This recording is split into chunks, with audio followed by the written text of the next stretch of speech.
Good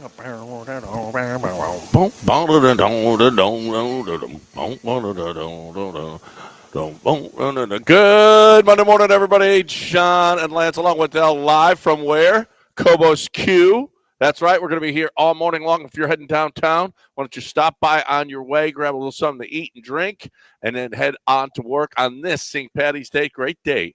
Great day to start drinking in the morning. I mean, those people love to drink. So this is a big weekend, too, though. I noticed we were in the Heights, grabbed lunch in the Heights with Alec before he went back to school, me and the wife and we and every weekend in the Heights is a big weekend. Well, it was St. Patrick's Day. Those people like to party. Yeah, they use that as St. Patrick's Day on Saturday. Right. Was their big St. Patrick's Day party. But right. Cobos is saying no. We're doing the real day. It's just the real. If you want to be real, right?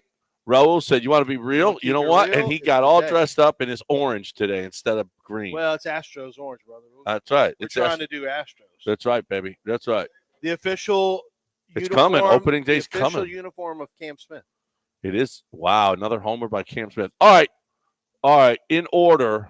Yeah. Biggest news. Well, Cougs in their number one seed. Yeah. Winning the tournament, the Big 12 tournament, is the biggest story. Arizona. Hey, listen. I thought Iowa State gave up 96 to BYU. And Iowa State, what are you doing? I thought you guys were Coug-like, and I couldn't have been more wrong about that. Holy crap, what are you doing? And then Texas Tech losing to Arizona. Yeah. Man, I mean, Tech has been great all year. I think they got a 3 seed. I'm pretty sure they got a 3 seed. And that's a good basketball team, but Arizona beat them. And then Arizona gave the Cougs a bit of a tough time. This is all without Juwan. They win the tournament without Juwan Roberts. Mm-hmm. He gets hurt in the first few minutes of the first game with the ankle injury, and the Cougs just cruise all the way through. They had a discussion. I'll include Juwan in it. Are we pronouncing it right, by the way? We are pronouncing it right. Coach says Juwan. He said his name is Juwan. Yeah, that's what Coach says. Because on the broadcast, on the selection show, they were saying Juwan. Yeah, everybody says Juwan. I'm like, there's no way it's got to be Juwan because that's what the coach says. Anyway, they had a discussion about Cooper Flagg, and they were talking about Cooper Flagg, whether or not you play him in the first round. I mean, Duke is playing a 16 seed. Duke is pretty good without him. Yeah, Duke's playing a 16 and seed. We were pretty good without him. And, it's funny because Seth Greenberg goes, I wouldn't do it. I just let him rest. And then Jay Williams said, I don't know. I would play him. If he's 70 or 80%, I would play him because I don't want him getting too much rust. I don't want him his first, matchup having to be whoever it is they're going to have in the second round. He mentioned the 2 teams. He said, I wouldn't want that to be his first game and, in over a week. And then Jay Billis jumped in and said, we're talking about an ankle sprain. It's an ankle sprain. You can play on that. I would play him. And I just kept thinking, I don't, because I'm thinking also about Juwan and whether or not they did mention his ankle on the broadcast, but I'm just thinking, man, if I'm Kelvin Sampson, you're a 28-point favorite. I don't think I'm playing him. I mean, now if he's ready to go, because their point was also literally every day they're going to be doing e-stim, electric stimulation, ice, massage. They're going to be doing this multiple times per day for multiple days. They probably already have been, actually, if they had the time. They already were. And so their point is you're going to heal much faster than most people would think. But, I mean, Juwan's not a shooter. He's not as skilled as Cooper Flagg. He's not relied on as much. If he's 70 or 80%, I'm not playing him in the first round. You're a 28.5-point favorite. Yeah. You're like, you're shooting a bad shooting. You're playing against a bad shooting team. They literally have no chance against you. If he's not 100%, I'm not playing him, even if it just means 2 more days of rest. Yeah. Well, what about SIU Edwardsville? I mean, I don't know. Apparently they got a really good player, a kid that would have been playing big time ball if he didn't have 3 knee injuries, and so he stayed at SIU Edwardsville, got them their first ever tournament appearance, and it's SIU Edwardsville. I think the Cougs will handle that business. Well, that's what I said. And the Cougs handled Arizona and everybody else this weekend without J1. They're a 28-point favorite. Yeah. They're considered.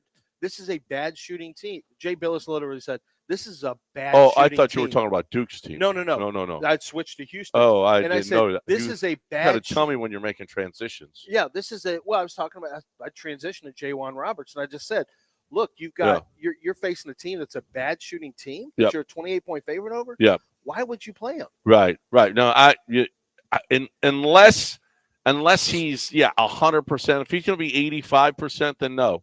Don't no, because you need him 100% in this tournament. You're going to need him. You might need him in the second round. You're not nearly as. Oh no, you will. I'm not crazy about Gonzaga or Georgia in the second round. Oh no, I mean I'm not. But it is what it is. You're going to play a good team. Listen, it's pretty damn deep this year. The 8 and 9 seeds are pretty good basketball teams, and when you got Gonzaga against Georgia, who beat Auburn. No, not Auburn this year. Georgia beat Alabama this year. Mm-hmm. Georgia is a good basketball team. 20-12 in the SEC. Holy crap, that's pretty good basketball right there. So this ain't going to be easy by any means. And yeah, you're right. Don't play J1 in the first game, but. J1 is going to be like, oh, no, I'm playing. It had to kill him to be sitting there. Actually, they said he could have played if it meant anything. He would have played yesterday if it meant anything. Really? Yeah. So, but you don't want him hombling around. We need him the best he can possibly be. And by the way, we've got a bracket. Go to ESPN975.com. And Bracket Madness brought to you by Golden Nugget, Lake Charles, East River 9, Two Creeks Crossing Resort. It's that time of the year to test your knowledge against us, the hosts and producers at ESPN 97.5. Our bracket challenge, you won't be competing, just competing for the bracket either. There will be a ton of great prizes from Two Creeks Crossing Resort, Valencia's Tex-Mex Garage, Gooder, Sunglasses, Nico's, True Lux, and more. Register at ESPN975.com and the promotions tab sign. Go to that and then sign up. I'm going to be pretty dangerous because it was like 7 years ago or 6 or 7 years ago. I got 3 out of the 4 Final Four teams, and many of them weren't even number 1 seeds. So yeah, you're going to be real dangerous. Everybody thinks that. Dell's like, he's the one that gave me the game. Oh, that's right. That's when Dell gave you all the picks. He goes, well, I would and then, say what did you? Michigan. Didn't you win some money on it too on another one? No, it was that one. It was that one. Oh, I thought you won money. But then I bought him shoes. Oh, you did buy him shoes, Game of yeah. Thrones shoes. Yeah, he bought you shoes. I mean, what the hell? Because you're like, oh yeah. He did lie. He lies. He said, oh. But eventually, I bought him shoes after being shamed. You did. I remember when he bought you shoes. And I tried to hug him, and he wouldn't hug. He didn't do it out of the kindness of his heart. Yeah, As he said, he got shamed. Yeah. Well, that was just part of it. Yeah, but he didn't have to do anything. He could have just lived with that shame. That's fine. I could have. He could have walked down the street and we threw poo at him. Shame. Who's gonna find poo and throw at him? Oh, I could find poo in a minute. Right, I'll find poo right in here. Won't even pick it up. Okay. Are you throwing it? Or are you picking it I up? don't care. Yeah, I'll throw it at Lance. That'd be Lance. great. Both of you. That'd be great. See stuff on TV. You gotta pick up poo. I'm gonna pick up poo. Yep. True. Live at Cobos Q here. We want you to come on by and hang out with us. Raul is here. He's got the kitchen all flared up. Let's go. Get in here. Have some tacos. This is opening day is coming. We'll talk to him a little bit. I mean, it's such a bad. It's not a bad area. The construction here is just going to kill business here. So that's just a shame that this is going to have to go away. But we'll have his exit plan coming up for you in just a little bit. But it is tournament time. It is St. Patty's Day. It's time to drink. It's time to have a big time. Unless you're observing Lent, like I think everybody should be. But otherwise, this is a time for you to get on out there and just get obliterated. Just obliterated. That's fun. That's you fun. You don't have to do that. Well, you kind of do. You can have fun without getting obliterated. Well, who can? Everybody. No, I think that's stupid. I mean, your existence is not for most people. Well, here, take your feet off of my cord there. That's great. Yeah. And so you got them on there again. Oh, where the hell are you? We're here, right there. There you go. Okay, good. Oh yeah, now it's unplugged. It's unplugged. Okay. So 713-780-3776. And then the Rockets. I mean, the Bulls were tough. Are you going to talk about the Longhorns getting in? Yeah. They kind of got into They the didn't really tournament. get in there in the play-in. It's kind of like you're in a tournament. You might be in a tournament if you win. So how about the NCAA? They do this crap all the time. Bobby Knight playing against Indiana in his second game, right? They love doing this stuff. Apparently, Sean Miller from Xavier is a big candidate to replace Rodney Terry at Texas.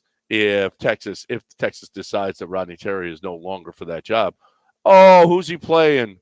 Sean Miller, okay, in the first round, in the play-in game. Now, that's actually pretty good for Rodney, because if he beats him, he'd be like, oh, is that the guy you're going to hire instead of me? Is that guy? That's the guy you want?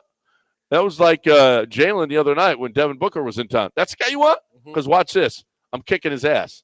And if Rodney Terry should win that game, there'd be reason to believe that, we can't get Sean Miller. Now, you heard somebody else. Billy Donovan. Supposedly Longhorn fans. Is Billy Donovan still alive? How long has he been? Where's he been? Where's Billy Donovan? Good Lord. It's been a long time since. You don't think he'd want to get out of the Chicago Bulls? Yeah, I guess he would. Listen, if Rodney Terry loses, he's probably gone, and then Sean Miller could stake claim to it. It's not prima nocta where you get to stake claim like that, but I don't think he just automatically gets the Texas job if he beats him. But it's going to be a lot easier to get there and get that job. If Sean Miller loses to Rodney Terry, there's a good reason to believe he's not going to get that job. So kind of a big deal. The Rockets win 2 games Friday and Saturday night. Just destroy on Friday night, not even a game. And then Saturday night was a really good game. Jalen, listen, with about 6 minutes left in the game, in comes Steven Adams, and boy, did he make a difference immediately. As soon as he comes in, the Rockets are down 1. He sets a screen for Jalen. Jalen hits the 3. You want to talk about a screen setter. Steven Adams is really good, and it's kind of a big deal to be a good screen setter. And that dude can, and he can do it. Then he had a give and go with Jalen. That was a beautiful bounce pass for Jalen to hit a layup, and then he did something else as well. He kept one alive too. He cleared out, and Jalen came up and grabbed the rebound and put it back for the win. Remember that? Oh, yeah. On the blockout. Yeah. So it was Steven Adams making a huge difference. That is an underrated pickup, by those guys last season. They did it last season knowing they weren't going to get anything out of it. Nothing. This year, out of it in 23. They gave him all that money. They gave him a bunch of money just to sit last year, knowing he wasn't going to play, but that he would be there for them this year. And boy, has Ime worked it out how. You can only play him so many. He's had the injury. He's a big guy. He's only going to be able to play so many minutes. And Ime has really figured it out. I'm not going to give Ime all the credit. How about the guys that are doing it? But when Steven Adams and Alpi on the floor together, the numbers are just fantastic. Yeah. So this is really, really this come playoff time, they're going to. And by the way, your Rockets are the 2 seed. The Rockets are the 2 seed, tied with 2 others right now for the number 2 overall seed in the West, tied with Denver and Memphis. All 3 teams are 43-25. The Lakers are 41-25. They did get the win last night. Luka got them to win last night. But, man, the Warriors don't lose with Jimmy Butler. The Warriors just do not lose with Jimmy Butler. And they've won 7 in a row now, and they are on a roll. That is a dangerous, dangerous team that you do not want to have in the first or maybe even the second round of this thing. Right now, they're the 6th seed, and they would be playing Denver. And the Rockets, the 2 seed, they would get them in the second round. Went from 6 to 2. They got what? Look how quick we went from 6 to 2. Right. Well, it took 5 to 2. They weren't never. The Rockets were 5. Were they never 6? They were never 6. So you were 1 from 5 to 2. 5 to 2. Won 6 in a row. That helps. Right. But that's You made hay where you're supposed to make hay. yeah. You're supposed to beat these teams. Yeah, Yeah, yeah. and that's good. Yeah. And that's good. But you, Ime was asked about. Well, let's take a break because we'll get to it on the other side. Because Ime was asked about what does it mean to be over 500 for the year. And I thought his answer was pretty. telling. It was exactly what you think Ime would respond to a question like that. Well, that was a big win because they're going to be over 500 for sure, as opposed to losing 16 in a row to finish 41-41. Which you never know. You just never ever know.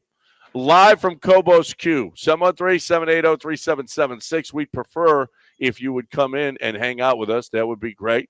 Come see Raul and eat and drink before you head over to work, right? Downtown. Stop on by. Cobos Q. We're on Rusk? What is it? 2012. 2012 Rusk. 2012 Rusk. Cobos Q. It's in Edo, just off 59, right off Chartres here. So get on over here, 2012 Rusk. I want to talk right now about, I'm going to be there. It's the 24th through the 27th. I'll be out there live. Lance is going to be in L.A. doing his draft stuff.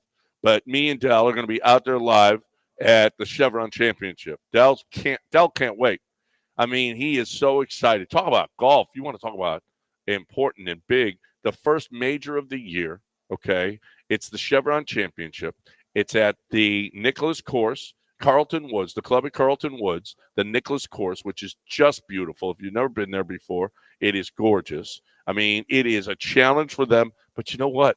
I played it. I know it really well. And I got to tell you, these women shooting the scores that they shoot, it's unbelievable how good they are. Because this course ain't easy. There's a lot of water. There's a lot of tough. It's tough, and they just are so good, so good. Dads, bring the daughters out. If you're a daughter daddy or whatever they call it, whatever they say it is, girl dad. Yeah. If you're a girl dad, you are. I'm a girl dad. My girls really didn't care about sports too much. JT got it all, but the girls didn't. But here's the deal: is if your girls they like sports and they want to, this is where they need to go. They need to go and see the women competing at the highest level. They're really, really, really good. TheChevronChampionship.com, TheChevronChampionship.com.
It's John and Lance, broadcasting live from the Mobile Veritex Community Bank Studios. Located at Cobos in Edo, presented by Corona Premier.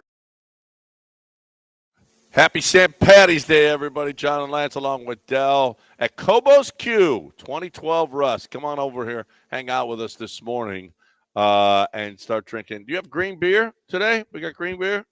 Nah, probably not. They don't need to do all that stuff. No.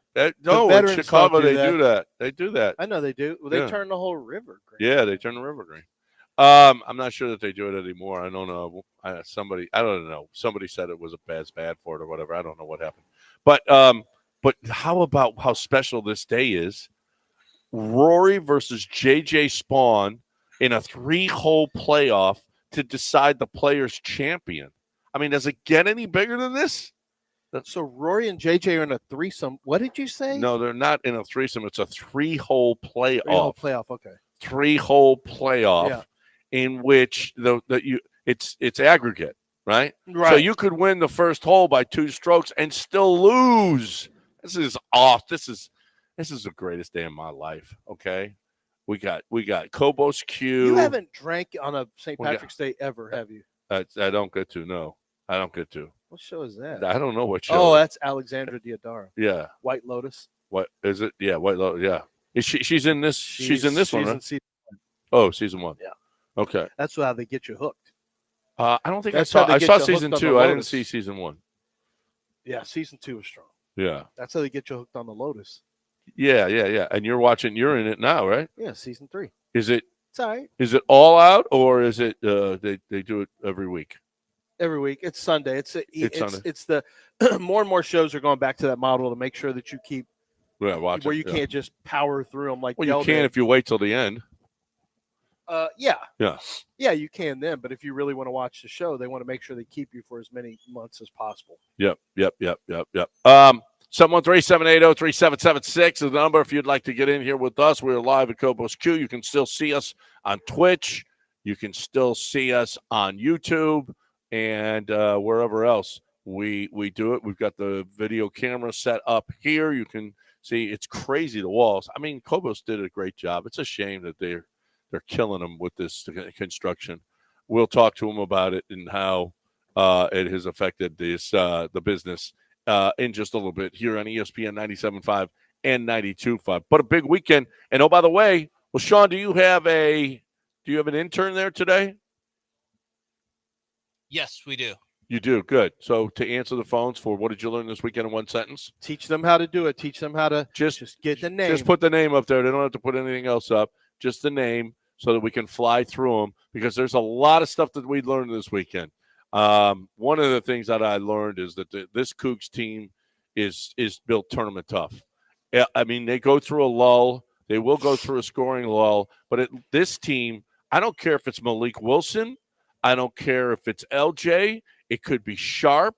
It could be JoJo getting a rebound basket. This team has the ability that other teams really didn't to score against to keep up scoring against you. When LJ is having Sharp is such a big deal. Oh yeah, having him good, Yeah. having him back to the way he started the year, because he went through a lull after his ankle injury, and he really wasn't the same guy. But he's back with that same confidence that he was shooting threes with, and he's one of the best free throw shooters in the country. So he is a huge part of what they do, and he's got to be good. But I love Malik Wilson. He's got a 42-inch vertical. Mm-hmm. Dude can jump out of the gym, and he goes up and gets backside rebounds. They are Malik Wilson's. They ain't nobody else's. If the ball goes long, Malik Wilson is grabbing that ball. There is no question. Nobody's out jumping that dude. So this team, I think, is put together for a run. I really do. I think this might be his best chance. You know, it's not his best defensive team, but No. it might be his best. But that's like, there's only a certain amount of defense you need. And everything after that is like, okay, that's great. But at some point, you have to balance it with some offense. And that's what's kind of interesting is they still defend well. They're still physical, all that stuff. Is it the best he's ever had? No. But is it a better offensive team? Yes. Do they have better shooters? Yes. They're a better shooting three-point team. So while you give up a little bit, I think in terms of your consistency defensively,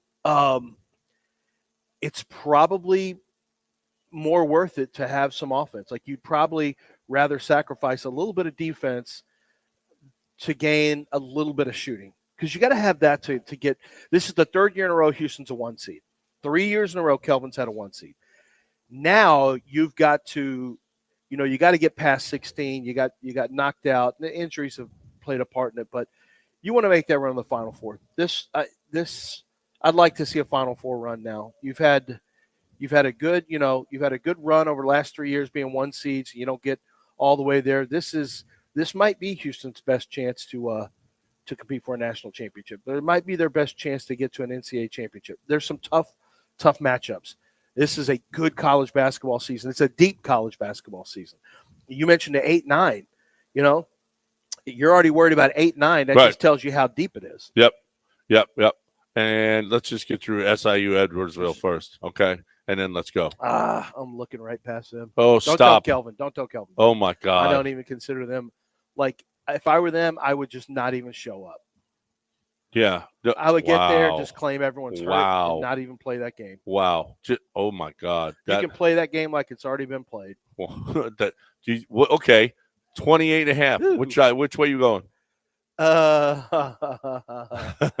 There's so much, I guess. It's just so much. But they're apparently a really bad shooting team. And you're Except facing one guy. Houston, Yeah. except one guy, I guess. Yeah. But they're still a bad shooting team. Like the team field goal percentage. So obviously that guy doesn't take enough shots to counter it out.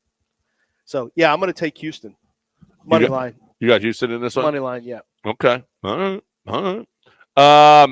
713-780-3776 is the number if you want to get in here. I teased you with Ime Udoka. So Ime was asked, Coach, what's it like? Like, can you talk about, what the team feels like being over 500? You finally accomplished being over 500. And predictably, it's like, yeah, that's great as a landmark, but we're expected to do much more than that. He basically said, yeah, 500 is not the bar. 500, but it's a nice thing that they got over that hump. And he even said nobody's celebrating in there in that locker room. He made a point saying nobody's celebrating. Yeah, right. So hey, we're over 500, guys. Yay! At worst, they finished 2 games over 500. Last year they were 4 games. Last year they were 500. Yeah, 2 games over. 500. 42 and 40, right. So they got 43 wins right now. Right. 43, yeah, so they're 4 games over 500 at worst. Yeah, they're 43 and 25. Well, when did they ask? Oh, they asked this after Friday night? Yeah. Yeah, okay.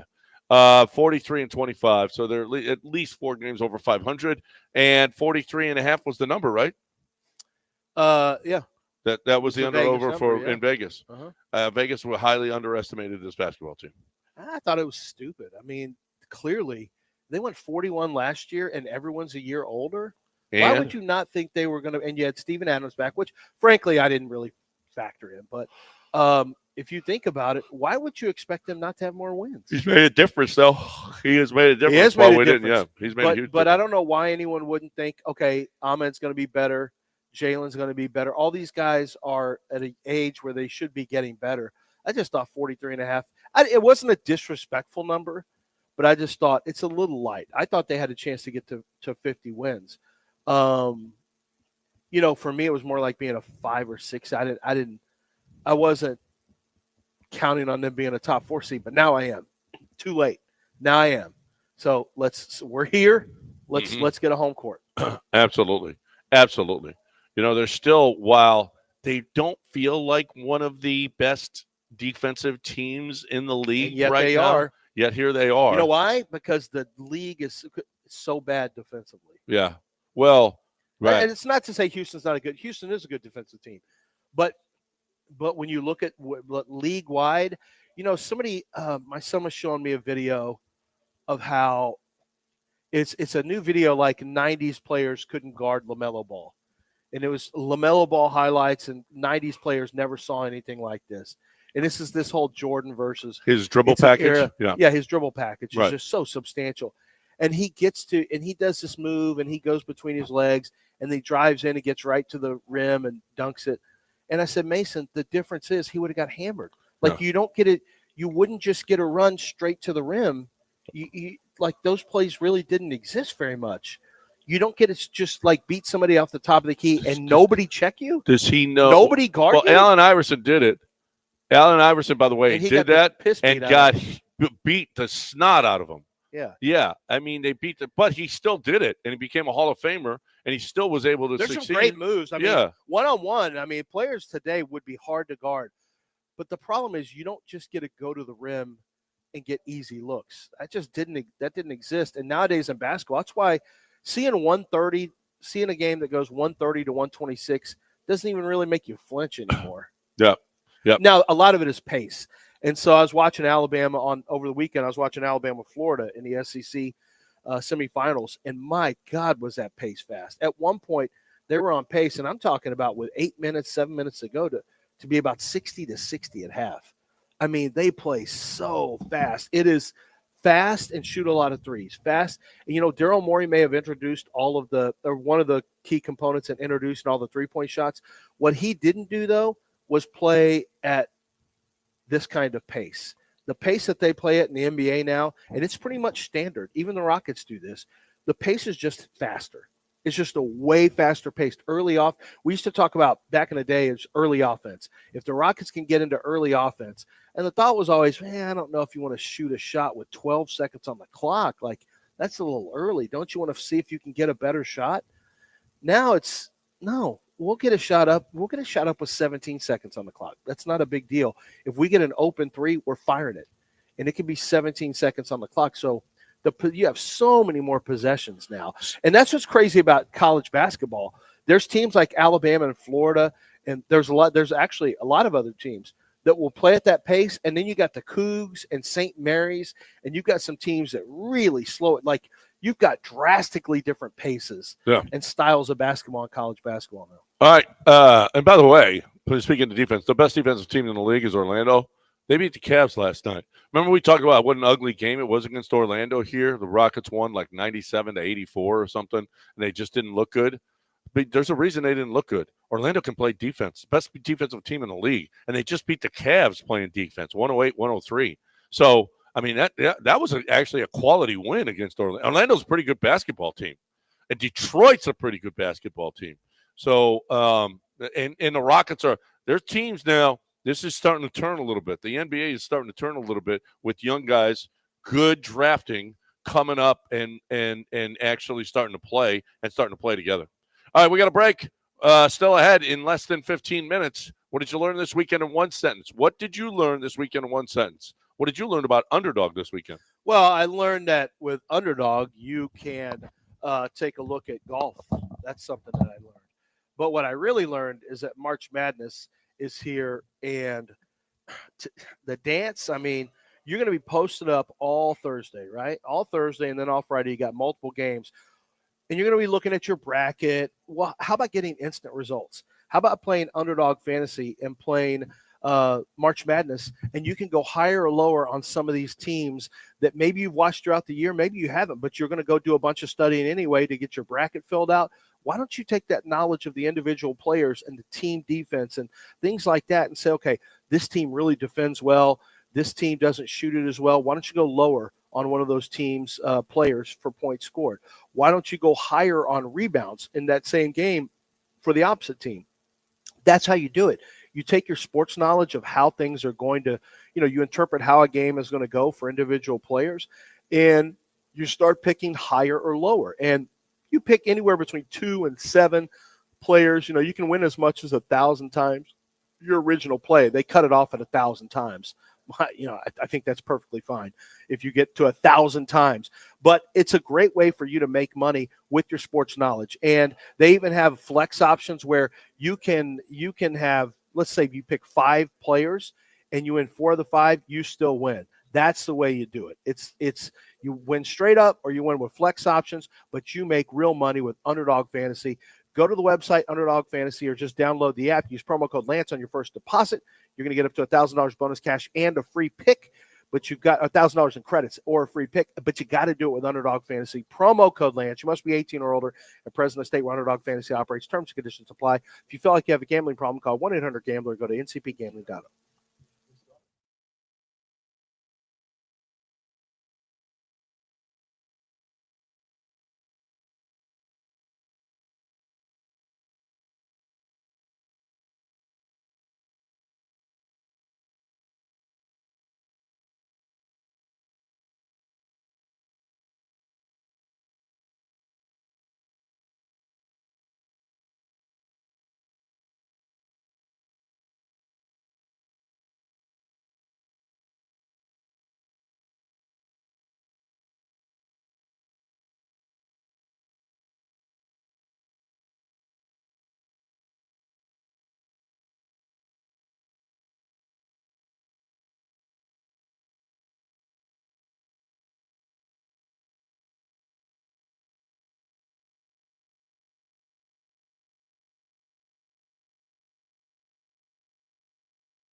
You're listening to John and Lance, broadcasting live from the Mobile Veritex Community Bank Studios. Located at Cobos in Edo, presented by Corona Premier. Here's John Granato and Lance Zierlein.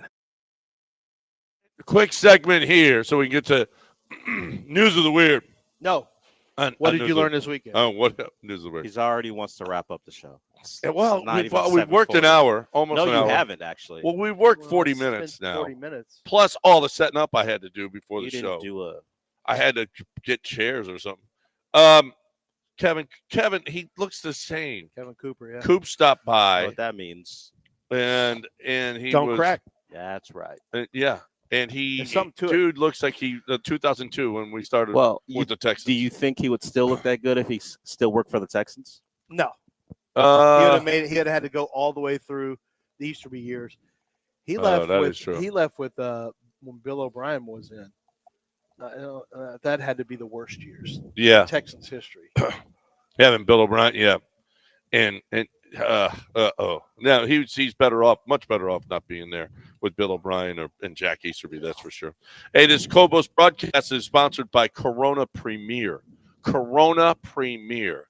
Thank you, Corona Premier, for sponsoring us today. We want you to stop on by 2012 Rusk, hang out with us here, get the day started. Is every show is here today? Yes. Every show. So if you can get off early and come and hang out with either Paul, or the afternoon guys, Joel and Jeremy. Is Jeremy's around? I would imagine he is. Is he back in town? I would imagine. Yeah, no. They were here yesterday for the announcement. They were all at the Post Oak. So he would have been there. So, yeah, he should be here. They won't leave. They play Thursday, which is nice. Cougs always play Friday. So this is nice that they got a Thursday game this year. And so we'll get that over on Thursday. And if you can get off early and come and hang out with them and meet Joel and Jeremy or Paul or whomever, get on over here to Cobos Q. So it's a big week for big time of year for Jeremy Branham. Yeah, he's got baseball and basketball. Yeah, he calls Cougar basketball, so he's going to be, who knows more about Cougar basketball than Jeremy Branham? Nobody. The guy's around the program the entire time, has been for a few years now, and then not only that, but is going to be traveling with the team and hoping that they get all the way, we'll see how deep they go. When did Jeremy Branham start calling Cougar games? Don't know the answer to that question. I'm trying to figure out when did the influx of injuries happen. Oh, you think it might be Jeremy? Is there a correlation? You think it might be Jeremy? I mean, we think they've made multiple Final Fours. They've made one back, the one they lost to Baylor, and Baylor went on to win a national title. Did Jeremy come on after that, or was he part of the broadcast team before them? Trying to figure out what the bad luck has been, and it might coincide with Jeremy Branham. Could be Jeremy. That's all. Yeah. So perhaps he should take one for the team. Yeah. Maybe I hope he gets some kind of thumb injury. Well, I'm not looking for him to get hurt. I'm looking for him. Oh, wow. Okay. Sure. I'm looking for him to maybe understand. A thumb injury, can't tweet. Voice to text. Can you voice the tweet? Can you do that? Can you voice the tweet? Yeah, but it'll screw it up. I don't want him to lose his voice. I'm not. Yeah, that's his job. So perhaps maybe he understands that he might be a bit of a jinx. I don't know. I'm just trying to figure out what can we do to change the formula for the Cougs. We already got the Juwan Roberts one, so maybe Jeremy takes it under consideration. Maybe I need to step away. Maybe. He's already hurt Juwan Roberts this year. Yeah. Come on, Jeremy. Pick it up. Okay. The Cougs, the player you're talking about is Rayshon Taylor that they'll be facing for Southern Illinois University Edwardsville Cougars. It's Cougar on Cougar violence, by the way. Oh, and we had BYU Cougar on Cougar violence. And the last 5 and games. Guess who got the worst of it? Yeah, BYU. Yeah. Last 5 games, he scored 22, 30, 27, 24, and 20. Yeah. Now, presumably, he's taking a ton of shots, too. Does he get to 20 against Houston? On Underdog Fantasy, his points are 14.5. So, Underdog has definitely factored in. What is it? 14.5. Wow. The last 5 games, he scored 20 or more. Listen, if he's the only guy that shoots, that Kelvin's going to get him out. They're going to be all over that him. dude.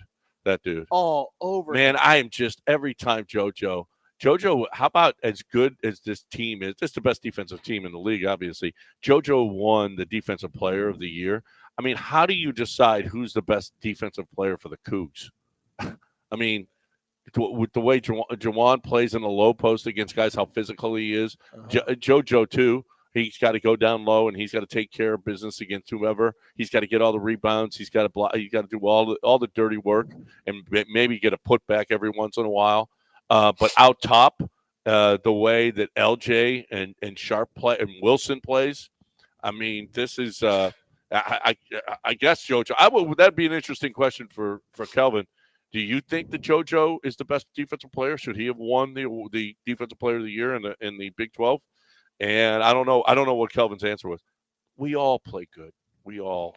Hey, listen. Yeah, part of it. That's what I wonder. It's a culture. He may move away from that and try to take you back to the team, but he also might have his guys back and say, "Yeah, I think he was the best defender." Like he might do that. Well, they did ask who was the MVP of the team, and he reluctantly said it was LJ because. So he answered it. He answered it. He did answer that LJ was the MVP of the team this year, and that's had to hurt. Not saying Juwan because he loves Juwan. He's been with Juwan for like 14 years now. We got a break, and when we come back, what did you learn this weekend in one sentence? So you get one sentence to tell us What did you learn what you learned this weekend? It doesn't have to be about sports. It could be about your job. It could be about your kids. It could be about your wife. It could be about whatever, your girlfriend or both, whatever it is that you learned this weekend. But you get one sentence. That's it. 713-780-3776, 713-780-3776. As soon as somebody gets off, you get in. I want to get in here right now and talk about Gulf Coast Windows. I'm looking at the website right now. And when you see the Gulf Coast Windows, you see the best windows in the market. You see the leading window and door company installing. You see the windows that are second to none, be it aluminum windows, vinyl windows, hurricane, wood-clad windows. If you're building a home, don't take inferior, especially not. Listen, I live by a train, and we're selling this house. I would really seriously have considered. Now our windows are fine, but upstairs I would have considered putting in Gulf Coast windows because you want to talk about privacy, beauty, security. You get it all in one fell swoop. And then French doors, sliding patio doors, storm doors, wood-clad doors. They're the best. When you go and you see, because go check it out. Don't just take my word for it. Go check it out and see the best window in the market. 713-849-5454, GulfCoastWindows.com. You're replacing windows. There's only one place to go, Gulf Coast Windows.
Now back to John and Lance, broadcasting live from the Mobile Veritex Community Bank Studios. Located at Cobos in Edo, presented by Corona Premier. Here's John Granato and Lance Zierlein.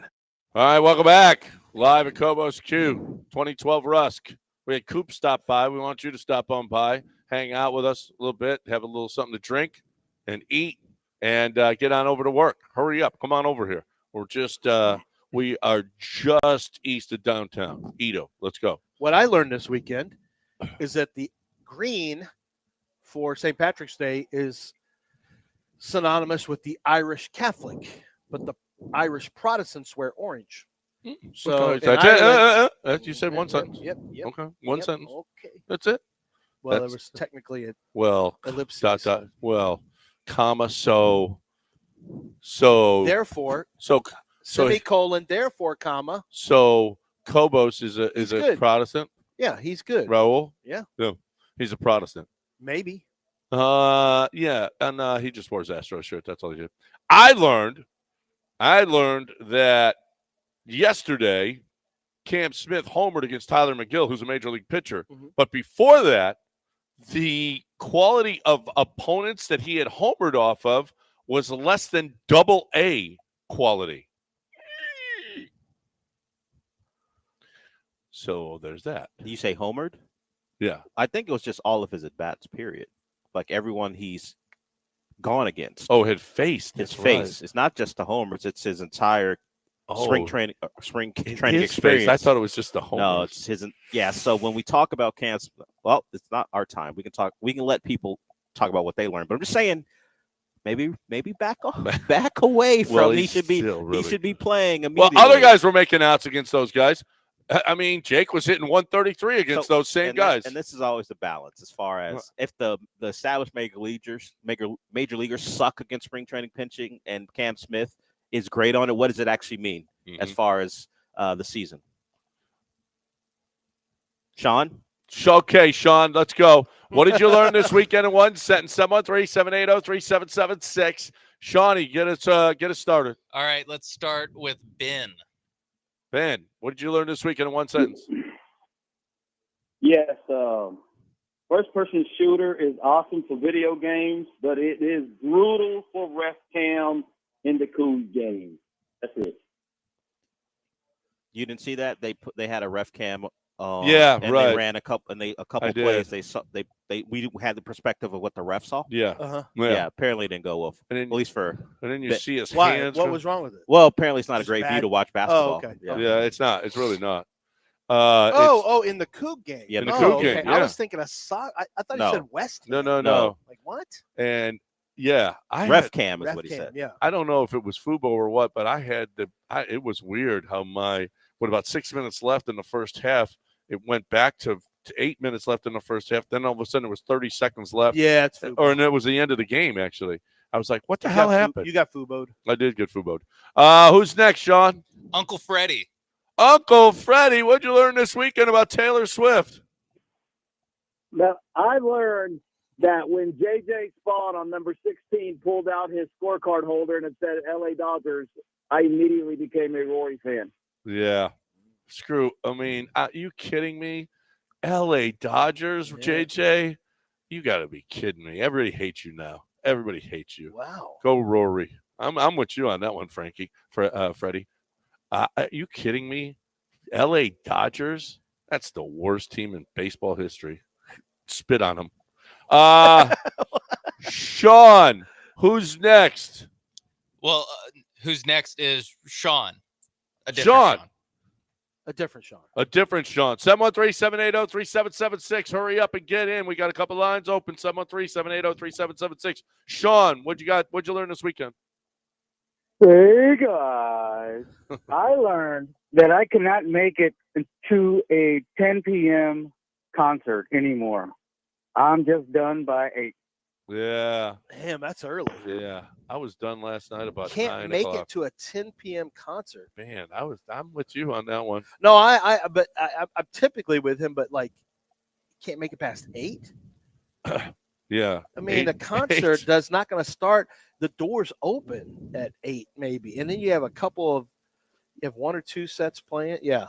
Yeah. No, listen. 10 o'clock show's late, bro. I know, especially if it's weekday. You Yeah. got to do the show in the morning.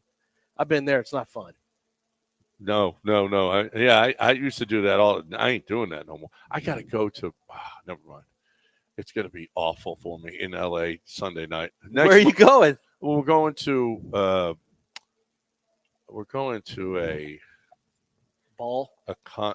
concert. It's La Boheme. Oh, okay. Yeah, but it starts at like 9 o'clock here. Oh, Yeah, so it's oh. gonna be Wow. brutal. Yeah. Getting home afterwards. and Everything's going to start at that time. everything. Yeah, everything does. All right, who's next, Sean? Peter. Peter, what'd you learn this week in one sentence? Good morning, gentlemen. I learned that Houston police shut down the library over the weekend, and it's not what it sounds like. Oh, the library is a strip club? I don't know. I'll have to look it up. It's not what it sounds like. And Could be a weed place. well, it could be. I would think it's a strip club. But if you if you tell your wife, listen, I'm going to the library, I mean, that's unlicensed Houston strip club. That's what it is. Yeah. You had it. Yep. Well, she's not going to believe you're going to the library. Yeah, I'm going to check out books. When's the last time she saw you with a book in hand? Yeah, it's been. You better come up with a better lie than. I mean, that's a pretty but good at least after hours. At least you're not lying. Why? It's not a lie. I'm going to the library. She's going to ask library? what kind of library. No, A she's going to smart say. wife. She's going to say, What "Oh, time? good, Well, good for not you." that late at night. Yeah, what are you going to Yeah. the library It's for an at all-night 10 p.m.? library. Where? It's around. Okay. Okay. Don't ask questions. I'm just going to Yeah, the library. that's what wives don't do. Listen, woman. That's I'm what- going to the library. That's what women don't. That's what women do. Don't ask Basically, questions. This place was just basically just a bunch of women stripping. There's no license, no business permits. No, Well, it's just like, What's the hey, problem? let's just get at 4 Is a.m. anyone getting hurt? What's the problem? TABC came in there. So if they hadn't served alcohol, they'd be okay. Well, that's how they get you. Yeah. That's how they get Bring you. your own. BYOB. Who's next, Sean? Tom. Tom, what'd you learn this weekend in one sentence? Morning, gentlemen. I learned if you go to the rodeo and win one of those big stuffed animals, you need to remember if you're in a small car or not. Oh. Wow, How big small was is that your car? Well, how big was that animal? Maybe he's got the sports car. I don't know what Tom's Yeah, driving. Maybe Tom- he's got a smart car. I bet Tom does have the sports For car. the ladies. Yeah, the ladies possibly. love the sports car. I bet Do they still? Well, it depends on what lady you're looking for. I mean, Yeah. it depends. Is it a Maserati or a yeah, if it's yeah, like a Porsche? Yeah, what's they what's- like those. Yeah, because even those are going to more like those SUV crossovers, like the Porsche Cayenne. yeah, but if stuff you got like that, a- you see Yeah, a lot of that. But on out a there. Friday, Saturday night, you want to pull. Tom's that got a car out? Bugatti. I don't He's know what rolling a Tom Bugatti does. around. I don't Could know have what a he drives. Bugatti. With the doors that go up like that. It don't have to be. I'm It sure doesn't have he's, to be a Bugatti. It can I'm be something pretty else. sure he's been in a Bugatti before. I'm gonna bet you Tom doesn't have a Bugatti or been in one. Most people haven't been in a Bugatti unless they were at Post Oak and they didn't let you sit in those cars. You could look at them, but there was also like no, they security don't let there. you sit in them. You no. can't get anywhere near them. You don't know what kind of money Tom's got. You've heard. Who has Bugattis? You've Who do you heard know who Tom. has a Bugatti? Not Bugatti, but he could have a Porsche. If Tom had that kind of money, he's not running around trying to What? get What? milfs. That's how you he's, get. He's that's already how you got get 'em. somebody. No, he's got somebody 26, and then he does the Leonardo DiCaprio. The lease expires in 28. Not even 28. It's 25. His is 25. Yeah. And Sean, anyone else? Who's next, Sean? Sean, anyone? Sean? Last one, Gary. Gary. Gary, what'd you learn this weekend in one sentence? Hey, I learned this weekend that all the second guessers and all the hindsighters in this baseball lineup should shut the hell up and let these coaches that are around all these players all day long, they know who's better. Let them make the lineups, and let's just wait and watch the games and enjoy the games and quit trying to be coaches. That seems like a lot more than one That's a sentence. run-on That sentence seems like about. next time just at John Granato. Yeah. Is it about John? That's about you. No, it's not. I'm about okay. you. I'm good with this team. It's you guys. But was No, it? It's about you was saying who should be playing where. Is it about It's the none of your Astros? business. Is it about Are you college a Cubs? baseball? I think he's I talking think he about was Jose Astros. Altuve's catch this weekend. On the run. He jumped. He didn't need to jump. He He didn't- jumped. No, not that one. The one on the He ran and made the catch. no, on the yeah, warning but track? he jumped on that one too. Did you Oh, see he it? didn't. He was Watch this. just running. Did a He's little- got a little hop. That Yeah, was a little. a- That's what it was. He does a little hop. Is what he did when he left and caught the ball. But But he caught that's it. not the hardest thing in the world. But he I've caught ever this seen. one. It's better than the other he one. caught it. Yeah, Yeah. that's good. I'm proud of our little buddy. Whee! See? He caught the ball. Proud of our little buddy. Yep. Boy, I tell you what. So proud. This So is- proud. It's better than the alternative, Yep. Lance. Yep. Yeah. All right. I just talked about Gulf Coast windows. But then nice job, everybody. Well done. You guys are awesome at what did you learn this weekend in one sentence? Except Gary, that was really like 3 or 4 sentences. Yeah. So there's that. Lance, I talked about Gulf Coast Windows. Why don't you talk about Gulf Coast Chevy? Gulf Coast Chevy Buick GMC. What are you doing? Or what are you doing with your Sierra pickup trucks? Those heavy-duty vehicles that they have available for you, those trucks. Unbelievable discounts going on right now. And Gulf Coast Chevy Buick GMC is a vehicle for you. You can go to the website right now, Gulf Coast Chevrolet Buick GMC.com, and you're going to see their complete inventory that they have in stock, right? So you can go through everything. But the area that I suggest you start on is going to be the just the homepage, because they'll tell you the different offers they have. 2.9% financing on the Chevy Silverado 1500 Turbo Max for 72 months. 0% financing for 60 months on the Blazer electric vehicle. They've got $1,250 off and the 0% financing for that vehicle and the Equinox as well. $7,500 off clean vehicle federal credit. I should say that's a federal credit of $7,500 for the 2024 Silverado electric vehicle pickup truck. There's so many different things to choose from when you go to Gulf Coast Chevy Buick GMC, including the GMC Hummer EV and Sierra EV models. These electric vehicle models, they got great offers. 0% APR financing for 60 months. No finance rate for 60 months. Plus a members-only cash allowance of $1,250 towards a purchase or a lease. Go to the website or stop in an Angleton and start test driving vehicles. You're going to get a great offer from the dealership. They're going to say right up front, they're trying to get your business. They give you the best price right up front, best offer for your trade-in value. There's no other place to be than Gulf Coast Chevy Buick GMC out in Angleton. You can drive those Chevys. Chevy, find new roads.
All right, welcome back to Cobos Q, brought to you by Corona Premier, right here on ESPN 97.5 and 92.5. Glad you could join us. And who else could join us? Raul, Cobos Q, right here. And we're talking about, this is going to be it, your last opening day, which is coming up here real shortly. How many is this for you in this spot? 3. Three This opening your days. third? Yep. This is Third your opening third. day. Yep. Third opening day. And, well, you had a nice little run with the playoffs and everything else Yeah. here. Yeah. Last year, notwithstanding. No, last year was Well, you were horrible. here for the 22 for the World Series. Yeah. We Yeah. were. So we opened up October 15th, 2021, which was the opening series, the opening divisional series between the Astros and Red Sox. Okay. So you were here for 22, 23, 24. This is your fourth. Yeah, but I wasn't here for the opening day. Yeah, I asked opening day. You were here for 22, though. Oh, yeah, this is my Oh, fourth. yeah, This is my fourth. Yeah. It felt like it was more than 3 to me. Yeah, me too. Me too. I thought you would be Well, five. I've only been here 3 years and 5 months, but I guess Yeah, yeah, right, yeah, right. okay, Yeah, so this is your fourth opening day, but this is going to be the last one because all the construction. Now, what are they doing here? What is this going to be? So this is the part of the 45 expansion. But is it going to be a park or something? Are they going to be? Isn't it going to be 59 is going to rise above it, and then there's going to be a park below it? What do you or think something? he cares? No, They come over here. Let me show Well, you. I'm We're just- going to kick you out, but let me show you what we're doing in place of your Well, business. he should know though because he's actually here. Is that what this is happening here? I've seen like 3 different renderings, and they're all different. Oh, yeah? Yeah. I've heard that the freeway is going to be underground. I've heard that it's going to be elevated. I mean, it's not like we flood or anything. So why would they not do it? Underground. Right. Well, yeah, underground's maybe not the best idea. So this is going to be, but you don't know when it is. No, we don't. But I mean, we've already kind of made up our mind that this is our last. This is our last baseball season. I mean, if we get through it, good deal. But we won't go through another off season. We have other plans in place that, that I don't want to speak too much because they're not a done deal. But it'll be pretty cool to some because it's inevitable anyway you look at it. Yeah, correct. So we've already started looking at other places. And, You have. Mm-hmm. So you're going to have a brick and mortar? oh man. Because you started this whole thing with just a mobile barbecue. Yeah. Well, Yeah. actually, I started in my backyard just Yeah. with a barbecue pit. Yeah. Yeah. So we're working on literally. So if everything goes all well, we'll have 3 locations in the next 2 years. Oh yeah, nice, good for you.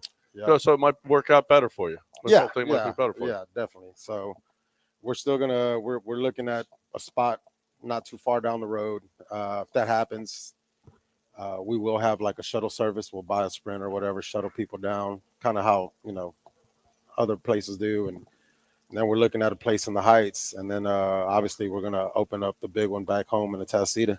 Oh, good. So so you'll have someplace that'll be an event spot where people can go watch games and all correct. that. Yeah. Well, they're all going to be brick and mortars. Oh, so Yeah. they are brick and mortars. Okay. Yeah. Nice, Yeah, so nice. they'll all be brick And like mortars. that's the same concept. No, I'm kind of done with the sports bar thing. Are you? How come? Yeah, because it's hard to shake off. You know what I mean? Like when people would, hey, if I'm in East Downtown, like where do I go eat? And people, oh well, if you're ever there for an Astros game, no, like come Yeah. every time. We're not just hoping for the Astros, but I mean, I think we brought that upon ourselves, to be honest. Because we just pushed so hard to like be that spot that it was just kind of hard to shake off. Yeah. It was hard. I want to ask you because I remember walking the space with you before it was anything. Yep. And I remember us talking, and we've talked a variety of times before you open, after you open, all that stuff. How have you? What's changed? I'm really genuinely curious as a businessman, somebody opening up your first brick and mortar business. What's something that you learned from when you started in 21 man. to now, where you're like, I would do that different, or I really learned this. I didn't know this. Yeah, man. So, just recently. So a lot of people don't know this. I was gonna shut the whole thing down February 1st, and That's what on social media kind of sounded like that. Like it was literally I had 2 tweets ready to go. Ready to. It's either gonna be this or that, and then February 1st, my brother and I, who he's like my bigger brother, but man, I admire him so much. And, he's self-made, and he's always supported me. He's more like a second dad, honestly. And so we had a meeting, and I just told him, hey, this is what we've gone through. This is what I've learned. This is, this, that, whatever. And then, after about 2 hours, he's like, you know what? I'm in. Let's just keep it going. He said, yeah. So that's the reason why we're still open is, I have a partner now, and we pretty much have the same mindset, and, so, and he'll be here in a little bit, but man, I just learned so much, man. And really you learn like what not to do. That's really what you learn. And man, people don't see that. They just, they see they see a packed house and, oh man, he must be like, no, man, it's tough. This is tough. Like I haven't had any life, I remember you telling me that's the one thing I don't want to say anything because I remember you saying, man, I want to open this up, get people trained in here, and then I can kind of spend some time with the family. And I just thought, it's coming for him because it's going to be way worse. Yeah, it's going to be way worse because restaurant people don't ever leave. No, man. No, and honestly, like I have a great staff. I really do. Like I've had took a while to do get you there. need any more? Because Lance's kids are looking to work in the food industry. You don't want them. No, I've seen the videos. They're fighting over basketball. I don't recently a $4,800 car accident. Yeah, no. Well, and then driving here downtown, that'd be terrible. No, you don't. I don't think so. Actually, Art asked that question. If you could hire them, that'd be great. That'd be great. So we do know opening day. We do know that you're going to be here for some amount of time. You'll obviously announce it.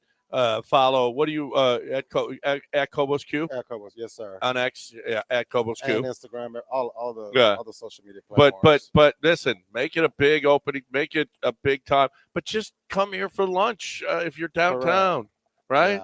Yeah. I mean, you got great food, so come on over here and hang out and get. Is the lunch picked up at all for you? Yeah. So you're going along? Yeah. Well, we wrapped up our menu now. We have like shrimp quesadillas, and we're working on some other things that we'll have the menu out soon. Pretty much, I think right before opening day, we'll put out a new menu. And man, we've just done like little things, man. We added cushions to I don't know if y'all saw, we just replaced that. We had an 82-inch up there. Now we've got a 100-inch up there. And then, nice. Yeah, we put that 82, the big one that was over there. Now it's that one. And so we're just trying to do little things like, hey, man, we got a draft system now. Before we didn't have one. Yeah. We converted that big like pool. What happens is you grow. Can you take that with you? You grow and expand and get bigger. Correct. Yeah, right. Correct. A lot of people want to do it. A lot of businesses want to make it as badass as possible early, but that's a lot of outline of cash. Correct. And so instead of growing organically with your business, it's spinning along with it. Correct. And not only that, I mean, because obviously I'm a customer as well, right, at other establishments. And one thing that I told myself, I'm like, man, if I ever get to like that point where I just don't care, where I'm not trying to upgrade something or I'm not trying to improve something, like I just don't need to be in the business. And so, like every year we try to do something. And again, now with my brother being a partner, he's like, no, whatever we need to do it. I got it. Right. And so, people are going to see like the small little changes. I mean, I can't do too much because it's not my place. And like, why? Yeah. Well, no, yeah. So everything that we are going to, invest in and upgrade is, something that we can, take along to our next, locations. I'm not trying to look past you, but I was just wondering, do you have Rory or JJ Spawn in this one? Do you have? I'm going to go Rory. You're going to go Rory. Yeah. Well, Rory's on the green and two, and he's out. He's got JJ Spawn's a Dodger fan. We found out. Yeah, JJ Spawn likes the Dodgers, so we're out. We're out on JJ Spawn. Dude. Yeah, we're Screw done the Dodgers. We're done with We're done with it. So congratulations. Thanks for having us out here. We're going to be here all day long. Want you guys to come on by, drink some beer on St. Patty's Day. That's what it's here for. So get on over here to Cobos Q 2012 Rusk and hang out today. If you're in the downtown area, make sure you stop on by before you go home. You can get yourself some nice food before you go and some. I just had barbacoa tacos. You did. Smoked barbacoa. You really Smoked did. barbacoa And with people noticed cilantro and onions. Art asked if you could please swallow before you ask your question. I'm not going to. Next time. I'm going to do what I do. That'd be great. I'm not going to, so quit asking. I know. Yeah. You Nick can keep Saban. asking That's right. Yo, Nick Saban. I'm not going to, so quit asking, all right? Okay? I'm not going to stop eating while I'm doing the show, all right? Okay. So stop asking. So congratulations on your success here. Good luck with what you're doing. Thank you. Appreciate going you guys. forward. Love you, That's man. Thank Raul you. from Cobos Thank Q you, right guys. here on ESPN 97.5 and 92.5. And right now, Lance, you got a little Daspit. Yeah, let's talk about John Daspit. John Daspit has, he's had lawsuits here in this area for negligent issues at the workplaces, negligent with places of business. What he does is he and his law firm, there's so many lawyers that work for him, and it's because he wants to give everyone who has a case, he wants to give them the proper attention that they deserve. And they find out exactly what the case is. They vet it. They make sure that you have a case. And when they do, they will start doing all the work that they need to do to make sure that you are properly, you're properly represented. And that includes finding out all the information, going through all the medical bills, helping you pay them if you can't pay them. If you don't have insurance, that's okay. They'll send you to a doctor and make sure that you get x-rayed and get your MRIs or whatever needs to be done so that you get right. And you may need to get, a surgery. You may need to have physical therapy. All of that's going to be taken care of because the insurance company needs to pay for that. But not just that, they need to pay for your time missed from work, and they need to pay for your pain and suffering. And it's something that you didn't ask for, but that you end up having to deal with. And for in some cases, it's really substantial. It's loss of life, loss of limb. It's an inability to ever work again. So you need somebody on your side that's going to fight for that, fight for you when there's an understanding that you're about to go through those issues. And that's what John Daspit does. He passionately pursues justice for the injured. Make sure that you go to his website to take a look at all the information you need to find out what he represents and who he represents at daspitlaw.com or call 713-CALL-NOW. The 713-CALL-NOW.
You're back to John and Lance, live from the Mobile Veritex Community Bank Studios. Located at Cobos in Edo, presented by Corona Premier. Yes, sir. Corona Premier, thank you. We appreciate it. And we're watching history being made as we speak. Rory birdies 2 putts, 16, while J.J. Spawn hit in the sand in front in 2, and then did not hit a good sand shot out and missed his putt. So he parred it while Rory birdied 16. Now they're going to the tee on 17. And we're watching it here. I don't know what you're doing. You're sitting in traffic, which is stupid, okay, when you could be here watching golf. Rory versus J.J. Spawn, one of the great matchups in golf history. Talking tournament with us. Yeah, talking Or tournament. Rockets. Or Rockets. Rockets a 2 seed. The Cougars a 1 seed. Or Cam Smith. I'm sorry. Name another city that has a 1 and a 2 seed right now. Right. No, nobody. Name another city. There's not another city. Does Chicago have a 1 and a 2 seed? No. Does Los Angeles It have would one? have to be Does Atlanta have one? Gainesville. Does Gainesville? No. They're a town. I don't count them anyway. Well, no, right. But No. there's only so many chances. The only Houston on the Does front of Durham? the jersey. No. A Houston. Does Durham have a 1 and a 2 2 seed? No. No other place in the country has a 1 and a 2. No. Nobody. Or even 2 1s if you want to do that. Or even 2 2s. Nobody. Right. Roy with a nice shot on 17. Leaves him about 18, 20 feet. That's nice. Good for him. Bad luck or not bad luck, but bad news for those of you with daughters of a marrying age. Deshaun Watson is off the market. No. Well, he just got engaged to Jilly, his girlfriend, who stayed. Jilly Anes. Jilly. Yeah, she stayed behind him. She stayed with him through all of the issues. She stayed Anus? true to it. Anais. Oh, Anais. Stop. So he's off the market. So if you were Well, it's hoping for spelled your daughter to marry, A-N-A-I-S. you're hoping for your daughter to marry Deshaun, that's over. For now. Well, he does have Nothing is forever. He does have 230 guaranteed. Yeah, Okay. well, I don't think so. I know that was his contract number. We take away taxes. We take away David Mulgetta's fee. Then I bet you he spent some of that. Oh, but he still had 230 guaranteed. I mean, everybody's got to pay taxes and agents. So what do other you than think he Tunsil. had? So What does he get out of it? He probably had 120 guaranteed afterwards, right? Probably, yeah. He's bringing home 120, How much? And it's 140. Well, it's not all paid, but it will be. What do you think he spent so far? Take that, Dodger fan. He went What in do the you water. think he spent so far? What? $20 million? Oh, at least. That's hard to spend $20 million. Yeah. Well, he's probably What do you spend it on? You'd have to buy multiple cars, houses, huge houses, jets, jet trips. Maybe. They say that's one of the dumbest, Yes. the dumbest expense that people who are not extremely wealthy, the dumbest expense is chartering a jet. I saw a whole article about it, like the amount of money it costs to charter a jet. If you're not independently wealthy, chartering jets, like if you're wealthy, you buy a jet. If you are chartering jets, you are throwing away money, they say. Yep. Sonny is on hold. He wants to talk about the tournament. Hey, Sonny, what's going on? Hey, good morning, guys. Also, don't forget your Texas hockey team is 2 seed right now. I know we're hockey fans now, and your Dallas Stars are second in the Central, so that's another one there. Stars. But hey, I just wanted to call and say I've been meaning to call in. I'll be rooting hard for the Cougs in the tournament. I thought the interview with Coach Sampson was awesome, and what he said about how people are either energy givers or energy takers, that really helped me a lot. And like I think about it all the time. And so Coach is awesome. Go Cougs. And what a fun time of year for the Rockets. You guys bring us a lot of energy too, so I appreciate that. And that's what's coming up, players right now. So many great things. And Lance, I wanted to see if you and Solis were going to be going to Khruangbin in Houston, and also the GOAT band right now, My Morning Jacket, playing April 13th at the 713 Music Hall. I saw that. Now we got Jason Isbell coming up. I think Khruangbin, we may go. I think we may go see him. We went to Kyle Kinane. We went and saw comedy together. Kyle Kinane. And Chris got tickets to Mark Maron, and we're trying to hit some different comedy shows, different music stuff. So, yeah, I may go do that. May go see Khruangbin. Have you ever heard them? They're good. They're really good. Why come he didn't ask me if I'm going? He just doesn't He think doesn't you're think going. you And you're in would do it. California at that You don't time. even have music on your phone. You'll be so. at La Buena. Actually, I don't know if it's Dudamel. It's the L.A. Symphony. So Yeah. Philharmonic. Yeah, so, you go to the Symphony. You don't go to 713 Music Hall. Yeah. I've been to 713 Music Hall. So I've been there. Some people believe Dell is an energy I vampire. got. And oh, by the way, energy taker, energy giver, Dell. Energy vampire is what they're Yeah, called. and which one is that? Dell, vampire.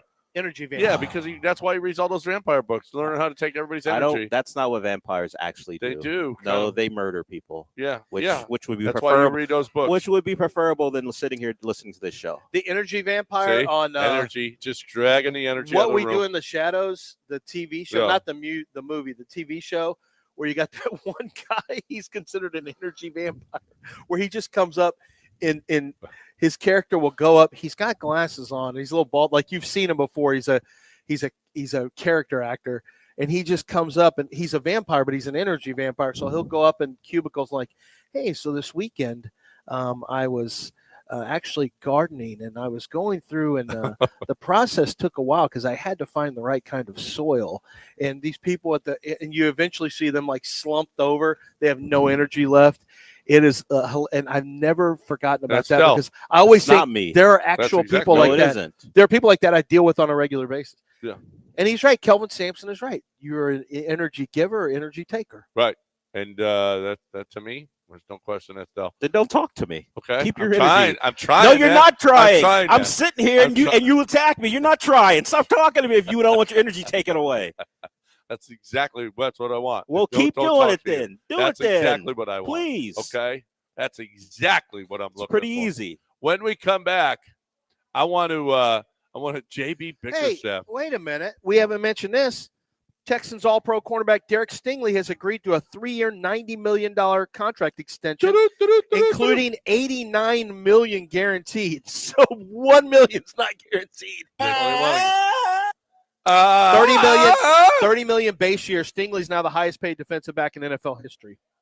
$90 million, 3-year, $90 million extension. Man, it's getting expensive out there, bro.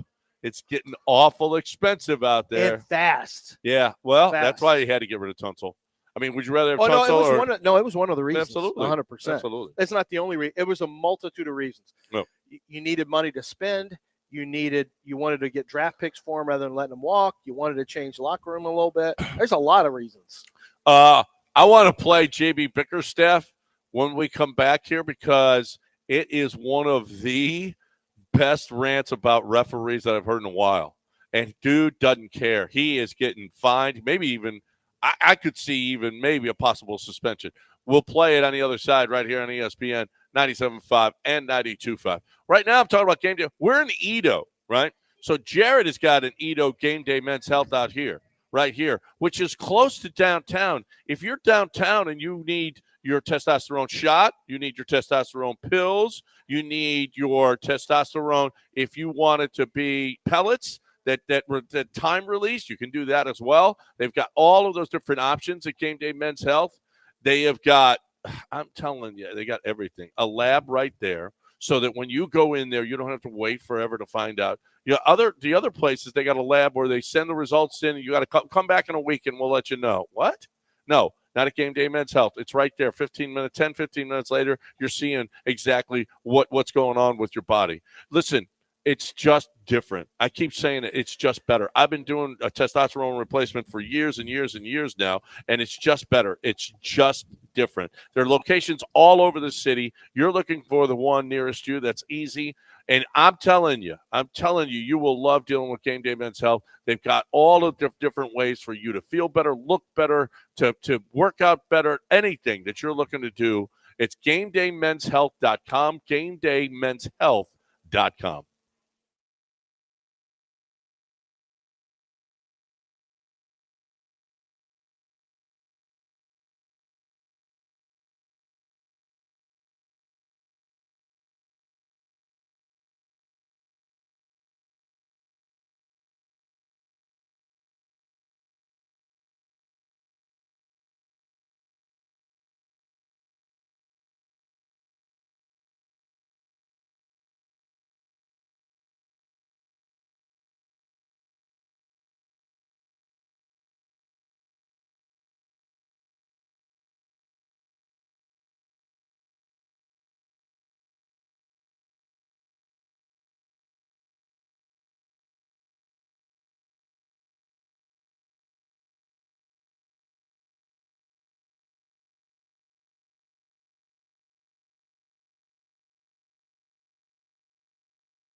It's John and Lance, broadcasting live from the Mobile Veritex Community Bank Studios. Located at Cobos in Edo, presented by Corona Premier.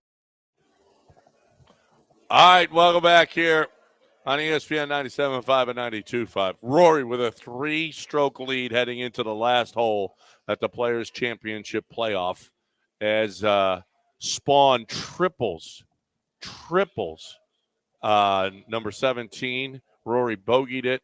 He was 1 stroke up. Now he's 3 up. So that is just really, really terrible golf. Really bad golf, JJ Spawn. But you're a Dodger fan, so have zero remorse for you.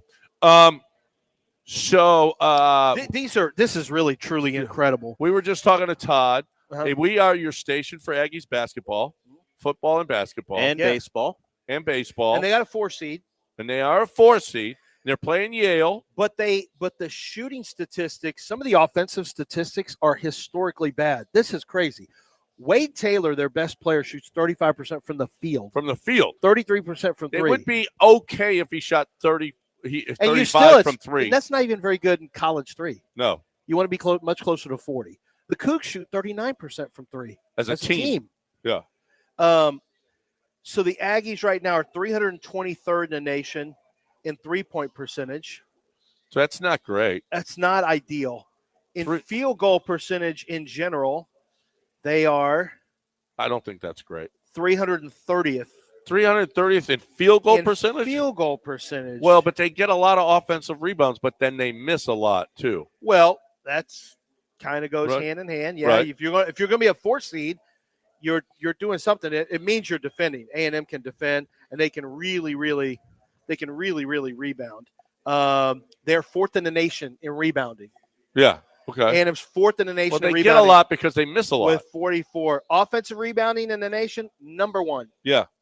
Number 1 in the nation. Because they miss a lot. Yeah, but they it's like get it. Angel Reese. All her rebounds. Yeah, you know why but- she gets rebounds? Because she misses. Yeah, but they come up with it, not the other team. Yeah. And that's why they're a 4. Well, that's why they beat Auburn. That's how they beat them. I was watching that game. I'm like, holy crap, Auburn, get a defensive rebound. What are you doing? I have money on Auburn.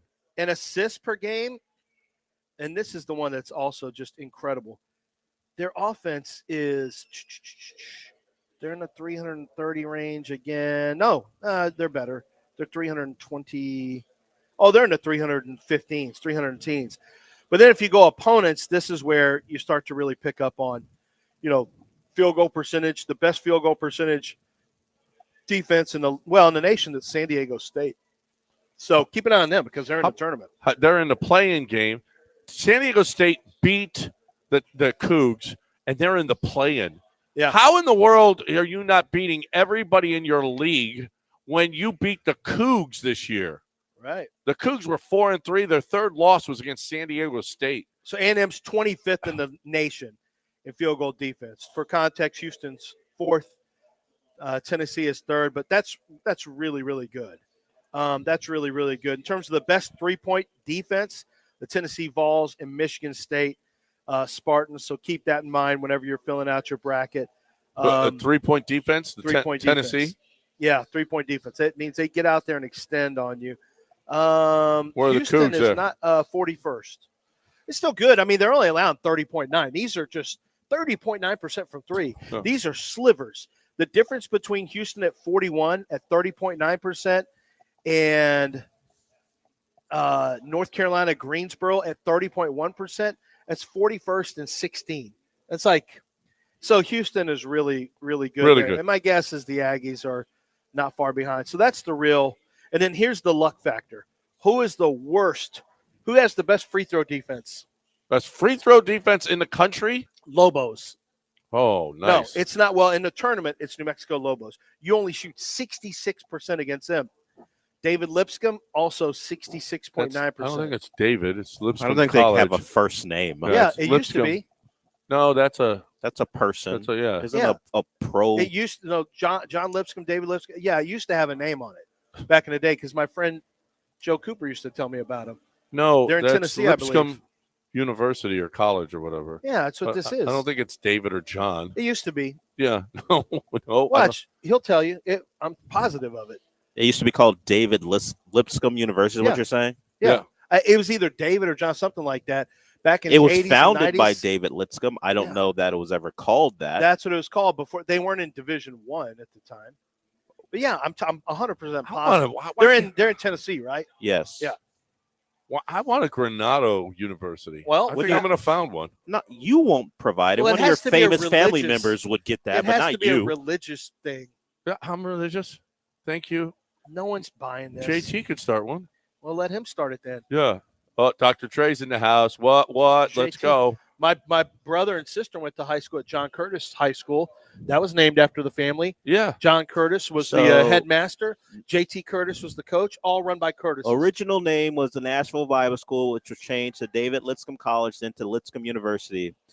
I don't know when it was changed, but it was at one point David Lipscomb College, Damn. then to Lipscomb Never University. ever doubt me again on David Lipscomb trivia. Okay. Okay. But it's not anymore, so stop calling it David. Okay? That's like I don't know calling when they changed it. that's like calling Akeem. Okay, when he changed his name and he to put the H on. No, okay? it's still Hakeem. I know. It was silent. Everyone tried to say Hakeem. No, it say wasn't. Hakeem. It's just Hakeem. It's Akeem. I know you're trying to change it. I thought you didn't even put the H on it, but okay. You know, T. Higgins and Jamar Chase, they went in together to make sure they both got deals. They're that close. You two are so close. You're both jiggling your legs at the same time and messing with the That's camera right. over here. Oh. That's right. What do I care about? Well, I don't care. Relax. People's- Just the relax the camera shaking. legs. No one cares. Okay. Yeah, by the way, T. I'm Higgins trying to make and my Jamar picks. Chase signed with the Bengals, the cheap Bengals, to Yeah. get 2 players. How about They'll that? continue to be crappy on the offensive line, but boy, they got good wide receivers and a good quarterback. Yeah, they do. Yeah, they do. That's a good When he can stay alive Well, because of the offensive line. Best way to never go far in the playoffs is to spend all your money on the exterior and not do anything with your offensive line. It's the greatest way. The Atlanta Falcons did it for years. You build from the outside in, sucker ass. Well, moves do is you what want to that be is. part of something special? Just take a Sucker discount moves. with Cincinnati, okay, and Yeah. go there You and let T. win. Higgins walk. You draft a wide receiver. You got a number 1 in Jamar Chase. My God. Now, Then you draft they're so stupid. They're so dumb. They're not drafting offensive linemen. They're Hey. so dumb. Hey, listen. They keep Why? signing at mid guys in free agents. Why do you think Pittsburgh and Baltimore keep winning in that division? Yeah. Because you got 2 of the dumbest teams right there. well, we're Yeah. only a Well, couple. one's dumb and one's cheap. Yeah. And the dumb one's run by Well, an what the analytics cheap? guy. But the cheap one just spent stupid money. But they had Sashi Brown to Andrew Berry. It's been pure analytics driven forever. And I would say with the Browns, it's less about front office and more about ownership. Browns ownership is notoriously bad. Yeah. No. Absolutely. Oh yeah. Browns, Jets. Yeah. We know somebody to work there. It's not good. It's not good. I mean, they do have 2 division titles the last 4 seasons. Who, the Browns? The Bengals. Oh, the Bengals. Yeah. No, the Bengals are just cheap. Listen, they've overcome it. Did you see what the players think of the Bengals and the way they run the organization? Well, they don't treat family well, and they're cheap as far as the amenities, but the players have found a way. And this was the deal. Chase apparently told them, if you don't pay T, I'm leaving. So they had the same agent, so that helped the cause. But he said, hey, if he doesn't get his, I'll just leave. And they said, okay, you made your point clear. We'll pay T, so T gets his money. That's nice. That's nice. That's the way to go about it. Listen, Todd, if you don't pay Lance or Dell, I'm leaving. Okay. See ya. Todd said bye. Dell, I tried. I Yeah. did my best. What more do you want? I think me to you'd do? be more of a detriment when it comes to Todd in the negotiation. Don't include John in this. Leave him out of it. Let's get Keith in here. Keith, what's going on? You are truly the most devious bastard in New York City. I don't know what that is. I don't know what that means. No one knows. What is that? Was that? I don't know. Is it a bit from some show I haven't seen? Probably. Or I have Alabama winning the championship. was it? This is a I'll losing bracket. drink your milkshake. You have It's not. I Alabama watched winning? it again. You did? I watched There Will Be Blood this last week, as a matter of fact. What a performer! He has the scariest eyes I've ever seen. Did he hate Eli or what? Oh yeah. Nobody hated Eli, and I realize he's like a devil. Did he get away with he's it, like beating the him with a devil. bowling ball? I would assume, yeah, because his butler wasn't going to say anything. I don't know. I think the butler was like, okay, that's all. No, the butler's not turning on Daniel Plainview. Nobody is. Okay, I'm just not sure. I used to think it was bastard in a basket. It's something. It turns out it was bastard from a basket. Oh yeah. You are a bastard from a basket. You're a bastard from a basket. My You're a God. bastard from a basket. They are making just a mess of this 18 hole. Please quit doing play-by-play of both golf. of them. This No is one wants to hear one this. of the Talk about the great Cougs. tournaments in golf history today. Talk about the Cougs or the Rockets. All right, we'll Stop. do that on the other side when we come back right here live at Cobos Q, brought to you by Corona Premier on ESPN 97.5 and 92.5. Don't you go actually go somewhere like Cobos Q. Get on over here and hang out with us at 2012 Rusk. We want you over here hanging out and drinking some beer on this St. Patty's. The holiest of holiday, St. Patty's Day. Time to talk about HRP. Talk about my peeps over there. You got a business. You're on your way to work. You're the CFO. You're the CEO. Or you're able to make some decisions for your company. How about suggesting this in your board meeting or whatever you're doing? How about HRP? I don't know how you're doing your payroll. Have you looked at your admin company? Have you looked at your admin bill lately? Because these admin companies, yeah, they'll do your payroll. Yeah, they'll do your HR. They'll do your 401ks, and they'll do all of that stuff. And have you seen the bill? Because HRP is going to do it, and they're going to give you choices on your 401k, not force benefits packages on you. They are going to give you choices. And look, if you're looking for a company that is going to help you build your business, be as great as you could possibly be, we love HRP. We've loved them for years now. They're part of the family. They'll be part of your family too. Look, HRP is how it's done. I'm telling you. Let's just give them a call and let them give you a free consultation on what they can do for your business. 281-880-6525 or hrp.net.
Now back to John and Lance, broadcasting live from the Mobile Veritex Community Bank Studios. Located at Cobos in Edo, presented by Corona Premier. Here's John Granato and Lance Zierlein.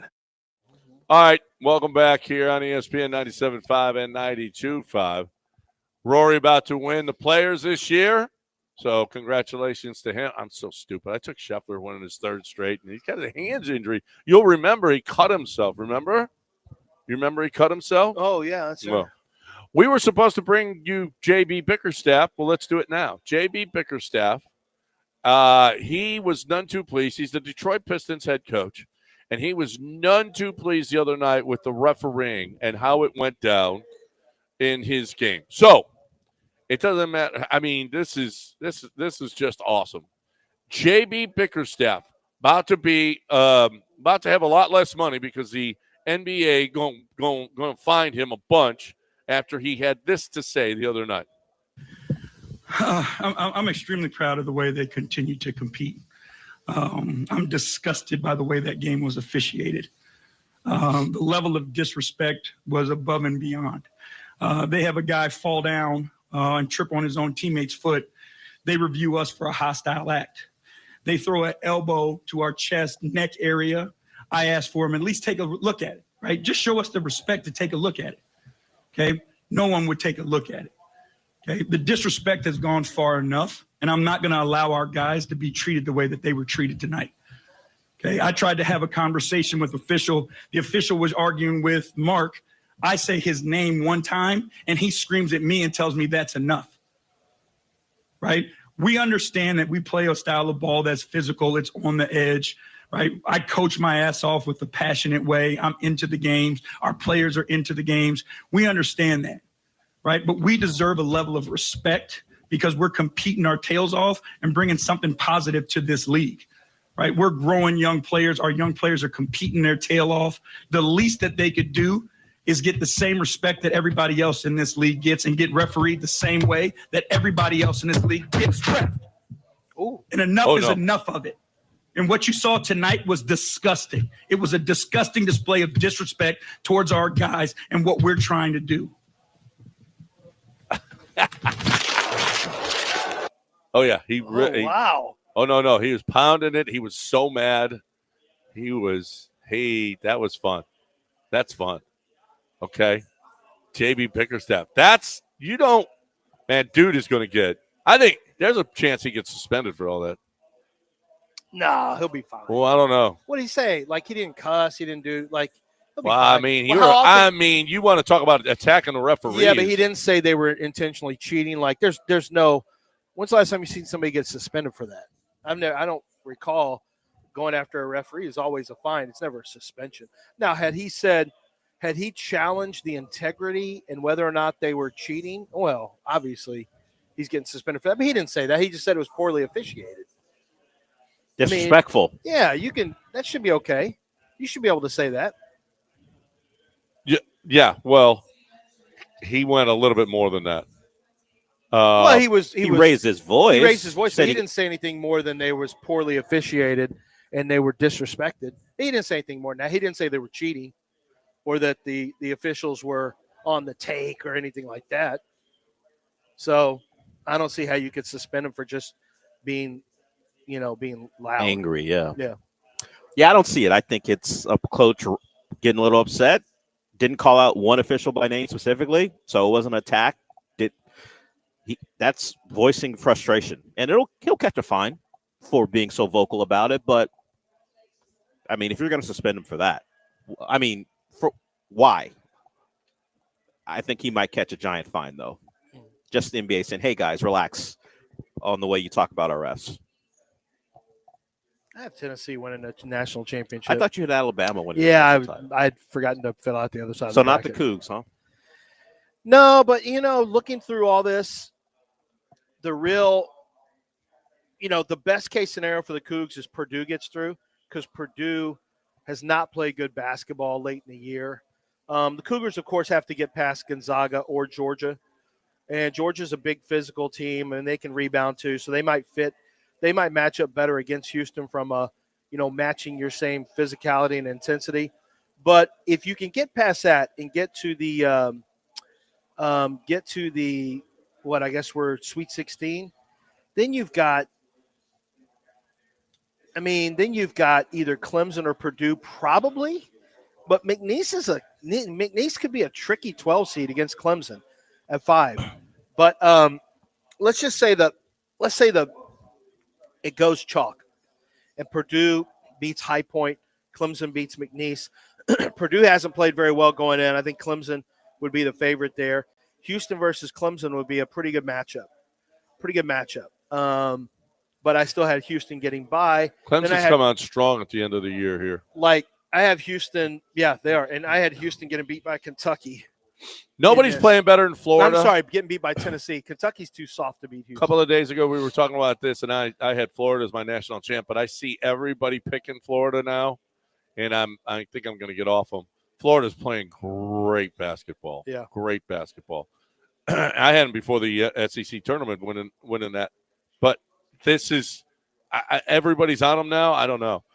But you want to talk about a guy, that head coach, at the beginning of the year, he had all those pervert accusations against him. Mm-hmm. And the one woman, I guess, recanted and said shit that it didn't happen, or they proved that it didn't happen, whatever. He also had some kind of sorority party issues or whatever. Oh, I don't know. He went to he pulled a Larry Eustace. Eustace, something.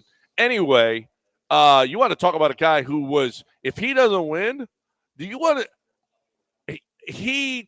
that's like playing the last year of your contract for another contract. This dude had it all on the line this year, and he's a 1 seed. Yeah. And he won the SEC, the best conference maybe ever. When was the last time we saw 14 teams? Ever. 13 was a record. And 14 now. Yeah. Only two teams. Kind of 14. Well, kind of. Texas is in. Are they? What seed are they? They're a possible 11. They're an 11. No, they're not. Playing another 11. No, they're not. It's not 2 11s playing. They're fighting for an 11. They're not in a tournament. It's 68. They're tournament adjacent. Sorry, 68 teams mean the 11. Longhorns are playing tournament 11. adjacent. They get a share of tournament money. 11 versus Rodney 11. Terry wins this. Does he lock in his? There are a lot of Longhorn fans who are hoping Texas flames out. There's a Longhorn fan running this show who hopes they flame out. Yeah, because they're afraid that Rodney Terry is going to get. Okay. Stay. Let's hear from him. Sean, you want him out? Yes. 6-12 in conference. That's simple. Yes. I think Kirk Bowl said he has to make the Sweet 16 essentially to keep his job. And when I saw that they're in the play-in game, I'm like, okay, now they have to win 3 games for him to keep his job. They made it just that much harder. But yeah, come on. And they got a really good player. Trey Johnson's going to be top 5 or 6 pick. Like, they got a really good player. He is legitimately, I think, the best player at Texas since Kevin Durant. Like, he is insanely good. Yeah. And yet here they are. And yet yes, Trayvon Martin they're sometime will hog seed. the ball. Well, and they won 6 games in conference. They were 6-12 in conference. That's such awful. a good conference. That's Come on. it is a and good they got conference. in. Thank you. Oh, it is. And they got in, and West Virginia didn't. West Virginia was first team out. Boy, I'm getting the text from Chase Hernandez. How we got? He said I learned something this weekend. How I learned that West Virginia got screwed because UNC's athletic director is running the NCAA tournament. Yeah, get your brand up, Chase. Get that how brand up. Did you see UNC's profile is terrible. It's the worst. I don't know how Indiana's not in or West Virginia's not in instead of UNC. UNC has one quad 1 win. 1-12. You just said why they're in. Yeah, you just told everyone why they're in. He runs. Chase, get your AD in that committee. That's all. That's all. Have that person run it. If not, you're gonna be looking and saying, "Hey, do I really want to be in the NIT?" I don't know. Who wants to be in the NIT? Rutgers doesn't. Speaking of teams who had great players and didn't do anything, Rutgers made the NIT and said, "Nah, we're good." NIT is like a spring game. Nobody cares. Rutgers. Slow down. You The ain't fans care Hey, about the spring Rutgers, game. Rutgers, They don't care slow about your that. roll. You keep fighting that. No program does. Alabama's The fans, starting to fans eliminate care. stuff. The fans Rutgers, care. Texas got rid It's of a it. recruiting event too. Rutgers, you ain't Yes, too it good is. for the NIT. You're Rutgers. Stop backing your guy. I know we're having a conversation. You're having a conversation. Stop backing your guy, Matt Rule. Coward. No. Not Matt you, Rule. Matt Rule. What about Steve Sarkisian? What about him? What about Lincoln He's still Riley? having a practice. All of these teams now are bailing on spring games because none of them like it. All it is for alumni. Yeah, it's an event for the and people who it's support your program. It's a moneymaker, and they realize, wait, we can still have a party and not play our games. Yeah, And all they that's do what is they're all practice gonna do. anyway. It's not put a our game. players on display. You better get ready because it's going to happen It's in mass. cowardly. It's all what it is. Well, that's what's happening. Man, I can't I've believe never they're going to seen take anyone- my 3-star away from me. I don't want to have an extra Nobody practice. loves the spring game more than Dell. I Does don't like. Miami have spring game championships? No, my point is I don't like cowardly coaches. Oh, I can't believe they're going to take Say it to Steve Sarkisian's face. At least he gave a reasonable excuse. We played so many games. I don't want to add anything extra on my players. Matt Rule's like, they're going to take my 3-star away from me. like Beat y'all it. did last year. No, it wasn't last year. 2 years ago. Don't lose 13 games in 2 years, Matt Rule. Don't worry. How about do that? He didn't have to do Stop spring worrying game. about more. He's got Dana. You don't give. That. Yeah, because Dana hadn't lost a lot of games. Yeah, no. He's got Dana running that. Dana- Boom, boom, boom, boom, boom. Dana, let's go to a bowl game now. the reason they went to a bowl game last year. The reason I know because of Dana. The reason they have Dana is because he lost too many games. That doesn't guarantee anything that you have Dana on your coaching staff. No. Watch National. The Natty. reason they have him. Watch this. Yes. Watch Natty now. The reason he's not leading a Big 12 program right now is because he lost too many games. Yeah. Well. It's true. Either that or he got stabbed in the back, but that's okay. Whatever. If you win more games, you don't get stabbed He in the wasn't back. stacking a bunch of wins now, and the offense wasn't exactly Guess what? explosive. And watch Nebraska. I'm putting a little something on a Natty. Okay. If you want to put something on a natty from a cosplay Patrick Mahomes, go right ahead. That quarterback. That's go what he right is. ahead. That's what he is. That's right. Oh, Patrick Mahomes no good? Okay. How yes, about Patrick Mahomes like? He's good. I will guarantee you, Dylan Raiola will not be there by year 3. This is year After 3, isn't this- it? No, it's year 2. Okay. It just seems like it because they've been talked about forever. Yeah. After next year, he will transfer portal out of there, take a big paycheck somewhere. Does he walk like Mahomes, like he's got Oh, yeah. a rod up there? Oh, yeah. Yeah. Oh, 100%. Yeah, I know. It's everything. He's Everything. practiced that walk. From running out. I don't even want to know how he practiced, but he did because he clearly looks like Patrick Mahomes, even when he walks. Yep. It's really, really creepy. Does he have a creepy brother? I don't know that. I don't know. Yeah, that would be good. That would be cool if he had a creepy brother too. If you've got a loved one, how about Zadok Jewelers?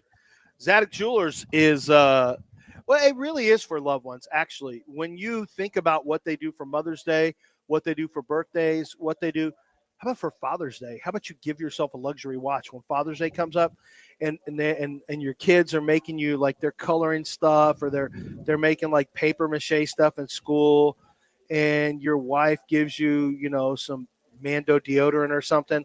Then go buy yourself a watch. Go to Zadok and get a watch. Get a luxury watch. You can tell her if you want or don't tell her, but it's your gift. You want to give yourself something nice. How about you go get one of the luxury watches? They have the best makers.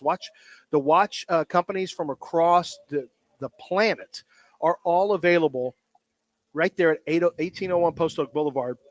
Is Zadok Jewelers. They also have, by the way, if you have a watch that needs to be fixed, they have master technicians who are certified in every watch that you can possibly imagine, every brand, so they can fix it for you. They buy, they sell, and they trade luxury watches. So if you are in the market to buy your first, to trade, to sell, make sure your first trip is to 1801 Post Oak Boulevard, over 4 decades there off of Post Oak, and they're the jeweler of the city of Houston, the Zadok Jewelers.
All right, welcome back here on ESPN 97.5 and 92.5.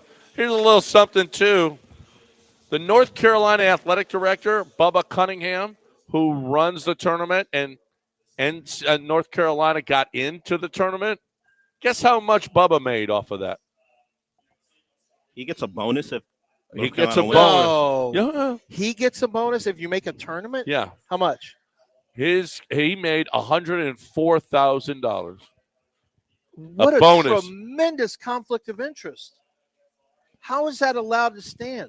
Well, you can't do that. If you have a financial interest, maybe he recuses himself in those discussions. Probably he did. has to. No, he absolutely did. Still, he could not be in any discussions or vote for North Carolina. You know what it should be? If you have a if there's a financial variable in your team making it, you shouldn't be allowed to be on a committee. Yeah, it should be that simple.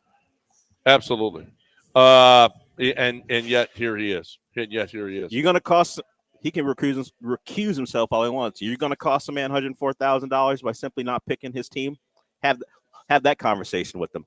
Yeah, Bubba. I mean, we think West Virginia's more deserving. Oh, you're taking $104K out of my pocket. Listen, it is hard to justify North Carolina. I'm not saying they should be it, but it's hard. Even me asking that dumb questions in throwing that innuendo in there is a reason why you don't have them there. It's a reason why you don't have them involved. Yeah. Because I could just joking around suggest that they didn't want to disappoint Bubba, so they put North Carolina in. Right. Why is he a part of the discussion at all? Right. So Daniel Poneman, I think it's Poneman, whatever his name is. Should I release schools that still owe players a lot of NIL money? They promised and never paid this season, but now are recruiting new players, promising even bigger money. They likely won't pay either list. Who is this guy?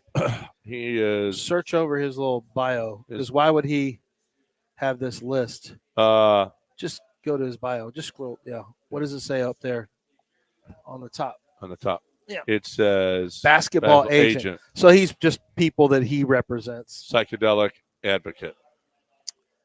Cool. Ayahuasca. So Aaron Rodgers is a bro. So he says that there are schools out there promising money and not giving it. I could see that happening. Yeah. I could see it happen. We heard the UNLV quarterback, right? Uh-huh. Who they were better off without. So and they were like, yeah, that's okay. You can go. You really? Okay. Is everything a contract now?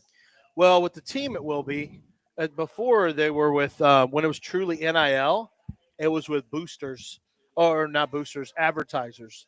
So I know John Daspit, when I did stuff with him, he had contracts. He had contracts that for every player had to sign a contract. And it stated very clearly what expectations are. Like, he was true NIL. John Daspit's true NIL. He shot commercials with these guys. He had them making social media posts. He ran commercials of them. It was what NIL is supposed to be. From a team standpoint, and this is the problem. If you're worried about getting paid and they don't follow through, there's nothing you can do about it. You know what? Because there's not a binding contract. If you want a binding contract, it needs to be it's probably going to have to be collectively bargained, which means that college basketball is going to have to unionize, which will mean you're not going to be able to leave. You know, your contracts are going to be 2-year contracts now. You probably aren't going to just be able to leave school after a year. So you have to give something to get something. And I think it's best for college. I think it's best for college athletics if the college players are unions. And the reason's simple, because you have a level playing field of, okay, these are the rules. At least if you collectively bargain, you have rules that are governed by both sides, that are collectively bargained, where the players' side agrees to it and the university side agrees to it. Now we've got some rules in place. We've got guardrails. We have expectations that have to be met because it's going to be under contract. That's the best thing to happen to college sports. I've heard people because they're just so afraid of the term union. But the fact is, if you look at how it's run right now versus how it would be if it's collectively bargained and unionized, and that's the only way you can collectively bargain is if college footballs or college sports are unionized, then at least you know what the rules are and everyone has to play by it, and teams have to make these payments. If they default, they're in breach of contract. Players have to stay for a certain amount of time or they're in breach of contract. So you have some, you have some things in place that would be best for both parties. Because right now it's not. Right now it's so far over in the player side that universities have there is no recourse for what you give to a player. They can take and then just roll on you, and it's that's why a lot of these places are realizing, man, we got to. A lot of the schools pay at the end of the year. They give you monthly stipends, or monthly payments, but they're not going to pay you the whole thing up front, because there were some schools who got burned by that, where they gave them the money up front and then zoom, player gets out of there. So that's what agents find out all the time. Agents of college athletes, their nightmare is they spend all this money on players. Players ask for money from agents, and agents have to end up paying the player basically, to recruit them. And then the agent, I know of a Houston Texan years ago who played the agent game where he had 3 different agents before he was drafted, and he just took money from all of them. So there's nothing you can do about that in the agent business. You just don't recruit scumbags. That's the only thing you can do, I guess. How do you? Yeah. Well, guess what? Sometimes that happens. Anyway, Poneman, he's a guy who he looks like a legitimate basketball agent for college players. That's what we have now. College players have agents. Oh yeah. Out there, and apparently there's going to have to be some legislation on this stuff, because apparently they're taking a big chunk. They're taking a much larger chunk than a regular agent would. 20% Yeah. in some cases of the NIL deals. Now, I've heard it's gone down. 20 standard for marketing deals, but you're not going to, there's too much competition now. So I'm sure a lot of them take 10%. They'll have to go down. Yeah. They'll have to go. But that's ridiculous, 20%. No, 20 is crazy. It's ridiculous. It's ridiculous. All right, 713-780-3776 is the number. When we come back, I put in sound, Sean. Rob Ninkovich talks about our O-line coach, Cole Popovich. He was in New England, and Rob Ninkovich had some thoughts about that, had a specific thought about that, about Cole Popovich and how pissed off he is that he's not with the Patriots anymore.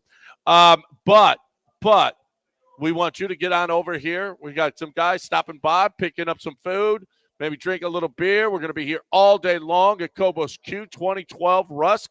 Want you to hang out with our boys. Dell is here for 2 hours after Rust, and Paul, and then Joel and Jeremy are going to be out here as well. So we're out here up until 6 o'clock talking NCAA tournament or whatever. And we also want you to get to ESPN975.com to fill out our bracket. We've got all kinds of great giveaways that we got going on. It's a great time. It's fun. Put yourself up against us. We're going to make out brackets, and we will compete against you guys. But there's also all kinds of great prizes that we're giving away on there as well. Gift cards and everything else going on there. So get to ESPN975.com and fill out your bracket. You can fill out multiple brackets at multiple places. We're just one of them, and it's absolutely free. You, my friend, need to talk a little Taqueria Randas. Yeah, you're looking for a great opportunity for you to stop in and grab a breakfast sometime before. Well, I'm going to give you 2 opportunities. Why don't you stop in and grab breakfast? Get breakfast tacos. Get yourself sit-down breakfast, a big hearty, filling sit-down breakfast, migas or chilaquiles or huevos divorciados. You can, any of those sit-down breakfasts are going to be fantastic. But, you can also stop at one of the locations to watch your games. Thursday, Friday, you've got games that you've got to watch, and they are turning their locations into sports bars. Their bars are now sports bars with TVs all over the place, a bar menu, drink specials. All that is available to you. All you have to do is stop in and start watching your games and enjoying the fun with your friends. It's Taqueria Randas, locations all over Houston. You've seen them before. If you stopped in, you already know. If you never stopped in, you need to stop in and turn this into one of your go-to spots. Taqueria Randas.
You're back to John and Lance, live from the Mobile Veritex Community Bank Studios. Located at Cobos in Edo, presented by Corona Premier. Okay, welcome back here on ESPN 97.5 and 92.5. So, Cole Popovich was with Skarnecchia with the Patriots, and Kaylee was there as well, and Kaylee loved Dante Skarnecchia, and he said he learned a lot from Dante Skarnecchia, the great offensive line coach with the Patriots all those years. Well, Cole Popovich was there as well, and Rob Ninkovich is none too pleased that Cole Popovich is with the Texans and not with the Patriots right now. Here is Rob. It's called Ninko or something. I don't know what it's called. Anyway, but he's on his podcast, and here is Rob Ninkovich talking about Cole Popovich. They had a really good coach. They had a great coach in Cole Popovich, who they wouldn't bring back because he didn't get a COVID shot. Yeah, no. Right? Yeah. So they would have had a great coach. He was with Skarnecchia for a long time. Nobody's talking about that. The radio doesn't talk about that. Nobody says. Radio don't talk about a lot of stuff. We had a great coach here, but we mandated everyone get a COVID shot. So he personally didn't feel comfortable with it. So we fired him. I mean, not a great look for. I mean, and now when you think about the COVID shot, that's what got the dude fired. That's what got Cole Popovich fired. When you think about, wow, that's where we were the country at the time. Are we sure that's the info though? That they fired him? Well, I don't know. I never heard that before. I had neither, but I don't know. That's Rob Ninkovich, but Rob Ninkovich says the media's not talking about it. Maybe I don't know. Popovich let go. By Well, I don't know. I'm trying to see. That's whenever Cole Popovich was. Initially, we thought he was fired, and then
Time to talk about Truck Month, the Chastang. I'm about 10 minutes from Chastang right here, downtown. We're in Edo right now, but it's right up 59. You get on 610, and it's 2 exits from here. And listen, it's the place to go get your Ford truck on. It's Truck Month there. F-150, 2024 F-150s, $6,500 cash back on top of Chastang discounts. Or a Super Duty, $3,000 cash back with Chastang discounts as well. No dealer add-ons, no extra fees, real trucks, real deals, real savings. I mean, these other companies, they claim, yeah, we got this off and that off and this off. And then by the time you're all set, it's all said and done, you're like, what the heck am I paying for? My goodness, I thought I had all kinds of stuff off.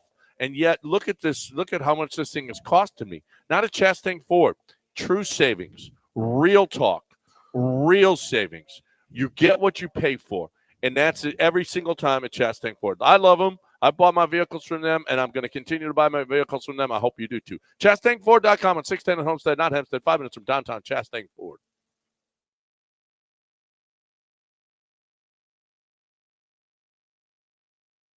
It's John and Lance, broadcasting live from the Mobile Veritex Community Bank Studios. Located at Cobos in Edo, presented by Corona Premier. All right, look at that. Some breakfast tacos over there. Maybe get your strength up and we'll arm wrestle again. I'll beat your ass again. Let's go. Let's do it. All right? Sorry for I guess it sounded like dog whistles or something. I don't know what the hell Loud that was. screaming. That was Dell. That probably sabotaged Sean the show. said, this is unlistenable. Yeah. It's over. Well, you could have said that. Yeah, Rory won. You could have said that before the noise started. This is unlistenable. The show in general or just with the noise? Okay, Sean, so which is it, Sean? We haven't touched on this since we got the info. This is a really big deal. Derek Stingley signs a 3-year extension. So the Texans are going to keep him through 5 years. So the 5th-year contract is not for a couple more years. He's played 3 years. So he's got a contract this year. He's got a 5th-year extension or 5th year. So I would assume they're using the 5th year on him. They're not letting him become a free agent. I don't No, think. they just signed him to an extension. But you have to make your decision on the 5th year after your 3rd year. So I don't know if that happened or not. But the extension, I guess he's forced to take the 5th year. And then you got 3 years after that. So you got 8 years of Derek Stingley. Yeah. That's good. He gets $30 million a year, $90 million with $89 million guaranteed. Richest defensive back contract ever. I guess that's just so technically they could say it's not a fully guaranteed contract since the Owners Association is starting to balk on that because they don't want it to turn into baseball and basketball. But it basically is. So Derek Stingley, one of the best right now, paid like he's the best cornerback in football. And, Pat Surtain is probably the best, but Derek Stingley is right there in the conversation for sure. And since he recently had the biggest year and Sauce Gardner had a lesser year, you can't even say that Sauce Gardner is better than Derek Stingley anymore. No. That was an easy one. Well, you couldn't say it last year either. And even, but he only played half the year. So you could still say it. This year both guys played the full season, and what happened? Blowout Stingley. Yeah. And Stingley looks like the truth. And guess what? We were crushing Nick for the pick. Yeah. Because looked bad after year one. After year one. Just And so that's why you gotta wait. It's why you gotta let it play out. You gotta wait. You gotta wait. You can't. I mean, there's so many guys. It's guy after guy after guy. Do not give up on them after a rookie year. It's hard to make that adjustment. Well, first of all, he wasn't healthy. Stingley wasn't healthy. But is Sauce a flash in the pan? No. I think Sauce can play. I think he just had a bad year last year. That happens too sometimes. Well, that whole team had a bad year. Yeah. That if you're a Jet, you're just going to have a bad year. Terrible. It's funny. I've been reading a lot about this Aaron Rodgers thing because I'm kind of curious what's going to happen with just the falling domino of where Aaron Rodgers goes. Now he wants the Vikings or the Vikings. Yeah, want but him. the Vikings came out. No, Vikings came out and said J.J. McCarthy's their guy. So the last I saw was it's still up. Well, in the air. what I saw is that Benjamin Albright came out and said, let me be very clear on this. Aaron Rodgers wants the Vikings, and the Vikings have no interest in Aaron Rodgers. So if that's the case, that leaves him with the Steelers or Giants, and nobody's going to want to. How about retiring? Well, I've always thought that's on the board. Yeah. If he doesn't get where he wants to play, I don't think he just plays to like, the question was asked about the Colts. He wouldn't go to Indianapolis. He wouldn't go to certain cities. I assume he'll go to Pittsburgh, but I don't know that for a fact. Would he want to stay in New York? Maybe he'd want to stay in New York, but they don't have enough to win. So I don't know why you would fool with the New York Giants. That doesn't make any sense to me. The Steelers give you a shot.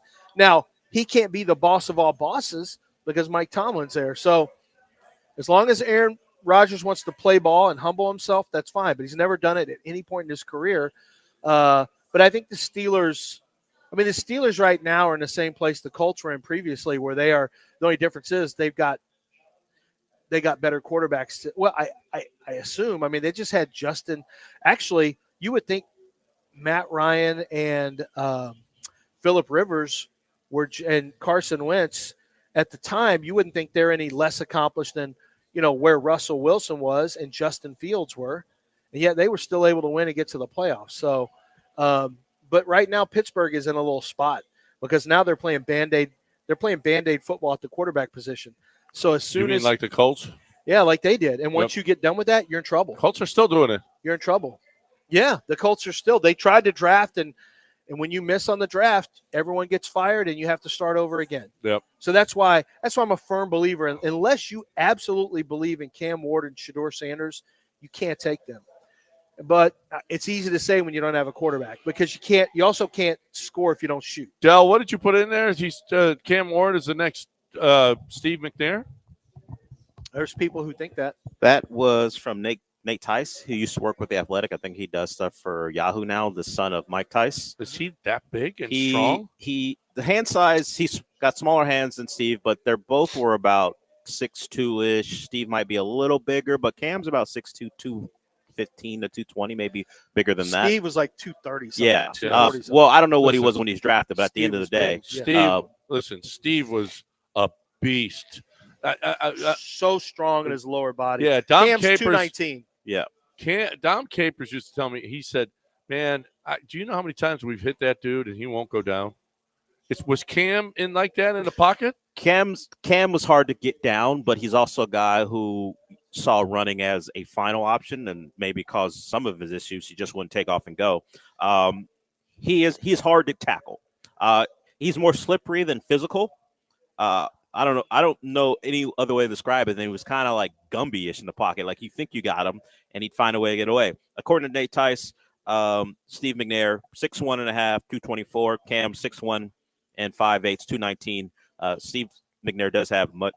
If we talk about hand size, which always becomes a factor, Cam has 9-inch hands. Steve had giant hands. So he just saw them, and he put highlights, clips together of both of them in college, and he saw the similarities in how they play and how they move around the pocket as well. I think as Bucky Brooks comped him to comp Shedeur Sanders to Steve McNair. Steve had a special arm. I mean, not special, but he had a strong arm. He had a good arm, but not a lot of people have been like Steve McNair. He is just kind of like, Dak Prescott, frankly, physically is built like Steve McNair. He moves a little bit like Steve McNair. Steve was a better runner, but Dak Prescott, actually his game at times reminds me of Steve McNair. Just Steve was substantially tougher, but that's because Steve's one of the toughest guys I've ever seen play quarterback. But he wasn't a spectacular passer. Steve McNair's stats they're not like he was this gunner at Mississippi Valley State. Steve McNair's, have you ever looked at his pro stats? I remember just watching Steve McNair. Just Alcorn State, wasn't he? Alcorn State, yeah. I was thinking of Jerry Rice was Mississippi Valley State. Steve McNair, did he ever? Yeah, he hit 3,000 passing yards 1, 2, 3, 4, 5, 6 times in his career. 20 touchdowns. He only hit 3 times. 3 times over 17 years. He had 20 touchdowns. 17 years? Yeah. Steve played 17 years? 17 years. Look at the touchdowns and interceptions. 14-13, 15-10, 12-8, 15-13. Steve McNair played 17 years? He did. Did he really? Yeah, he did. Wow. Until he was 34. I didn't think. Wow. That's. But from a passing yards per attempt standpoint. Until he was 34. Then he came into the league at 17? No, 22. Wait. 13 years. Yeah. 17 game average. Yeah. He did. He came into the league at 14. 13 years. I hadn't had a shot. Yeah. So it's a 13 year. Yeah. Okay. So 13 years. But when you look at these stats, like his career yards per attempt, 6.9. His career completion percentage, 60. Like it's a different time though. Well, it is, but they weren't all vertical. It wasn't 1980s. Yeah. Well, look at he didn't have great wide receivers either. Got his team to the Super Bowl. Steve McNair was pretty freaking good. Pretty freaking Well, good. he was an example of knows how to win. Yeah. He could make winning plays on third down. That was what was big. Man, you had 3rd and 7. Oh, God. And he got out of the pocket. It was so frustrating. Yep. You got a shot in front of you, and Raul wants to do it. Dell, you going to do a shot? No, I'm good. Why? I mean, the owner of the place wants you to do a shot with him. No, he and doesn't. you won't even do he a didn't shot even with bring him. one over because he understands. He understands. He's not wasting. Yeah, it's not going to bring alcohol over to me. Yeah. That's. Yeah. He Okay. understands. Here, Yeah. go ahead. Do your shots. I want to see this. Oh, yikes. John's at the top of that list. Tequila? Yeah. Yeah. Jameson? Oh, Jameson. Oh, that's Jameson? No. There's the burn right there. That's pretty smooth. Woo! There's the burn. No one does that during Lance. That's embarrassing. That is It's embarrassing. literally St. Patrick's Day. He's trying to. No one yes. does. Literally St. Patrick's Day. Raul is asking the question, why is John trying to divide people? He's a divider. Trying to break up. That's all I do is bring people Trying together. to break He's up a Brown and divisive Brown. guy. Yeah. Okay. He's That's all I divisive. do is bring people He's together. trying to breed discontent and trying to set people against each other. That's who he is as a person. And then he sits back and goes, "Up, wasn't me. Don't know what you're talking about." Look at that. Look at those tacos Roland put out there. That's nice. He's Nosferatu. Dude, He's what? Nosferatu. He called you Nosferatu. I don't know what the hell that means. You're Basically, you're a vampire. You're a horny vampire, apparently, Oh. is what he called you. Okay. But speaking of which, what's his name? Tiki? The guy who was in the vampire. Taika Waititi? Taika. Yeah. I saw him at the Emmys. You did? Yeah. They have crazy hair? He's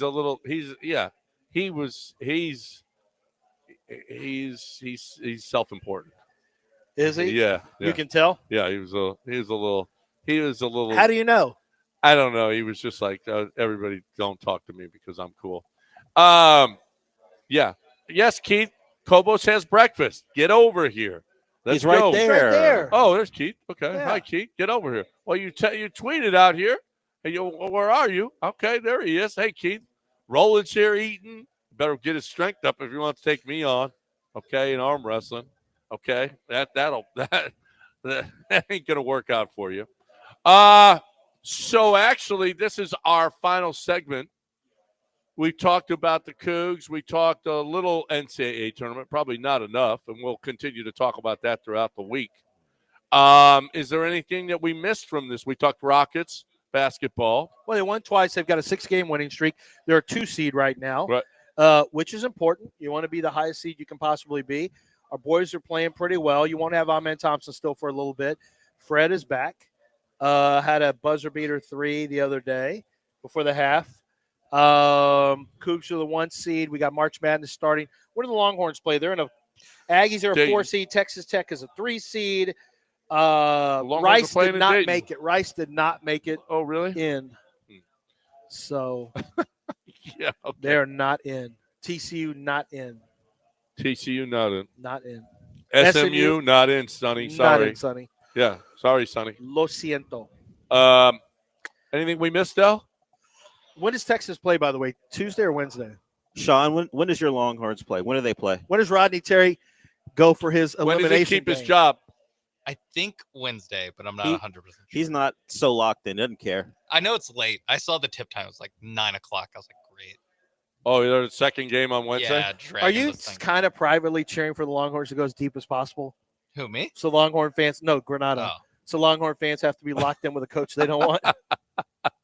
I don't care. They're talking about Billy Donovan I and would have- Sean Miller and all these guys. Like, Listen, if Sean Miller beats him, do you want Sean Miller, Sean? Yes. I You want do? Sean Miller. Sean Miller's a good coach. Or Will Wade. Or Billy Donovan. Yep. Or Anyone, Yeah. almost anyone will do. Anybody. Will Wade's a good coach. But listen, he was cheating before everybody else was. We're not sure that he could cheat with everybody else cheating. He's doing a pretty good job at yeah. McNeese. I don't know if he's cheating, but he's doing a pretty good Well, job no, there. now payments are legal for everybody. But he doesn't have probably a big bank account. At He's won like McNeese. Not a 30 McNeese. games the last 2 seasons at McNeese. Come on. Yeah, he's Yeah. done well. And now that show He's probably cause a is pretty about good- just about over, isn't it? I think so. A major program may come calling for him at some point. Hush, Lance. Did Tulane make it? Tory play basketball at Rice. No, Tulane did not make it. No. Yeah, the Longhorns play Wednesday at 8:10 on True TV. Wednesday at 8:10. It doesn't get any better than that. Man. Except Fubo doesn't have any of those. True TV, TNT, TBS. So it's a conglomerate of CBS, is it? Yeah, Turner, I guess is what That's they would. Turner. That's yeah. Turner. They do not. So they Turner don't did not have do a any deal Turner. with Fubo. Wow. It Yeah. looks like you're screwed. Where are you going? That gay bar? Oh, are you gonna be in LA for that? I'm going to be in LA for that. Yeah. A gay sports bar, to be clear. Big Yeah. sports bar. Yeah. It's a sports nothing bar. wrong with it. Hey, why do you have to label it? Because wouldn't they label themselves as a gay sports bar? No, it's just a Just sports sports bar. bar? It Okay. just said sports bar. Then why did you call it a gay sports bar? Because That's how we were introduced. Yeah, to it. that's how you talked about well, it. the owner was gay. The bartender. I think it was important Yeah, for the. but- I think it was important for the story. Sure, I do think it was important for the story. clientele, but to me, it's just a sports bar. but- I don't see John doesn't gay see or that. straight. Yeah, you did because you just told us all the guys were gay. You saw John enough. doesn't see that. He I did don't see see it. it. He didn't go. I don't know what their sexual preference was. I was just in But he there to watch doesn't- sports. Well, when you walk up and the bartender goes, "What do you have, sweetie?" It's the And, only, and the only reason you told the story is because you noticed how gay. Well, crap! I've seen men that were lady gay. at Lulings do that to you before. well, that's Margie. That's fine. She calls you sweetie and That's hun. fine. That's fine if a girl calls you sweetie. Why can't Gary? Gary can call you sweetie. Yeah. What's that mean? Gary's just being nice, right? How do you know his name was Gary? Just a Just generic name I yeah. use. Could have been Okay. Chad. Who knows? Yep. Oh my God! Don't say that. What? My Well, boy I'm Chad not- ain't gonna like I'm- that. There are more Chads in the world than that Yeah. Chad. Where are you going? How you gonna watch your games? I'm gonna watch. I'll probably go to Buffalo Wild Wings there. Oh, okay. Yeah. You could just sit on your phone. I'm in a tournament on Thursday, but then after that, I'll probably go to Buffalo Wild What Wings. kind of tournament? Golf or poker? Golf. Oh, okay. It's a 2-man. Have you been in any poker tournaments? I have. Yeah, I would imagine. Anyone call you sweetie there? I won. Not as many. Oh, did I? I told you. No. Because I'm not from there, they taxed me on it. What? If you win over $1,500 in a tournament there, they tax you. Yeah. California's California taxing taxes people? out. I don't believe outside that. of California. Yep. California has taxes? I don't for one second On believe fo- that. on the foreigners, So on hold on a second. non-Californians. Yeah. So hold on a second. How Yeah, did they know? they discriminate How did they know? because you got to give your driver's license. You don't have a California license yet? He hadn't done that. You better flip it so you keep more of your I'm doing money. that. I got my license plates. I'm gonna go as long as I can, but Texas. Okay, before I have to pay all those. Try to keep your fees. wins below 1,500 then. I know, right? Let's chop. Yeah, we did. We chopped, and I still won more. I was, Oh. yeah. It was How much you get taxed on it? I got taxed. I don't know what it was. It was a couple thousand I won. But So what'd you get taxed? I forget. What percentage? 15%. Oh God. Yeah. 15%. 15%. Keep your foreign money out of California Yeah. unless you want to get taxed. And then on I'm it. going to get taxed on it again because it's reported to the IRS. Yeah, I'll get taxed on it again. Who's reporting it to the They IRS? do. What a bunch of scumbags. I know, right? That should be you do it yourself. Which you won't. Well, it's up to you. You want to play that roulette with the IRS? How? And let me tell you nobody's worse than the California Franchise Tax Board or whatever. They came after me 4 years ago. They came after me and got 800 from me. 800. Yeah, because I worked there, or 700 from me. Because I did In LA. I traveled to go do TV, and then I'd come back and I'd Well, you got to travel. do it back again when they this used year. to You got do to that. pay them. No, we don't travel like that anymore. I thought you were Remember when I going would to LA go in? and doing it. Just 1 week. That's that week. Shut up, snitch. What are you doing? Why are you? You got to snitching so go. You hard? got to pay them. He does like Hey, telling on people. listen. He is a teller. Yeah. This is why he had to listen, get. he they would got roll him, over. They got him up out of Chicago for this. Yeah, we had fires. the feds we had got to him pay out. for 'em. We had fires. No. We got to pay for. 'em. Californians pay for Do your own your part. fires. Do your part. State's evidence. It's true. Anytime you set foot in California, if you do 1 hour of work, you owe them a day's worth of taxes for whatever you got paid that day. I'm not going to. Are we sure he was born with this face? He got out of Chicago, changed his name to John Grant. Do we know what he actually looks like? We don't. No. We don't. Yeah, I've seen a picture of him. Okay. Yeah, This is a mask. we had a picture with your hat No, on you just had that, facial reconstruction. to protect yourself. That's why, like, hey, John, we would Nah, because we've seen a picture of him when he was young. we would prefer you didn't go into a public life to keep yourself safe. He goes, no, it can't stop me from doing that. So they paid for the facial reconstruction. Now, Green Bay would have been the perfect hiding place. Nobody goes there. So I'm saying for the witness protection. Yeah. Green Bay would have been good in Lafayette. I ain't snitching Honestly, on nobody. You were good in You Lafayette would. too. No, I He wouldn't. would roll over for like a chicken You sandwich. got He'd roll to pay. over. He's telling me you got How to pay our good? taxes. From where? Now he's Exactly. from California all of a sudden. Exactly. From where? From Exactly. where? The fact that you asked that question means you're a problem. No. Maybe an Italian beef with Fine. sausage. With sausage A and combo. peppers. A Some combo, peppers. Sure, yeah. you would roll over. Yeah, I'd Just roll. point right at Lance. Yep. That's a delicious By the way, sausage and beef. What's it called? beef and sausage. Yeah. With green. It's a combo. With the pepper. Yeah, combo. It's called combo. Yeah. I got a combo when I was there. I haven't been to Chicago for years, but I got a combo when I was there. It's good. Yeah, it's good. Don't they have a Portillo's here? Portillo's, yeah. Portillo's, yeah. When you go out on 99, not really. It's on 99. But that's got the hot dogs, right? Yeah. When you go back to see your brother, Portillo's are a little overrated. when you go back to see your brother, do they sneak you into the trunk of his car to get back in the neighborhood so people don't know you're there? No, it's statute of It's limitations. not the same neighborhood anyway, is it? No, my brother's out in the. Are you kidding? Where my brother lives, there ain't No nothing- problems. There ain't no problems out there. No, he ain't got none of that going on out there. All right, when we come back, News of the Weird, live from Cobos Q, right here, 2012 Rusk. We want you to come on by. Dell's going to be here. Paul's going to be here. Joel and Jeremy going to be here. Keith is here. So come on by and hang out with us here all day long at Cobos Q on this St. Patty's Day. This, the holiest of holidays, St. Patrick's Day, right here in Edo. McGrath Pest Control, listen, they kill pests so you don't have to, right?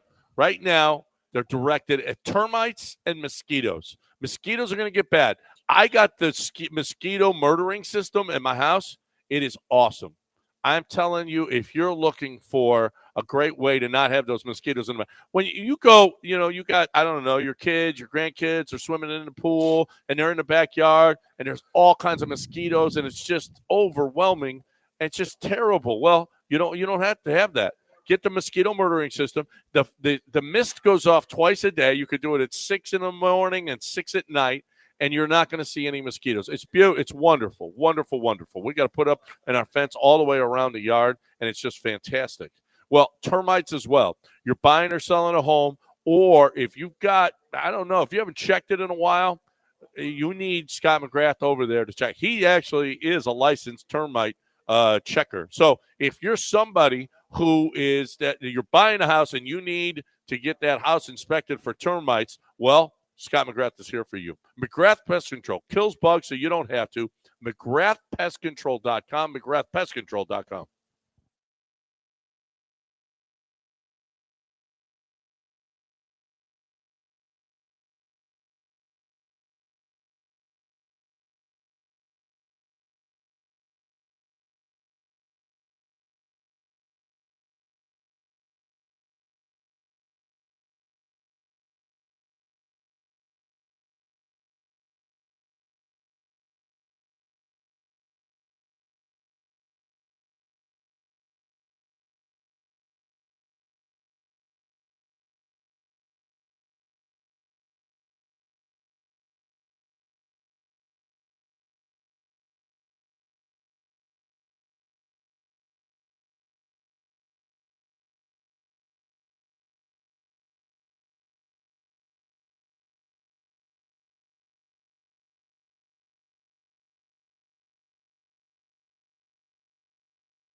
Apparently, there was a gorilla loose in Virginia.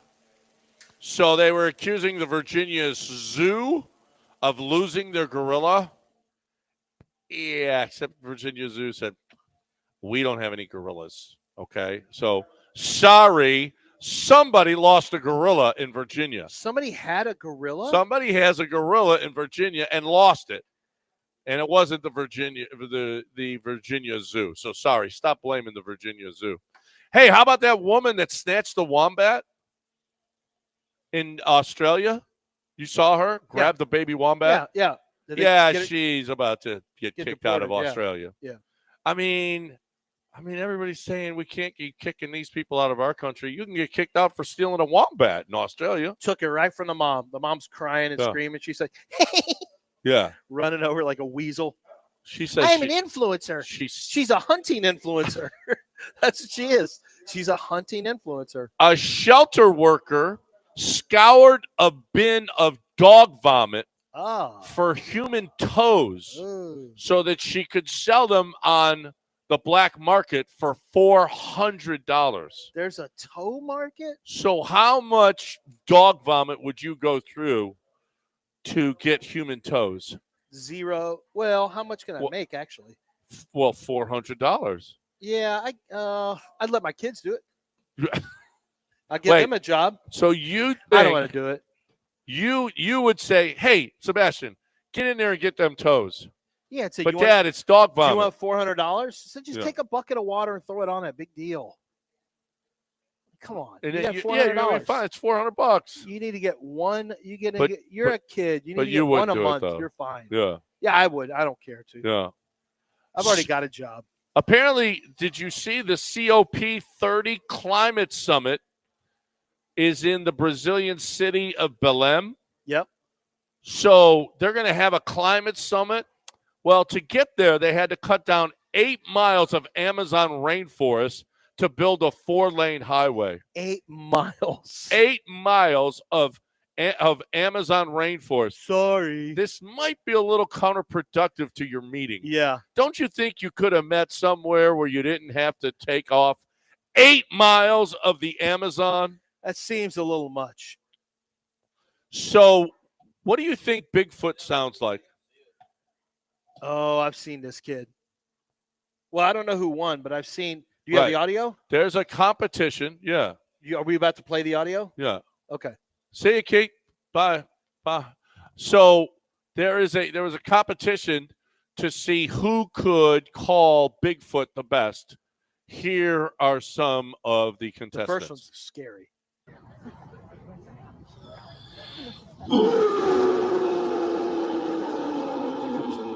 Chewbacca.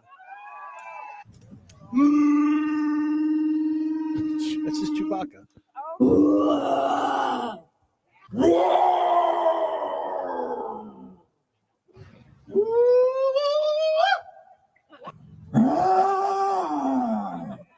This is going to be the Ohio howl.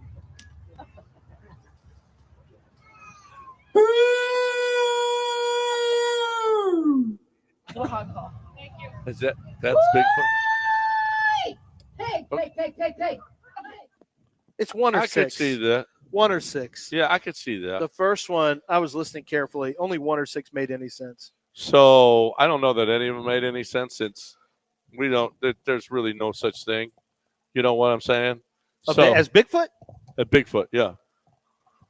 Do you believe that there's a Bigfoot? I mean, flat earthers are back. I feel like we have to bring Bigfoot back. Well, Bigfoot has been if around. Flat earthers are going to be back, then Bigfoot has to be like we're almost positive there's a Bigfoot. Like there are UFOs. I have no doubt there are UFOs. Too many aircraft, too many actual pilots have said, yeah, we saw something pretty crazy up there. So when the fires hit, the mayor of LA was in Uganda, right? Yeah. Remember? Yeah. Well, apparently the California Insurance Commissioner was in Bermuda when the oversight hearing meeting took place. Apparently, nobody in LA wants to be in LA when you're supposed to be in LA. I mean, the weather's good. What are y'all doing? What are you doing? Bermuda? Stay there. Yeah. If you're in, guess what? Good news for people in solitary confinement. And they're using virtual reality to help people in solitary confinement so that they can feel like they're not in solitary confinement. It makes sense. Doesn't it? Yeah. I mean, I think we should buy virtual reality headsets for everybody. And oh no, that's right. You're in prison. Maybe we shouldn't buy all that stuff for you.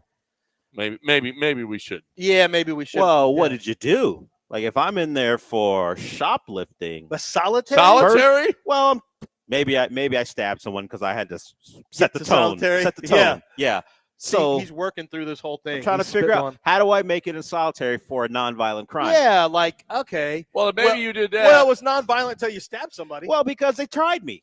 Yeah, they tried me. I didn't want to stab him, but he tried me. He tried Dell, and I'd like for Dell to have a VR in there. Yeah. Well, you would. You want Dell to have all he did was shoplift. a nonviolent crime, other than the shanking. Well, you're nonviolent. it's either him or me, John, and it wasn't going to be me. It wasn't going to be Dell. Well, that's a problem. Yeah, if I'm defending myself, I didn't go out looking to shiv a guy. But what about in shot But I collar? knew. That guy got in trouble in shot collar. He was DUI. Before you know it, that guy's in the middle of an Aryan gang. He had no choice. He had to stab guys up. I wouldn't be in the middle of an Aryan gang. Well, but, probably not. But one for me. Yeah.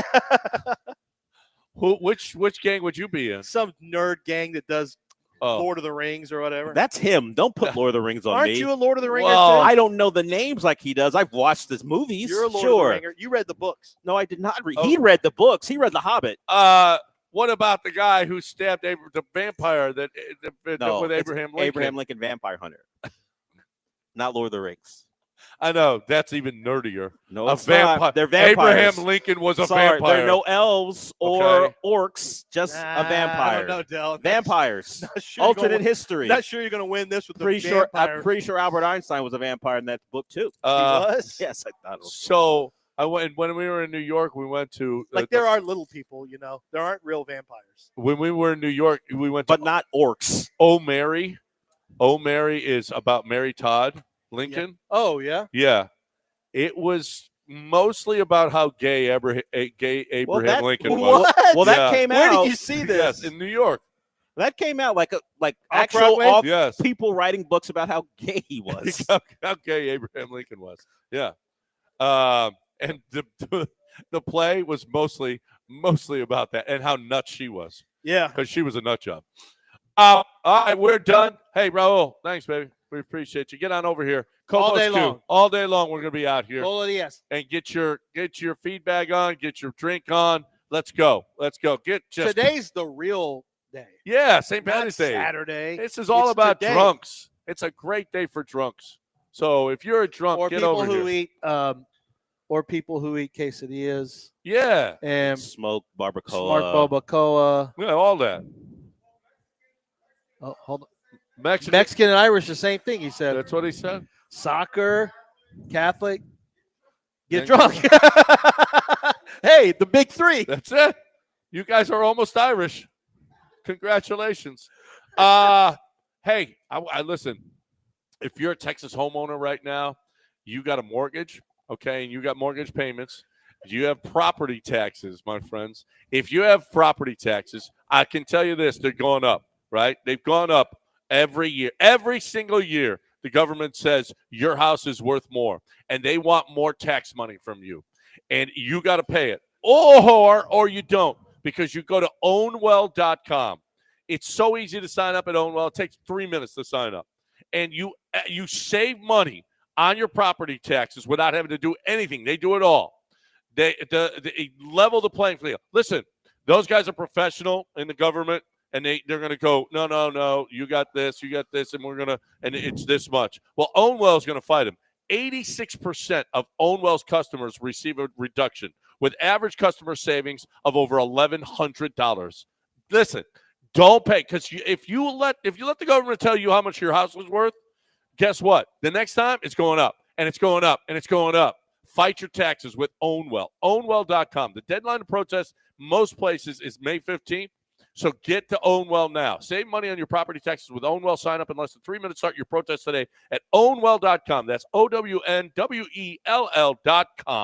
We'll talk to you again tomorrow, everybody. Have a great day at Kobo's Cube.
Welcome to the show.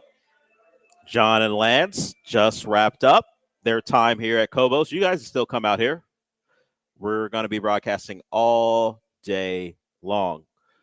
John did threaten to arm wrestle one of the people who's in here. Thankfully, that did not go down. He's still here, so maybe he's welcoming all challengers if you want to do that, or maybe he just wants to chill out, have a breakfast taco, drink a beer, and go about his day. But you guys can come out here. It is us out here with Raul celebrating St. Patrick's Day and Kobos in general. So we welcome you out here. The entire station will be out here till 6. o'clock. Sam's out here. I'm sure if you want to be in a photo, she can take a photo of you and put you on Instagrams. We have our social team out here. And of course, the people who help keep Kobos going, they're out here as well to get you whatever you might like. So we had an eventful weekend, and maybe some of you don't have to work today, so we'll include today as well.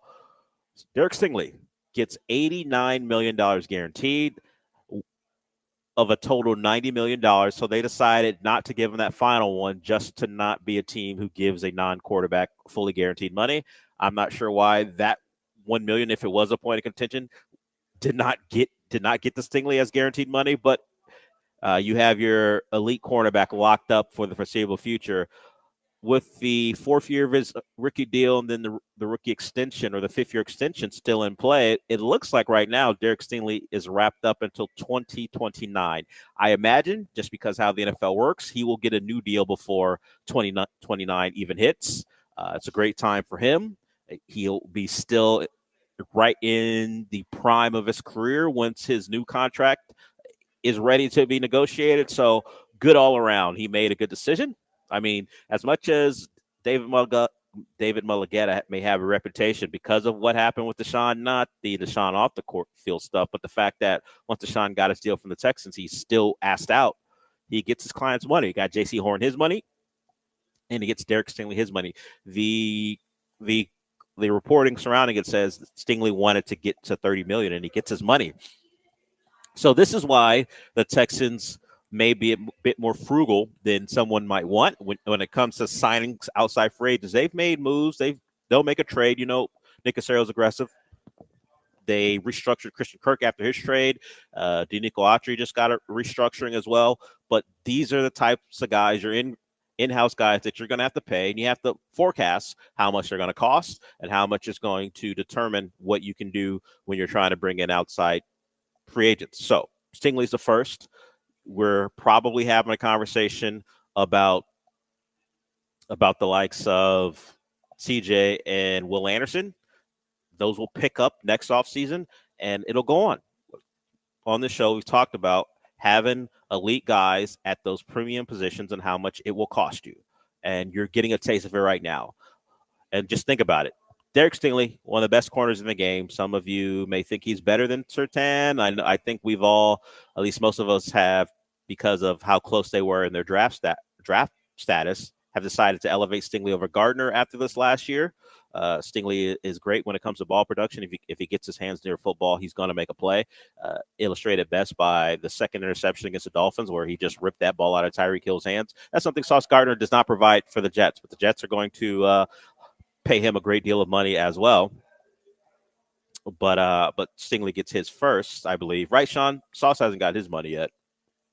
No, I don't think Sauce is signed. Okay, so we will see what Sauce tries to command for the better part of their careers up until maybe the last year and a half or so. People said Sauce was the better corner, so I imagine Sauce will try to extricate as much as he can from the Jets when it's his time, if he still wants to be a Jet. That's always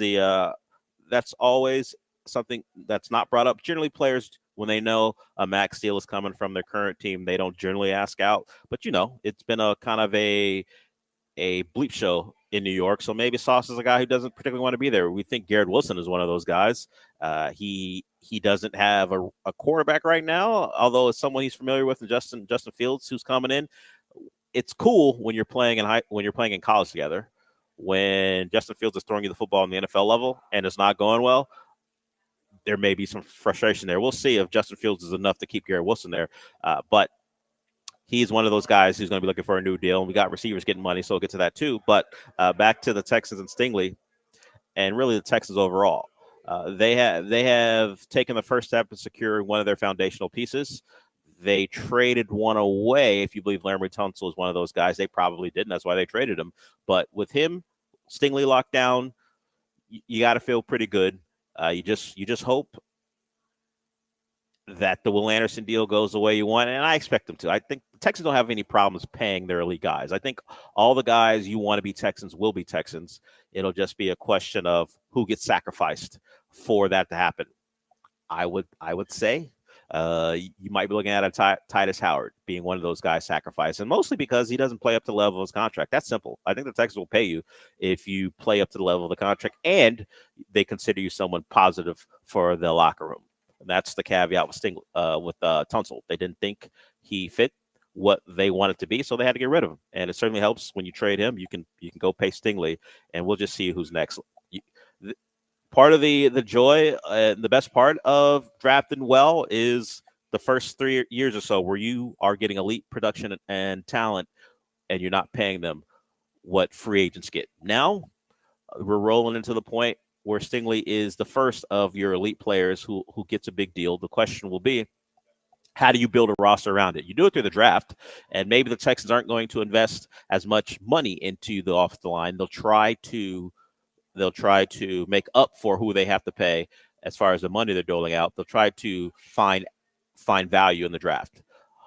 They have had a questionable pass drafting offensive lineman. You have to hope that changes, because you can't pay those guys and then pay Stingley, Anderson, and CJ, and of course whoever else may come up that they value quite a bit. So that's good. I didn't think there was any real question about it. I don't think anyone was concerned about whether Stingley would be around, but it's nice to know he's locked up for it at least 2029. Of course, that's a long time, and he does have an agent who will help his client get where he wants to go. So keep Stingley happy, keep paying him what he wants when it's time for him to ask for more, and I think you'll be good there. So that happened. That happened this morning. What happened over the weekend was a lot of basketball, and I got to credit the Cougs in general, but particularly Milos Uzan. He hit big shots in that second half of the game where it was kind of getting a little squirrely with Arizona. The Cougs do win the Big 12 tournament title, and Arizona put on a run, and Milos Uzan was a guy the Cougs went to over a stretch. He knocked down a couple threes, got into the paint for a nice off-balance layup, and that's a freshman. The Cougs have had those types of guys, mostly upperclassmen. Jamal Shed was that guy last year, and Jamal Shed shouted out Uzan after the game on Twitter. Pretty much said he was him for what he did. So your last lead guard, who, if not for an injury, may have led you to a Final Four, is acknowledging your current one for what he did. So the Cougs won the Big 12 title. Juwan Roberts, we talked about before the weekend on our Friday show about playing him and not playing him. They did not play him. They did not need him. And we will see where Roberts is as the Cougs play on Thursday this time around in the first round of the NCAA tournament. And that leads us to one Sean Mapes, who is back in studio. We talked plenty about your feelings on Texas, and they did get the win over A&M and then got knocked out by Tennessee. That did not keep them from making the tournament. While North Carolina was the last team in, I believe. There's an article about it we'll get to. I cared not that much about the controversy because I don't have any attachment to West Virginia. I don't care if West Virginia makes a tournament or not. But they did have an AD, I believe, on the committee. I think he led the committee. He had to recluse himself from the conversation when it came to recuse himself from the conversation when it came to North Carolina. But they do make it as the last team in. And they made that decision on Saturday night. We'll get into that a little bit more about how they all came about. But, Sean, Texas is in, barely, and maybe you don't think they're actually in because they got to go to Dayton. Something we talked about last week with being in Dayton for a Tuesday or Wednesday game mean they're in the tournament. Well, they got Xavier, and beyond the Sean Miller possibly being the head coach of Texas after the season, now that they're in, was it a sense of, oh, okay, I guess I got another game I have to watch? Or was there relief saying, all right, my horns are in? Well, first of all, they're the top of the last teams in. I just Yes. want to. Okay. They're the best of the last. They're almost not the last team in. Okay. But yeah, I mean, it's a little bit of just like, okay, guess I'm gonna have to do this. Guess I'm going to watch a million Impractical Jokers commercials in the middle of a game against Xavier. Yeah, it is on True TV. Yeah, it was at 8:00. I was being dramatic when I said 9:00. 9:00 will be like halftime. But yeah, I mean, it just makes the A&M win even funnier now. That was like all they needed to get into the tournament was a double overtime win against A&M, and then they could lose semi-valiantly against Tennessee, and boom, congrats, 14 SEC teams in the tournament. So yeah, Xavier, I'm scared, terrified of David West, what he's going to do in the post. He doesn't play for them anymore. In fact, he hasn't played competitive basketball in a very long time. Okay, See, that's the other thing. We got to become experts on a team, right? Now, you won't be part of this show on Thursday, but you will now maybe find out all you need to know about Xavier. That'll prove how much you're in, because we talked about it, how you approach the Texas A&M game as one where, whatever, I'd rather have Rodney Terry not be my coach anymore. And then once you're up in that game and you are upset about a potential run or a call, you say, okay, I'm in. So I will know you're in on this Texas team for their game against Xavier once you come to me with actual Xavier facts, not mentioning players that used to play for them 20 years ago. So when that happens, and do we have to become experts on a team? I'm not going to become an expert on the entire tournament. We talked about it. I'm not going to fake and be like, well, I know all this about college basketball. I have not watched that much college basketball this year. As I said before, I've seen some Cougs games in and out on them throughout the year, just expected them to be good, and I was right about that. Not hard to be right about that. But now my goal is to become an expert on a team. It won't be Xavier. It has to be someone who's actually playing on Thursday or Friday. But by the time Thursday rolls around, or maybe I give myself till Friday, so maybe I'm just picking a Friday matchup. I want to know all there is to know about that team. Yeah, maybe. Yeah, why rush it, right? So I'm going to look at the Friday matchups and go, okay, I can confidently tell you that this team should do this or that, not because I've watched them all year, but it's because I pulled up their highlights on YouTube. There's enough like 20-minute shortened versions of games that I can watch enough of those and go, you know what? I know all there is to know about this team. You can come to me for everything you need to know about this team that you have no connection to. About the Akron Zips? MAC basketball's tough. I don't know. I think I might go brand name school. Okay. I got to look into it and see, but I'm going to become an expert. Plays on Friday? Yeah, and I feel like I've watched Caleb Love play for 10 years, so maybe that's the guy. Maybe Arizona and Caleb Love is the team I lock in on, because they gave a good run to the Cougs all over the weekend, but the Cougs found a way to get it done. So maybe Arizona is the leader in the clubhouse. They're a brand name. I remember watching them, and like you, I could name former Wildcats, like you can name former Musketeers, Miles Simon, Mike Bibby, not Richard. There's a Richard Jefferson, and there's a Rondale Hollis Jefferson. Hollis Jefferson. Derek Williams. I can name them. So maybe Gordon. I watched enough West Coast basketball. TJ McConnell. Growing up in California that I can name enough. Steve Kerr way back when. There's a lot of them. So maybe that's the team I lock in on and say, I know all you need to know about Arizona. And it's all guys who again played 10 to No, 15 but years I'll ago. learn this team. Oh, okay. Pele Larson played on the team last year. There we go. Again, there it is. Not on this year's team, but exactly.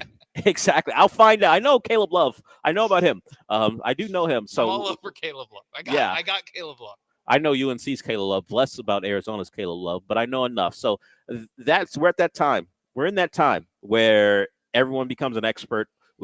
We start reading off stats like that's going to tell you how things are going to go in a game for two teams who are not familiar with each other at all. And then that team can lose at like 2 p.m. on Thursday, and it's like, all that work I did over, all that phoniness I provided for people to pretend like I knew stuff about this team out the window, because now my prediction goes to hell. And speaking of predictions, when we come back, we'll talk about how you get involved with us in March Madness, because we got our bracket madness like we do every year. So we'll get to that when we come back. Of course, we'll continue to talk about Stingley and the Rockets. We'll get to they swept their games since we last spoke to you, and some news out of Cincinnati. Stingley gets paid. Well, the guys he gets paid to cover get paid as well. So we're just getting started here. Me out at Cobos, Sean back in studio. Of course, the entire station will be out here till 6 p.m. So come on out here, get yourself something to eat, get yourself something to drink. They've been open to accommodate us very early. Officially probably open at 7, but they opened the doors to me about 6:25. So they've been here in a while. Come out here and take part in us celebrating Cobos and St. Patrick's Day. So we will be back.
This is the Del Olaleye Show, on ESPN 97.5 and 92.5. broadcasting live from the Mobile Veritex Community Bank Studios located at Cobos in Edo, presented by Corona Premier. Here's Del Olaleye.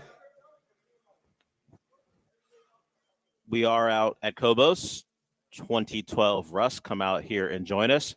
And I haven't been on this side of the stream camera yet today. And then I take a look to my left, and there's my head superimposed in a leprechaun. Is that what that is, Sam? Is that your idea?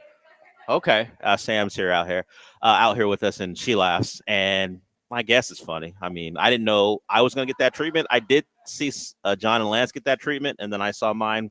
It's less funny when I'm getting it than it is when they're getting it. So Paul can be ready for his as well, I guess. I guess we all can. I did notice that she didn't bother to change the hand color of the Dell Leprechaun. Okay, let's have a discussion about this. Let's say she does change the hand color and makes it more brownish. We'd have a problem if it was pitch black. But if she made it brown, would that be like an emoji? Emojis where there's tones to it. Will we compliment her for it and go, oh, okay? I would, or we say no. Detail. Okay. I would compliment the attention to detail. But the important part is that she makes sure to match it up to the skin tone that I provide, as opposed to just flat out black.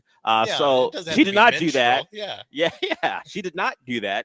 It is just a lily white hand with my head with a top hat, I guess, a leprechaun's hat, and a little yellow scarf as we celebrate St. Patrick's Day here at Cobos Q. Okay, so over the weekend, the Rockets won a couple games.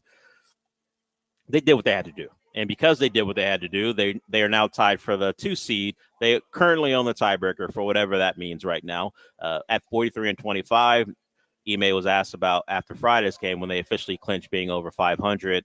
It didn't mean that much to him considering his goals, but also it was a fairly obvious thing. He did mention that the guys haven't done a lot of winnings. For the young guys, it's not something they've accomplished, but he pointed to the fact that there's not a lot of celebrating going on because maybe it was even a foregone conclusion before the year started, but the way the start they got off to, this was always going to be a thing where the goal of finishing above 500 was probably wiped off the board pretty quickly considering how they were playing. But of course, with the Rockets, there's always questions about what they're going to do next.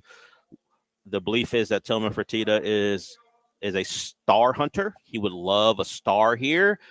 There is some thought from the top down, according to a couple of podcasts that I've heard, at least clips from those podcasts, that the Rockets do believe that the star is internal, but where there'd be a Jalen Green or an Alperen Sengun, of course, Ahmed can be thrown in there as well.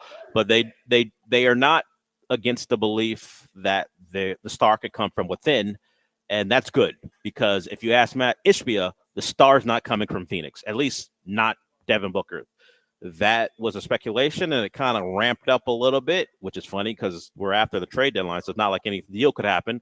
But when the Suns came to town, the talk picked up that Devin Booker was the target for the Rockets. Well, too bad. Matt Ishbia says, never going to happen. He thinks it's silly that the rumors are persisting because he's never going to trade Devin Booker. He said it's never going to happen. Of course, Devin Booker could always ask for a trade, but at least from Matt Ishbia's side, he would never do it. And he's got Devin Booker in his prime, so why would I trade him? And that's part of the equation when people discuss trading for a star.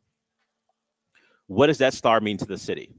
If it's a guy who has entrenched himself in the community, and as much as we talk about basketball being a business and really all professional sports being a business, it's very hard to pry those guys out. We've seen the reaction from Luka, and maybe it's overblown to continue. According to PJ Washington, it is to continue to talk about firing Nico Harris. And he said, hey, can we just play ball? Can we stop hearing the chants? Can we stop hearing that talk about firing the GM? We just want to play ball, and we want the fans to support us.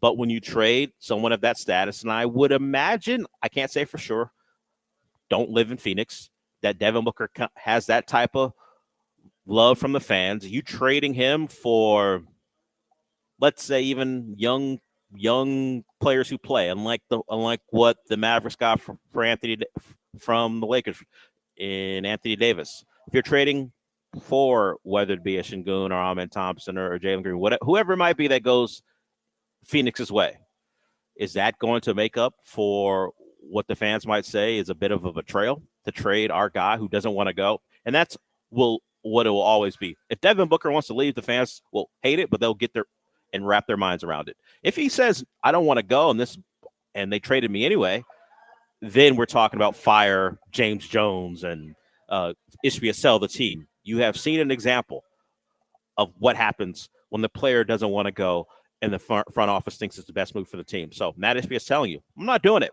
So what that means now, because we had a prominent decision maker earlier this year say, I'm not trading this guy. And then the guy said, no, you are. I'll make it so difficult on you that you have to.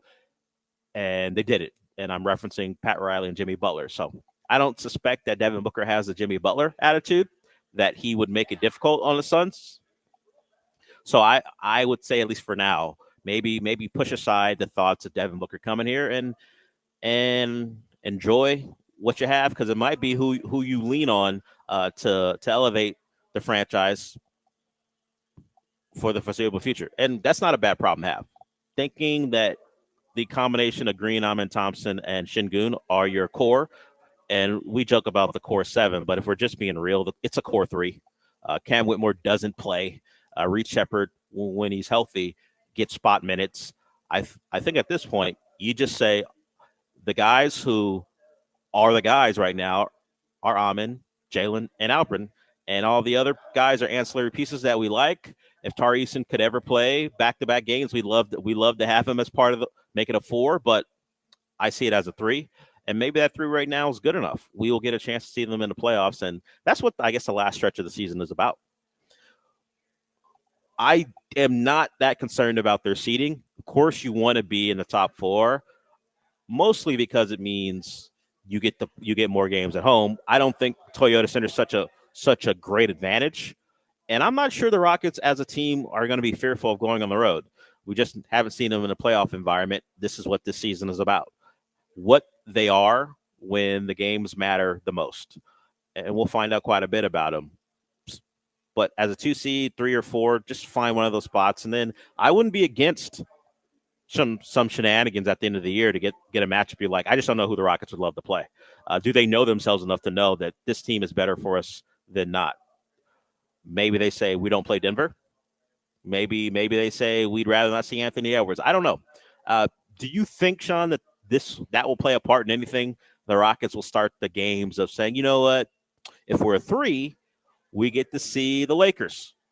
If we're a 4 or a 2, we might see Memphis. I don't know that they will play that game. Well, what's interesting about that is that their last 5 games of the season are against, and this is going, closest to now to the last game of the season. They host the Thunder. They go to San Francisco to play the Warriors. They go to LA to play the Clippers and the Lakers.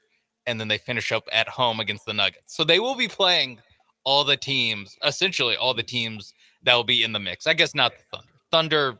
Thunder don't really play a part in this. But with the Warriors, Clippers, Lakers, Nuggets, that's 4 teams that are all, 8 seed or higher, and could conceivably either be your matchup in the Clippers where, hey, maybe they're the 6 seed and you're the 3 seed and you play the Clippers in the first round.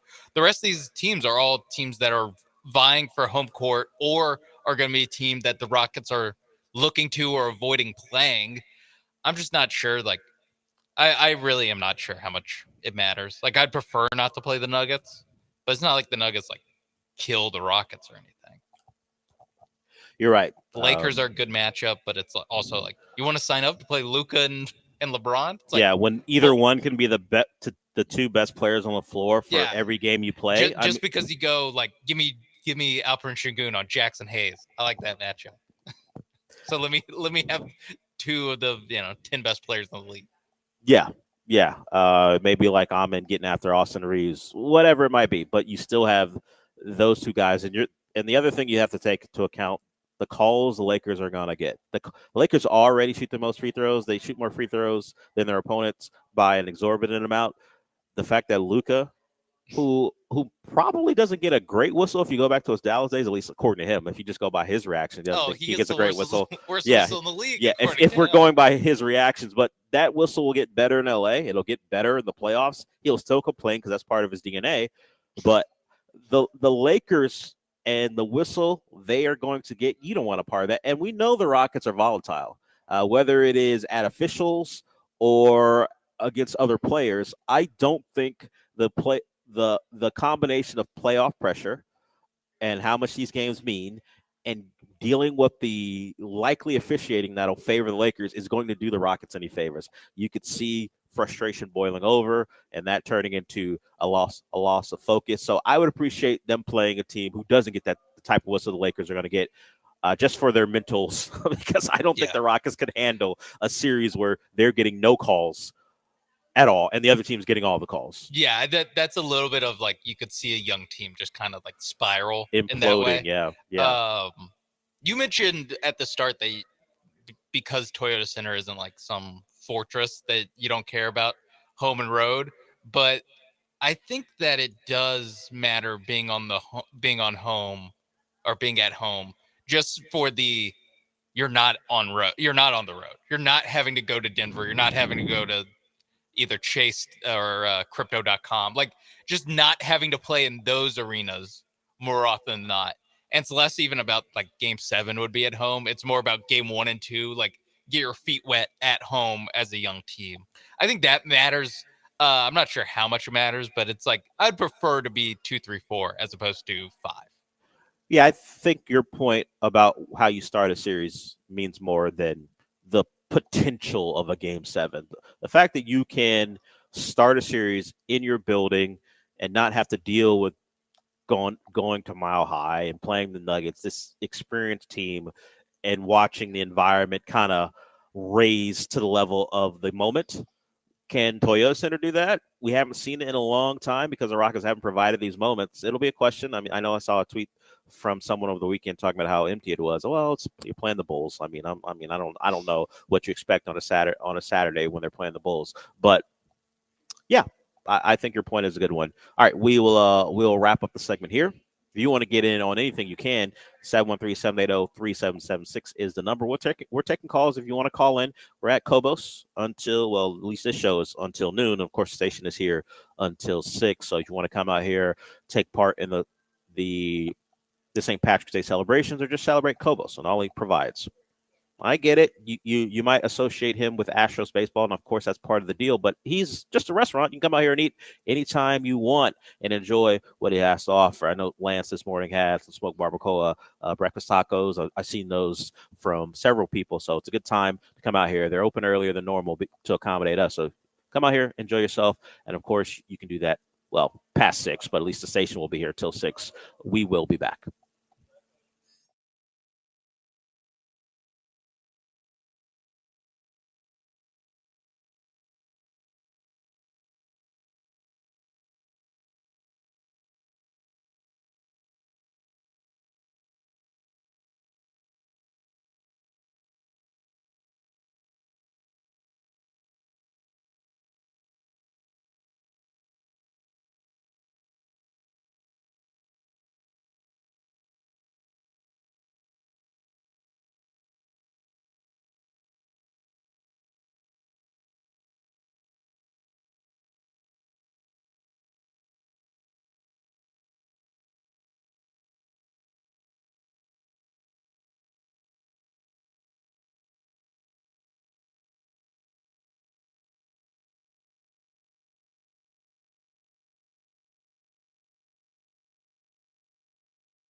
The Del Olaleye Show continues. On ESPN 97.5 and 92.5. Broadcasting live from the Mobile Veritex Community Bank Studios, located at Cobos in Edo, presented by Corona Premier. Here's Del Olaleye.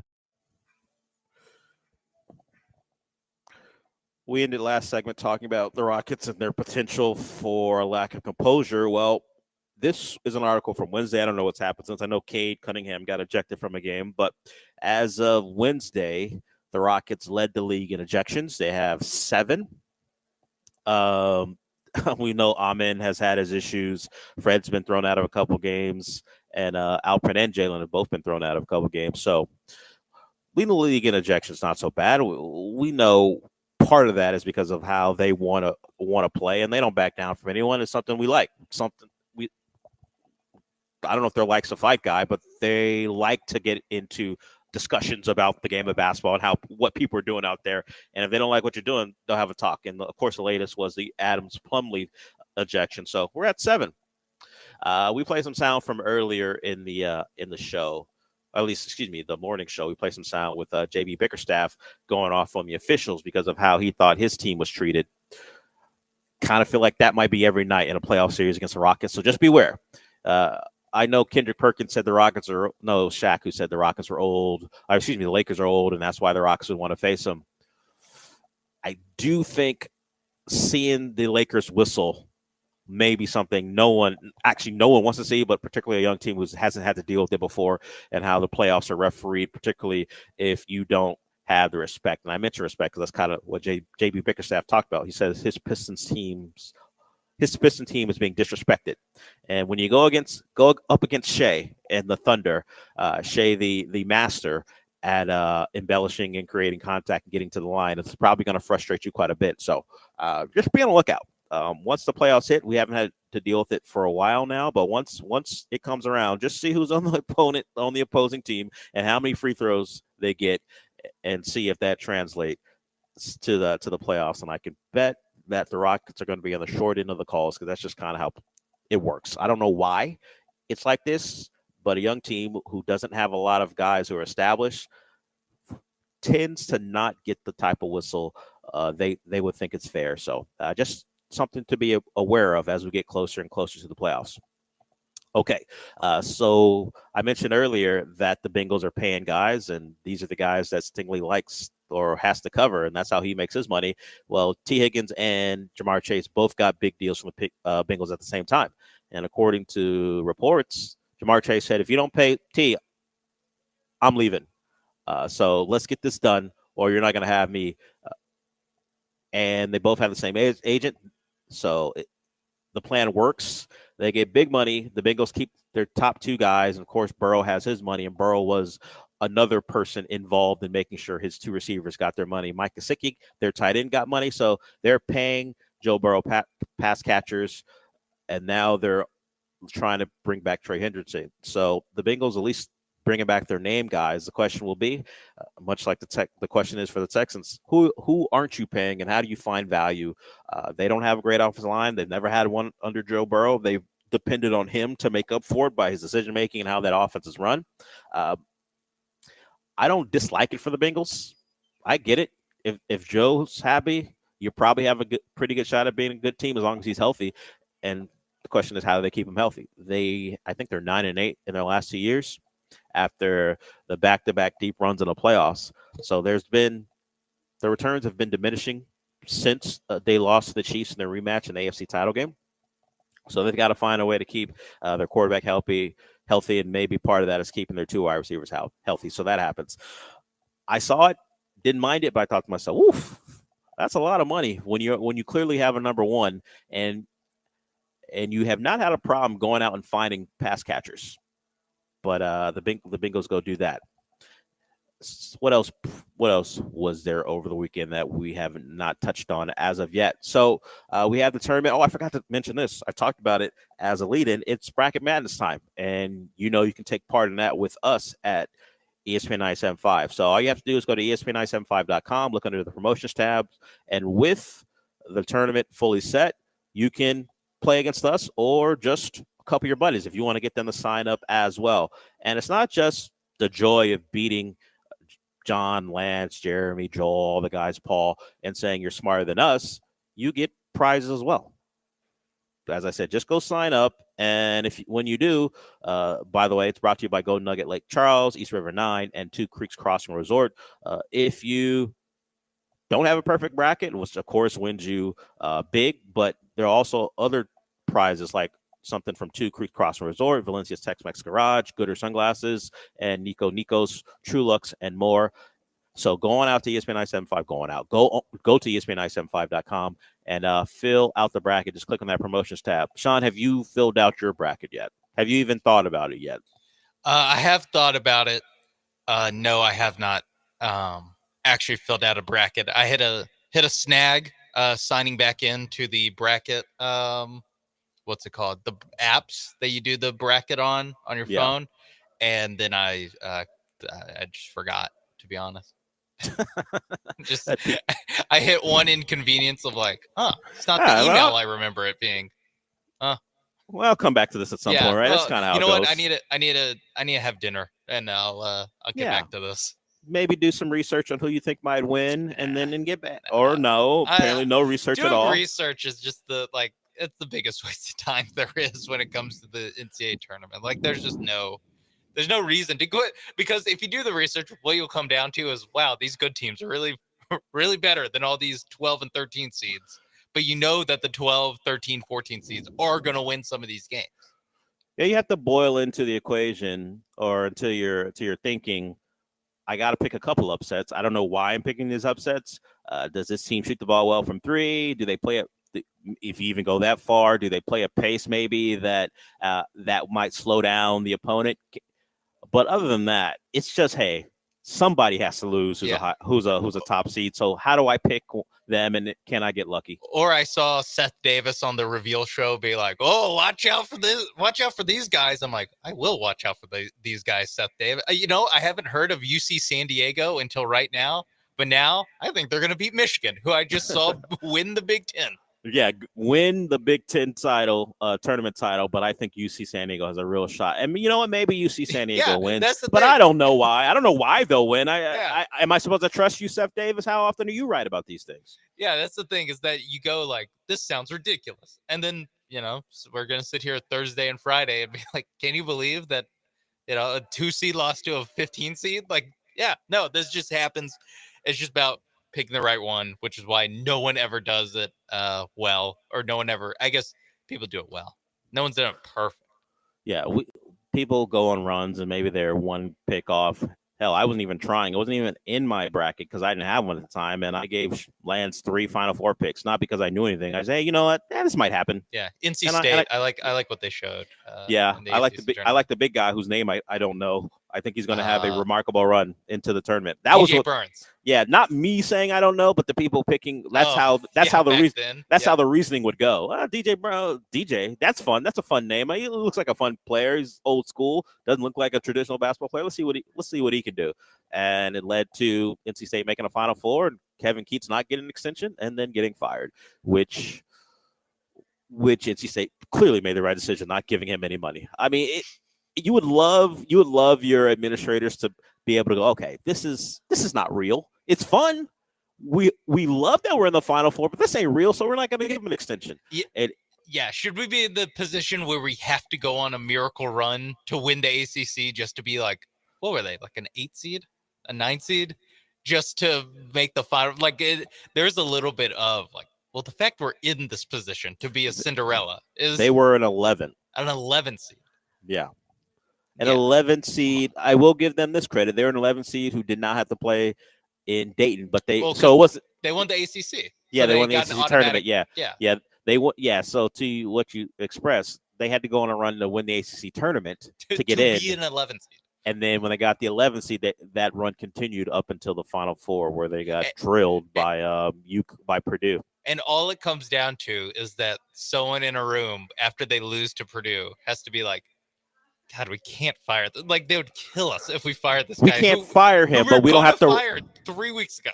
But we don't have to reward him with a big deal because we have to wait. We have to wait to fire this guy. Let's see who's going to be back, because DJ wasn't coming back. Who's going to be back on this roster? and can he sustain it? And of course, Kevin Keatts did not. So NC State got rid of him. Made the right decision. Waiting, just wait. Where was Kevin Keatts going? Was anyone clamoring for him? Like, so what? You didn't have to give him a deal, and they didn't. Take the Virginia job. Well, go ahead. Yeah, go ahead please. and take it. Good luck, Virginia. If you want to hire this guy who we were thinking about getting rid of seriously until he did what he did. So those will be storylines beyond the Cinderellas.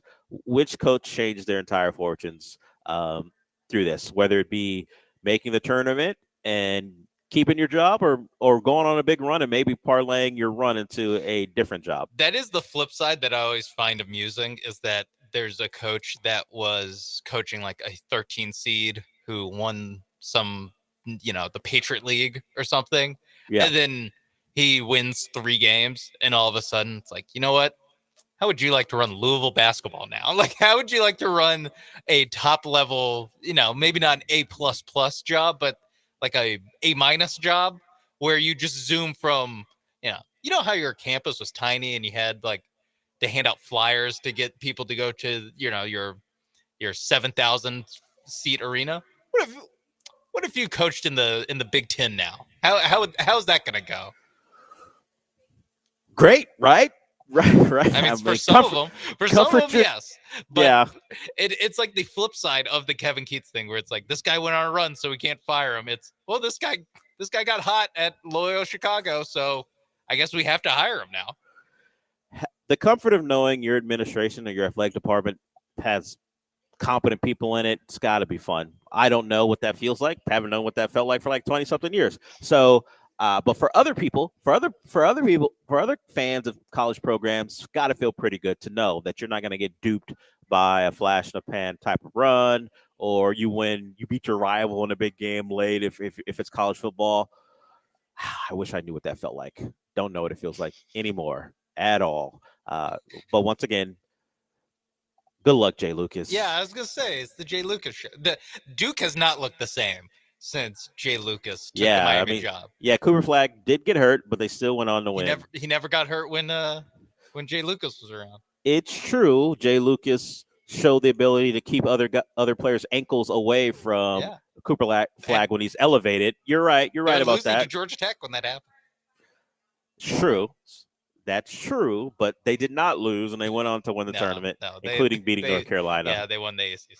Yeah, so I don't know, but man. They almost lost to Carolina. So are we still complimenting Jay Lucas for not being around when they almost lost to Carolina? I don't know. If it wasn't for that lane violation, then I could get this Jay Lucas. Yeah, sure. Try to make me feel better. I am not rooting against Jay Lucas. I just don't believe in exceptions. I go by what history says. And history says he will have a tough time there because generally first-time head coaches have tough times in Power 4 conferences, particularly with his profile of not being a long-time assistant anywhere. Just happens to be a great recruiter, which is cool, but you do have those legacy logos on your polo, which makes it easier to recruit.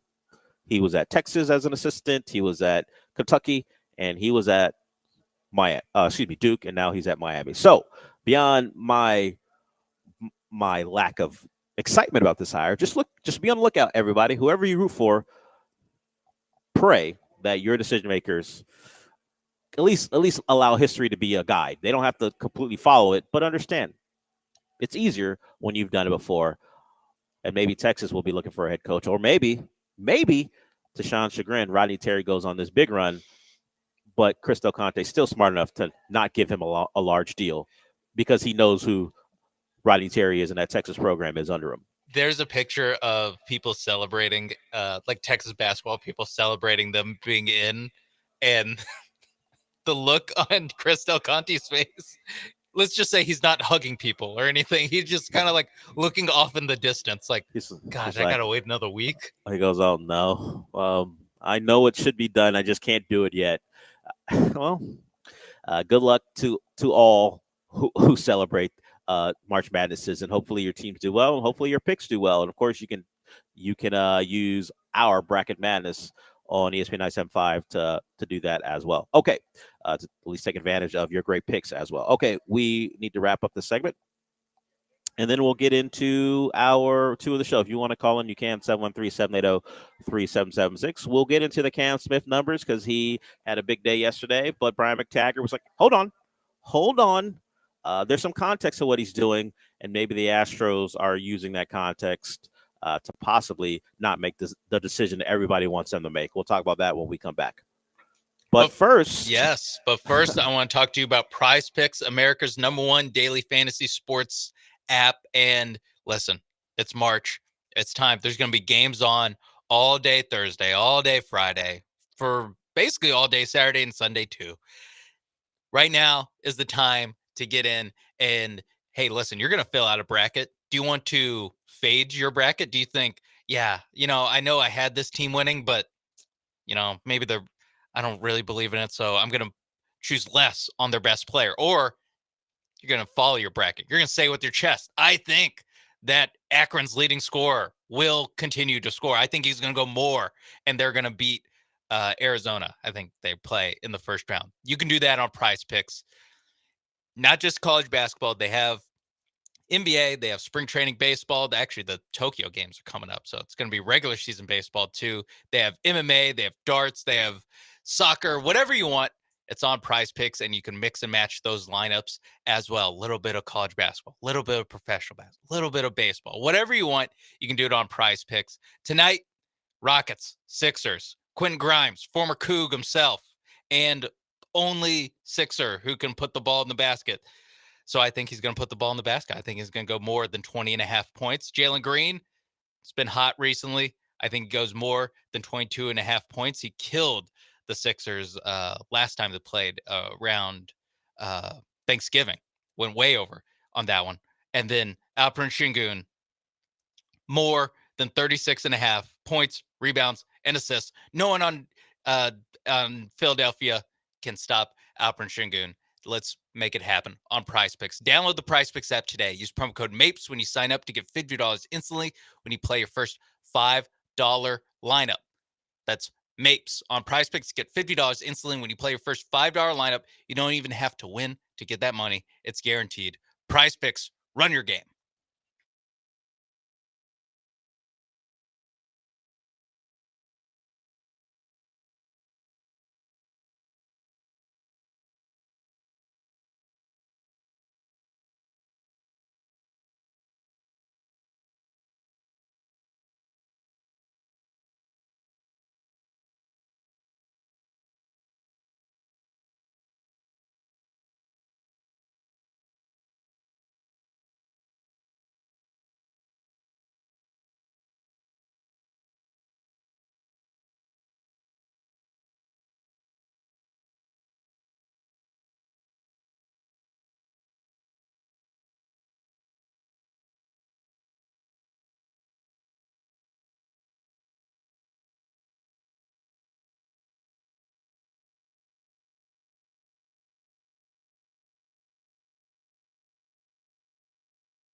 Hour 2 begins. We are at Cobos 2012 Rusk in Edo. Come out here and join us. The station will be out here till 6 o'clock, celebrating St. Patrick's Day and also Cobos. We are just about a week of spring training left before the guys will be back. They'll play a couple games against the Space Cowboys here at Minute Maid, and then of course the season begins on the 27th. So with 1 week of spring training left, it's time for our latest installment of our camp update. And Sean, we go with This Week in Baseball again as the music for the camp update. Okay, so Cam Smith had a big day yesterday, hit a home run, and people are very excited about the possibility of him being on the Major League roster. For all the changes the Astros have made and either guys being gone or being traded, whether they leave in free agency or being traded, Cam Smith coming back has been probably the most exciting thing. Coming back from the Cubs and turning out to be, at least through a couple weeks of spring training, a good player. People are very excited about that, and they're wondering if he's going to be on that Major League roster. Well, according to Brian McTaggart, and really it's him just doing the numbers on it, the value of Cam Smith's at bats are this. He has faced what amounts to less than AA pitching in his at bats. That's why the home run yesterday was a big deal, because it was an actual Major League pitcher. But throughout his time, I think AA comes out to be 7.0 as far as the value of pitchers, and his at bats are 6.7. So the pitchers he's facing aren't the best. It's good that he's beating them and smacking them around. But if we are looking for reasons why the Astros wouldn't put him on the opening day roster, it's that. He's not exactly beating up on Major League pitching. Now you look at some of the established players, they're not hitting pitching at all, no matter who it is. But at least we know if you throw a pitcher out there who isn't AA caliber, Cam Smith will have success against them. And that's just some context. What it means, it doesn't mean the Astros won't put him out there. I don't know if it's starting in right field or third base, wherever they put him on opening day, but it might be a reason why they say, we're gonna send him down. He isn't exactly ready, but if he sees more Major League pitching over the course of the next week or so, and he continues to hit, then they may have their answer. So Brian McTaggart offered some context to what is going on, what we're seeing pretty much daily from Cam Smith, as he has pretty much lit Astros Twitter on fire. It's like, he's got to play. He's got to be on the opening day roster. We'll see. It's interesting to me when baseball people go against other things they talk about when it comes to baseball, because normally it's like, hey, small sample size, we can't make any judgments on a guy. That's why we have a long season. But this is like, he's got to play. It can't just be a hot streak on bad pitching, and maybe he isn't the hitter you think he is. I think a lot of it is born out of the desperation of what is the outfield right now. You'd rather have Cam Smith out there, even if he isn't ready, than running Chaz and Jake and whoever else that they would put out there, along with, of course, Altuve and left. So it's part scarcity and talent that you can roll out there, and part it's a new guy. And the new guy, much like when it comes to the backup quarterback, the new right fielder, the new prospect always looks better. But he has played well. He has hit the ball well. I would just say, take a breath. Let's see what they do, and hopefully you get the right decision from the guys like Espada and Dana Brown. And I'll ask you, Sean. You're a baseball guy. You're the resident baseball guy who's done with the Cam Smith conversation. As you said during the break. I'm glad I'm the seam head of the show. Yeah. Do the numbers that Brian McTaggart has offered us about the value of the pitchers he's facing, does that change the way this should go? The fact that he is not beating up on Major League caliber pitching, does that go, okay, maybe we hold him off, or you're like, whatever, F it. Let's just bring him up and see what happens. So the fact that the guy who's only played 5 games in AA is hitting a whole bunch of home runs against guys that are slightly worse than AA pitchers should have him in the majors? That's just what the flip side of this is. Yes. Is that he's been killing minor leaguers wearing major leaguers' clothes. Literally, that's what he's been doing, and therefore he should be starting in right field in a position he's played a handful of times in his pro career. I'm okay, guys, just waiting this one out. I'm okay, floating the first month or two of the season to, hey, let's just see him in actual AA, or let's see him in AAA, hopefully playing third base more often or playing right field more often than he's playing third base.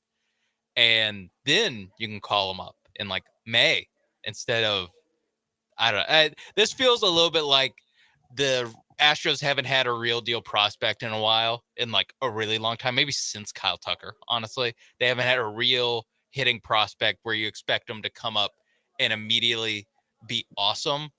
And I don't think people know how to act. Also, it's spring training. I would agree with the sentiment that it's a prospect that people expect a lot of. It's the first time you get like super excited about a guy. Yeah, unless you're someone who's locked in on the Space Cowboys or Corpus Christi, the guys the Astros have brought up are like fill-ins because of injuries. There hasn't been a lot of genuine excitement about this guy could be a star. Like Whitcomb, DeCenzo, whatever. I mean, sure. I mean, people were starting movements online for Loperfido. Yes, and then he gets dealt for a part-time, well, at least not a part-time, but a short-time pitcher. For an expiring deal. Yes, who is now with the Angels. So that's how much the Astros really thought of Loperfido, despite fans clamoring to see him more. Will Kunkel, he's reporting that chances are very good that Cam Smith makes the opening day roster. So despite our reservations, and I would agree with you, the numbers that McTaggart brought to the table struck me as like, okay. So he is actually beating up on people that are worse than him as far as the level of player he was coming into camp. Like, he's a AA prospect that probably would have spent quite a bit of time in AA before a call up. He's beating up on guys who aren't even that level of pitcher. So I'm with you. I would wait, but according to Will Kunkel, chances are very good that he's on the opening day roster. Does that mean he's the final guy who makes a roster and we rarely see him? Possible. Or is he going to be a guy who gets regular bats during this week? I don't know about that. The thing is, like, since he projects to be so good, it doesn't make sense to call him up and have him be a bench guy. Like, if you're going to start his clock in that way, like, we'll just do it when is ready to be in the starting lineup more often than not. I don't know why you would have him up there just to be like the fourth outfielder, which, by the way, he doesn't play. He hasn't played any outfield. It does feel like either he's playing consistently or he's not, and he gets at bats, or he's not here and he gets at bats at Corpus. I don't like hey, we just want another bat around, so we're gonna have Cam Smith waiting around. Maybe he gets a once a week start because we really like what Jake and Chaz provide out there. Chaz McCormick needs an off day, so you know what, Cam Smith. Yeah, you'll play this getaway day game. Yeah, Chaz needs a breather. The Cam Smith special Sundays at 1 first pitch. Yeah, exactly. Okay, so that wraps up our camp update. Cam Smith having a great spring against less than stellar pitching. And our big hustler when it comes to Will Kunkel, giant hustler, does a remarkable job covering all the sports. He's telling you that sources are saying the chances are good that Cam Smith is on an opening day roster. We're less than a week away from them wrapping it up. Then they're back in town to play the Space Cowboys. So I guess we might have our answer. We will have our answer pretty shortly. Okay, we're done with that. Thanks to This Week in Baseball for the soundtrack to our camp update. Before we go, I'm going to tell you about this. Monument Chevrolet. Monument Chevrolet is the place you go to if you're looking for great savings on a great vehicle. It's spring, which means they are offering employee pricing on Chevy Silverado 1500s. So if you're looking for that truck, they're going to have them out there for you. But if you want to check out the entire inventory, you can at monumentchevrolet.com.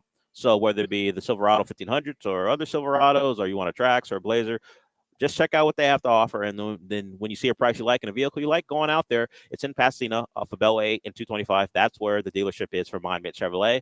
And once you go out there, you're going to learn that family is very important to them. They're going to treat you like family, and you're going to feel that once you step on the lot. And maybe you'll wind up talking to Luis. He is a Spanish speaker, so if you'd rather conduct business in Spanish, he can help you out there. And also, he's knowledgeable about their entire car buying process from start to finish, so he can walk you through the process, and you can know you're getting an expert guide and what it takes to get you into a vehicle. And that's what they're there for.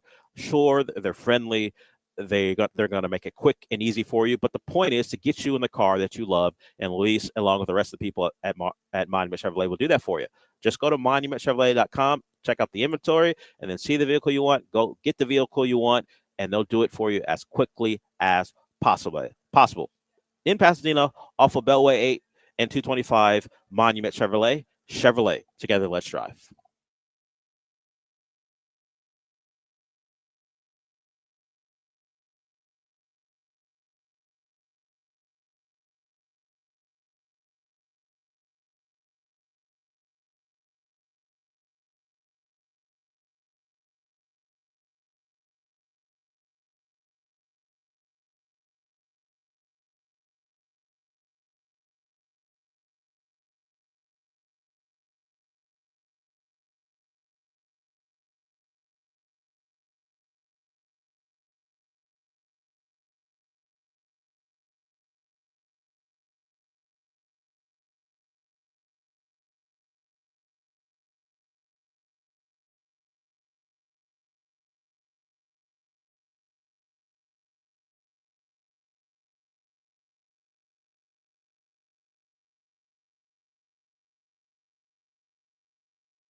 You're listening to the Dale Olaleye Show, on ESPN 97.5 and 92.5. broadcasting live from the Mobile Veritex Community Bank Studios, located at Cobos in Edo, presented by Corona Premier. Here's Dale Olaleye.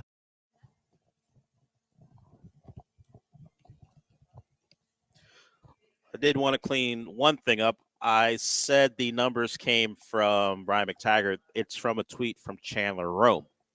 So MLB, if MLB level pitching, the number is 10 as far as opponent quality of who you're facing. AAA is 8, AA is 7. Cam Smith has a opponent quality of 6.7.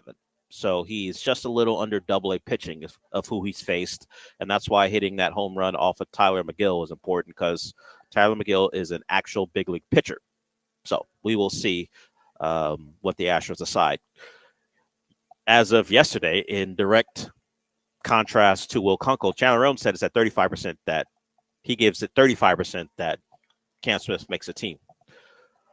I don't know what the percentage is for Will Kunkel, but he had it at good Yeah, he's a good chance. I was gonna say, is 35%? Is that a good chance? I guess compared to 0% when he first got to camp, I don't know. That's a good chance. It's a good chance 1 in compared to 3. where he was. Yeah. 1 in 3 chance he makes his team compared to 0 chance out of 3, I guess. When it came to Cam Smith when he first got there. If there's a 1 in 3 chance that your food is poisoned, that's a good chance your food is poisoned. Yes, you don't want to take that chance. Yeah. If you're that close to having your food poisoned. So if Cam Smith makes the team, that means someone's food got poisoned. We will see. Was it Jake Myers? Is that why Cam Smith makes the team? Because someone has food poisoning, and he gets to play for the Astros, or at least dress up for the Astros on opening day. So we'll see. We got.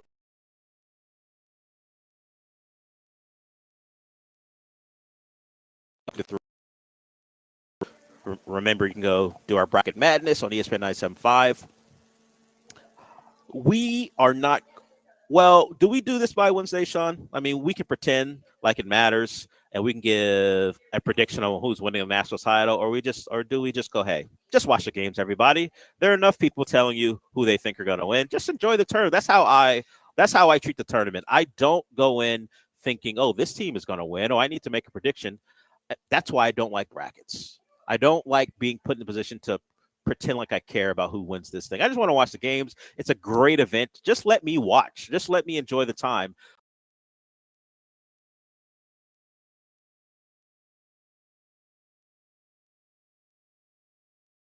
What we're talking about.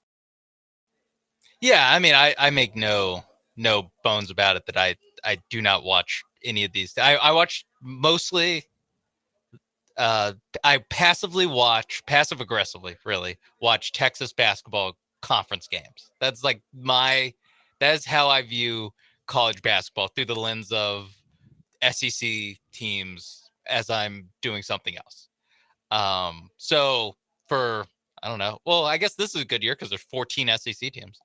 So for the other 50 teams that are in this tournament, don't really have much on them. Don't have a ton on what Akron and Arizona is going to look like. I'm just going to, hey. Oh, I will by Thursday or Friday. Probably Arizona, but Arizona won't go past the Elite Eight because they never do. Like that's really. Yeah, it's a tough one. No matter who's the coach, it's kind of is where they top out. Yeah, my picks are a little bit of trend, a little bit, the like historical kind of trend of, man, come on, with some of these teams. Now, an interesting one is Gonzaga has made, I forgot what it was. It was something absurd. It's like 9 straight Sweet 16s. Which they line up if they take care of business against Georgia in the 8-9 game. They're gonna play either Houston or SIU or Evansville or whatever. Don't pass over SIU. No, I'm not gonna overlook them. Acknowledge that they are going to be on the court as well. Yeah, I don't like the fact that Gonzaga's waiting. History, and then I talked about it, how I will lean into history as opposed to the exception. I don't like the history that says Gonzaga makes it to the Sweet 16. I don't like it. And then you're the team that stands between them in their way in history. Now, the thing is, I don't know. When's the last time they're like the 8th seed? Probably super recently. Yeah, I'm not remembering, but they're generally not in a position where they're playing a one. Actually, didn't they play Did they play UConn in the second round? Was that a Sweet 16? No, Sweet 16. It had to have been a Sweet 16. Yeah, so they were an 8th seed that year. So I think it's they're been like a long time. I would say that if they are making the Sweet 16 as often as they are, they're rarely in the 8-9 game. Rarely, if at all. Even like thinking back to like now, like 20 years ago, like Adam Morrison days. Like they were a top team, one of the best teams in the country. Even when he was crying on the court after losing to UCLA. Yeah, so I mean, there's a little bit of like every streak has to end, and is it likely to end when it's the worst Gonzaga team? Yes, of this would be the time. Recent vintage versus probably the best U of H team, at least the best Kelvin Sampson U of H team. The most at this point because of health compared to previous years, maybe their most offensively gifted team. There have been guys who have been pros like Sasser, first round pick. You just Tremont Mark, who you have now at Texas, but there have been times when guys have been banged up, so you don't see them at their full potential. I think they have more answers. Cryer, Uzan, and Sharp provide them with several options on the perimeter. And of course, if you need to dump it down for a tough bucket, Jawan's there as well. And I mentioned earlier in the show, I saw Uzan just take it upon himself in a stretch to knock down shots, get to the bucket. So they have guys who can go do that. Yeah, just look. I just pulled up their bracket now. The Midwest Regional looks pretty good for U of H. I'll say that. They'll play the winner Gonzaga, Georgia, and then whoever comes out of Clemson, McNeese, Purdue, High Point. That's standing in between them and the Elite Eight, and then we'll see who's in the Elite Eight. The top seeds there: Tennessee, Kentucky, and Illinois. UCLA is the 7. So there's not really a ton. Tennessee looked pretty good in the SEC tournament, but talk about another team who historically kind of flames out. They don't really get over that hump. They had their best offensive team last year when they had Dalton Connect, and they really, they can get it to the Elite Eight, but normally they're the team losing to the team. They've got a coach who, despite great success, has not, at least tournament-wise, lived up to some expectations. So, yeah, the Gonzaga thing struck you as, oh, no, not Gonzaga, but as you talked about, they're an 8 seed. Yeah. And so they're not a great Gonzaga team, but the history and the jersey will kind of hit people a little bit. But this is a team in the Cougs who, with their offensive options, with their ability to defend, I don't want to say this is their best opportunity since they lost in the national semifinal to Baylor, but this is the team I would say I like the most just because of where they can go to go get a bucket. Having a guy like Uzan, who as great as Jamal Shed is, and he's making his way during his rookie year in the NBA, Uzan's a bigger guard, seems like getting into the paint, and Jamal had great games as well, but that's a guy who I like. If I need to go get me one, I think Uzan can go do that. And of course, you got the shooting from the outside of Cryer and Sharp. So as a one, deservedly so, after winning the Big 12 regular season and Big 12 title, they weren't the number 1 overall seed, but I do like the draw. I mean, maybe we might not even see Gonzaga or keep talking about them. There's no 8-9 for a reason. There's no guarantee that they're playing Gonzaga's going to make it SEC through. team. Yeah, well, best conference in the country. Come on. You know what that means. Every SEC team is going to win their first round game. You know why, Dale? Because they're not playing an SEC team in the first round. So it's going to be like taking the batting weight off. So Texas is going to beat Xavier and then roll into their first real tournament game on Friday and win that one too. Illinois, who, let me check. Nope, not SEC. And then they will play Kentucky, because they'll definitely beat Troy. Kentucky never loses to 14 seeds. Well, this is Mark Pope's Kentucky, not Rick Pitino's Kentucky. Okay. Or John Calipari's Kentucky. It's a different Kentucky, right? It is a different Kentucky, yes. Right. Yeah. Although they have some injury issues. I feel like this is a thing this year where on the bracket show, they basically, after about 1 or 2 teams per bracket, they were like, and, obviously we'll have to see about the health status of XYZ. And it's like, there feels like there's a lot of injuries. Like not every team, but I don't know, 1 out of every 4 teams has like a starter whose health status is up in the air. Yeah, how does that including work? The Cougs with Juwan Roberts. The NCAA was informed that Cooper Flagg would be available because they were asked questions, because part of their metric is player availability. And I think that hurt West Virginia. One of the reasons they didn't make it, I think that's in the article that I referenced earlier that I haven't gotten to about why UNC made it. They were the last team in.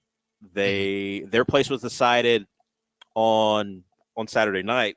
The only question was, would UAB take a spot away from them as a bid stealer? UAB did not win their conference tournament, so UNC kept it. And one of the reasons UNC partly is in because West Virginia was dealing with an injury to one of their top players. The West Virginia will point out to the committee and anyone who will listen is we still have more Tier 1 wins without that guy than UNC has overall. So we've proven that we can still beat pretty good teams while we are banged up. UNC has not proven that even when they're fully healthy. The controversy stems from UNC having their AD as the head of the committee, but he had to recuse himself from it while UNC was being discussed, and he had a bonus that's directly tied to making the tournament. Over $100,000 he gets for making the tournament, and he gets his bonus. So and it counts, even though he's in the playing game. I believe I think it's the top 68. Not if I'm UNC has some shame. Well, what happened to this once proud program? But how about you don't let him negotiate a deal where UNC is giving out bonuses for making the tournament? You're UNC, so why give him a bonus? Just include it in his salary because UNC makes the tournament. Just say, hey, we're just going to give you 100K because that's just what we make the tournament all the time anyway. By the way, he's not the basketball coach. He's not like the basketball athletic director. He's the athletic. So it's like he just, I guess, has to hire. He has to hire the coach. He hired Hubert Davis, which, I'm sure that was a long search to hire Roy Williams as handpicked successor. And good job, Bubba. Former player. Yeah, good job, Bubba Cunningham. Really turned over every rock on that one. How's that going? Well, they made the tournament, Sean. Yeah, too much controversy. But he got his 100K, didn't he? So it's going pretty well for Bubba Cunningham. You're down here in the Texas Rodney Terry zone. Get real. And Hubert Davis got a raise too for Michael Jordan played for this school. What are we doing? Rasheed Wallace spits on first 4 games. Jerry Stackhouse. What are you doing? If Vince Carter was still alive, what would he say? He's not dead. Oh. Don't bury Vince Carter. The great Daytona Beach's own Vince Carter. Half man, half amazing. That's half right. in the grave. As we heard, not half in the grave. He's full out. He didn't have one foot in the grave.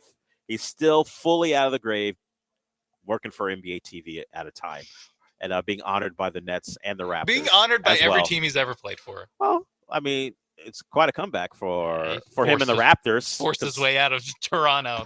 Sad ass and franchise. It did take years for them to come around, but they eventually gave their legend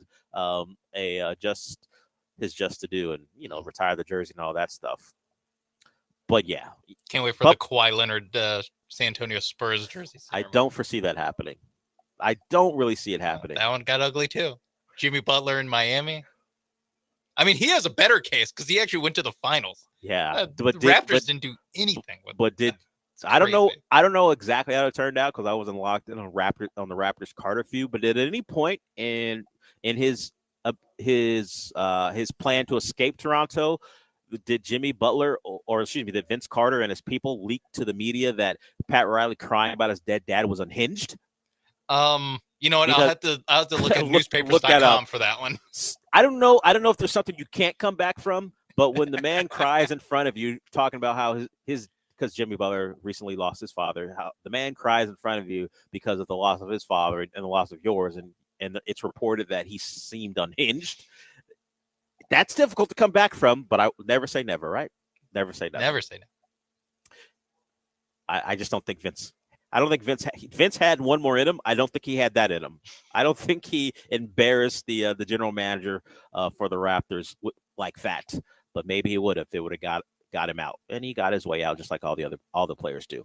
All right, we will get to a break here. If you want to get in, you still can. 713-780-3776. We're at Cobos. We're going to be here till 6. The entire station will. And if you're having trouble, was informed that there is some issues with 97.5. Of course, you can go to 97.9 HD2 signal.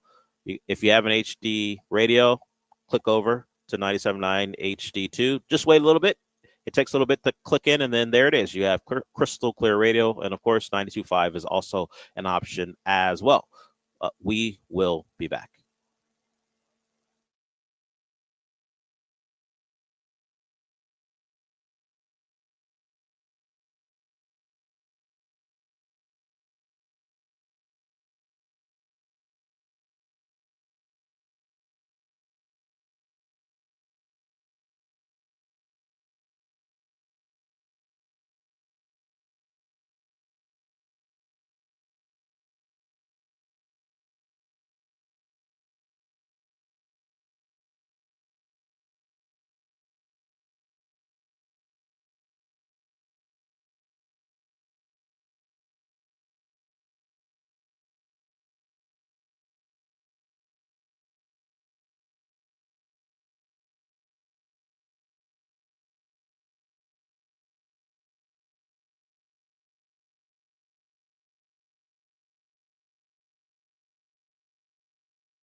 The Del Olaleye Show continues. On ESPN 97.5 and 92.5. Broadcasting live from the Mobile Veritex Community Bank Studios, located at Cobos in Edo, presented by Corona Premier. Here's Del Olaleye.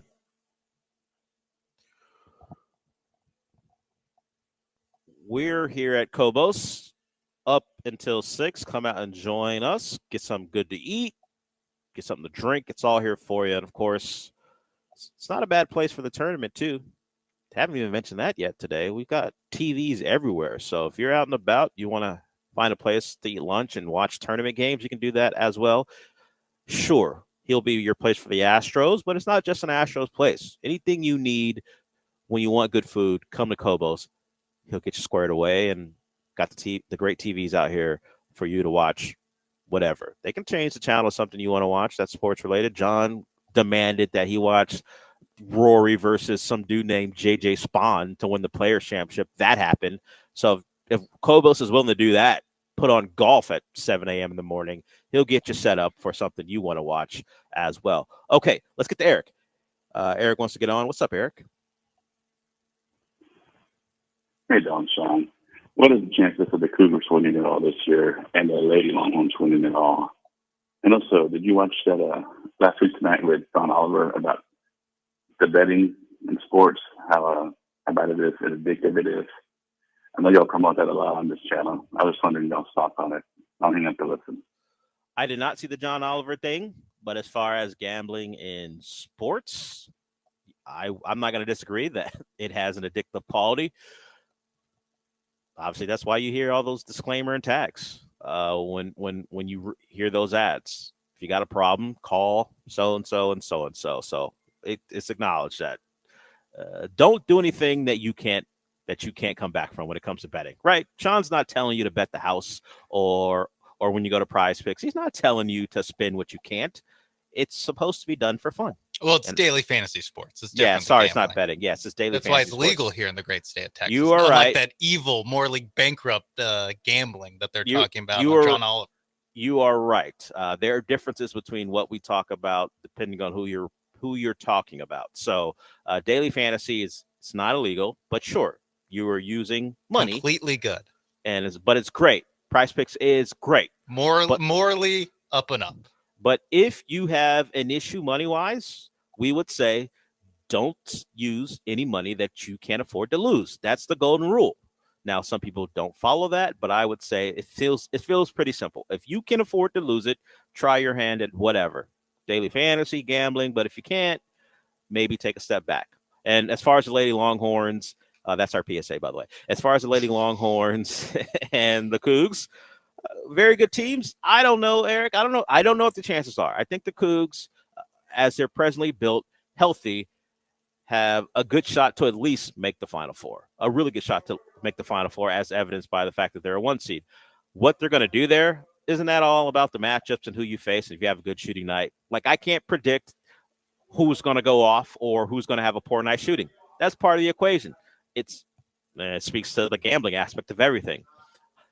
If anyone says they know, other than banking on UConn, at least last year, if you took them the first year, cool, you're right. But last year, you go, okay, UConn's probably going to win. This year, it could be what? A number. I think I heard a podcast where this person said about 10 teams could win a national title because the metrics said they could. I would say about 10 teams can go win a national title this year, and the Cougars are one of them. And that's the spot you want to be in. There is a blue chip index that for college football that if you don't have a certain number of 4 or 5-star players, you can't win a national title. Now, there's no guarantee that you will, but you at least have to hit 50%. If your metric is below 50%, you got no shot of winning. I don't know where Washington was, not being a recruiting power when they made the national title game, but it turns out while they were good enough to make it, if their percentage was below, and because, of course, the transfer portal changes everything in that regard, so it's not as cut and dry as it used to be, but the Cougs in that metric of about 10 teams who can win it, you'll take it. And it's a credit to Kelvin Sampson that he's got his team there pretty much every year competing. And we will see how it shakes out. And I believe their first game is on a Thursday, which is kind of a change for them. I believe they've been a Friday, Sunday team at least the last couple of years. So thanks, Eric, for the call. Yeah. Same. All that goes for the Lady Longhorns and Vic Schaefer. Yes, Vic Schaefer, one of the authors, one of the bigger upsets in recent women's college basketball when he was at Mississippi State. Then they beat South Carolina in the Final Four in a game. So They'll do it again. Well, they have not underdog one seed Longhorns. Yeah, they have not fared well against South Carolina this year, so that needs to change. Yeah, if they face them, maybe someone else. False sense of security. Okay, for and South they screwed Carolina. us in the bracket too. How so? What's your biggest complaint? Notre Dame is a 3 seed. Come on, I had them on the 2 line easily. 2 line, huh? Yeah. I want to get her name right. The USC coach took issue with being the 3rd number 1. They're still a number 1 seed. All right, stay in your lane. I knew you wouldn't like that. She did not like the fact Lindsay Gottlieb. No relation. No relation. I've Don't looked worry. it up before. Everyone's like, oh, of course. No, it's not. It's not Doug's brother or sister. Don't worry about it. She took issue. Hey, we're not the 3rd overall number 1. That's underseeding us. Okay, all right. I never thought I'd be a 1 seed and feel disrespected, is what she said. I mean, you chose to feel disrespected. Yeah, no one said you had to. Sometimes I don't understand the people who make decisions in women's college basketball and why they do what they do. All right, ma'am. All right, coach. Look, JB Bickerstaff felt disrespected. Lindsay Gottlieb feels disrespected. It is disrespectful. I mean, to be the 3rd overall team in the country. They're 2 seeds Connecticut. Come on. I wish you would just come out and go, I don't like our draw. I'm terrified. Don't pull. I feel disrespect. Just say what you mean. Ooh, I don't like Kentucky, the 4 seed. Man, ooh. I'm disrespected. Just come out and say. Just come out and say. I don't want to see Paige Beckers in a regional final. Just say it. If you got Juju, but say it. You don't want to see Gino and Paige Beckers in a regional final. You feel like that's unfair for all you've accomplished. I feel disrespected. You know the word that should be used. I'm a little scared. Mm-hmm. I'm a little scared of Beckers and UConn, but Juju's going to be one of the stars of the tournament, and USC is one of those teams you can pay attention to as both tournaments will be going on simultaneously. So we had a good tournament last year. I don't know if we have no, I do know. I'm not. Why am I saying I don't know? We don't have a Caitlin Clark level star. We'll see if Juju Watkins can ascend to that level. Paige Beckers, as I mentioned, at UConn is another name that people will know. So. Women's and men's tournaments. I am interested to see if the holdover, if people remember watching those women's games and thinking, yeah, no Caitlin Clark, but I'm going to give this a shot. Yeah, they will. They will. They'll see Rory Harmon out there for the Longhorns. And Madison Booker, and they'll be like, this restores the feeling. Do those names have the same type of draw? They should. Well, we'll see. We'll see. Unless everyone was lying last couple of years about what do you think? What actually made them interested? And what do you think, Sean? You think the people are lying, or you think they were telling the truth? You know what? I can't say if they're. I don't want to call anybody a liar. I'm just interested to see how what the discussion is of this women's tournament. Man, don't call him a liar. I did call Matt Rule a coward twice this morning, so that's fair. I would agree. And then Lance had to bring up your guy Sark. As I said before, at least Sark we played so many games. We're so good. I don't want to add. We play so many playoff games. That's right. I don't want to add another one on these guys' plate. It's not. I'm scared that I'm going to lose a player someplace else after they watch my guy in the spring game. Coaches always looking for the path of least resistance. At least the ones I hear. Like I don't want to brand all coaches that way, but at least the ones that complain. It's always about the path of least resistance and they will tell their players not to do that and be that way, but they're all about it. I don't want to lose my 3-star to insert school who saw you in the spring game. If you don't cut it out and win more games, please stop it. All right. I want to get riled up about Mount Rule, and we're not anywhere near a spring game, although spring practice has started for a number of teams. This season, as college football is almost year round, just like the NFL at this point. Okay, we got one more segment to go. You do want to get in, you can. Eric did and tried to talk about the dangers of gambling. If you want to do something like that, you can. 713-780-3776. We got one more here at Cobos. We'll be back. But first, I want to talk about Aqueduct Plumbing Company. If you got a problem with your plumbing, it's the place you go. It's pretty simple. They do pretty much everything. You can check them out at aqueductplumbingcompany.com and see all the services they provide. From big jobs like a repiping, where they've done over 1,000 of those. They have experienced contractors who can take care of that. Or maybe it's something a little bit smaller, but something you can't handle. It could be a leak. It could be something like putting in a water heater, tankless or traditional. They'll do that for you, and drain cleaning is on the table as well. You get that free price quote as well, because maybe you sense there's something wrong. You just don't know what it is. So you can call them at 281-488-6238 and get that free price quote, and then make your decision about what you want to do to fix your plumbing issue. So whether you have an experienced contractor come out to your home for something, or you want something, whether it be a remodel or new construction, Aqueduct Plumbing Company is the place for you.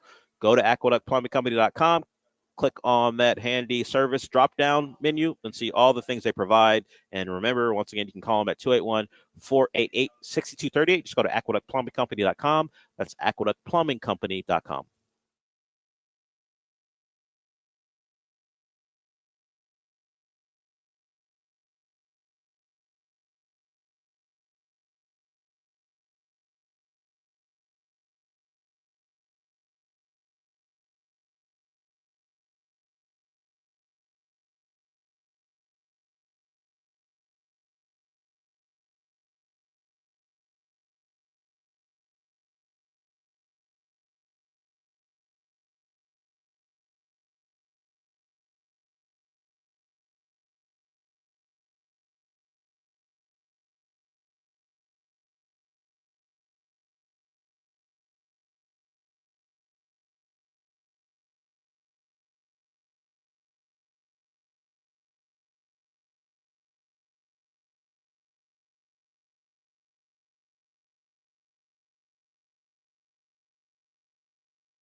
You're listening to the Dale Olaleye Show, on ESPN 97.5 and 92.5. broadcasting live from the Mobile Veritex Community Bank Studios, located at Cobos in Edo, presented by Corona Premier. Here's Dale Olaleye. Sean and I are talking about the closing of Forever 21.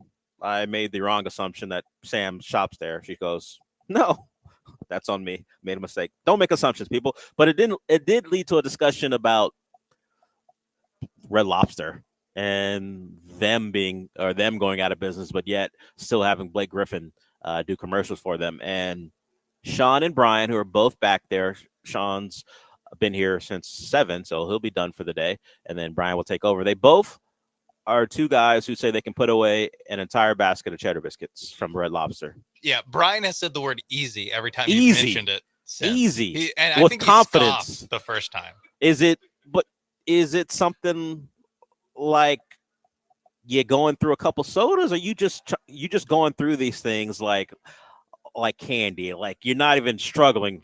I guess that's what easy means. You're not even forced to Yeah, I would definitely eat a few sodas. Now, how okay. many total biscuits are we talking about here in a basket? Isn't it like 4 or 5? Oh, well, that's easy. Before the main course comes out.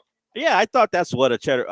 That's what a basket of bread is. It's generally 4 or 5, particularly when they're cheddar biscuits. So at least 4 or 5 you're putting away before the main course comes out. And Sean, you're the same. Yeah, absolutely. Maybe I could do it, but maybe it's more about. I do it without even thinking. Like I just like autopilot. How many people are sitting at? Do you guys ask for 2 baskets from the rip so you can have your basket and then the rest of the table can split? What are we doing? Normally, what I do, and I'm interested in what Brian's strategy is, but normally I'll cards on the table. Most of the time, going to Red Lobster is after church with my grandparents. So it's normally grandma, grandpa, myself. Okay. And yes, everyone gets one at first. Then I get seconds, and seeing how long it's taking grandma to finish that one. Maybe I take thirds. You're eyeing grandma and grandpa up to make sure. Yeah, speed it up. So you would know better than shot clock on this. So how many biscuits are in a basket? Since you're going, maybe not every Sunday, but enough Sundays to have a strategy. Yeah, it was only when because they live out of town, so it was only when I visited them. But, so how many cheddar biscuits are in a basket? Yeah, probably like 5.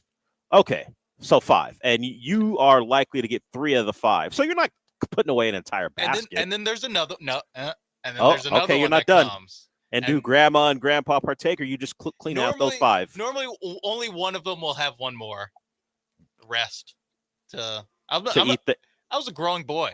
All right. Understood. So at a minimum, per after church dinner with grandpa and grandma, you are putting away about 7 cheddar biscuits.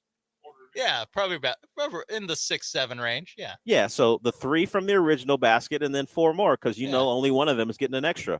Yeah. Okay. Listen, filling up on the rolls, filling up on the biscuits, on the bread, filling up on the chips and queso. That's a staple of me going out, and then 40% of the way through my main entree, being like, man, I should have not had that much. So you're not learning your lesson, apparently. No. No, you know it's going to happen, or you just forget about what's going to happen. And you go, oh yeah, will be different. Okay, and Brian, I don't know if you're doing this with your grandparents and your grandma, but are we talking about 7, or do you go above Sean and your cheddar biscuit game? I'm sorry, you asking how many I'll have? Yes, per Red Lobster visit. I would say, and I haven't been to Red Lobster in a while, but I would say probably 5. I play it kind of like Sean, where that first basket comes out, I'm a little cordial. I'll take the first one, let them get their own, and then I'll take maybe the last one in the basket. Then when I order the second basket, that one's mine. Completely. No questions asked. That's just your basket. I'm not going to, stab their hand if they try to get one, but I'm also not waiting on them.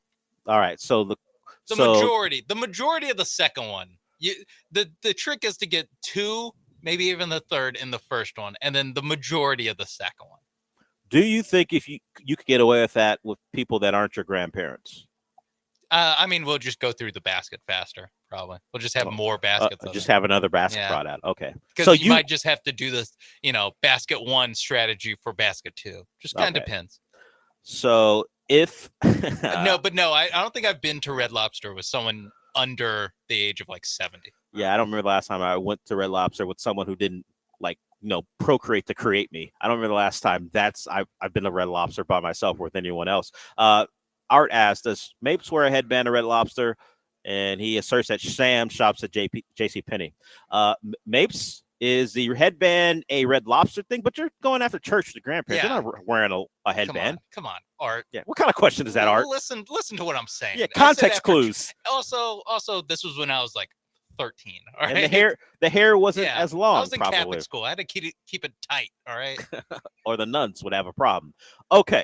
That wraps up our time here, at least my time here at Cobos.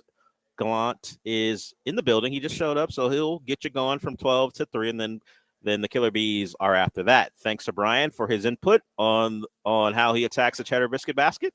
I appreciate the being cordial initially, and then going, hey man, first come first serve to that second basket.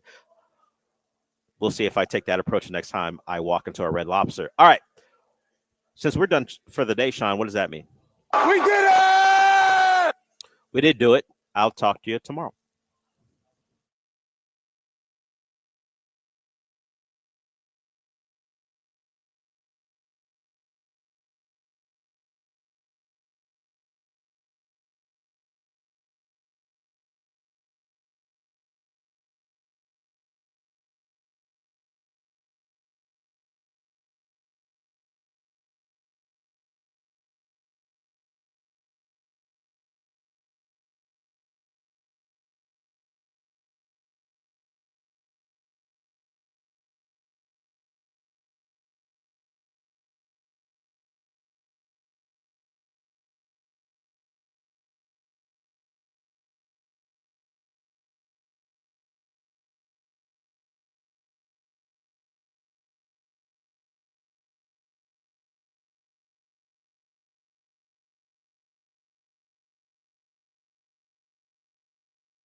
Happy St. Patty's Day to one and to all.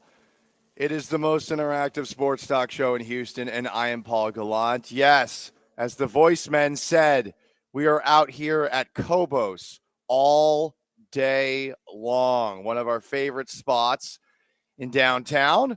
So you better come on out, have a beer or two, a pint of Guinness, as they say.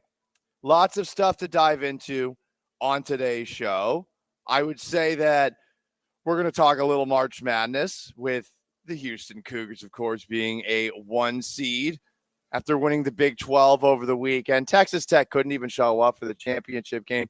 We'll also talk about what's going on for spring training with the Houston Astros. But we got to begin with the big story of the day in Houston sports. Derek Stingley Jr. got paid. The Houston Texans gave him a 3-year, $90 million extension, making him the highest paid cornerback in NFL history. The deal includes $89 million guaranteed. I wonder what the $1 million guaranteed that isn't guaranteed is. So this surpasses the previous record set last week by Jay Sehorn, who signed a 4-year, $100 million extension. But we're talking $30 million a year as opposed to $25 million a year. Good for Derek Stingley, because we've come quite a long way on Derek Stingley, haven't we? When the Texans brought him in, one of the first picks of Nick Casario's regime here with the Houston Texans, you're thinking to yourself, okay, what's this guy going to do now that Casario finally gets a first-round pick to play with? Third overall, is this the right guy? Is Sauce Gardner the right guy?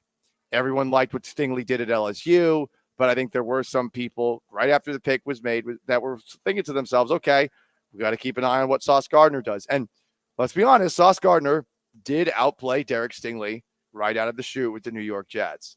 But once Stingley returned from a couple of injuries the year before this past one, for the 2023-2024 season, down the stretch, he was phenomenal. And then last year, he continued to be maybe the best corner in the NFL, if not one of them.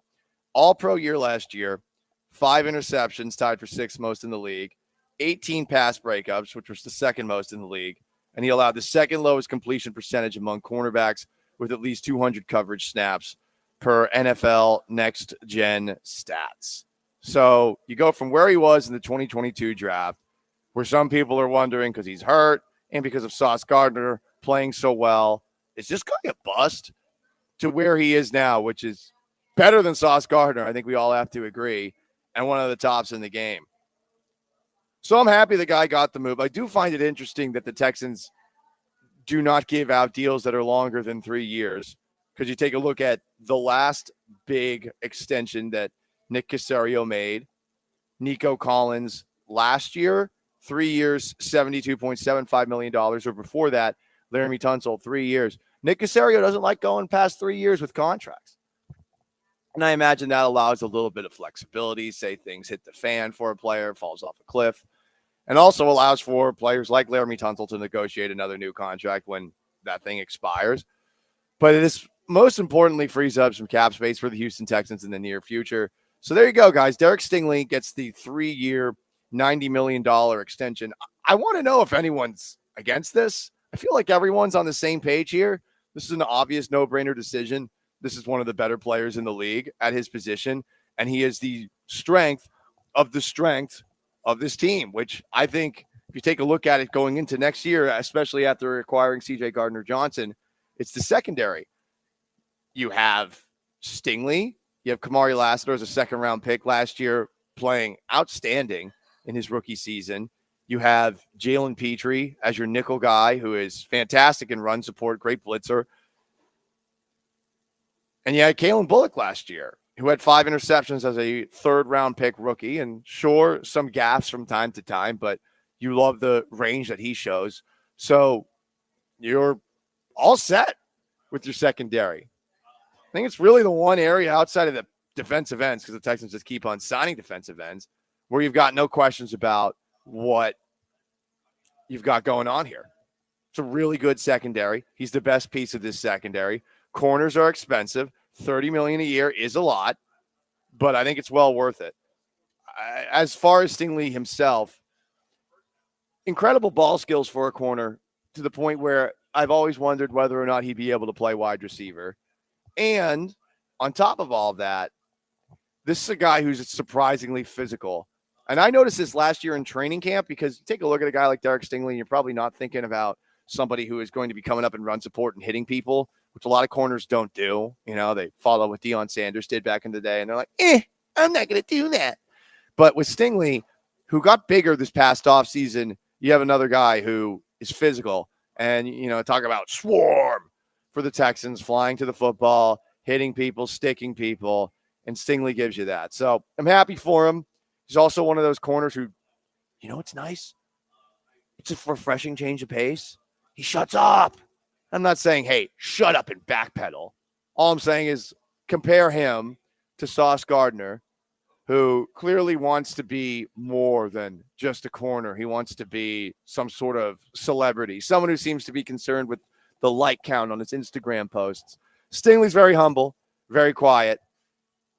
And I like seeing a guy like that end up getting the highest paid contract for a corner in NFL history. Again, 3 years, $90 million, and 89 of them guaranteed. So good for our friend, Derek Stingley. 713-780-3776 to call in, to text in. You can join in on YouTube at ESPN Houston or Twitch at ESPN 975. Some fellas on the Twitch line are calling out my voice. Yes, the rodeo is slowly killing me, Todd the Show. The rodeo is killing me. Friday, went to Journey. The concert didn't even finish. We'll have a rant on that at some point during the show. What an absolute travesty. But Saturday, your friend, now a member of the Poultry Auction Committee in the Houston Livestock Show and Rodeo, was out and about for the poultry auction and got up at 5 a.m., got into the rodeo at 6:30, did a lot of labor. Well, I may or may have not been imbibing a little bit. So I was out in cowboy boots from 5 a.m. to 1 a.m. Gotta say, I do not know how people wear cowboy boots all day long. That is pain. I woke up this morning and I started to finally feel the effects of, I guess, wearing the boots, whether it was on my toes or my actual calves. Holy crap. I mean, just straight sore. Was walking around, having myself a time. I don't know how I made it to 1 a.m. I don't know how my voice is operating right now. Right now I'm drinking water. Don't judge me because this is the holiday of my people. I'm some varying percentage of Irish. I'm not 100% sure what. I think my mom's like 75%. My dad's 50%. So we're something. Someone do the math for me. 713-780-3776. You got to come out to Cobos. People are asking if I was wearing the Ron DeSantis boots. Nope. I don't need to wear the Ron DeSantis boots. For those who don't know what the Ron DeSantis cowboy boots are, those cowboy boots are the ones that I guess give you like 2 to 3 inches of extra height if you put them on in the right way. I don't know how you can walk in those because it seems like it's man high heels. But hey, all the power in the world to you if you feel the need to wear them. All my short kings out there. There we go. So, Hugh Deb says it's 2 to 3 inches of height. Damn, that's actually impressive. The physics of creating a boot that's like that. But yeah, whatever the case, I was a little tired. So yesterday, I think I fell asleep at like 8:30 p.m. and woke up the next day at 8. Fun times, everybody. But if you want to weigh in on the Derek Stingley deal, you can at 713-780-3776 to call it the text. Pretty obvious that this move needed to happen. If anyone has a take against it, is really what I'm curious about. You can also join on YouTube at ESPN Houston, where Patrick says the barista is finally pitching tomorrow. Yes, that's Lance McCullers. We'll have some spring training updates for you as well. On Twitch at ESPN 975. Up next, we'll talk about the Cougs advancing to the NCAA tournament, which we all knew was going to happen as the 3rd overall seed, what they did over the weekend, and some of the other drama coming out of March Madness. Paul Gallant Show, most interactive sports talk show in Houston, live at Cobos. Stick around.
You're listening to the Paul Gallant Show, broadcasting live from the Mobile Veritex Community Bank Studios. Located at Cobos in Edo, presented by Corona Premier. Here's Paul Gallant. Most interactive sports talk show in Houston. We were talking about Derek Stingley's contract extension in the last segment. For those who just tuned in, Derek Stingley is the highest paid corner in NFL history. He signed a 3-year deal, $90 million total, $89 million guaranteed. I mean, that's as close to a fully guaranteed contract as you're going to see. Texans love 3-year deals. They've yet to give somebody longer than a 3-year deal. On the text line on the most interactive sports talk show in Houston at 713-780-3776 to call or text the HRP listener line. The texter says it's for CJ's big deal. You know, when I think about this contract that Stingley got, the deal Nico Collins got, which is 3 years and 75, and Laramie Tunsil, which I think was around the same lines. I forget off the top of my head. But I do wonder if the deal that Stroud gets will be longer than 3 years, or if it will be something where, like with Derek Stingley, it's 3 years and largely fully guaranteed, which would allow for Stroud to negotiate a new contract in the near future. And look, when you've got the franchise tag, assuming you don't do what you did with Deshaun Watson and give him a no trade clause, technically Stroud's stuck here forever. And just keep on giving him the franchise tag, and even if it doesn't want to sign a more long-term extension. But I am curious to see what happens on this, at least for Stroud, because that is the next big deal you would think for the Texans. Will Anderson, too, probably both in the same offseason. You can also join on YouTube at ESPN Houston or on Twitch at ESPN 975. A texter texted in, the math to figure out what percentage Irish you are goes like this. Take 1/2 of each of your parents and divide by 2. Okay. So I think my dad's 50 and then 50 French Canadian. And I think my mom's 75%. So that means what? I'm, 75 divided by 2. So that's like 32.5 plus 25. So I'm like more than half Irish. All right, cool. Doing math on the fly, everybody. That's what people tune into the radio to hear. On YouTube at ESPN Houston, on Twitch at ESPN 975. People are talking about Northern Ireland on the Twitch. We do not recognize them on this day. They're traitors to the realm, and Rory McIlroy's a terrible golfer. And that person who heckled him deserved to be heckled, okay? I think Rory won some golf thing yesterday, too. I paid lots of attention to golf, as you guys can tell. So, our beloved Cougs, they have advanced to the NCAA tournament, which we all knew they would, but they did it not only by being the Big 12 regular season champs, they also won the Big 12 tournament title 72-64 on Saturday over Arizona because Tech couldn't even make it. They had smoked Friday, BYU, 74-54. So they are a 1 seed in the tournament. They're third behind Auburn and Duke. The other 1 seed, Florida. So there you go. As far as the Cougars in the tournament, a comment on Twitch. Check this. This is the text line. The Cougars aren't winning the tournament. They have won 13 games in a row. They're not going to win 19 games in a row. They should have lost in the conference tournament. I hate this logic. This is just soft, cowardly logic. You play and you try to win every single game. I understand that the odds are against them winning the whole tournament, but it's more because it's just tough to win the whole tournament, more than it is that losing some game along the way down the stretch is going to make you more likely to win the entirety of the tournament. I don't understand that logic. And, I'll constantly point to the Indianapolis Colts, who were 14-0, laying down the last couple of weeks of the year. And then in the playoffs, going down, I think, to the Los Angeles Chargers. Listen, you can't predict what's going to happen based off of just what's been happening in a tournament like this. Bleep is crazy, as the kids say. And it's weird. This is a logic held by a lot of people. I think Michigan State fans are happy that Michigan State lost because they feel like Tom Izzo is going to get angry. He's always angry, and motivate the team to play a little bit better in the tournament or something like that. Like, oh, all of a sudden you lose once and you're going to get better by proxy. I do not understand that at all. Please explain it to me. Please, for the love of God, explain it to me. Now, as far as the Cougs, I also found it interesting to see. Thank you, BMAC. Love that one. That one in the background. The Cougs noise that I make. It's so good.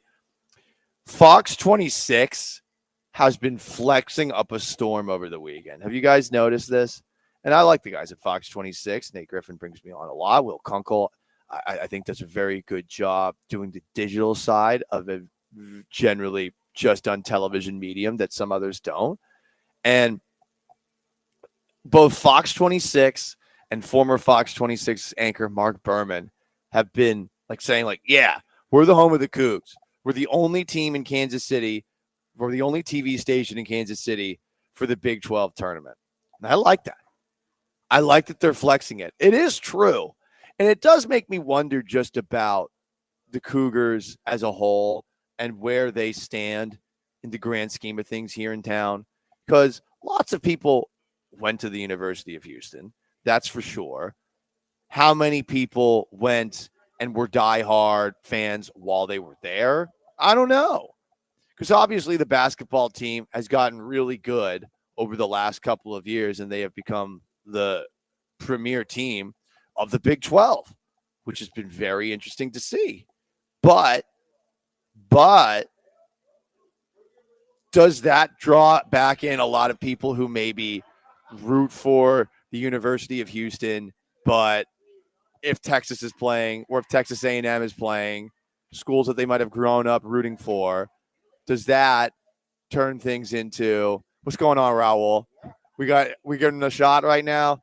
Well, R.I.P. Schlante, R.I.P. Is this Fireball? Is Jameson? Oh, little J-Mo. Goodness gracious. It is St. Patrick's Day. I agree. Happy St. Patrick's Day.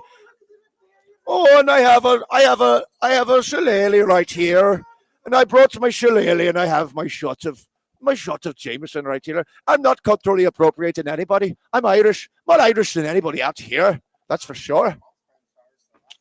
Raul's mother is Spanish Irish. Okay, well there we go. We are at Cobos, and now the festivities are starting. And now I'm going to drink like this, perhaps, for the rest of the show. Are we doing sips, or are we doing it straight back all the way? And there we go. A little J-Mo. Raul, my brother. Sorry for the Irish appropriation out there, guys. But listen, I am what I am, which is first, mostly Irish, and second, borderline alcoholic. It's fine. Jameson is very good.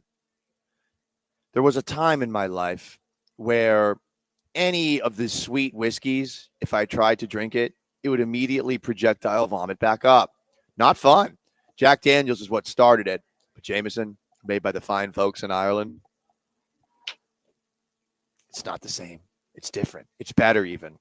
Anyway, my Irish eyes are smiling, and I have no idea what I was talking about a little bit ago. Oh, yes, the University of Houston Cougars. Fox 26 is flexing that they're the only guys out there. Yeah, there it is with the drop again. So I'm looking at them, just grand scheme of things compared to other Houston sports teams. I do feel like we should all be allowed to root for them. They are one of those strange, rare schools that is located within an actual city that plays in a Power 5 conference. And that's also really good. There aren't many schools like that. Think about it. Really, the only one that I can think of off the top of my head, a major school that plays in a city, is Washington. Washington plays right smack in the middle of downtown Seattle. And Houston's the other one. And I know for some, I was saying it a little bit earlier before, it's a commuter school for a lot of people. But some people actually go on campus and you go there. I do feel like we should recognize them, specifically the basketball team, as the fourth professional sports team in town. And I understand that there's the dynamo, but do we want to recognize the dynamo at this moment in time? I don't know if I really want to, So, listen, man.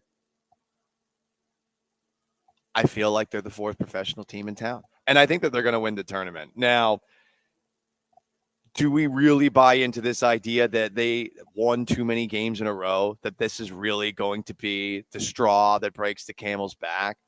I don't know about that, man. I don't know about that. From the 832, Schlanche is apparently how you say it, not Schlante. I knew we would get at least one well-actually guy out there, but hey, there's got to be well-actually guys out there on St. Patrick's Day. I saw a man walking down the street outside of Cobos. The man had a beard, and the man was wearing a kilt. I feel like that's Scottish appropriation, but perhaps there are some folks in Ireland who also wear kilts. There you go, guys. There you go. There's other stuff to talk about from the NCAA tournament, and if you want to weigh in on Derek Stingley's record-setting contract, you can. It's 713-780-3776. That's how you call in. That's how you text in. We've also got some interesting news coming out of Astro spring training, both about Cam Smith and about somebody else who might be taking on more of a leadership role. Don't go anywhere. Paul Gallant Show, ESPN 97.5, 92.5, live downtown at Cobos.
This is the Paul Gallant Show, broadcasting live from the Mobile Veritex Community Bank Studios. Located at Cobos in Edo, presented by Corona Premier. Here's Paul Gallant.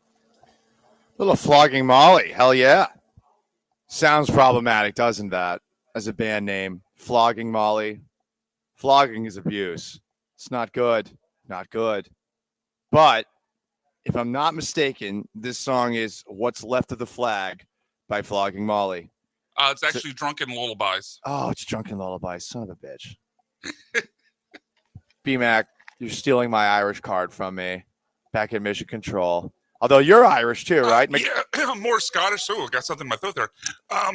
More Scottish, but yeah, definitely have some Irish in me as well. Okay. We all have a little Irish in us on this day, St. Patrick's Day, which is probably a holiday that was turned into a really big holiday, not by the many Irish Americans in our country, but probably more so by beer companies, much like with Cinco de Mayo. Because people are like, oh, this is the day that St. Patrick chased all the snakes out of Ireland. And it's like, hey, man, reptiles living in Ireland, there's probably very few of them. There's probably very, very few. Did he chase all of them out? There's got to be a couple holdovers somewhere in the tropical locations of Ireland, of which I'm told there are none. Anyway, most interactive sports talk show in Houston, 713-780-3776 to call in, to text in. You can join in on YouTube at ESPN Houston. You can join in on Twitch at ESPN 975. Derek Stingley is the highest paid cornerback in NFL history, and your Cougs, our Cougs, are the number 1 seed in the Midwestern region. They are the third No? number 1 overall seed. So they're behind Auburn. They're behind Duke. There was some controversy on Selection Sunday. North Carolina gonna raise up, made it into the NCAA tournament on a contingency vote, despite being 1-12 in games against good teams, aka quad 1 games. I guess because they played a higher strength of schedule at a conference, they got in. And there's a lot of backlash to this. I think deservedly so, when you remember that North Carolina athletic director Bubba Cunningham is also the chairman of the NCAA selection committee. CBS on Selection Sunday actually brought Bubba Cunningham onto the show. This is an all-time softball question by CBS asking about clear bias in the tournament, in the selection committee, putting North Carolina in over some clearly more deserving teams. Very familiar with all of the protocols and procedures inside that committee room. You guys go to great lengths to make sure there are no conflicts of interest. You are the athletic director of the University of North Carolina in your day job, so it's going to be a natural question for people who don't know all those procedures to ask whether North Carolina may have gotten a little bit of an advantage that their AD is a chair. So I'm going to invite you to answer that question, and then maybe if Keith could shed some light on that discussion. Well, thanks, Seth. And obviously, I'm going to defer that to Keith. But, all the policies and procedures were followed, and Keith can address exactly how North Carolina was discussed, because I was not in the room for any of that. Yeah, thanks, Bubba. And Seth, I appreciate the question. Unbelievable. Unbelievable. So you hear the guy at the end. He just defers the question after maybe the longest, most softball question you're ever going to get. And look, we're all not going to care about this in a couple of days because North Carolina is probably going to lose their play-in game, right? They suck. They suck. So they're probably going to be gone in the next 2 days. I forget which day they're playing. I have no interest in even watching said play-in game. And I know Texas is also one of the play-in teams too. Look, what really annoys me about them making it in is that this guy is the chairman of the committee. That's all. And Seth Davis, I mean, my God, dude, just ask the man point blank. And then he defers after that big old softball of a question. Oh, well, I've been in the room and I understand how it works. Like, the optics are horrible, no matter how you slice it. And look, am I mad about this? No, because here's the thing. North Carolina is a team that people watch. North Carolina is a national brand as far as college basketball goes. So, of course, they're going to put in North Carolina when they're undeserving over West Virginia or some of the other schools that were left out. And I know there's others that you could argue, oh, wouldn't Indiana give you ratings? And they got, kind of screwed over too. But it's ultimately, this selection for a tournament is about, we want to bring in people who are going to watch specific schools. And, I would say this as a Syracuse grad, there have been a couple of times where Syracuse made the tournament and they went on deep runs that didn't deserve to make it. There's been a lot of years like that. It's crazy to see that this is the first people that are, I guess, seniors at Syracuse. They're the first graduating class that's never seen Syracuse in the tournament. But Syracuse got in often in years where they didn't deserve to make it because people like them. People watch them. There's a specific region that enjoys watching that basketball team. That's why North Carolina got in. But for Seth Davis to just give that Bobo question where, so many caveats along the way, and then Bubba Cunningham, the North Carolina athletic director, immediately defers to his second in command afterwards. Awful. Truly awful.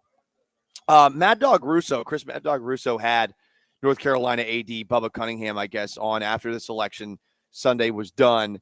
And Cunningham was asked to explain why West Virginia was left out instead of North Carolina. Here's what he had to say.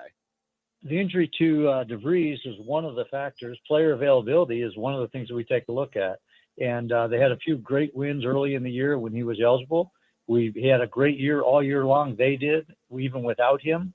But ultimately, when the final decision came by the committee and the voting was done, they were just on the outside looking in. And it's really disappointing for any team that doesn't make the field. And, West Virginia, Indiana, Ohio State, Boise State, those are the four teams that didn't make it. Carolina wasn't in until the Memphis win and ended up being the extra team in. So he says all of that, and basically what he said is what happened not too long ago to Florida State when they got left out of the college football playoff with an undefeated record because their quarterback was injured. So West Virginia's best player was injured, and West Virginia went 13-10 after said player was injured. Okay, but didn't they still have a more impressive season than North Carolina with how they started off the year? Is it really that crazy to say something like that? No, it's not. It's one of those things where the optics are bad. We'll forget about it in a couple of days. We will move on to the next thing because ultimately these play-in teams, were they going to do anything in the tournament? Probably not. Occasionally we've seen teams come out of nowhere and surprise people and go on those Cinderella runs, but you think North Carolina's going to do it? No. Do you think one of the teams that was left out in favor of North Carolina was going to do it? Probably not. Probably not. But it's crazy, the optics of the athletic director of North Carolina being the chairman of the selection committee, and North Carolina makes it in. I would say it's probably more about North Carolina drawing ratings than it's about anything that athletic director might have said behind closed doors in the committee meeting. And, of course, he had to leave the room while that happened. Sure, great, wonderful, splendid. But, say North Carolina gets left out, he comes back into the room. It's a little awkward, right? It's a little awkward, even if he didn't ask for it. There's clearly, I think, enough room for anyone to point at bias as far as North Carolina getting in. But look, Texas got in, aren't we happy? Texas A&M got in, aren't we happy? The Cougs got in, aren't we happy? Tech got in, aren't we happy? That's all that matters at the end of the day. So there you go. There you go, everybody. On YouTube, you can join in the most interactive sports talk show in Houston at ESPN Houston. On Twitch at ESPN 975. 713-780-3776 is how you call in. It's how you text in. King of Twitch says, Florida looks tough. Duke is Duke. I wonder about Duke. Cooper Flagg is supposed to be back for them, best player in the country, on Friday. We'll see how that goes. I think there's enough people out there questioning Duke that when I fill out my bracket, which I will put very little to no thought into, that Duke ultimately is not going to be one of those teams that's at least making it to the Final Four. But hey, you never know what's going to happen. That's why they call it March Madness. Premium Markups doesn't like Chris Mad Dog Russo. I don't know. I think he asked pointed questions that Seth Davis clearly didn't when he brought him on. I'm not the biggest fan of Mad Dog Russo. He's a little Chihuahua-esque for my taste on his own. People in New York swear that Mike Francesa, who falls asleep on the air regularly, and Chris Mad Dog Russo are like the greatest things that have ever happened to sports talk radio. I'd argue that they aren't. Strong argument, Paul. I'm just saying. But I feel like he did a good job in that situation because there are a lot of people out there that would bobo the bleep out of some athletic director / committee chairman who just put his own alma mater into the tournament, whether directly or indirectly. 713-780-3776 to call in, to text in, on YouTube at ESPN Houston, on Twitch at ESPN 975. We are live here at Cobos, downtown Houston, for St. Patrick's Day. I know that sounds weird. No, trust us. It's fantastic. I've got a Lucky Charms Hawaiian shirt on. Yeah, like it's all the cereal shapes, you know? What is it? Hearts, stars, and horseshoes, clovers, and blue moons, pots of gold and rainbows, and the red balloons. See? I knew that. Did you? Or are you just some sort of racist who hates Irish people? I don't know. I can't tell you off the top of my head. 713-780-3776 to call in or text in. Up next, interesting news out of spring training for the Houston Astros when it comes to Cam Smith. We have an actual percentage number of his chance to make the opening day roster. And on top of that, this guy's taking on more of a leadership role for the Astros. Our countdown to opening day continues next. Stick around. You'll get some bone. Stay put.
You're locked in with the Paul Gallant Show, broadcasting live from the Mobile Veritex Community Bank Studios. Located at Cobos in Edo, presented by Corona Premier. Here's Paul Gallant. Most interactive sports talk show in Houston. We are live at Cobos in Edo. If you want to chime in, you can at 713-780-3776 to call in or text in. A lot of well actuallys today. The 281, I was talking about how Houston is one of those schools that is located in an actual city, as is University of Washington. There are other schools that are located in cities. Someone is saying you omitted SMU and TCU. Yeah, but like it's different. It's different with SMU. So SMU hasn't been relevant until like this past year, since what? The 80s. So it is a little bit different on that front in terms of, I guess, like the support, because how many people like SMU, you know? And then Fort Worth, I don't consider Fort Worth a major city. Sorry, I just don't. It's basically part of Dallas, in my opinion. Oh, Paul is like 30 minutes apart. Yeah, but like it's part of the DF Dub. It's not its own thing, you know? So a little different on that front, but to each their own. Well, actually, Guy. Someone also brought up USC. Yes,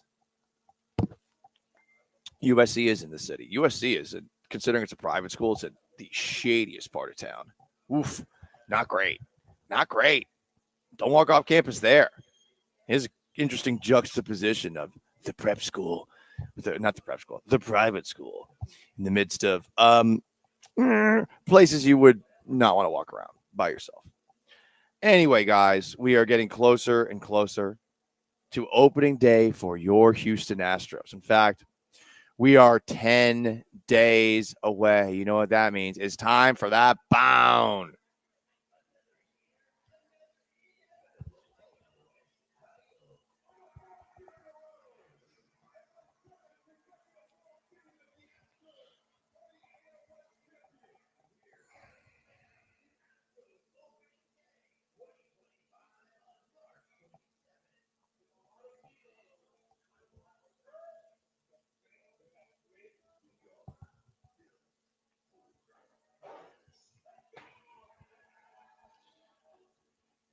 Cam Smith, will he make the Astros opening day roster? We're continuing to entertain this question because he continues to do impressive things. Yesterday, he homered off an established big league pitcher, which led to this write-up on X by Chandler Rome. Coming into today, Sunday, Cam Smith had faced pitchers in Grapefruit League play that had a cumulative 6.7 opponent quality, according to Baseball Reference. 10 is Major League Baseball level. 8 is AAA. 7 is AA. That today's home run came against Tylor Megill, an established big league pitcher, is important. So, okay, he's doing some of the things he was doing earlier now against major league caliber pitchers. That's definitely a good sign if you want to see this guy make the opening day roster. Meanwhile, per Will Kunkel of Fox 26, and I'm not sure who he talked to, but he said, I am told that Astros number one prospect Cam Smith has a, quote, good, end quote, chance of making the opening day roster. Chandler Rome, when asked for a percentage chance of him making the roster, put it at about 35%. He believes he'll go to AA, which apparently has better pitching than AAA, if he actually doesn't make it to the opening day roster. So that's the latest on Cam Smith. I'm of the belief that F it, put him in right field because it's fun. That's why I don't run a baseball organization. But I still believe that they should just say F it and put him in right field because it would be fun. Todd the Show on Twitch says, I don't want Cam Smith on the roster if he isn't going to play. King of Twitch says, looks like the Astros are dumb enough to put Cam on the big league roster. There are a lot of people that are pushing back on the idea of Cam Smith making it because they don't want it to happen. I guess I'd just ask, do you really feel great about Chas McCormick given the brutal spring he's had? His numbers are very poor. Do you really feel good about Jake Myers, who rakes in spring training, but we've seen struggle in the regular season? I mean, those are the alternatives. Chas still has some minor league options left, and based off of what I've read, sounds like Chas McCormick would be the odd man out, and Jake Myers, due to his defense, is probably going to end up making it regardless. I know Zach DeZenzo also theoretically an option to make the opening day roster because he's still with the Major League squad. And we'll see. Again, there's 10 days left. So much can happen, but I think it is noteworthy. The way that Cam Smith is being talked about is not as if he's just going to be in the minors for a couple of months. He's being talked about as if he's going to be on this opening day roster or here sooner rather than later. And I think what we've seen with the Astros with young players, at least with Dana Brown in charge, is that they'll bring these guys up and they will play them right away. We'll see what happens, but it is really interesting. Dr. Dre on 290 says Crane will have him on the roster because it's a cheap option. Could be, certainly. King of Twitch says Cam doesn't address Jake's issues and he needs some AAA. So apparently AAA pitching just sucks in the Pacific Coast League. Apparently the AAA level is not good. I don't understand why AA is better than AAA, but he will be facing better guys at that level somehow, some way. I don't know if it has to do with the elevation or something like that, like we talked about with Brendan Rodgers. It's more about the ballparks they're playing in than the pitching because, like you were just hitting on there at the end, the ballparks in the Pacific Coast League are just absolutely launching pads. I mean, Vegas, Reno, Salt Lake, all those places, the offensive numbers are way inflated, so I think that's part of it. Okay, that's probably a big factor then. That's BMAC back at Mission Control. We are at Cobos in Edo. Jeremy Pena. We've been hearing about how he's taken on more of a leadership role for the Astros this year. He has replaced Kyle Tucker as the Astros Major League Baseball Players Association rep, which is interesting because I imagine that is a job that if you take it on, you need to have a wherewithal, a knowledge of, hey, like how that all works. I imagine they're not just going to throw you out there if you're not willing to take it on, unless it's a job that very few people want, like an HOA role or something like that. The HOA that I'm constantly being recruited to join in my condos complex. Everyone wants me on this HOA. And I'm like, no, I do not want to be a president. I do not want to be a chairman. Please stop asking. I just have a couple of ideas and then I'm going to go on my merry way. So maybe that's how Pena got it. But I do think it's noteworthy he's taken on that role because we've heard Joe Espada say, yeah, Jeremy Pena is a lot more of a leader. All right, sure, great, wonderful, splendid. But perhaps this is a sign replacing Kyle Tucker as that Major League Baseball Players Association rep. Some other interesting notes coming out of spring training. Steve Okert, one of the relief pitchers, on Sunday struck out 4 of 5 batters and seems to be a lock for opening day. And Billy Wagner on Friday visited the Astros in the clubhouse. He's going to be a Hall of Famer. Will is playing for the Blue Jays against the Astros in that game, so that was probably why he stopped by. Billy got cowboy boots. Hell yeah, I'm wearing cowboy boots right now. A cowboy hat and bourbon as gifts for his Hall of Fame induction. That's neato. Do you think he had cowboy boots and a cowboy hat already? I would hope so. If you've lived in Houston long enough, I feel like you are required to have those things, even if you are a Northerner. Originally, like me, like my Yankee ass, who's mostly Irish on this St. Patrick's Day. I am wearing boots. I was going to wear my cowboy hat, but I realized that the headset that we're wearing right now, I would not be able to fit my cowboy hat on top of it. So we're going like for full half Texan, half Irish man, even though I've lived in numerous other places over the course of my life. Many other places, straight off the boat from Massachusetts. I came down here by boat. I took a voyage. We went around the Cape of Florida. Drove all the way up, drove, sailed, engined all the way up here. We eventually got there with the actual physics of how the boat works. But we went up there and there we are. Here we are in Houston, Texas, coming out through Galveston. You know, And now I am a part of the community here. Anyway, 713-780-3776 to call in, text in, on YouTube at ESPN Houston, on Twitch at ESPN 975. The other big news for the Astros is that tomorrow, Lance McCullers is going to be back on the mound. For how long? I don't know. How good will he look? I also don't know. But he's going to be back. And I guess all we can do is sit back and wait and see what goes down. Anyway, I am Paul Gallant. Brian McDonald back at Mission Control on the most interactive sports talk show in Houston. We are live at Kobe. If you want to get in on YouTube at ESPN Houston. James Espinoza suggests Jameson shot every top of the hour. Well, that probably wouldn't go so well for me, seeing as I haven't eaten any today. But maybe it'll be fun for you guys on Twitch at ESPN 975. You can join on Twitter too at Gallant Says or at ESPN 975 or just texting in 713-780-3776 to call or text the HRP listeners line. I'm Paul Gallant. Big news for the Houston today. The Cougs are a 1 seed and everything else is on the table. Happy St. Patty's Day. It's the Paul Gallant Show, ESPN 97.5 and 92.5.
Most interactive sports talk show in town. 713-780-3776 is how you call or text in. You can join on YouTube at ESPN Houston. You can join on Twitch at ESPN 975. It's funny talking about how Lance McCullers is going to pitch tomorrow. Immediately, the Twitch gets on Lance McCullers. Today is St. Patrick's Day, says HRW 713. Not April Fool's Day in regard to Lance McCullers pitching. Bazinga, king of Twitch, said we need his ass. Be positive. Listen, anything from Lance McCullers this year is more than I would have expected from Lance McCullers this year. Also, Forrest Whitley was brought up. Said one, Todd the Show. Whitley isn't a real person. Dr. Dre on 290, meanwhile, says Whitley is Bigfoot. Yeah, I guess those would be the same thing. Another texter, just hearing all that Cam Smith news, says, we need Cam Smith to get some more experience. We need Jeremy Pena to get a lot better. I mean, it's not ideal to have Cam Smith on the opening day roster, and it does feel like the Astros are really going through this offseason and into 2025 by the seat of their pants. And you know what? Theoretically, that does work out for them. But, I mean, Cam Smith, we haven't seen him get any at-bats at any serious level ever. And then on top of that, as far as Jeremy Pena goes, yeah, I agree. Pena does need to get better. He is having a good spring for what it's worth, but is he going to be able to put that together for a full year, or was 2022 just a mirage? I mean, that's the hope, is that what he did, especially in the 2022 playoffs, is something he can recapture again. He was young when he did it. He's older now. We'll see what happens. All right, guys, live at Cobos. Derek Stingley is the NFL's highest paid cornerback. The Houston Texans gave him a 3-year extension for $90 million, guaranteed $89 million of them, which is good for Derek Stingley, obviously, and surprising for the Texans, not from the 3-year contract perspective, because that's all they do, is give out 3-year deals, but it is surprising that he's getting $89 million guaranteed out of 90. 89. That's a ton. And if you want to second guess the deal, which I do think Stingley earns, you do take a look at the amount of time Stingley in the past has missed with injury. The good news for Derek Stingley is, though, last year that didn't happen. Last year we saw Derek Stingley all season long. And, you know, I think going into last year, especially with all the issues he had dealt with the year before in 2023, 2024, before coming on really strong at the end of last year. Goodness gracious. Yeah, my voice is just absolutely ragged right now. Sorry, everybody. It's allergies combined with the rodeo. But he played in all of the games he should last year. And I think going forward, it's as fair to expect that he will stay relatively healthy as it is to take a look back at the past and say, yeah, at some point, he's going to miss some times. He's going to miss some games. Anyway, 713-780-3776 if you want to weigh in on that deal. You can also join on YouTube at ESPN Houston or on Twitch at ESPN 975. The Cougs are the third number 1 seed in the NCAA Our beloved tournament. Cougs! Wow. Indeed, BMAC back at Mission Control. So throw up your Shasta. I'm just going to be a homer and say, instead of actually looking at the tournament and thinking about who's good, who isn't, I'm just going to say this. I'm just going to say they're winning it all. And eventually I'm going to be right by pandering and making that pick happen. I'm not saying it about Texas. I'm not saying it about Texas A&M. Nope. Texas is back, folks. Oh, there it is right away, BMAC. Listen, they got in the play-in game, but I think they will be eliminated in said play-in game. They didn't deserve to make it. I think it's funny that they did beat the Aggies to advance as far as they did in the SEC tournament. I saw on a Texags post that went viral on message board warriors or message board heroes. I forget what the account is specifically called. But in this post, Board Geniuses is what it's called. Someone wrote the following after Texas A&M lost to Texas. We can't be in the same conference with the SIPs. It's toxic and dysfunctional. We left the Big 12 to get away from them. We need to do it again. As long as we're in the same conference, the national narrative will always compare us and tilt towards the SIPs' perceived superiority.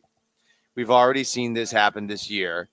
This hurts all athletics over time. It's not worth it for the sake of tradition. Time to go. Now, is this theoretically some burner account on Texags that's trolling? It could be. It certainly could be.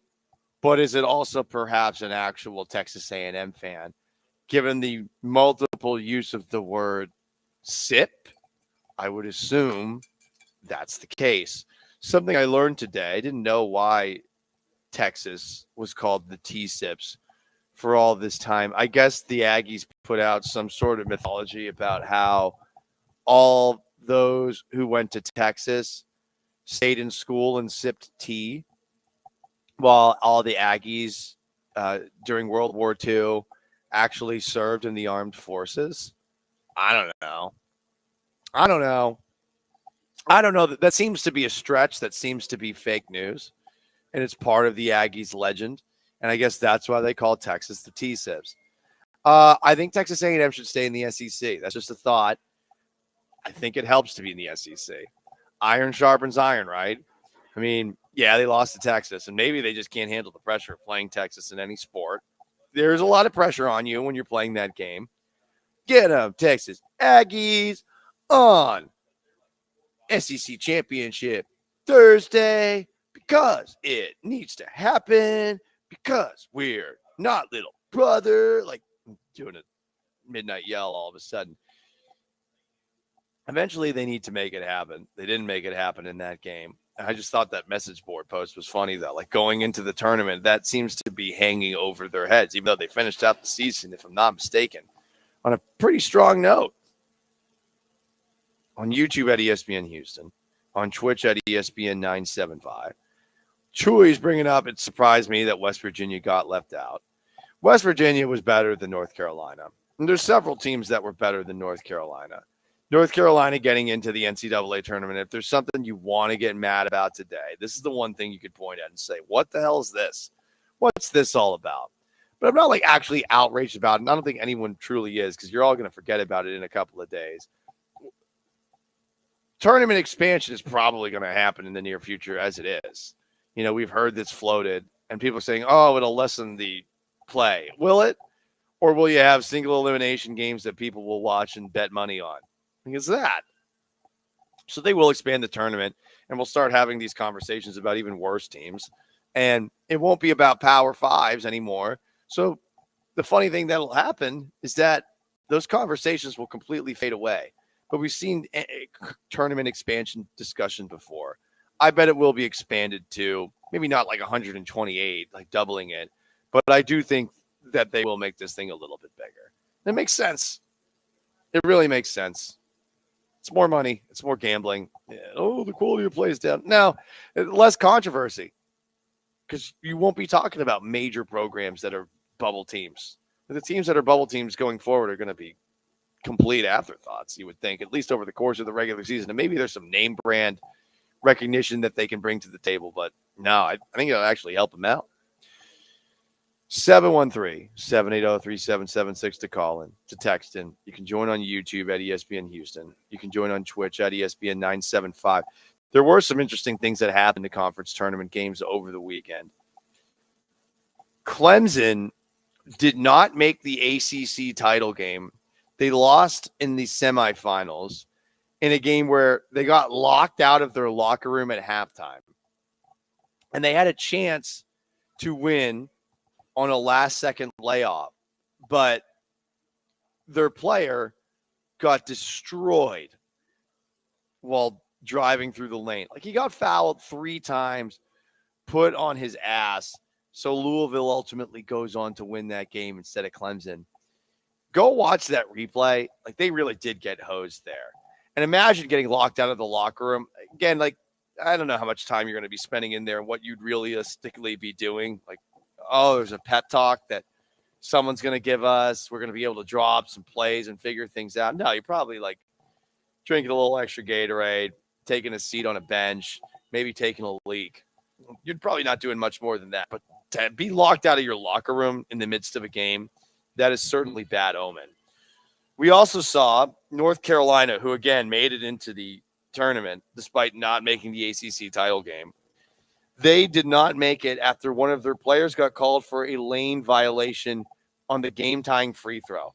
How do you do that? Like, they were, North Carolina, attempting the game-tying free throw, and this guy, for whatever reason, put his foot in there. Like, I get trying to establish position and stuff, but I mean, they're shooting the free throw.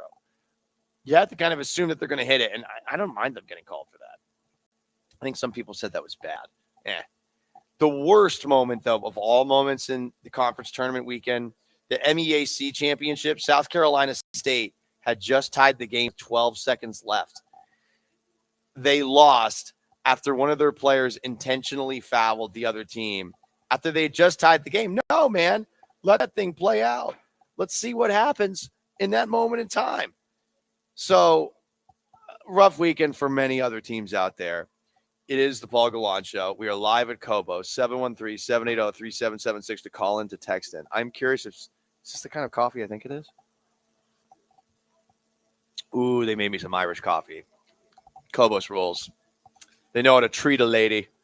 Anyway, you want to chime in, you can on YouTube at ESPN Houston or on Twitch at ESPN 975. You can call in 713-780-3776.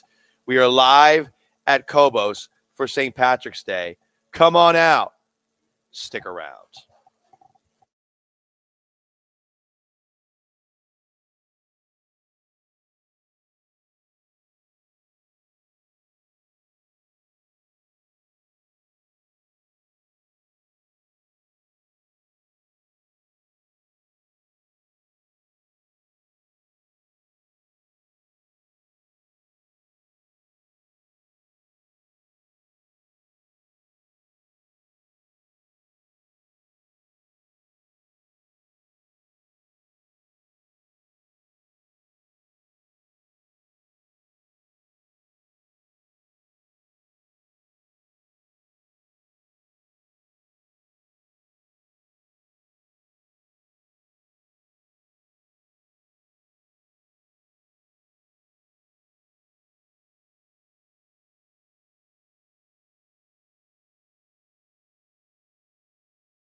It's the Paul Gallant Show, broadcasting live from the Mobile Veritex Community Bank Studios. Located at Cobos in Edo, presented by Corona Premier. Here's Paul Gallant.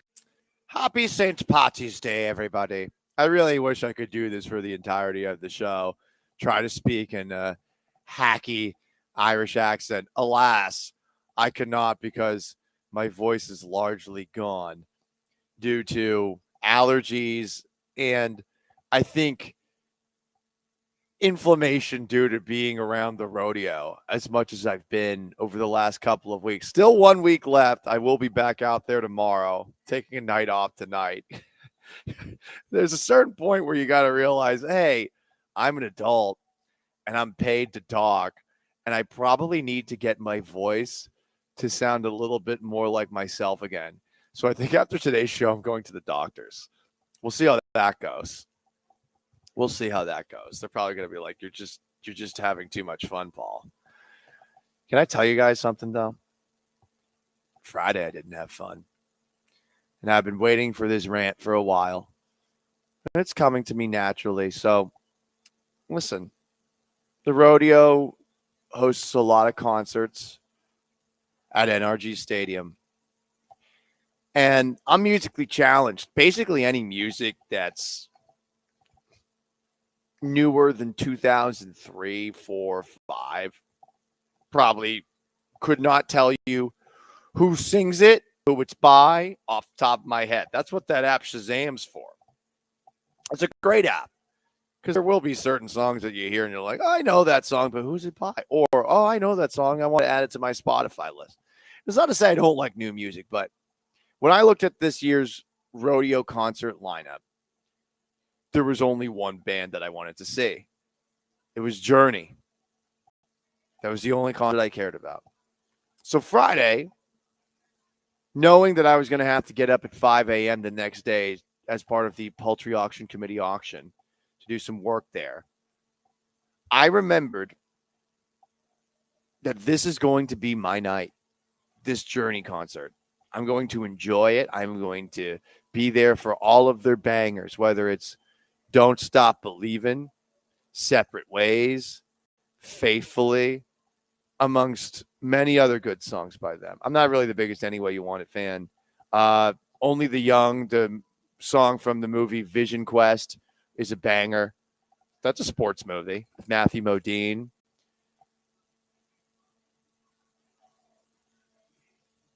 Ooh, The Great Wheel in the Sky in the background now, playing by B-Mag. That one's okay. I'm not the biggest fan of it. Anyway, this song playing in the background is more Journey than you actually heard from Journey on Friday.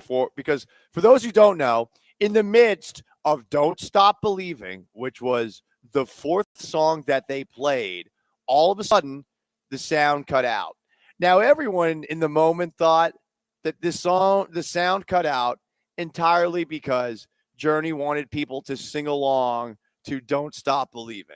So for about like 20 seconds, people were singing along. The entire crowd was singing it.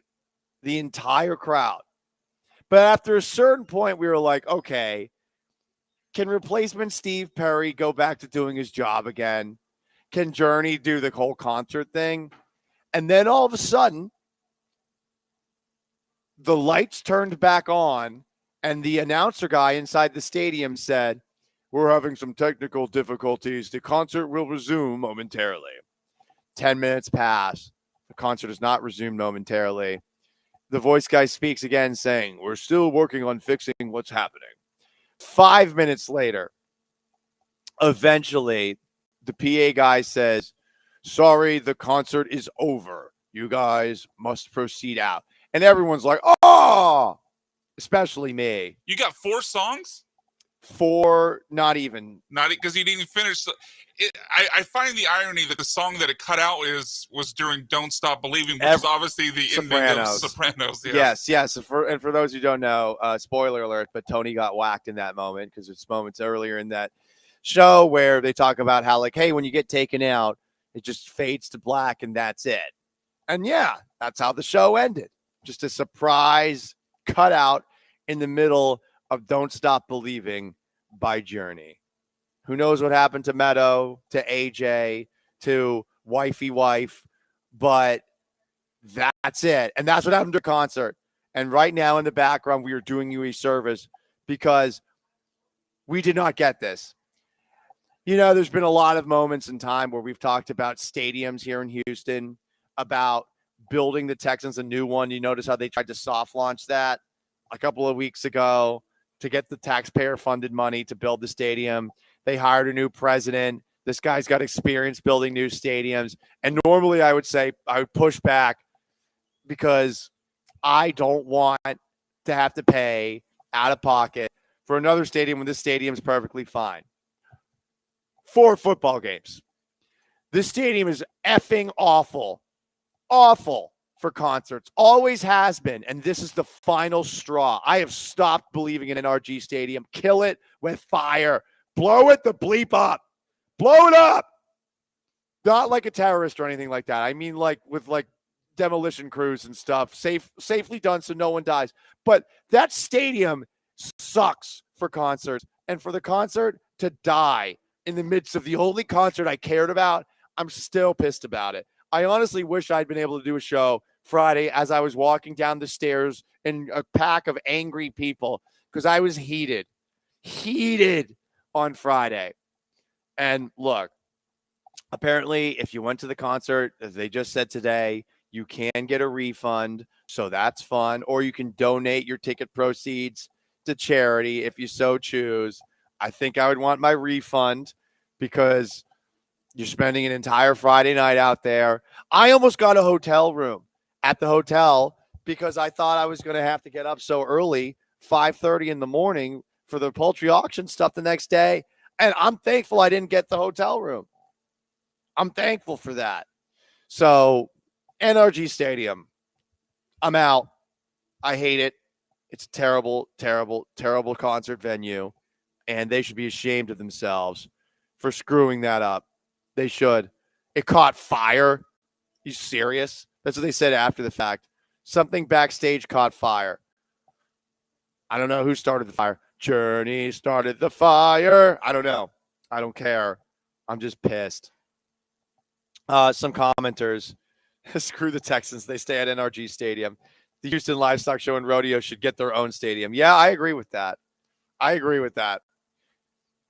Some other people. Anyway, sorry to have gone so long on this, but I'm mad about it, and I felt the need to rant about it because that ruined the rodeo experience for me. I am on a committee that does definitely help, and, you know, we're helping raise money for the kids and all that, but that concert venue, it's terrible acoustics as it is, and then, like, the one concert that features an act that's, like, got all sorts of extra lights and things like that, it catches fire. What are we doing? What are we doing? Anyway, 713-780-3776 to call in or text it. Did you survive the fire at the Journey concert? On YouTube at ESPN Houston, on Twitch at ESPN 975. Now, also at this concert, excuse me, not at the concert, at the rodeo. And again, I spent all day Saturday there from like 5 a.m. to like 7, and then stayed out 7 to 1 a.m. or so, which is definitely a factor in the voice being as ragged as it is right now. But I had a very funny moment.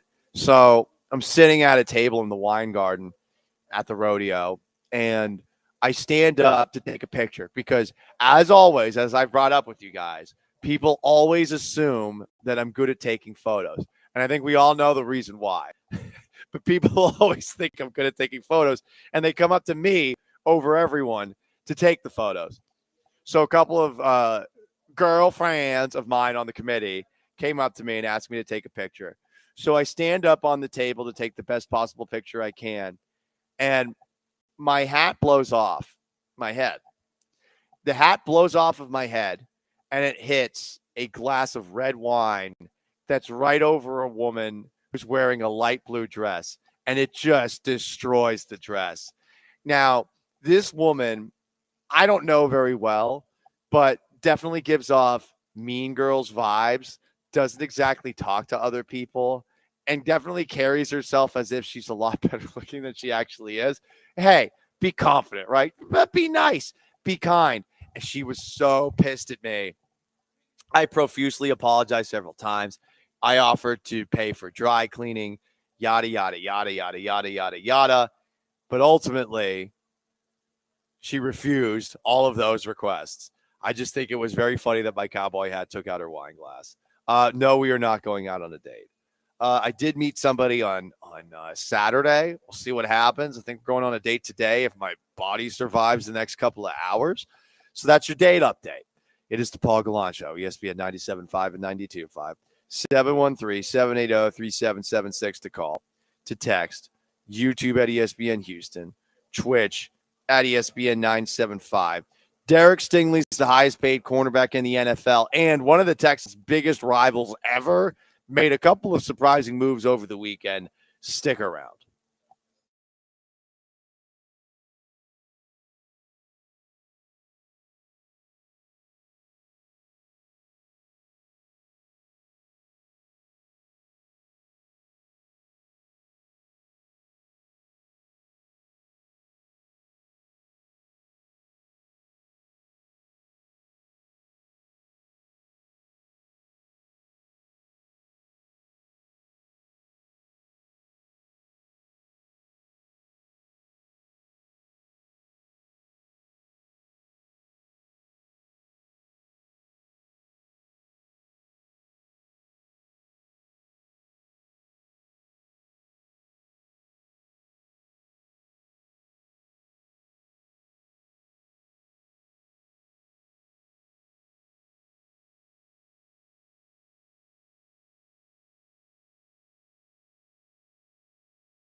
Derek Stingley has signed a 3-year, $90 million extension today to stay with the Houston Texans.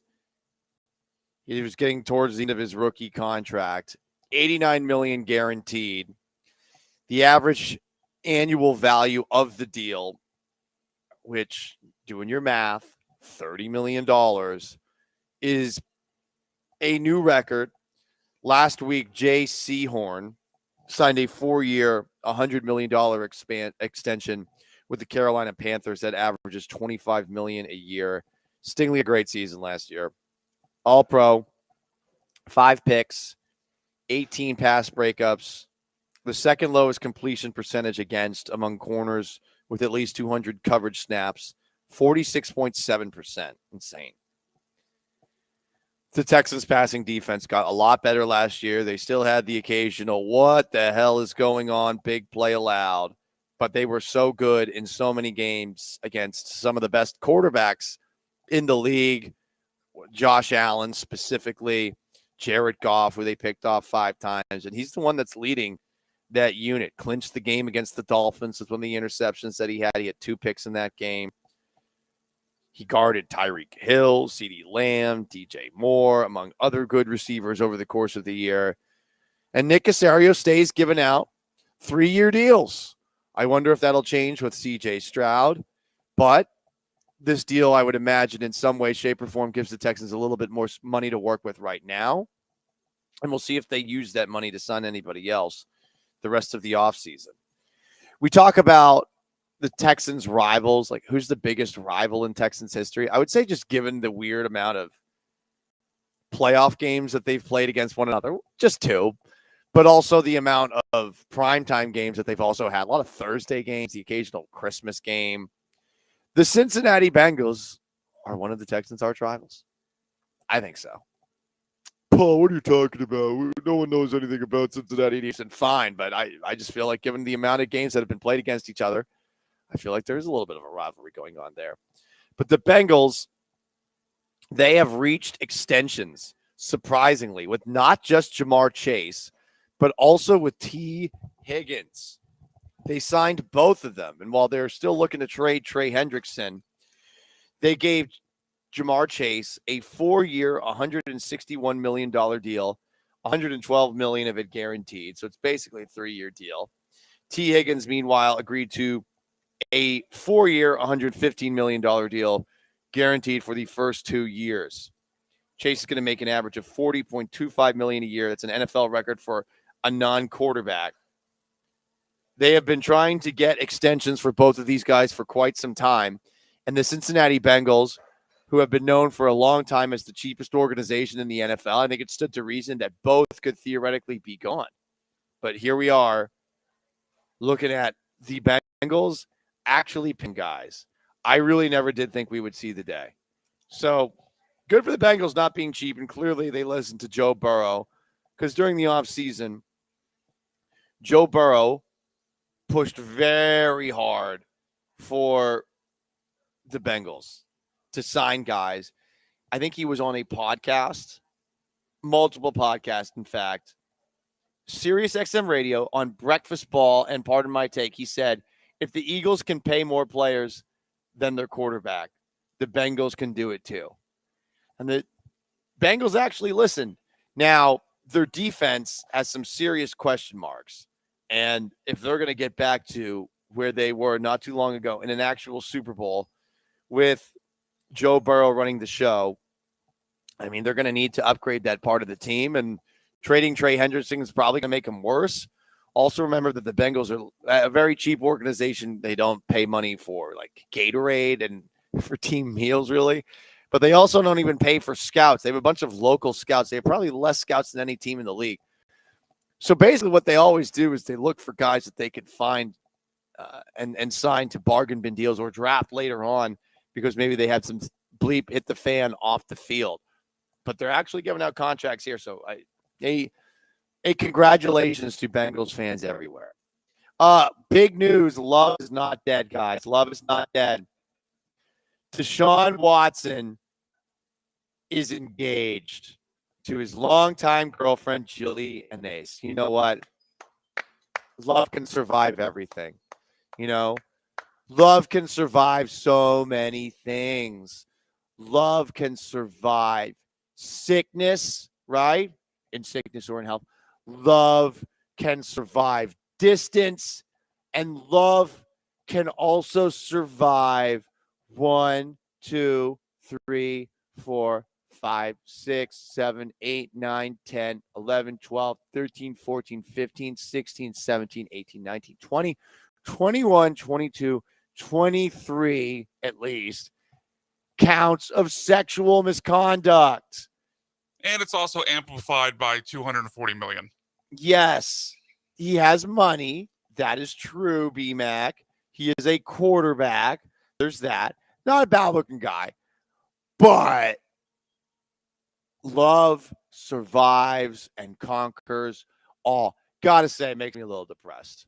I saw a comment under this post on X saying, like, damn, this guy can get accused of 23 cases of sexual misconduct at a massage parlor, and the lady's going to stay with him, and on top of that, he can get engaged. Like, what are we doing?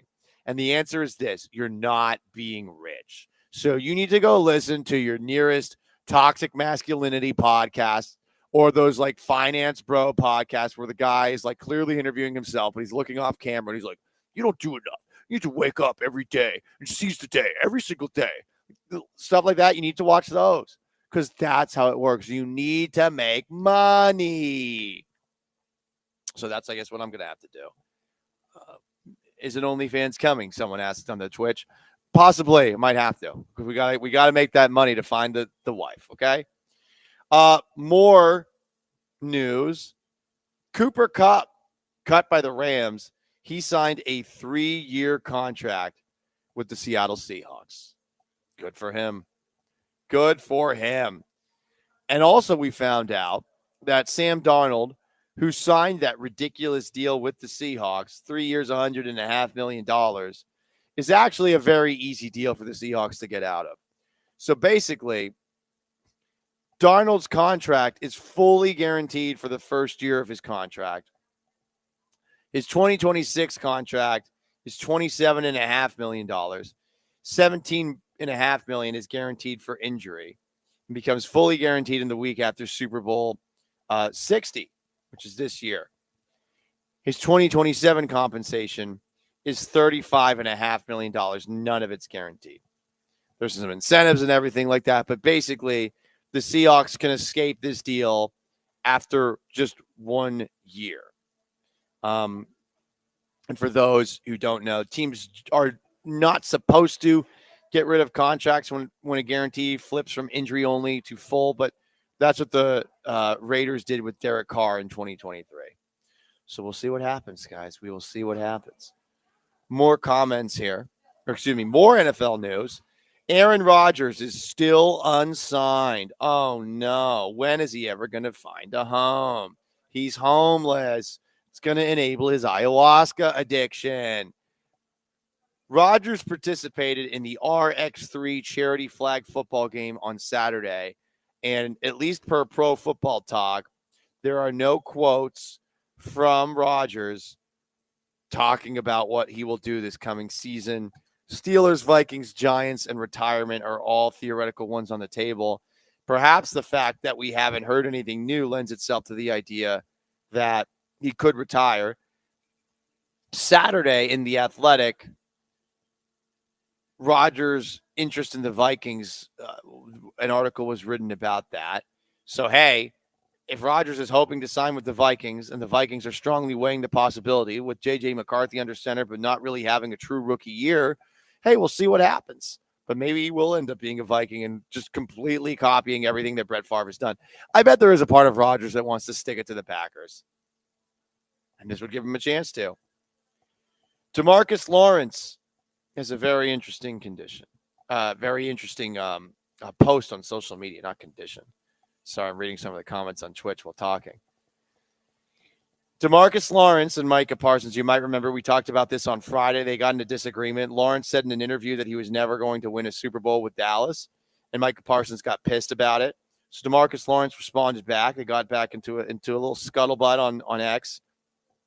Said Lawrence in a letter that he wrote to the Cowboys, I have had the honor and privilege to wear the star and call myself a Dallas Cowboy for my entire NFL career. There has never been a moment since the day Jerry Jones called to draft me that I haven't loved every person in the Dallas community, every fan that supports the Cowboys across the world, and every player, coach, and staff member of that incredible organization. I never truly believed that the day would come when I would go and sign with another team. We had always hoped that my family and I would finish our careers as Cowboys. Sadly, it wasn't meant to be. A new chapter begins. I leave for Seattle with excitement, the same passion for the game I love, and determination to prove my way of football to a new organization and fan base. I can't wait to play for the 12s and lead the Seahawks to victory. This is not the end of my life as a Dallas Cowboy or North Texas resident, but it is a new beginning and chapter for me and my family. I hope you hold us in your prayers and wish us well on your next journey. We will see you soon. 90 out. So there you go, guys. DeMarcus Lawrence actually wrote a goodbye note, and it doesn't seem like this one was written by Chat GPT or artificial intelligence, because if I'm not mistaken, there's a couple of double negatives in here, and I don't think that the robots do the double negatives. So there you go. The most interactive sports talk show in Houston continues. You can chime in 713-780-3776 to call, to text, on YouTube at ESPN Houston, on Twitch at ESPN 975. You can also join us on the text line. Derek Stingley extended. The Cougs, a 1 seed, and Cam Smith actually could make the opening day roster. All of those things on the table. Stick around. We are live at Cobos in Edo for St. Patrick's Day.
You're listening to the Paul Gallant Show, broadcasting live from the Mobile Veritex Community Bank Studios. Located at Cobos in Edo, presented by Corona Premier. Here's Paul Gallant.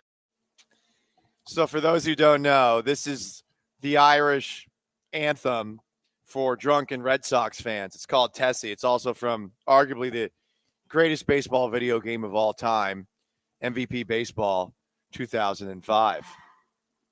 So come on out to Cobos. Happy St. Patrick's Day to one and all. I believe this is an Irish coffee of some sort that I'm drinking. And I'm about to do an Irish car bomb in a minute per Raul. Okay, we can do that. We can do that.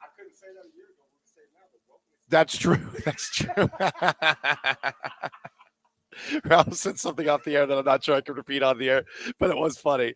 All right, guys. You want to chime in the most interactive sports talk show in Houston? You can. 713-780-3776. We were talking about Deshaun Watson getting engaged to his longtime girlfriend with that big-ass diamond ring that he gave her in the last segment. And we were talking about how love conquers all, including sometimes 23 cases of sexual misconduct. You know, it's one of those things that love can't conquer all. Some would say it's money, but I choose to believe it's love, right? Someone texted in, it's not called love. It's called stupidity. I don't know. Is she being stupid? Now, engagement. I don't know if Deshaun Watson has the prenup papers ready to go right after dropping to one knee. But if I'm her, I'm feeling pretty good.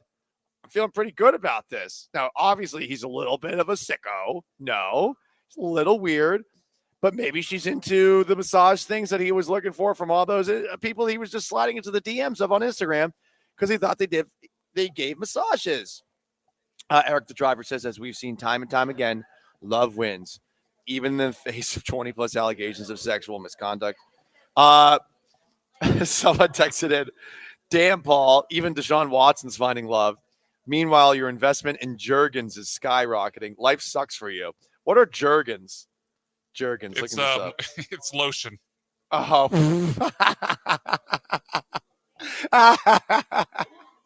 Damn, that's pretty good.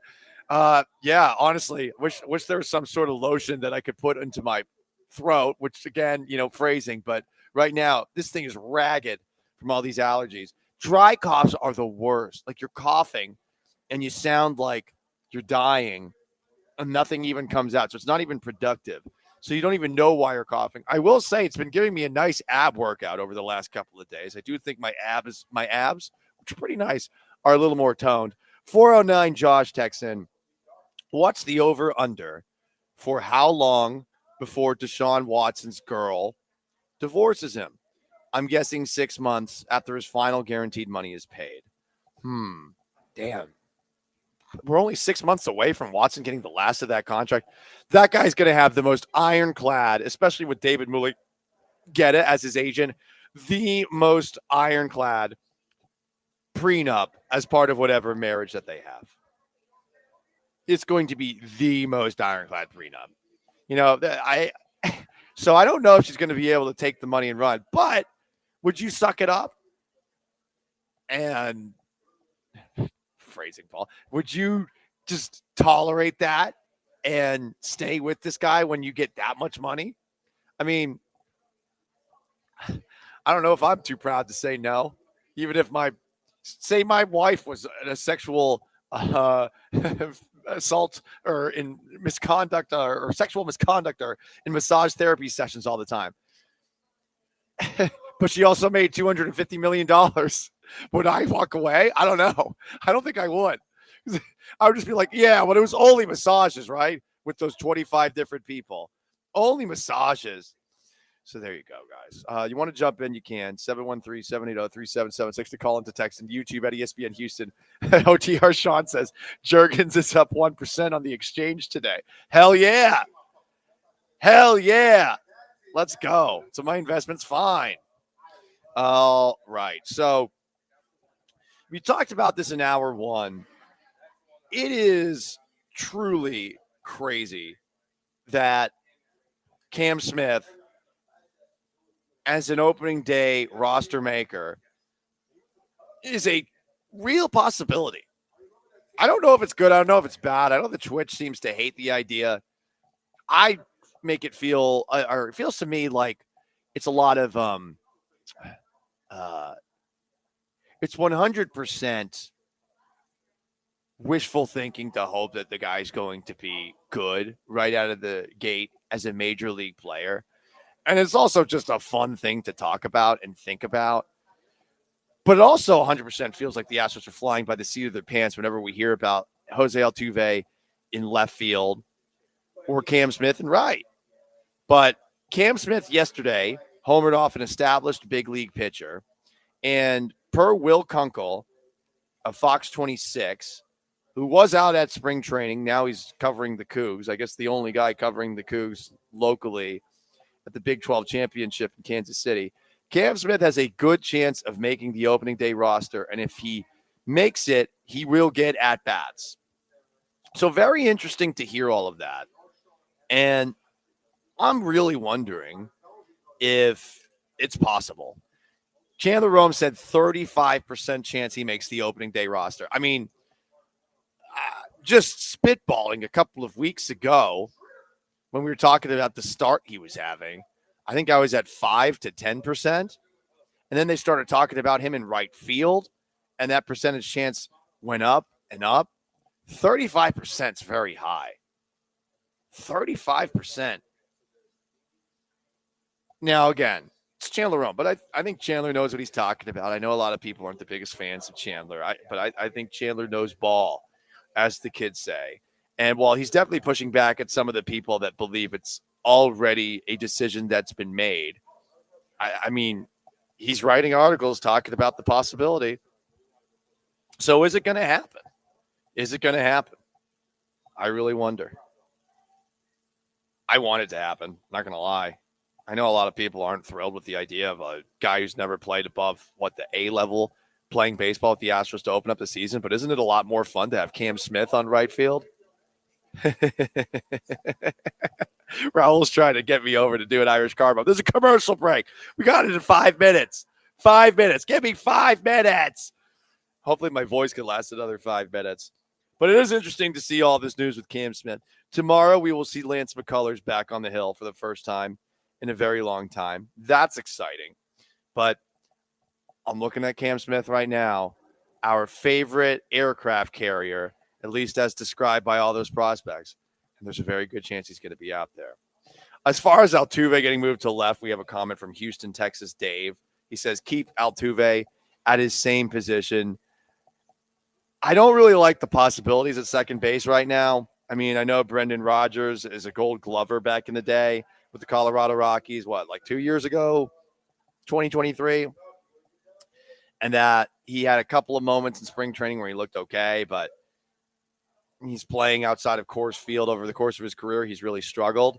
At Coors Field, he's been better. He thinks that if he plays a full season outside of Coors Field, if he's playing at sea level for a full year, that he'll do a little bit better. We'll see if that works. But I do not like the options at second base, much like I do not like the options that they currently have at second and in the outfield. I mean, I guess Mauricio Dubon plays second optimally for you. Your former utility Gold Glover. But is Dubon going to be what he has been at times? Is Dubon maybe better suited for the outfield? Like, say, Cam Smith isn't on the opening day roster. Because for what it's worth, Chas McCormick's really been struggling in spring training. And, I mean, it does stand to reason that he would theoretically be down in the minors at least to open up the year. Maybe that's for Zach DeZenzo. Maybe it's for Cam Smith. Zach DeZenzo is still with the major league roster for what it's worth. Zach DeZenzo, a fantastic Italian-American name.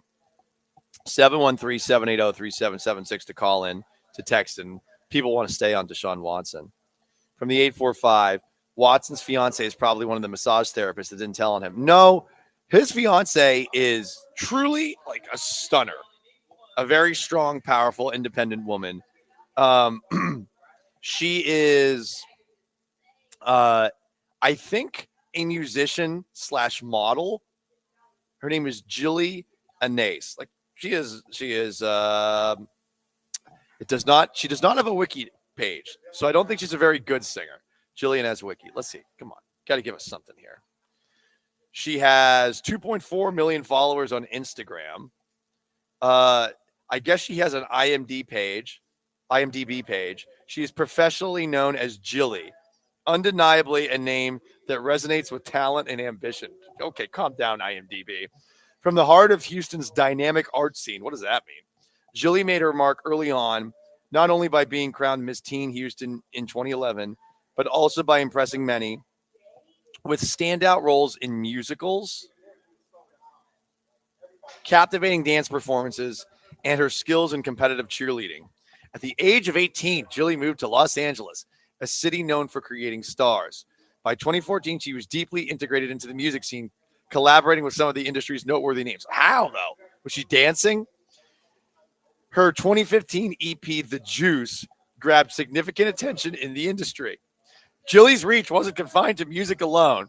In 2016, she masterfully navigated the social media landscape through collaborations with digital influencers. Well, what'd she do? Just post pictures of herself being hot? Oh my God. Whoever wrote this IMDb page about Jilly and us or an ace, whatever it is, like there's a lot of things on here and I don't believe any of them are true. 2018 was marked by transformation. She refined her sound with her track Sexy, which became a testament to this fresh direction. Oh my God, what an ass-kissing description on IMDb. Okay, listen, she's a hot chick. Strong, powerful, independent woman who married a quarterback. And that's fun. We like that kind of thing. But at the same time, it's probably about money, not about the love. I want to believe in love. I'm just not sure I can. You want to chime in on the most interactive sports talk show in Houston? You can. 713-780-3776 to call, to text. You can join on YouTube at ESPN Houston or Twitch at ESPN 975. We are live out at Cobos in Edo for St. Patrick's Day. I think I'm about to do an Irish car bomb. That ought to be fun. We'll see how my voice is doing on the other side of that. Stay tuned to the Paul Gallant Show, ESPN 97.5, 92.5.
Happy St. Patrick's Day.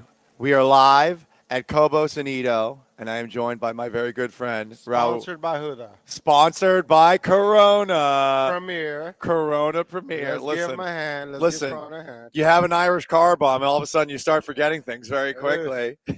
I don't. You do. I do. Yeah, you're being a little lightweight today, Paul. What's wrong with you? You're being a little lightweight. It's the allergies, man. I'm telling you. I've been trying to Don't blame it on trying the to behave. allergies. No, it is. That's the Don't- thing. This was a day where I was thinking to myself, you know what I'm blame it going to on the do? pollen. I was gonna try and sneak out of here without you coming over here and doing what we always do whenever I come by here, which is throwing a few back. I love it here, dude. Don't make me say some stuff, Paul. Don't make me say some stuff. This is our good friend Raul who First runs time it you here at walked in Cobos. here, Yeah, man. it was go time. The Astros had won the World Series. It was go time. It was 10 in the morning. I brought in a bottle of champagne, Yeah. imbibed over the course of the show, Champagne. had some more afterwards, and the next thing I know, I was on my No, couch and at you 6 ordered a p.m. Dino rib too. I did have the dino rib. I think that was the Christmas party that we had. That was fantastic. Potato. Bro. I Potato, don't know. potato.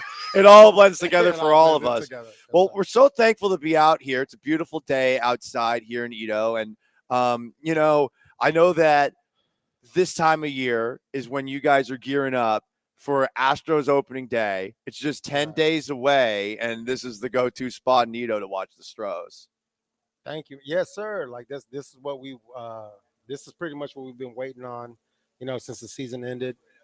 We kind of pride ourselves on being not like a corporate spot, but a go-to spot for actual Houston fans that we represent and what we are. We are Houston. Cobos is Houston. And so again, man, like, you know, big shout out to Corona Premier. They've always had our backs. And then just recently, my brother came along and partnered up with us. Now he has, you know, now he's fully involved. So we're about to take this to a whole different level. And this is going to be our last, from what it seems like now, this is probably going to be our last opening day at this location. But we have several things that are coming that I can't really just say just yet. It's not that it's a secret, but, you know, until, you know, ink is on paper, anything can happen. So we don't want to do that. So for anyone who's never been to Cobos, explain it.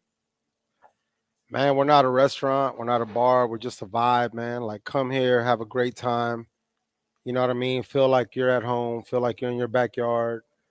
You know, there's no pressure on anything, man. We have excellent food. We have excellent customer service. Our staff, second to none. We've had them for years. And man, we just want you to feel comfortable here, man. Like, we don't want you to feel, you know, just like you're drinking inside of a Walmart. You know what I mean? Like, there's a personality here, and hopefully we brought that, you know, to the city, you know, and I can't, you know, express that enough, man. Like, we are Houston. Like, you know, we are, like, from the bottom of my heart. We're born and raised here, and man, we love this city, man. And I honestly, at the end of the day, bro, it's not about money. It's not about anything, man. We just want to make our city proud. That's what I love about this place. I agree, and I think that's why it's awesome that you know, we always do so many things together. ESPN 97.5, 92.5 in Cobos. And for those who've never been here, you know, we're looking outside right now. It's a beautiful day. There's a awesome patio. You can play cornhole out there and all sorts of other things, but also on the interior. And I know you guys have just upgraded this. The TVs in here are huge. So how many of these are? There's one that's 100 inches over to the right. You've got 1, 2, 3, 4, just within view right now of me here in this corner. I can see 8 TVs, 9 TVs from here.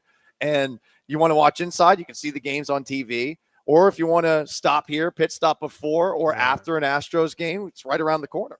Correct. So, yeah, man. So as of February 1st, like, we honestly didn't know if we were going to still be staying open. And that's where my brother Robert comes in. And, you know, him and I had a long talk. And, you know, now we're partners, and it only makes sense. He's supported me since I can remember. And, you know what I mean? And so the first thing he did was, when we first came in here, he's like, what do we need to do? And it's just little things, man. Like, we added cushions to the stools. You know what I mean? Like, it's just like a lot of little things. And then, you know, I mean, we don't own this place. And so, like, you know, we're about to be out of here, you know, because of the construction. That's going on. It's a shame that Correct. that's happening, Nah, but you know, it is what it is, yeah. man. You know, but it's like, so we can't do too much, you know what I mean? Like that's going to be permanent. So we've decided to put a lot of money into where, no matter what we do, like we could take it to our next, locations that we're planning on opening. So, we've implemented a draft system that we haven't had, so now we have 8. I mean, it doesn't sound like much, but we didn't have any. So like now we have 8 beers on tap. You know what I mean? Like I said, we added cushions to our stools. We had 82-inch. We moved that to the other side. Now we put 100-inch. And man, like as long as there are improvements to be made, we're gonna make it. Like like the day we feel like it is what it is, people come in here and not like we do not belong in this business. And man, we just love to make Houston proud. Raul from Cobos with us. We're here at Cobos thanks to our friends at Corona Premier, and we're going to be here all day long till 6 p.m. You want to celebrate St. Patrick's Day, you can. But, of course, opening day around the corner. And Correct. Just a reminder, hey, this is your go-to spot before, after, or during Astros games if you just want to be in the area and feel the energy, especially with – I can't believe opening day is just 10 days away. I can't believe it. I'm ready for it, man. So – I was on with John and Lance, and they were like, well, this is how many opening days is this? I was like, well, this is my 3rd. And then we started kind of doing the math. I'm like, oh no, this is our 4th. And man, like time flies, man. And Corona Premier has been there for us like since day one. And honestly, the city of Houston has too, man. Like we, like no matter what bars are around us, no matter what the names are, no matter what the corporate is, like Houston shows out for us, man, and I just hope that that we show out for them. What's the You know go? what I mean? Well, yeah, I totally agree with that, and I think you guys have always done that. What's the go-to on the menu right now? Oof. I know you guys mix it up a little bit because I remember that Christmas party we had. You're like, hey, do you want a dino rib? And I was like, what? And all of a sudden, this big ass thing comes out, bro. It's Like, so good. like I didn't even see you after that. I think you did the Irish dip. Oh, listen, that's what our people do. That's what Our people. yeah, our people. Let the record show that I was Kobo's not Irish. let the record show that Kobo's not appropriating his people, I'm just doing it, which more is a so. little bit of our people too. Yeah, for sure. Our mom is Spanish Irish. Peace out to moms.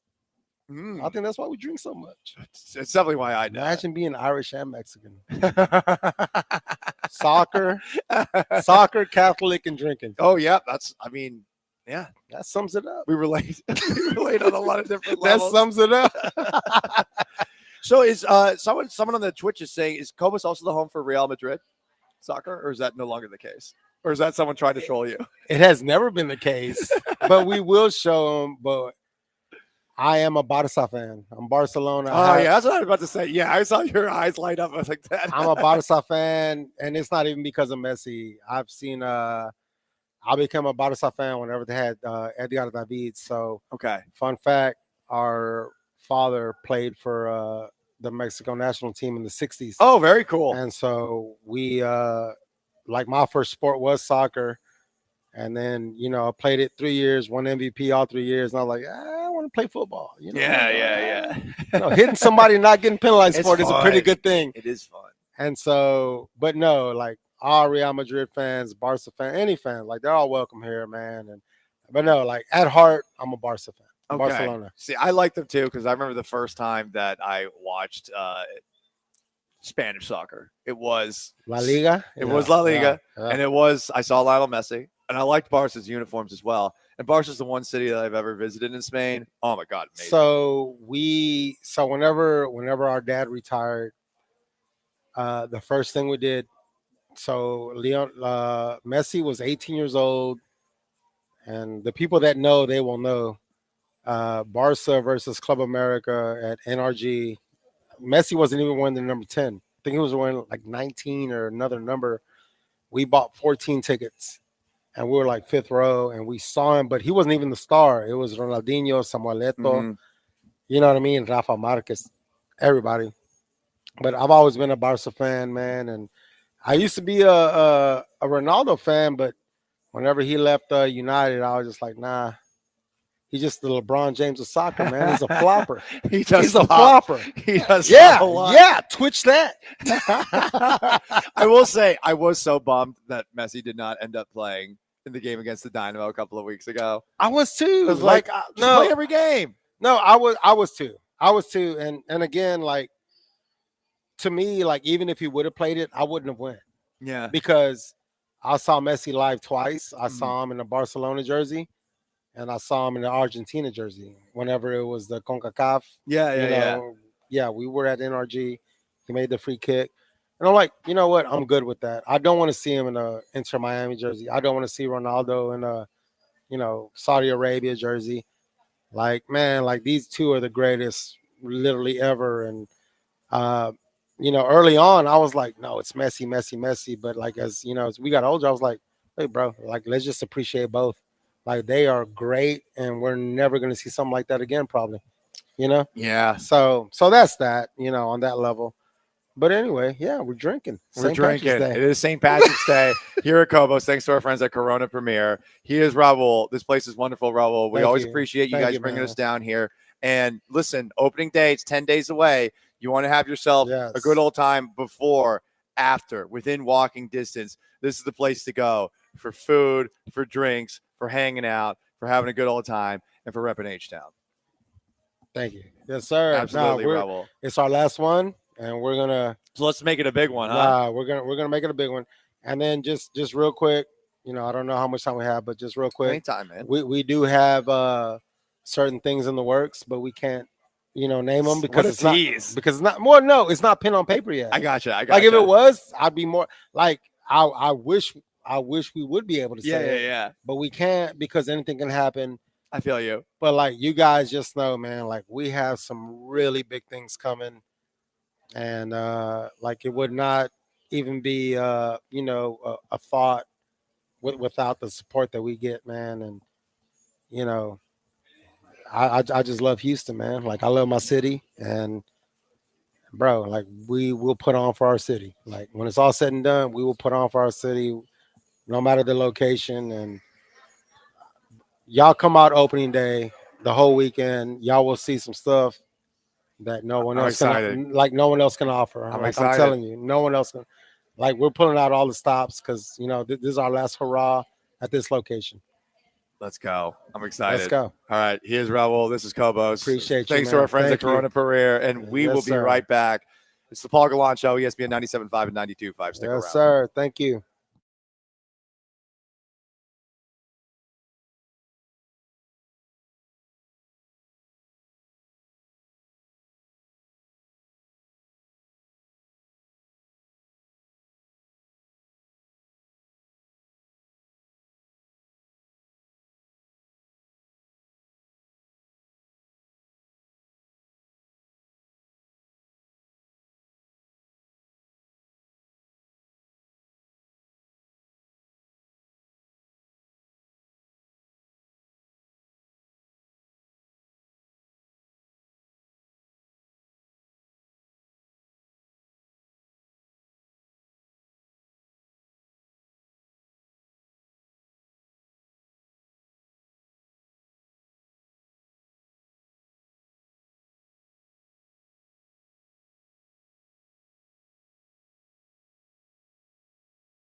This is the Paul Gallant Show, broadcasting live from the Mobile Veritex Community Bank Studios. Located at Cobos in Edo, presented by Corona Premier. Here's Paul Gallant.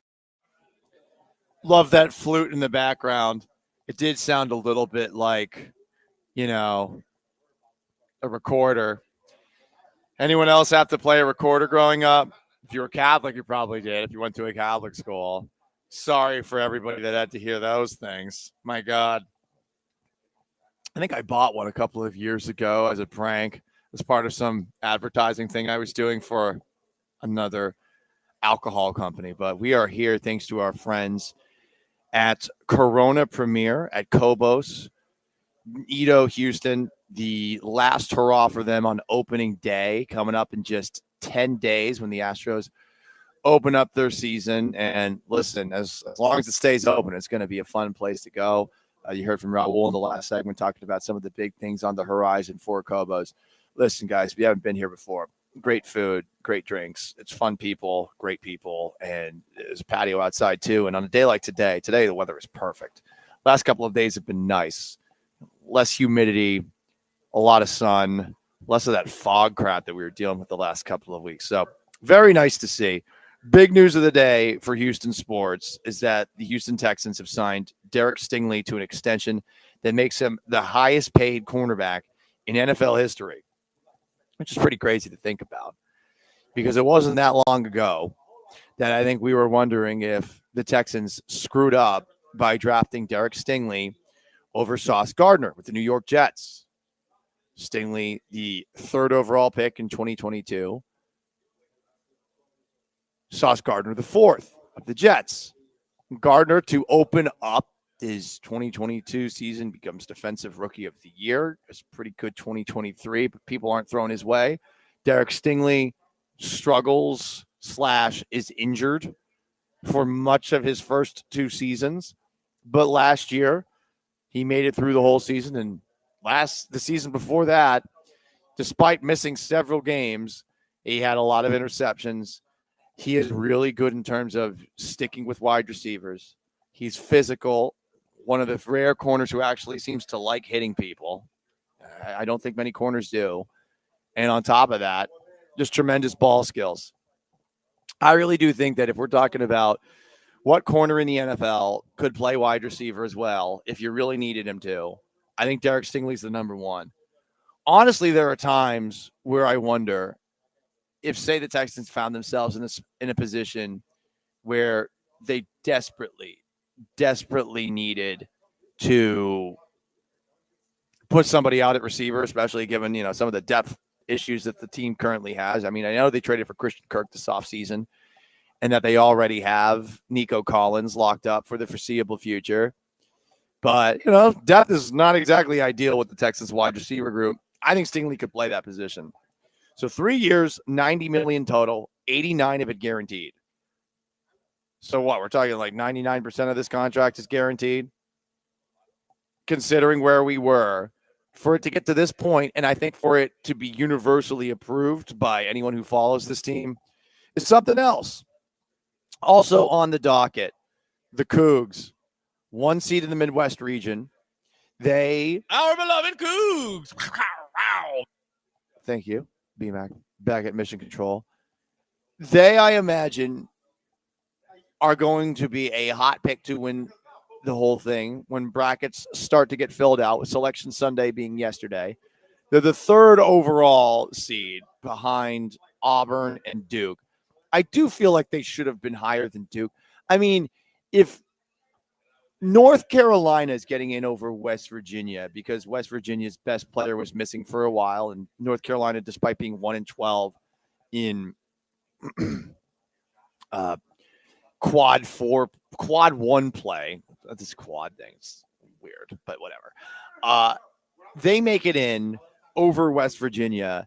I really feel like if they can make it in, that we should have perhaps been looking at Duke and saying, hey, if Cooper Flagg is injured, should they be the number 1 seed over the Cougs? Should they? I mean, I get it. They're Duke, first of all. But I mean, did they deserve to be a number 1 seed over the Cougs? And again, this is semantics at this point. But I felt like Houston should have been higher up than Duke. You know, I mean, sure, they won the ACC title. The ACC used to be a good conference. It's no longer the same thing. They beat Louisville 73-62 on Saturday. They had a 31-3 regular season in the ACC. But I mean, you know, take a look at the games that they played. They did beat Auburn, who's the number 1 team in the country. But since they're at a conference schedule where they played Kentucky, Arizona, and Kansas, who have they played? Did you know that they hadn't played one ranked team from December 4th when they beat Auburn until they played Louisville in the ACC conference tournament? That was the first time that they had played a ranked team in that long. Isn't that insane? And they are ranked ahead of the Cougs, and I get it. And it also kind of sucks for the Cougs that they didn't get to beat Texas Tech one more time because Texas Tech lost to Arizona in the Big 12 semifinal. But I feel like the Cougs should have been ranked ahead of the Duke Blue Devils in the tournament. Semantics ultimately at the end of the day. But there you go, guys. And now we're on to the actual tournament itself, with action tipping off tomorrow at 5:40 p.m. on True TV. St. Francis against Alabama State. North Carolina and San Diego State, the later game. Then the next game, you got Kent State and St. Bonaventure, the Bonnies. Oh, wow. Wow. The Bonnies made it. I wonder if all that NIL money that went to the Bonnies after Adrian Wojnarowski, like a dork, was selling his effing phone and like media passes that he had. I wonder how much money was raised to get those guys in. But yep, Tuesday. There you go, guys. It's gonna be a whole lot of fun. Oh wait, it's the men's. Yeah, hang on a second. I'm reading this wrong. Does that mean Kent State and St. Bonaventure's in the NIT? I'm reading the schedule wrong. This ESPN loves to feature that they have the NIT tournament and make it seem like that's the actual NCAA tournament at the same time. But this is what happens when you read off of a website, guys. There you go. Some comments here on YouTube at ESPN Houston, on Twitch at ESPN 975. A lot of people talking about our beloved Cougs on the Twitch. Yeah, that's what we call them. Go Cougs. Whose house? Cougs' house. Let's go. I'm very excited to see what they're able to do in the tournament. Up next, 713-780-3776 to call in, to text, and you can join on YouTube at ESPN Houston. You can join on Twitch at ESPN 975. We'll take a look at some of the other things that happened over Conference Championship weekend in March Madness. And on top of that, continue to discuss the possibility of Cam Smith in right field, or at least making the opening day roster, because it does seem like it's more likely than not. Paul Gallant Show, most interactive sports talk show in Houston, live at Cobos Q. Thanks to our friends at Corona Premier. Stick around.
It's the Paul Gallant Show, broadcasting live from the Mobile Veritex Community Bank Studios. Located at Cobos in Edo, presented by Corona Premier. Here's Paul Gallant.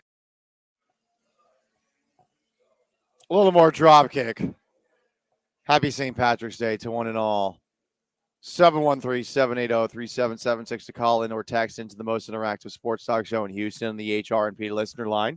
You can also join on YouTube or Twitch at ESPN 975 for Twitch, at ESPN Houston for our YouTube channel. If you haven't already, subscribe and like it. You'll get to look at me wearing a little bit of, for sure, Irish appropriation. I'm Irish American mostly, a little bit French Canadian, but I think we did the math today. My mom sent me a text today saying that we're about 75. She's 75% Irish. My dad's half Irish. So, like, I always tell people when they ask me, like, hey, how Irish are you? Because I'm certainly Black Irish. I've got the black hair, but I've also got the green/hazel eyes that may have been acquired from the Spanish Armada marooned on the shores of Ireland after a little Spanish Armada invasion in 1588. Some people believe that that's where the green eyes in Ireland were acquired with the black hair. But again, who knows? I don't have the red hair. I just don't. But yeah, if you want to watch us and see me wearing, Lucky Charms Hawaiian shirt, or to see a very funny graphic that Sam, the social media savant, put together, it's me looking like a leprechaun with a blonde beard, dancing a little bit on the bottom lower third of the screen. You can see that there too. The Texans made another move today, guys. They made another move. Isn't this exciting? They signed fullback Jacob Johnson to a 1-year deal. They got a fullback. This guy's got an interesting look. He's got some dreads. Wears a headband under his helmet. Played fullback for the New England Patriots. And now they got a fullback. They have not signed, and now Raul is passing me a Corona Premier. What are we about to do? Are we just drinking this? Drinking this live? I don't think I've had a Corona Premier, but Slante, let's have a sip. This is what we do. Live on air. Live on air. Wow. Yeah, I enjoy that. That's very good. Okay. You know what? A lighter Corona beer. How about that? Because the Corona Extra is a little heavy. Corona Premier, not so much. Raul's got no microphone right now, but this is Corona Premier is fantastic. So you guys should get some and come on down to Cobos. We're going to be here until 6:00 down in Edo. And of course, opening day right around the corner. Come on. This is your Astros go-to before, after, and during. If you can't get tickets, we'll see what happens. We'll see what happens this year. And even if you can't get tickets, just stay here. You don't want to wait in line for the restrooms. You don't want to pay $7,000 for a margarita there. Come on here. Get yourself your Corona Premiers. No one wants that. No one wants that at all. Get your what's that called?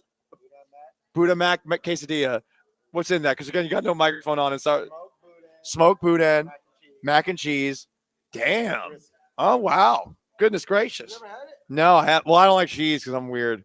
I know. He's Raul's shaking his head at me right now. It's weird, man. Yeah. Well, listen. There's no sled pass, but no, man. This is one of those things where I developed lactose intolerance, so I actually can't say that I'm allergic to it. It's too much clam chowder when I was growing up in Boston, dude. By the way, for those wondering, Boston barely standing on its feet after St. Patrick's Day festivities yesterday, to the point where, from what I understand, they decided that they were going to close bars at 7 p.m. on Sunday in certain areas of the town because there were so many incidents that took place in Boston due to St. Patrick's Day, specifically in Southie, which has become a little bit more bougie. Southie's where everyone from Massachusetts acts like they're from. Yeah, it's the hard, tough people. Like, oh, yeah, that's where the pot is from. That's where Whitey Bulger is from. Whitey Bulger was so good for the community. But no, Boston apparently had a very difficult time handling St. Patrick's Day festivities. There are a lot of people that were drinking out of gallon jugs. They call them, I guess, Borgs. I don't know if you've ever heard this, but Borgs are some sort of generally alcohol mixed together and turns into some sort of jungle juice. Generally, it's green, can be blue, but apparently they were being confiscated left and right by many children who were coming in to downtown Boston or Southie to celebrate St. Patrick's Day. And now you know the rest of the story. So as far as the Houston Texans, Derek Stingley, he gets the contract extension. And now you're wondering, well, where the F are the offensive linemen? Because they brought in Laken Tomlinson last week. They traded for Ed Ingram from the Vikings last week. And these are two of the worst offensive linemen based off of one-on-one pass protection in the league. Aaron Wilson of Channel 2 reported, they're a Texans insider for Channel 2. He said that right now the Texans are looking at options for the offensive line in the trenches for the rest of this offseason. But some options became less available over the weekend. First off, Mekhi Becton signed with the Los Angeles Chargers for 2 years. We were talking about him on Friday. Mekhi Becton drafted by the Jets. Jets did not renew his contract when he got to the fifth-year option, so they let him walk. And last year, he actually looked pretty good after leaving the Jets, looking with the Philadelphia Eagles. So this is a guy that the Texans theoretically could have got. He signed with the LA Chargers for a 2-year deal. I'm sure the Chargers were like, well, he had the good year with the Eagles, but the Eagles offensive line's awesome. And he got to work with their offensive line coach, whose name is eluding me at this moment in time, but he is a really good offensive line coach. That's what I think the Eagles are looking at with Kenyon Green, trading CJ Gardner-Johnson for Kenyon Green, which is a crazy trade from the Eagles side of things. But when that trade went down, the Eagles are clearly looking at themselves and thinking to themselves, hey, we can get the most out of Kenyon Green. For the actual Mekhi Becton, though, I think that's why no one was really sniffing around when it comes to him. But I think the Texans should have signed him. And every single guard that gets signed, I'm going to continue to say the same thing. Every single center that gets signed, I'm going to continue to say the same thing. The plan to this point is underwhelming at best. Underwhelming. You can't argue that. You can't argue against it. They don't have any offensive linemen on the interior at this moment in time. Raul was shaking his head and saying no. But listen, I'm telling you guys, they need to get better offensive linemen than they've gotten to this point, unless they want C.J. Stroud to die. And personally, I don't want C.J. Stroud to die. That would not be cool. Raul's now taking my lime green sunglasses. You can wear those on top of your glasses already for the rest of the time. Go ahead. Do your thing. I'm just going to keep on drinking this Corona Premier here at Cobos. Well, 6 Super Bowls, so we'll see what happens on the offensive line side of things for the Texans going forward. But the options are definitely evaporating quickly. Garrett Bradbury is a Viking center. The Vikings signed a bunch of offensive linemen this offseason. Theoretically, Garrett Bradbury is going to be released and could be available. Also, you've got David Andrews, who could be signed too. David Andrews, for those who don't know, was a captain for the Patriots for a while, and it seems that he's being phased out, that he will either retire or test the free agency market. I guess that's exactly what he's doing. I don't know if the Patriots have officially released him at this moment in time, but that's an option. They got to sign a veteran option. Like, I don't know what it is that they think they're doing at this moment in time. I really don't. I don't like it, though. And, drafting offensive linemen, hey, you might draft one, but is that guy going to be able to come in and contribute right away? Like, I think if you take a look at just some of the guys the Texans have drafted over the years, whether it's Kenyon Green in the first round or Xavier Su'a-Filo at the top of the second round, or Nick Martin, center in the second round, or, Juice Scruggs has taken a little bit of time to get him going. Like, they've not had the best luck, Nick Caserio or before Nick Caserio, drafting there. And I just think it's tough to find offensive linemen who are going to be good with the way that the NFL offseason is. I think there's more possibility for swinging and missing on an offensive lineman in the draft these days than there were in the past. So we shall see what happens going forward, but they definitely need some help. 713-780-3776 to call in, to text in on YouTube at ESPN Houston. Someone just texted in a video of in Pittsburgh, a roof collapsing during a St. Patrick's Day celebration because people were sitting on it.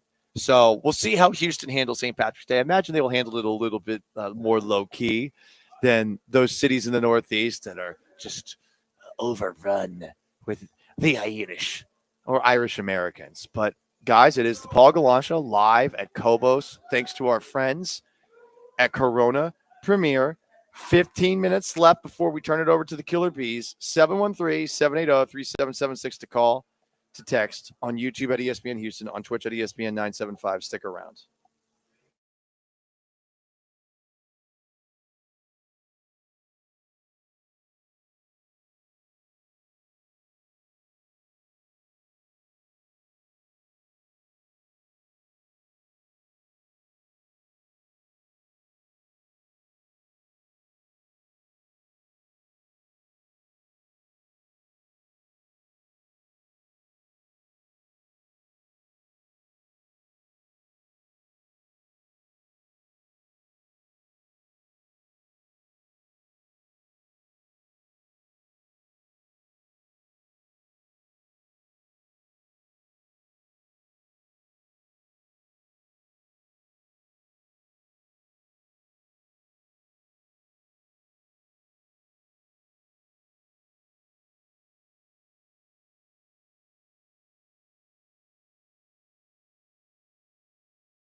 You're locked in with the Paul Gallant Show, broadcasting live from the Mobile Veritex Community Bank Studios. Located at Cobos in Edo, presented by Corona Premier. Here's Paul Gallant.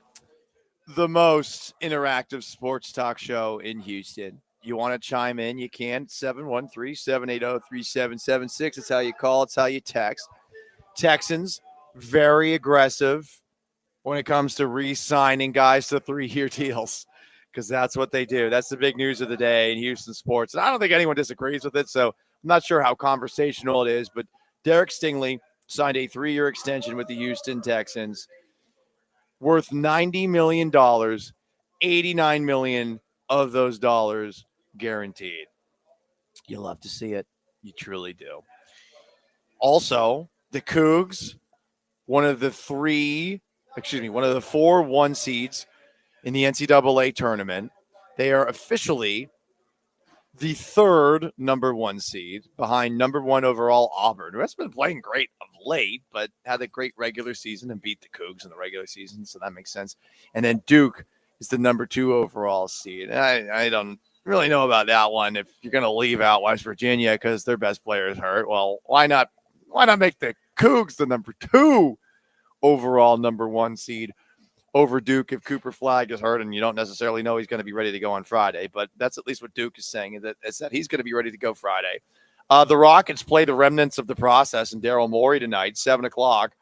The Rockets, of course, over 500 officially for the season after 41 wins last year with a pair of wins. I know this is a very easy part of the schedule for the Rockets, and the very good news for them that we heard over the weekend is that Amen Thompson is going to be back out there sooner rather than later. They have won 6 games in a row for what it's worth. And if you take a look at the standings in the Western Conference, they are technically the Western Conference's 2 seed after those 6 wins, which goes to show you just how wide open the West is, because the Nuggets technically are tied with them from a win percentage perspective at 43-25 also.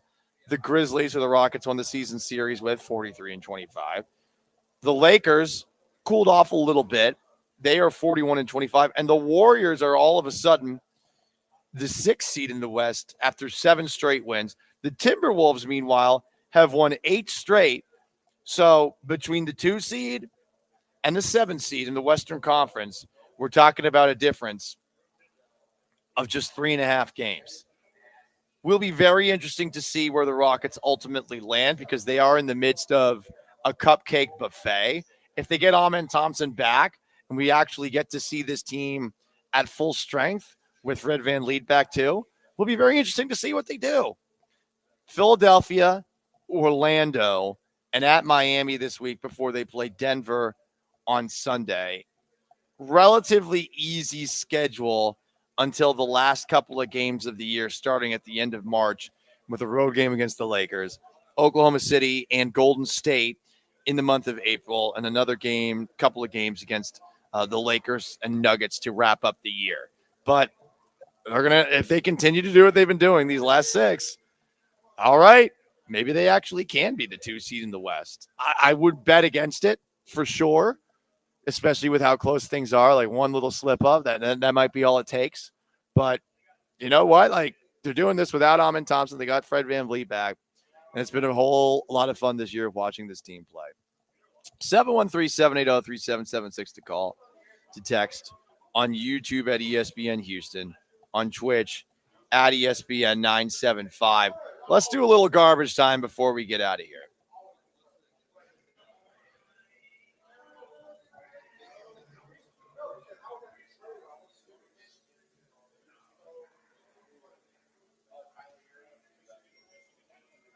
All right, guys, in garbage time, anyone see a photo that went viral of Bill Belichick over the weekend? So Bill Belichick, you might not know, is dating a strong, powerful, independent woman in her mid-20s. And the two of them went viral because you know what he's doing? Bill Belichick is doing beach yoga with his girlfriend. No days off, Paul. Jordan Isabella that's her Instagram handle. Yep, no days off. The guy's working out, staying flexible, staying loose, and goodness gracious, Deshaun Watson's getting engaged.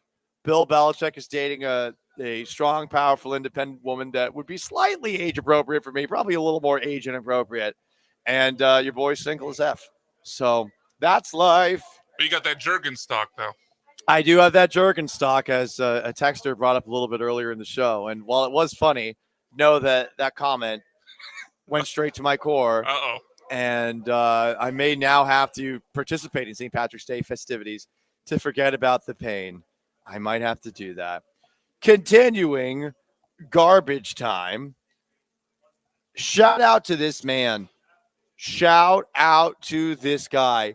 So a man who was on that flight, that infamous flight in Toronto that flipped over, is suing to get what is his. I don't know what the actual number he is suing for is, but imagine being on that flight that flipped over in Toronto and thinking to yourself, you know what? $30,000, which is apparently what Delta Airlines offered, is nice, but I want more. I really hope that this Houston native, one of many people who was on this flight, gets himself a hundo. And if he needs any help from me as a character witness, I will not lie, because I definitely know the guy probably. And he just got to wet my beak a little bit with like $5,000. That would be super nice. So I hope that guy, a Houston native who was on that awful flight that somehow did not blow up, I hope that man gets paid. Just give me a little something, huh? Just give me a little something. This man is going to get brought up again during Soft Boys at 12:30 because this is a hard boy. A Peruvian fisherman was found alive in the Pacific Ocean after spending 95 days lost at sea. Maximo Napa Castro, 61, set off in his fishing boat December 7th from Marcona, a small town in the south of Peru. Bad weather got him off course. He lost direction, and he was found March 11th by Ecuadorian fishing boats in the water off the coast of northern Peru, heavily dehydrated and in critical condition. After his rescue, Castro told local media he managed to survive by drinking rainwater he collected on the boat and eating insects, birds, and a turtle. He spent the last 15 days without eating. He said he kept thinking about his family to hold on to life. This makes me feel like such a little bitch. I mean, holy crap. 95 days stranded at sea? Yeah, but Water? your voice is a little sore from the rodeo. That's not the same. That's not the same. This guy, BMAC, is the man of all men. My goodness. So shout out to him, and shout out to the people who found him. 95 days. And he's 61, too. It's not even like he's in prime condition anymore. 95 days lost at sea at age 61. The man survived. At first, he was afraid, maybe petrified, but he did survive. He did survive. Hey. We have some unfortunate news in Memphis. 5 men were arrested Monday after they stepped out of a car and began twerking in the middle of a busy intersection in downtown Memphis. A 2016 Chevy Malibu, of course, effing Chevy Malibu, stopped at a green light at an intersection in downtown. The station reported 4 men were seen twerking around the video while 1 man was dancing on the hood. Police responded to the scene and the 5 men were taken into custody. Gotta say, people are getting a little bit more brazen about the stuff that they're doing in the middle of the road. Yesterday, I saw my friend Mike Melter for his 40th birthday, along with some other old radio folks. Saw Jake Asman, saw Landry Locker. On my way there, I encountered 5 people, homeless people, that are just walking in the street, just walking in the middle of the street. No F's given at all. One of them was going the opposite way with a shopping cart. This man, the thickest of thick dreads that you will ever see.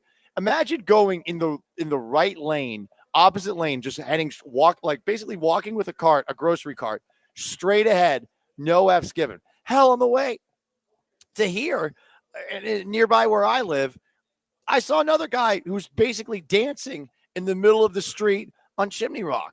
Insane. We got to do something about this. Will we? Probably not. Anyway, guys, it's been real. It's been fun. This has been the St. Patrick's Day edition of the Paul Gallant Show. We are still at Cobos and Edo, thanks to our friends at Corona Premier, all day long. Killer Bees are up next, 3 to 6. You got a Jeremy. You got a Joel. For BMAC back in Mission Control, for our texters, Twitchers, YouTubers, callers, and everyone else who listened, I am merely Paul Gallant. Happy St. Patty's Day. So long, farewell, and have yourselves a wonderful Monday. Peace.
Ooh, what up, H-Town? Hey, how we doing? He's Blank. I am Branham. It is Brian behind the glass, and it's a Monday edition of the Killer Bees on ESPN 97.5 and ESPN 92.5.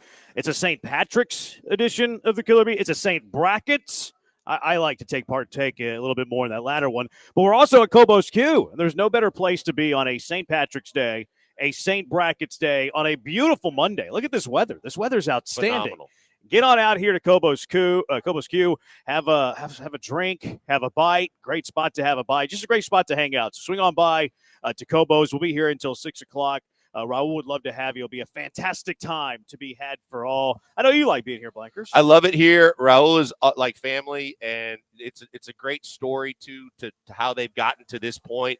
And now the talk today when he was on with John and on with Paul about expanding is fantastic because they're kind of getting screwed by this 45 expansion project. But coming from like literally making food out of his house, people expect and they kind of assume that this is a sports bar. And that's where he said he kind of almost went wrong. He loves sports so much that he kind of tried to facilitate sports bar first. But the food is second to none. I mean, this is not bar food by any stretch of the imagination. And now he's going to really show that up even more. But the food has always been why anybody should go to Cobos Q. Yeah, it's outstanding. And we have the brackets out as well. Houston, a 1 seed. Third year in a row that Houston is a 1 seed. It's their fourth straight year to win 30 games. It's pretty remarkable what Kelvin Sampson has done. And I'm not just saying that because I'm a Houston Cougar. Now, I am proud about it. Yep, I am puffing my chest out a little bit more because of it. But what a remarkable run it has been at 1 seed. And what were your thoughts when you saw the brackets revealed? As far as the Cougars are concerned, what did you see from their perspective? The big thing to me is I think it's a very winnable bracket. I think that they deserve the 1 seed. I think I brought this up to you, and I know we had started that dialogue about 3-4 weeks ago about whether the 1 was important or not. But I thought that at that point when they were on the 2 line, I thought that they could get to the 1, and I was so happy that they got to the 1. Again, they lose Juwan, but they found a way to get to win another champion, to win the championship, and do something. And I thought it was really interesting that LJ was talking about it after the semifinal win about we've got motivation because it's something we haven't done yet. We won the regular season 2 years in a row, but we lost the tournament, got blown out last year. We want to do that. And the fact that they were able to go do that in a very good, very tight, very, very, hotly contested game was just another feather in the cap of what continues to be the legacy of Kelvin Sampson at U of H. I was going to bring it up to you and put it on Bad Take Boulevard a week or so ago. There was a guy that said that they should just name the court for Kelvin Sampson now. And I was like, timeout. Guy V and his 3 Final Fours, his name's already on the court, but they really, we are in the neighborhood now of thinking about what you're going to do to honor the legacy of Kelvin Sampson, because we talk about the golden era of Astros baseball. Yeah. This is truly another golden era of U of H basketball. Build the statue. Why not? No doubt. Just build the statue. I'd be all in for the statue. I didn't really care a whole lot about, I want them to win every game that they play, right? But my prevailing interest was to get through it healthy, and they don't. Jawan Roberts gets hurt. But Jawan mentioned, yesterday and even in the whenever we were in Kansas City that he's going to be good to go for the NCAA tournament. But as soon as we got there Saturday, I was like, this would be kind of nice to sweep this bad boy. This would be kind of nice to win this thing. In the dominance they had over the Big 12 was pretty crazy. They won the Big 12 by 4 games. 4 games in the Big 12. They win the Big 12 tournament. They win both of the trophies. Just the second year in the league. Didn't lose a road game. Didn't lose a road game. Longest road. It's the only time ever that it's a road winning streak record, and it's also the 19 wins in Big 12 play. Now they did add 20 games this year for the first time in forever, and they're actually going back to 18 next year. So it might be a record that stands for a while. But 19-1. People ask me during the year what would win the Big 12 title when I do these hits and stuff. I was like, I think 15-5 would win it. It took 19 games. 19 games is what they won. It's nuts. And you look at all the different things accomplished, but with the exception of the fact that the SEC has just had an unbelievable year in basketball, but for the most part, even last year, your first year in the conference, and you're talking about a stacked and racked, loaded conference for basketball, and they win it. And now they come back and do it again, and I think it would be getting and garnering even more attention if the SEC didn't have the year that they've had, getting all the teams they got in. But still, nonetheless, Kelvin just keeps on. And the great thing is, as I always mention, is because in today's day and age of NIL and everybody catering to all these players, the fact that he can come in and say, if you don't like to be coached up, if you don't like tough love, that don't play for me. And yet he's still getting top 5 recruiting classes, and he continues to get everything out of his players. And when you talk to his players, it's not like, I can't wait to get out of here and go to the NBA or do this or that. They know they're getting life lessons, basketball lessons, and they're getting better as people and as players. It's phenomenal. Yeah, these players are signing up for it. Yes. And they want it because they know it gives them a better chance of being a really good pro. Like Quentin Grimes is killing it right now in Philadelphia. Silly trade by the Mavs. That was the worst trade they made. The this revenge season. game the other Quentin's night, too. killing it right now. Yeah, he Like, goes against the team that traded him away in Dallas and goes for like 29. Yeah, he's going nuts. He had like a 40-point game the other day, didn't he? Or close to 40? he had I think big- yeah. I think he hit 40.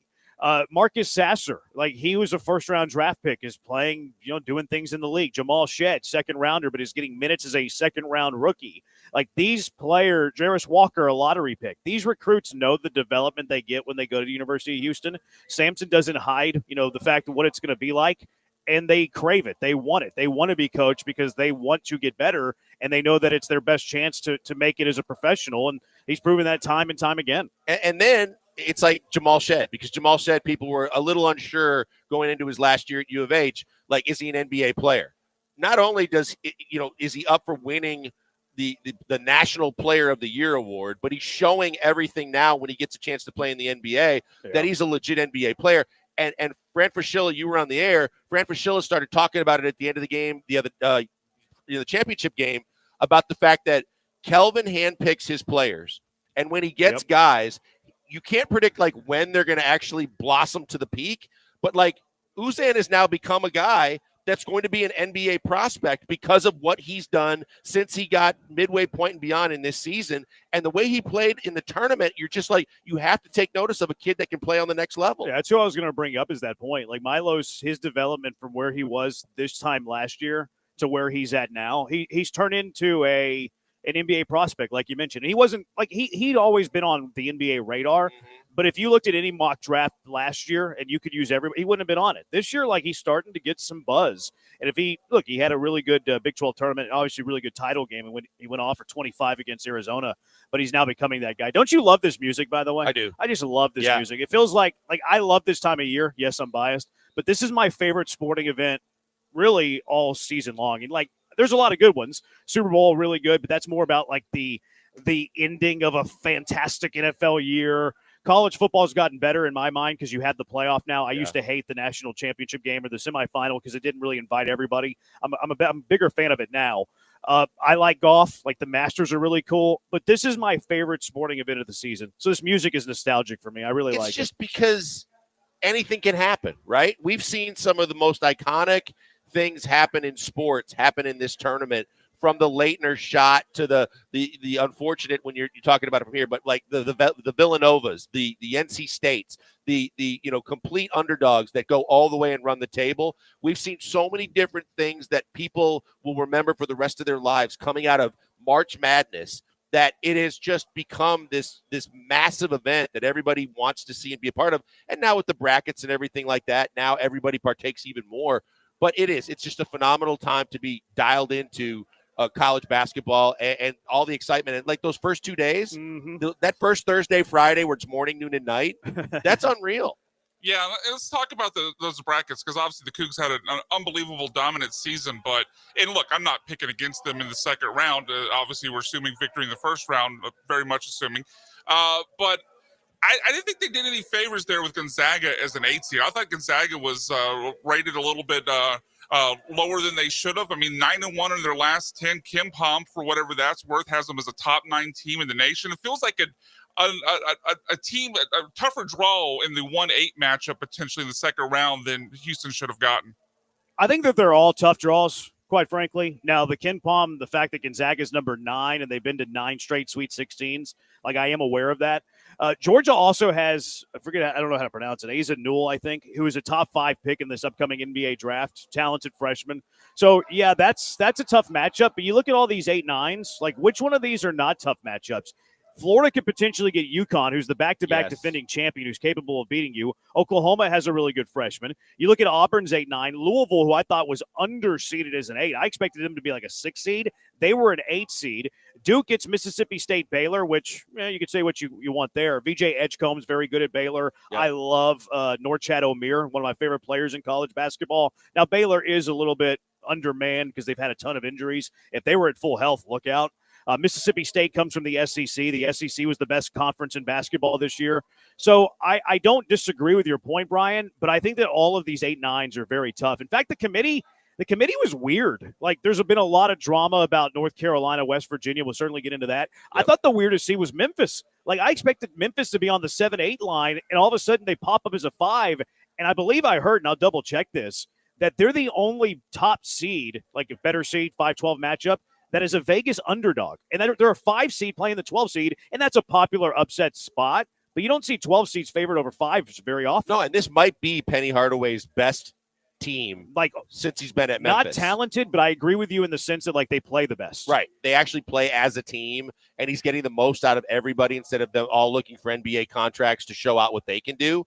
But yeah, it's weird. I mean, look, and then you still get the blue blood. You get Calipari with Arkansas against Kansas. That's an unbelievable matchup.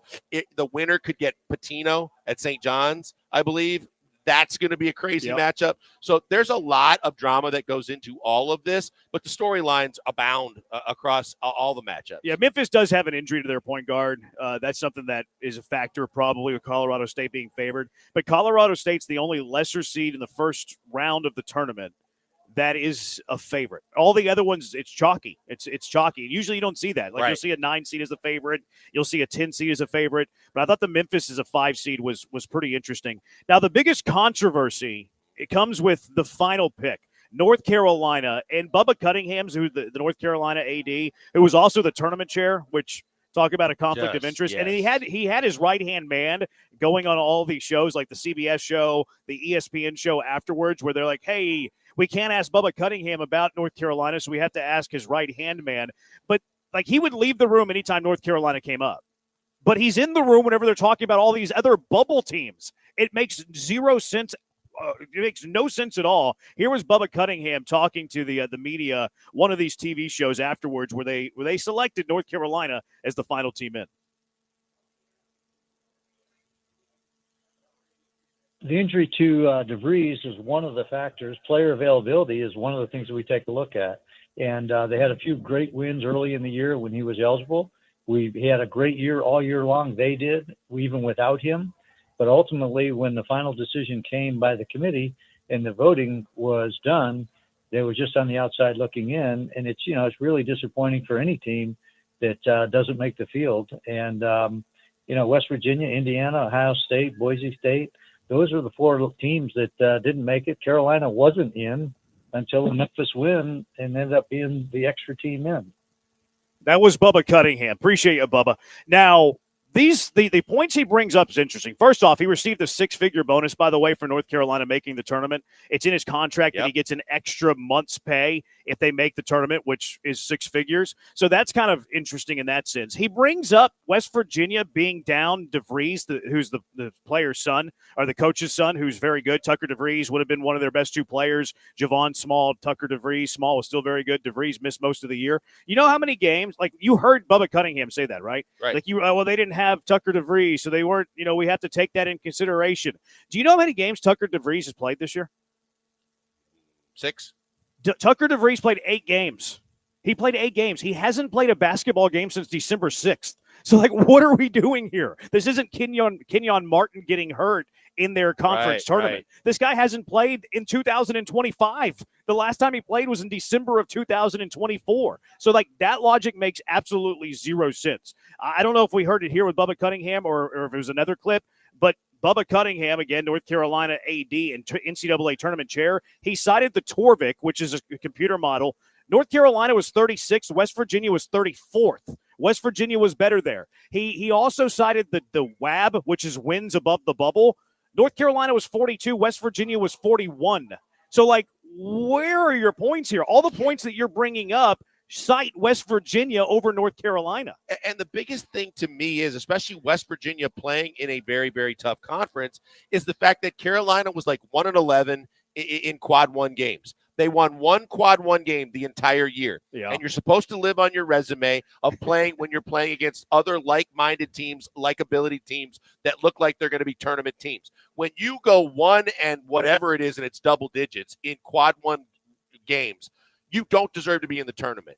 And it just looks, it gets more mucked up every time you see that he is the AD at Carolina, that he gets a bonus, that that he wasn't in the room, but then he's able to make comments about the team getting in that he's the athletic director for. It's a horrible look. West Virginia earned a spot in this tournament, and it's a shame that they're not going to get in. Well, West Virginia didn't do itself any favors by losing to Colorado in the Big 12 tournament. Like, if they beat Colorado and then they lose to Houston in the quarterfinals, they're probably in right now. So that didn't help their cause. But the Q1 that you're talking about, North Carolina was 1-12. There you go. West Virginia was 6-10. See, that's so like 5 more Q1 victories. That's a lot. Like, that's substantial. It's not 6 versus 5 or something crazy like that.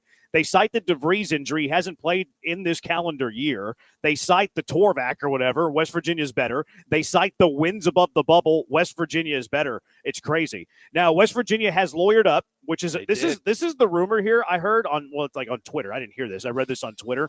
There is a rumor that the NCAA told the selection committee to leave West Virginia out because West Virginia sued the NCAA in 2023 about multi-time transfers. I don't believe that rumor. That is out there. And the politician who led that lawsuit against the NCAA in 2023, in which he won, was a politician named Patrick Morosi. Yep. Patrick Morosi is going to sue the NCAA again for leaving West Virginia as out of the governor. NCAA tournament. He's the governor now. Was the lieutenant. He was the lieutenant governor previously or something like that. But now he's the governor of the entire state, and he's already fired up to go at the NCAA. So, you can say that there's the tit for tat factor of whatever else might be going into this.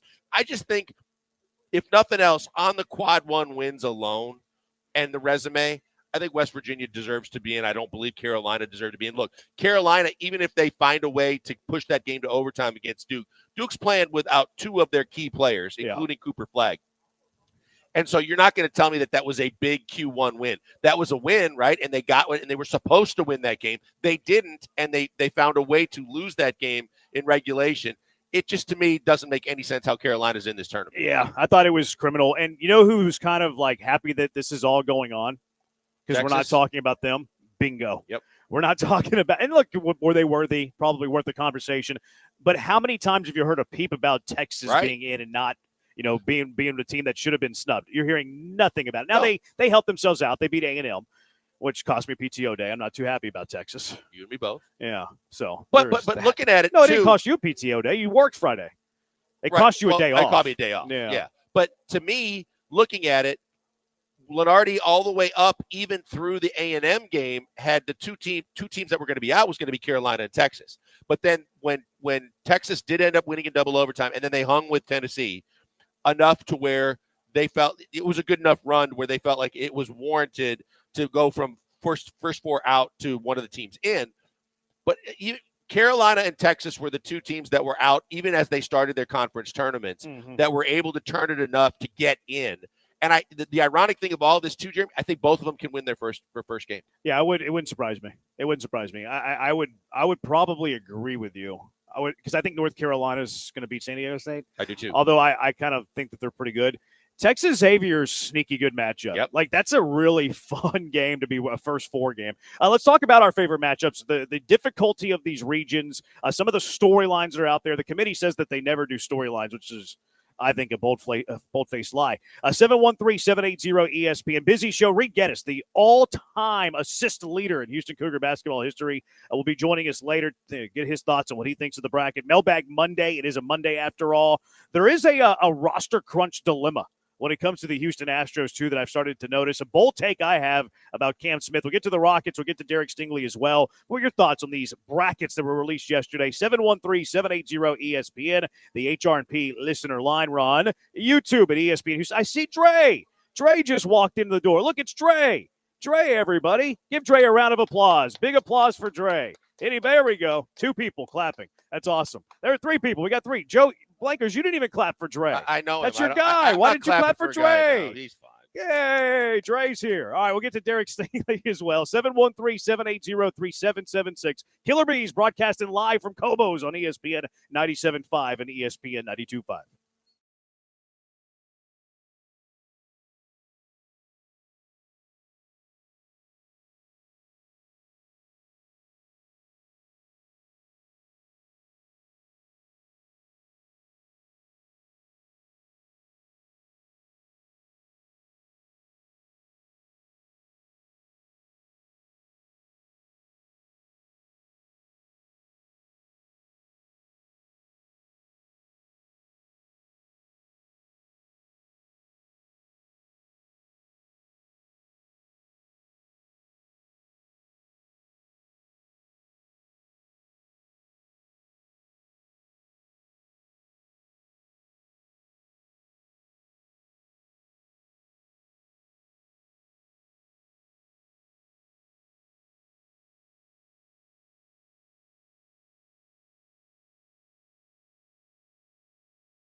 broadcasting live from the Mobile Veritex Community Bank Studios. Located at Cobos in Edo, presented by Corona Premier. Here's Joel Blank and Jeremy Branham. Yeah, we are at Cobos and Edo. Get on over here. Dre just came in here. If Dre doesn't excite you to come out to Cobos, I'm not sure what does.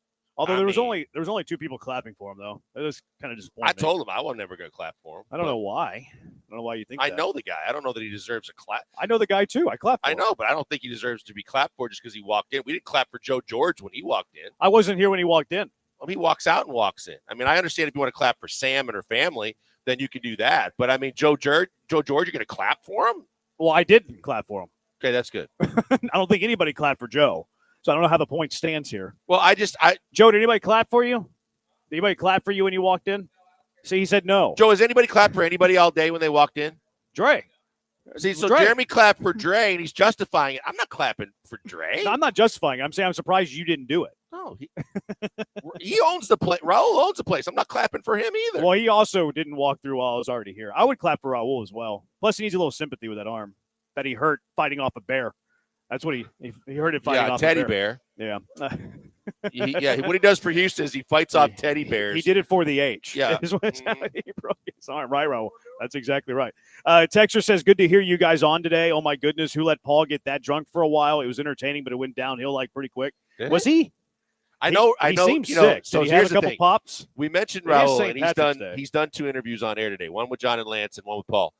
He brought Paul, who said he wasn't drinking, like an Irish car bomb and another drink and a beer. And he's like, and Paul was like, no, I'm not. And then he did. He's like, and I knew that because Raul doesn't really feel comfortable doing these interviews. Yeah. So he was trying to like loosen Paul up, and he loosened them both up. I thought Paul was like sick too. So maybe there was a combination of like a car I thought he bomb was and, hurt because he was carrying that medication. crooked ass cane that he said was his. What did he say it was? A shillelagh. A shillelagh.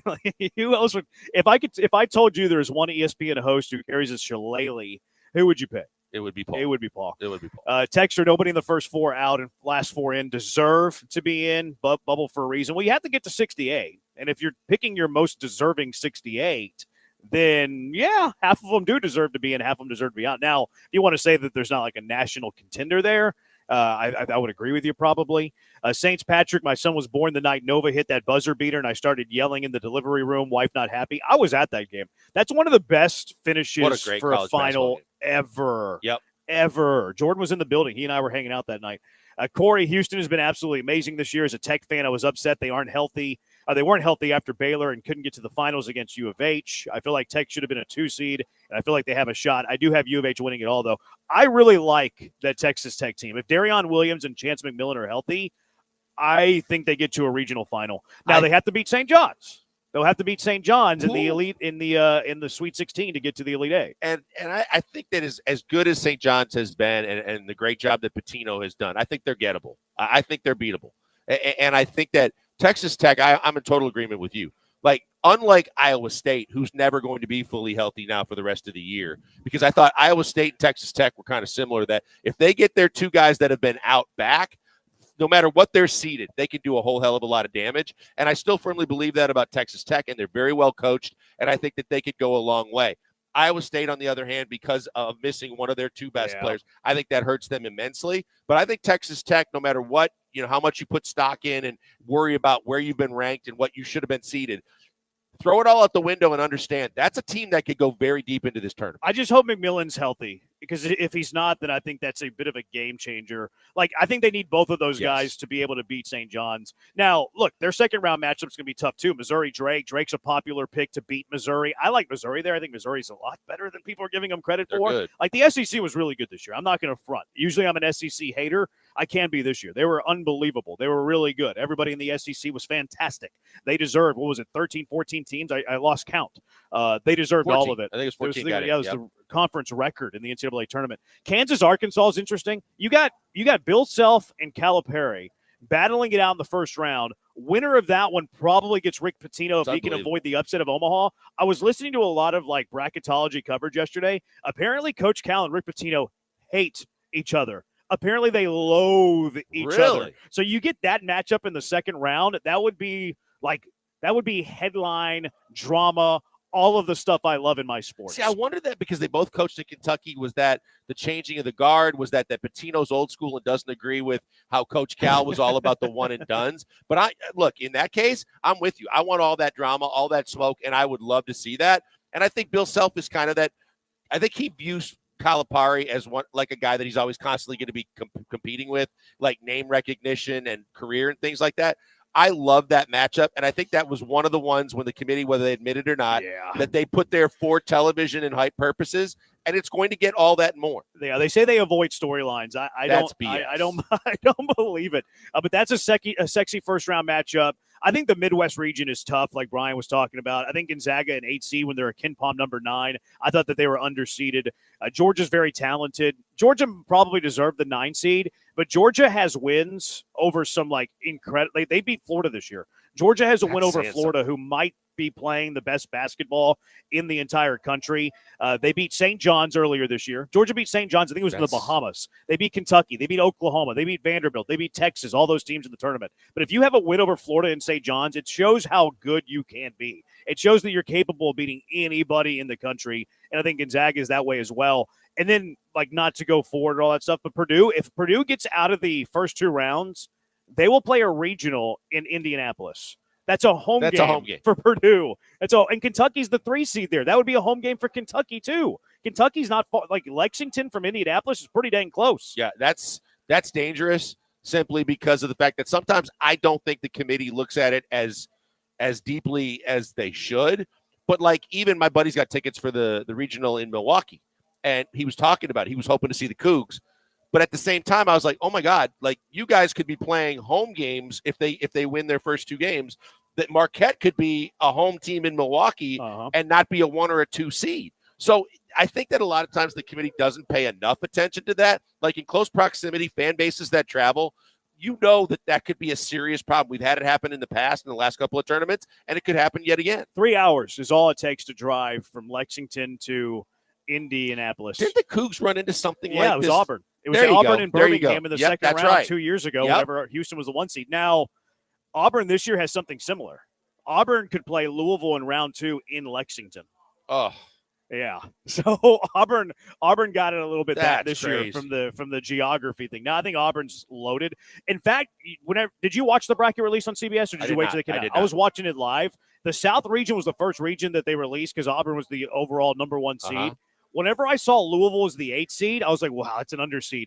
As soon as I saw Louisville as an 8, I thought North Carolina was toast because ACC, the resumes are kind of similar. As soon as I saw Louisville underseeded as an 8, I thought North Carolina was out. And then just a few moments later, they announced them as as one of the final 4 teams in. It was kind of weird. Again, it didn't really add up whenever you look at it. I think Auburn can be vulnerable. Vulnerable. How quick? But I think to Louisville in round 2, Creighton in round 2?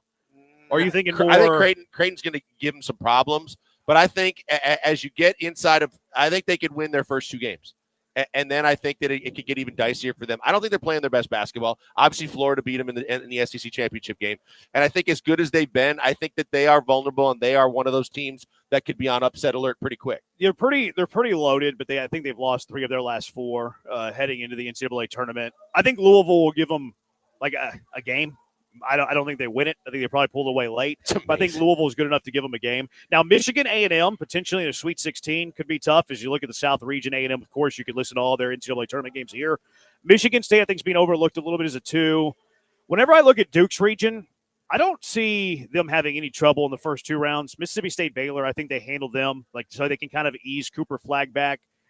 Potential matchup with Arizona is interesting. I think my favorite first-round matchup, though, is BYU-VCU. Because BYU, high-powered offense, VCU, one of the better defenses in the country, kind of a contrast of styles, and styles make fights. I think that's going to be a really good game.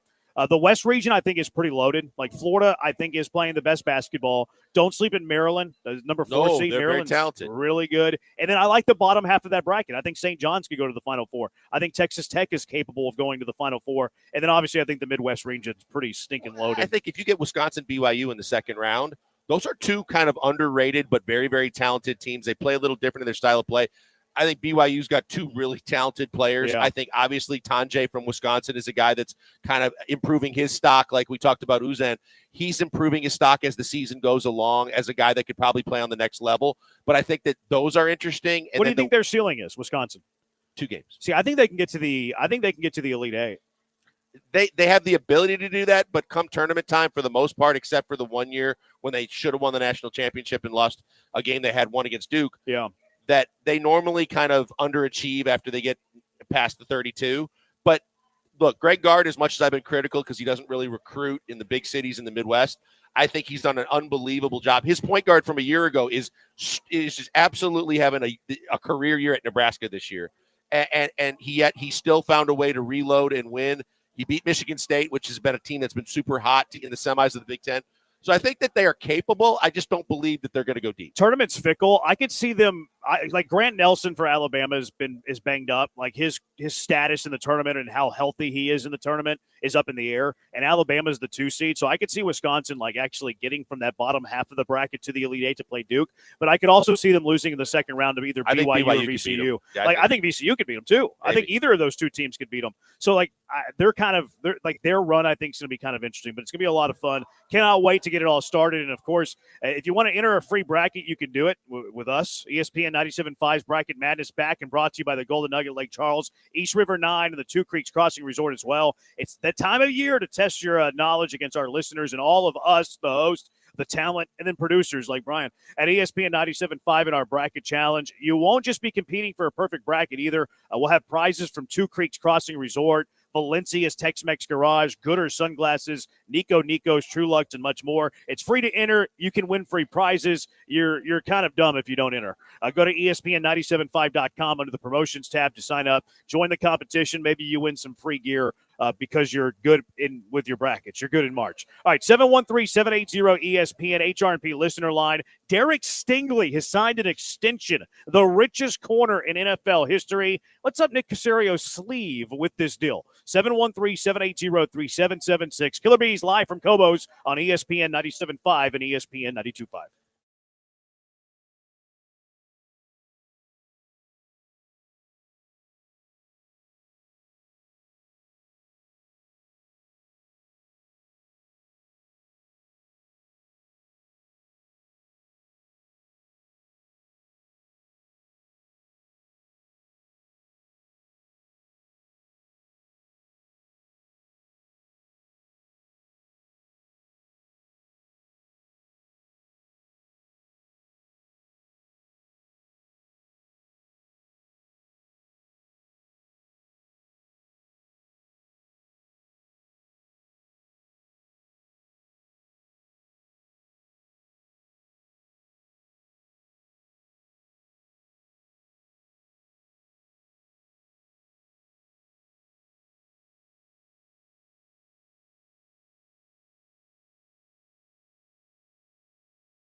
Broadcasting live from the Mobile Veritex Community Bank Studios. Located at Cobos in Edo, presented by Corona Premier. Here's Joel Blank and Jeremy Branham.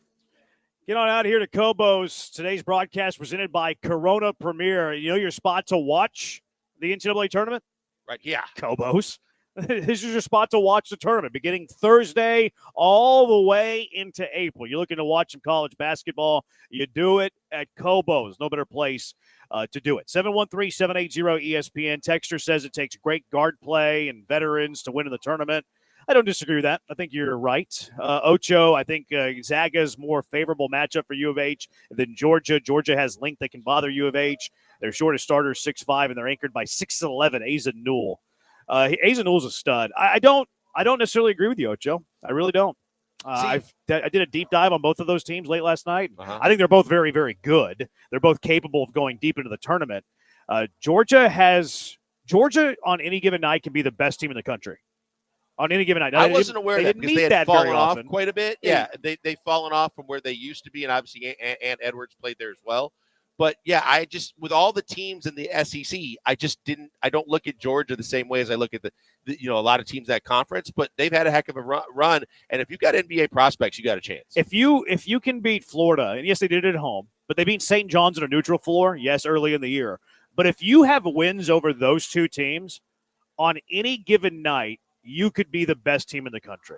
You can. And here's the other thing, and all the things you were saying about the tournament, I think the other thing that matters is from a coaching perspective, having coaches that have been there and done that. They might not have won the national championship, but if they've been in big games and they've been in key games and they can set their team up with expectations towards the crowd, the officials, a lot of times these guys, and I've noticed this in the past and made mention of this, but you take these smaller schools that play in cracker boxes and small arenas. Suddenly they're playing in football stadiums and they're playing in NBA basketball arenas, and they're playing in bigger venues. Depth perception is a factor. The crowd becomes a factor, and a lot of things that you can't prepare for if you're a first-time head coach, as well as the fact that I heard Patino this morning talking about, like, we made halftime adjustments where we had never played man-to-man all season long, and we grabbed 10 chairs in the locker room at halftime and diagrammed how to play consistent man-to-man defense and won a game we shouldn't have won because we knew what we had to do at the half. Those are things that matter. And if you've got a coach that's been there before, I think it actually factors in. Yeah, I think really good coaching does give you a huge advantage in the tournament as well, especially on that second day. Like whenever you're playing the second round with a day to prep, whenever you're looking at a Sweet 16 Elite 8, you have a day to prep. I think it helps you even more there. Ocho, there's some great potential second round matchups in the West region, Florida versus UConn. That would be interesting. That would be Florida great. Playing better than anybody, UConn back-to-back national champion. Memphis and Maryland. Now, Memphis being without their point guard is kind of a wild card there. I really like Derek Queen's game. Derek Queen's a stud. Missouri versus Texas Tech. That'd be fun second rounder. Kansas, St. John's. that'd be good too. Absolutely love a healthy Texas Tech, and Memphis is talented enough to beat anybody. I'm telling you, that point guard play though, gotta be He's looking out at for that the year? injury. He's not. It's questionable. Okay. But there's some thought that first week may not be available. They just don't always play to their potential. I do think that Memphis is playing better than they have been in years past, Yes. despite not being as talented. I think there is. I think some it's truth to that. reflective in the fact that Penny's not on the hot seat for finally after having all these big-time recruits that just played for themselves, didn't play team basketball, and they underachieved.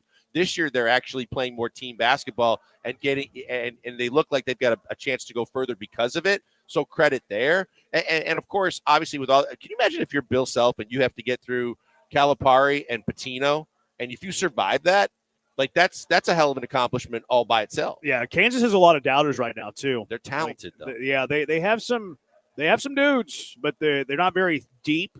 But maybe you don't have to be as deep in the tournament because the timeouts are a little bit longer, stuff like that. St. John's playing really well. Kansas was the preseason number one, and just like they haven't been great in Big 12 play. Take everything I just said about Memphis and flip it for Kansas. Normally, Kansas plays very, very together basketball, and it's very structured. Mm-hmm. And this year, it seems like more than I've ever seen at Kansas before. It's guys playing for themselves a lot. Yeah, but maybe they don't do that in the tournament. They, Maybe. because Hunter Dickinson, obviously, he hasn't been there forever, but he's been in college basketball forever.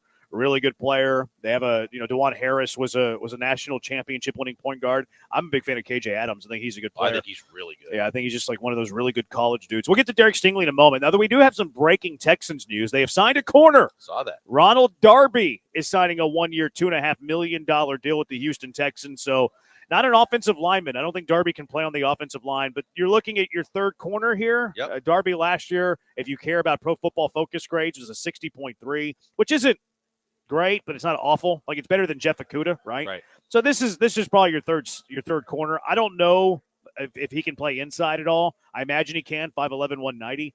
But I think this is corner number 3. I think it's corner number 3, but I first thing I thought about was, well, this is better than the two guys you brought in at the start of camp last year to try and compete. But at the same time, I don't know how much left he's got left in the tank, because I think that he's got a ton of NFL experience. And so I think that really plays in his favor. But it all comes down to, can he still play? And in a system like this, where maybe it's more inside and he's supposed to be staying with tight ends as opposed to guys on the outside where there's a ton of quickness to go deep, hopefully that he's better than what they've had and he gives them a little bit of an upgrade. Yeah, he'll be entering his age 31 season, so he is a little bit on the older side, Ronald Darby. All right, 713-780-ESPN. Let's just get to the Derek Stingley news, the big Texans news of the day. $30 million for Derek Stingley. He signs a $90 million 3-year extension with all but $1 million of it guaranteed. Kind of odd. But is Nick Caserio playing chess with this move? 713-780-3776. It's the Killer Bees broadcasting live from Cobos and Edo on ESPN 97.5 and ESPN 92.5. Look, it's March. Spring is on the way. In fact, spring is here. How many of you were doing yard work yesterday? It means it's time for spring savings at Monument Chevrolet. Get over to the dealership 225 and Beltway 8. Check out their massive inventory. Massive inventory so big that it's like their own little town over there at Monument Chevrolet. And they're the dealer that you can trust. Transparent. Got to have that in a car dealer. No hassle pricing. I love that. And get your car shopping done fast. Employee pricing going on right now as well for their Silverado 1500. So if you've been in the market for a new truck, why don't you get a Silverado 1500 with their pricing? Monument Chevrolet has been serving the Houston area for 50 years. They've helped generations of families get into new vehicles, and they want to get you into a new vehicle today. And these families keep coming back because they trust the fine people at Monument Chevrolet. Family feel, friendly atmosphere, good people. The culture's fantastic. And their salesperson of the week this week is Luis. Spanish speaker. He has many years of experience, very knowledgeable about the entire car buying process, so he can guide you through the process of getting the right deal on the right vehicle. Bilingual, maybe English is your second language. Then Luis is the guy you need to talk to over at Monument Chevrolet. But it's good for everybody. Get a fair deal, a fast deal, easy deal without wasting your time and aggravating, stressful negotiations. We all hate that, right? Having to deal with the car guy. Well, you don't have to at Monument Chevrolet. No tricks, no time wasting, no hidden charges. If you've been waiting to upgrade your ride, now is the time to do it. Visit them online, monumentchevrolet.com, monumentchevrolet.com, or just go in person, 225 at Beltway 8 at Monument Chevrolet. Chevrolet, together, let's drive.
You're back with the Killer Bees, on ESPN 97.5 and 92.5. broadcasting live from the Mobile Veritex Community Bank Studios. Located at Cobos in Edo, presented by Corona Premier. Here's Joel Blank and Jeremy Branham. Yeah, thank you to Cobos Corona Premier for having us out. If you're looking for a place to watch all the game, beginning tomorrow, first 4 games tomorrow, 2 on Wednesday. You get the full first-round treatment tomorrow and Friday. Cobos is the place to do it. So get out of here, have a good old time. Get out here today. We'll be here till 6, St. Patrick's Day, for goodness sakes. Blankers is wearing his green. I'm wearing possible green. It's yellow. I think it's more yellow. Yeah, I think you're right. If you look at it right. There are it could green be ones almost on green. the tables. Oh, are there? Yeah, I'm too lazy. It's way over there. Like, it's too far. It's 20 feet away, Blankers. I mean, you expect me to get up 20 necklaces feet away for this fake necklace? Well, Come if it on. avoids you from getting pinched a couple more times. Yeah, I did get pinched earlier. That's what I'm saying. Still a little bitter about that, actually. Not a huge fan of that. Derek Stingley signs a contract extension, $90 million, 30 per year, 3-year extension. Nick Caserio playing chess potentially here? Yeah, the way I was looking at this, and maybe the money is just either it's a little bit too big of a bump from Horn Jr. signed an extension at 25 a year. But you think about this, and what I always have been referring to in terms of like trying to save money is what Dallas has failed to do with multiple contracts now, which is they continue to think that they end up playing checkers. They keep screwing around. They keep hoping that someone's going to give them a discount or something's going to change, and then they have to overpay at the market price for Dak Prescott, for CeeDee Lamb. Now they're going to face that with Micah Parsons. And the fact that they continue to let Micah Parsons dangle out there when you've got Myles Garrett and other guys signing for more and more money, it seems like with every passing day, the price is going to go up. We knew that Sauce Gardner is another guy that's going to be on the radar, and that whoever signs first is going to be the benchmark for getting more for whoever is yet to sign. I think to a certain degree, I give Nick Caserio some credit because we've always talked about, hey, no matter what they're doing now, that they're going to face a time when they have to sign CJ and they have to sign Will and they've got to sign Sting. And now you get Sting taken care of and out of the way while CJ's still on his rookie contract, and you get that started. I thought it was actually a fairly good move. It's a little bit more money than I expected, but I don't mind it. Yeah, the $5 million gap there seems outrageous. The $89 million guaranteed is weird. Yeah, why? What's with the extra mil? People are saying that they wanted, maybe not the Texans per se, but the idea there is they don't want a fully guaranteed contract to a corner.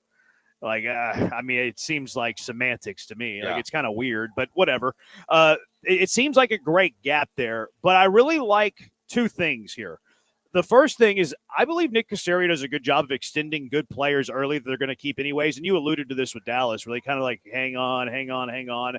Or I know Brian mentioned this in the rundown. I might get to it later, like kind of what Cincinnati did, where they let Chase hang on to right until the final year of his deal. They franchise tagged T. Higgins not once but twice. They signed him today. And that cost them money in the grand scheme of it. It cost them money when you take a 20,000-mile view of it, 20,000 feet view of it. So whenever you look back at like Nick Caserio, whenever he signed Nico Collins, like he did it early to the extent of like, oh, is this too early? But then a year later, it's like, wow, Nico Collins' contract is a huge bargain. Now, Nico wasn't top wide receiver money like Derek Stingley's top wide corner money. But are you going to sign Derek Stingley in a year? Are you going to sign him in 2 years when his 5th-year option is up? Are you going to have to do the whole franchise tag thing if he doesn't sign a contract that you want him to? And then you all of a sudden you're talking about, maybe a little bit of disdain between you and the agent, which his agent's David Mulligetta, by the way, which is also the same agent as CJ Stroud. So kind of like they seem to have a pretty good working relationship. But I like that he does it early. The other part of this, too, is it looks like they're baking in the final year of his rookie deal, the 4th year, the 5th-year team option into this bigger deal. So where it looks like a 3-year, $90 million extension, because I also saw people thought it was too short. But by baking it into the final year's 4th year, the 5th-year rookie option, now 3 more years on top of that, that means he signed for 5 more seasons. Years, yeah. He signed for 25, 26, 27, 28, 29. On top of that, whenever you bake it into the rookie deal and you bake it into that 5th-year rookie option, and Texans Cat deserves the credit here. He's the one who tweeted this out. The paper value of Derek Stingley's contract is 5 years, $113 million, which means the APY is about $22.5 million. So while the extension is bigger than any corner in NFL history, Derek Stingley's going to have an APY of $22.5 million. And that's not top corner No, money. So that's- Nick Caserio's got a good capologist. Yeah, this is whether it's Nick himself or Nick and his staff, but this is the chess factor. This is where you're playing smart, where we always talk about, hey, the difference between signing Noah Brown and never using him, and it's a couple $1 million you threw away.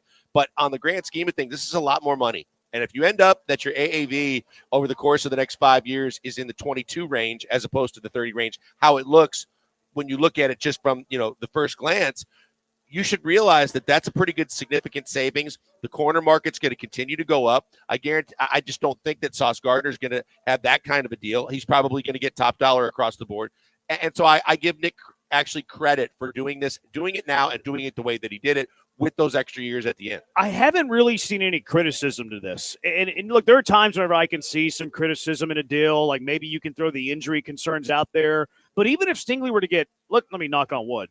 But if let's say you don't do this deal, Derek Stingley has an injury this season, are you still not paying Derek Stingley? Like, unless he has a Tank Dell type of, triple knee ligament injury, even if Derek Stingley tore his ACL, I still think he's going to get this type of deal. So I don't really see any negative to this contract at all. I see zero negative to this contract. No, see, I think that's the biggest thing. The biggest thing is that aside from an in-game injury, which you can never predict and you just have to go with, there was no doubt in anybody's mind that not only was he the best corner on your roster, he was one of the best, if not the best corner in the league.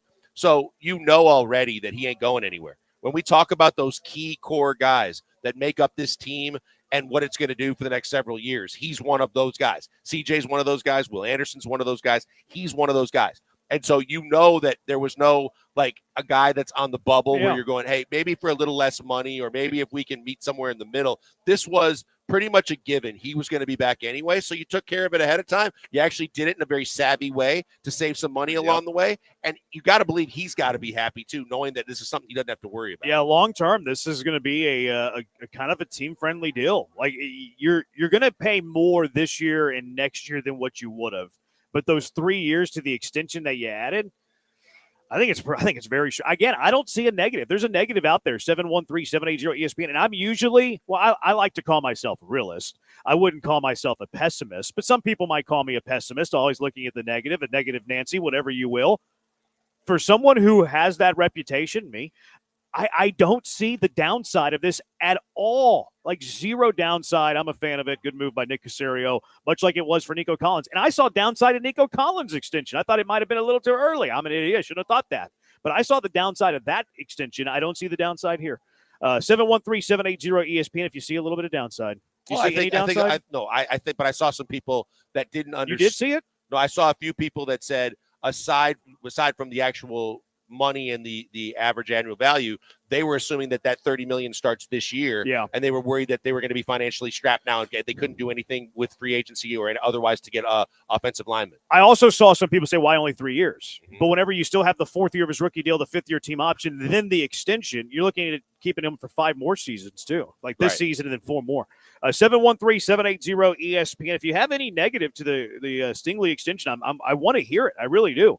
Also, the Rockets. How about the Rockets beating some bad teams? Good Jalen Green. Is he back? Is he on a heater? What's the deal there? 713-780-3776. Killer Bees broadcasting live from Cobos on ESPN 97.5 and ESPN 92.5. Guys, before we go to the break, look, it's tax season, and a lot of you are going to get tax refunds. And you're wondering what's the right thing to do with your tax refund. Well, you've also probably been looking to try and upgrade your house in one way, shape, or form to make sure that, one, it keeps you and your contents, your family safe throughout the entire year. On top of all that, you also want a reliable company that's going to do it. You want to save some money. Right now, Allstate Siding and Windows has everything under one roof, all just for you. 30% off of windows, $2,500 off a complete siding job.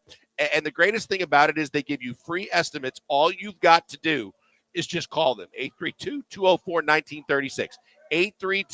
832-204-1936. You get someone from their shop to come to you.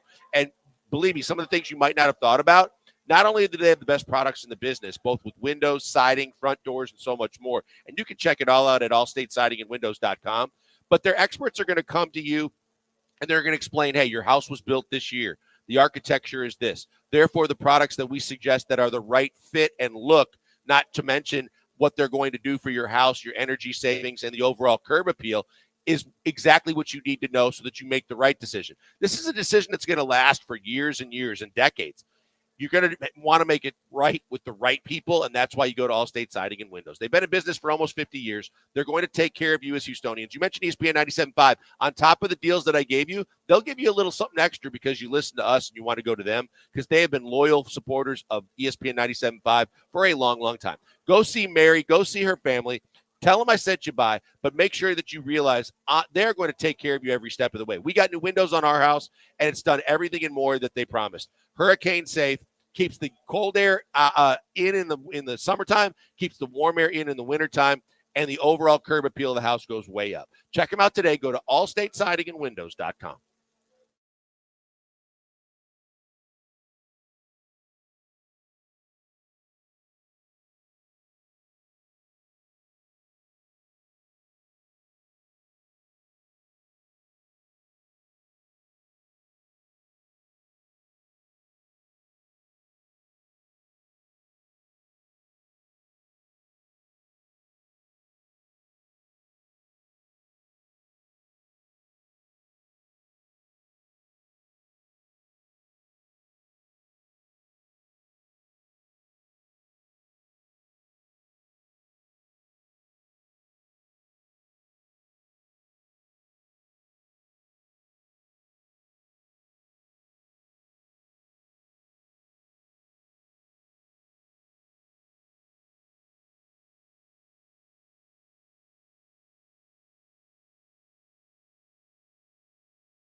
The Killer Bees are live inside the Mobile Veritex Community Bank Studios. Located at Cobos in Edo, presented by Corona Premier. Now back to Joel Blank and Jeremy Branham. And Raul. Raul's with us, too. He grabbed the headset. We begged him to get on the air. This is your spot to watch college basketball, first and foremost. Sir. Starts with the first 4 tomorrow, 2 games tomorrow, 2 games Wednesday, the full slew of games on Thursday and Friday. This is your spot. Man, Raul. Is the University of Milwaukee on here, or are they? Maybe Wisconsin, Green Bay. I'm not sure. No, Doug Gottlieb. We don't need any of that. No, we're not showing any D2 games over here. We're good. Oh yeah, that's where Gottlieb's at. My bad. They won like 3 games this year. But also opening day. Right, you're wearing the Astros jersey right around the corner. This gonna be popping on opening day. Yeah. Speak, Mr. Master. It of the is. microphone. You know what? MC You know what, Raul. Joel? You know what, Joel? Speak. That's it. You and I. Okay, cool. You're the one that's got one arm behind his back no matter what because you tripped in the bathroom. Well, literally, it's one arm in front, but Well, it's whatever it is, it doesn't even look like an arm. Welcome to my life, Raul. You see what I have to deal with every day? Yeah. Are you saying that he's handicapped for you, or what? No, I wouldn't say Of the that. two of us, I think you're the one that looks like you might fit the bill. Well, You parking up front with the little blue sign? no, man. But I want one of those blue signs. I bet you do because you like to. I can't do it because you see some easy people come. Never mind. Yeah. We're not So gonna, let's talk about opening day. Yeah, because, let's do this that. is Let's an do that. unbelievable spot. I mean, look, and you are the ultimate American dream story because you came from out in Atascocita. You were making food out of your house. Then it was a food truck. Now you go to a brick and mortar. Unfortunate circumstances with what you're dealing with, but you've always made the best of it. And now, on yet another year, I think you guys finally have settled on that it's been 4 opening days. Correct. But this is a spot to be. It's a destination. And I tell everybody before you got on the air, the food is what made you everywhere that you've been. And I think people lose sight of that because it's a sports bar atmosphere. But, like, if you don't have a ticket to the game, this is the ultimate spot to get the best food while still seeing the game and being real close to the atmosphere. Thank you. Hey, man, like, not for like, so I have to be real careful about what I say because then people are like, oh, you're a hater, you're this, you're that. And it's like, no, man, like, I'm just speaking facts. Like, no one can mess with our food. Like, I'm sorry. Like, for what we are and for what we do, like, in this area, and I don't say it arrogantly. I say it very confidently. And honestly, I say it very humbly. You know what I mean? Like, our people tell us this. Like we are food first. We are customer service first. We are not, you walk in and I see a dollar sign. No, we are very grateful that you came here. It's like a relationship oriented too. You build relationships, and that's aside from the fact that there's no doubt, and Jeremy and I can attest over and over again, the food is phenomenal. But if you don't build a relationship and treat people the right way, no matter how good the food is, it's going to be tough to get them back in the building. And you get people coming back all the time. Correct. Well, so we are the only. So whenever we came here, right, when we opened up, we were up against corporate bars, and we were up against other bars that have been in the area for over 10 years. And so, not to sound cliche, but it's like I called my own self up to the majors. I was tired of being, where we were at, and I'm like, well, let's see what we can do. And it was a huge gamble, man. But God is good, man. And we've been here over 3 years, and like we've done what we had to do. And man, and we just love the people, man. We love the city. We are Houston. And we just want the city to be proud of us. And so, like, going forward, I mean, we have other things in mind, but opening day is definitely like our last hurrah here. And man, it's gonna be the best one yet. One of the things that fascinates me is that sometimes you just like get kind of a hankering to cook something up, like whether it's the steak nights or what is something that you just kind of, hey, you did a shrimp boil the other day, crawfish boil the other day. So starting this weekend, we're gonna do crawfish every weekend until we gotta go. Yeah.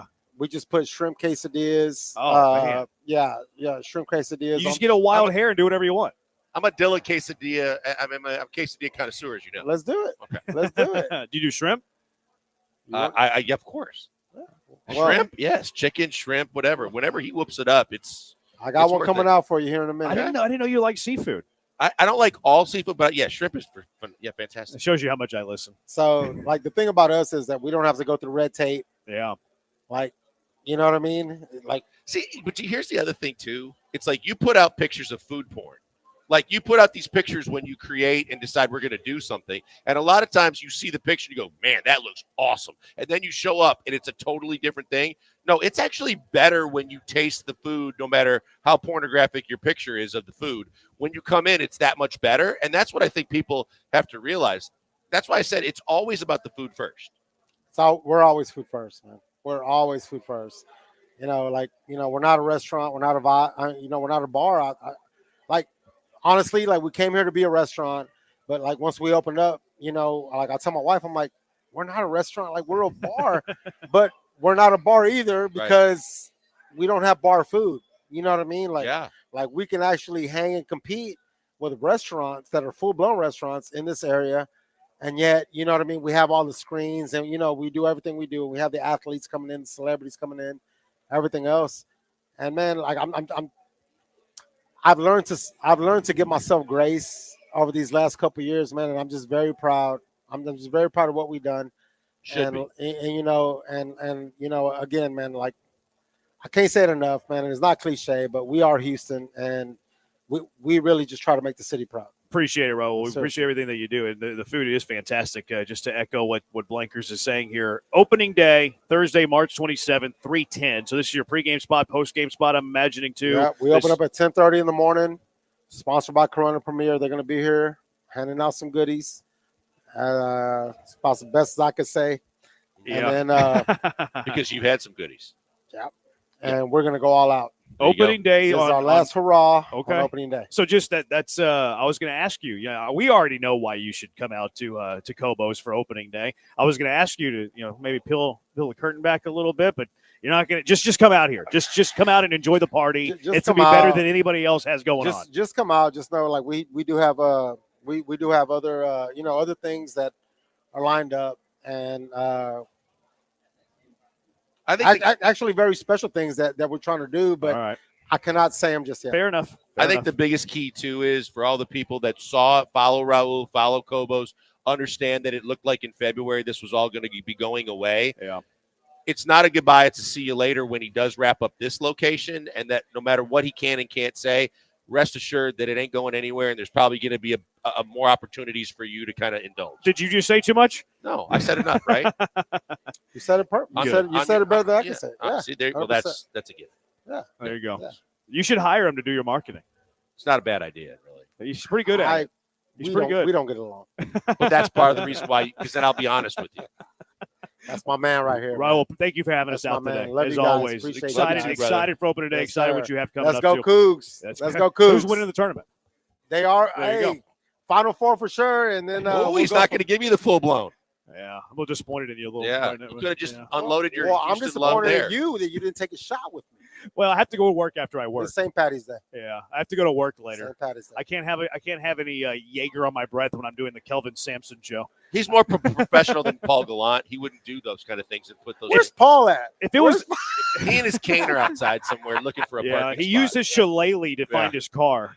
Yeah. Oh, did you hear his accent? Oh, the shillelagh, the Paul Gallant shillelagh. Oh, it's because it's St. Patrick's Day. That's why he had a Yes. shillelagh. I guess I should have known that. Yeah, Yes. I knew that, but I also know that Paul's a thespian, so that's why he carried. Whoa, bro. Whoa. Oh, thespian. Thespian. Okay, we're Yes, good. yes. We're good. That's why he was carrying the Okay. shillelagh. Okay. Appreciate you, Raul. Thank you. Thank you guys so much. Love y'all, man. Thank y'all. You, buddy. All right, let's get to the Rockets when we come back. Rockets beating the Bulls. Are the Rockets back? It is the Bees on ESPN 97.5 and ESPN 92.5.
You're back with the Killer Bees, on ESPN 97.5 and 92.5. broadcasting live from the Mobile Veritex Community Bank Studios. Located at Cobos in Edo, presented by Corona Premier. Here's Joel Blank and Jeremy Branham. Thank you to Corona Premier. Thank you to Raul. Thank you to Cobos. This is your spot to watch some college basketball. This is your spot to come out for opening day. It's going to be a great old time coming up on opening day.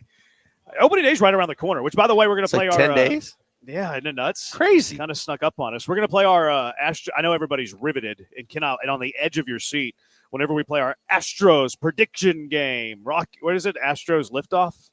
It's Rockets liftoff. Rockets liftoff. What's All Systems Go? Launch? Do you remember the All Systems Go I song? do. Yeah, it was. Brian, yeah. can you find All Systems Go? That could be our song for our statistical game. I'll look for it. All Systems Go. Was that a Chance piece? No, it was Somebody before else did All Chance. Systems I think Go? it was before Chance, I believe. All Systems Go was awesome. It Where was do I know like that it, from? it was like because I think it was Did the kind of bench like do the Love that? You Blue Oilers song. Like I believe it's that old. Like this was early days of Astros baseball. I want to say like late 60s, early 70s. Yes, this. Did Yeah, the bench used to that's play old. this? That's old. Who? yeah. Where did this become popular? Because I know that it was popular somewhere, but I can't place it. Josh Ennis used to play it all the time. Did he? No, it was before Ennis. But he made it one of like the staples of his show, I think. This was a big deal before Ennis.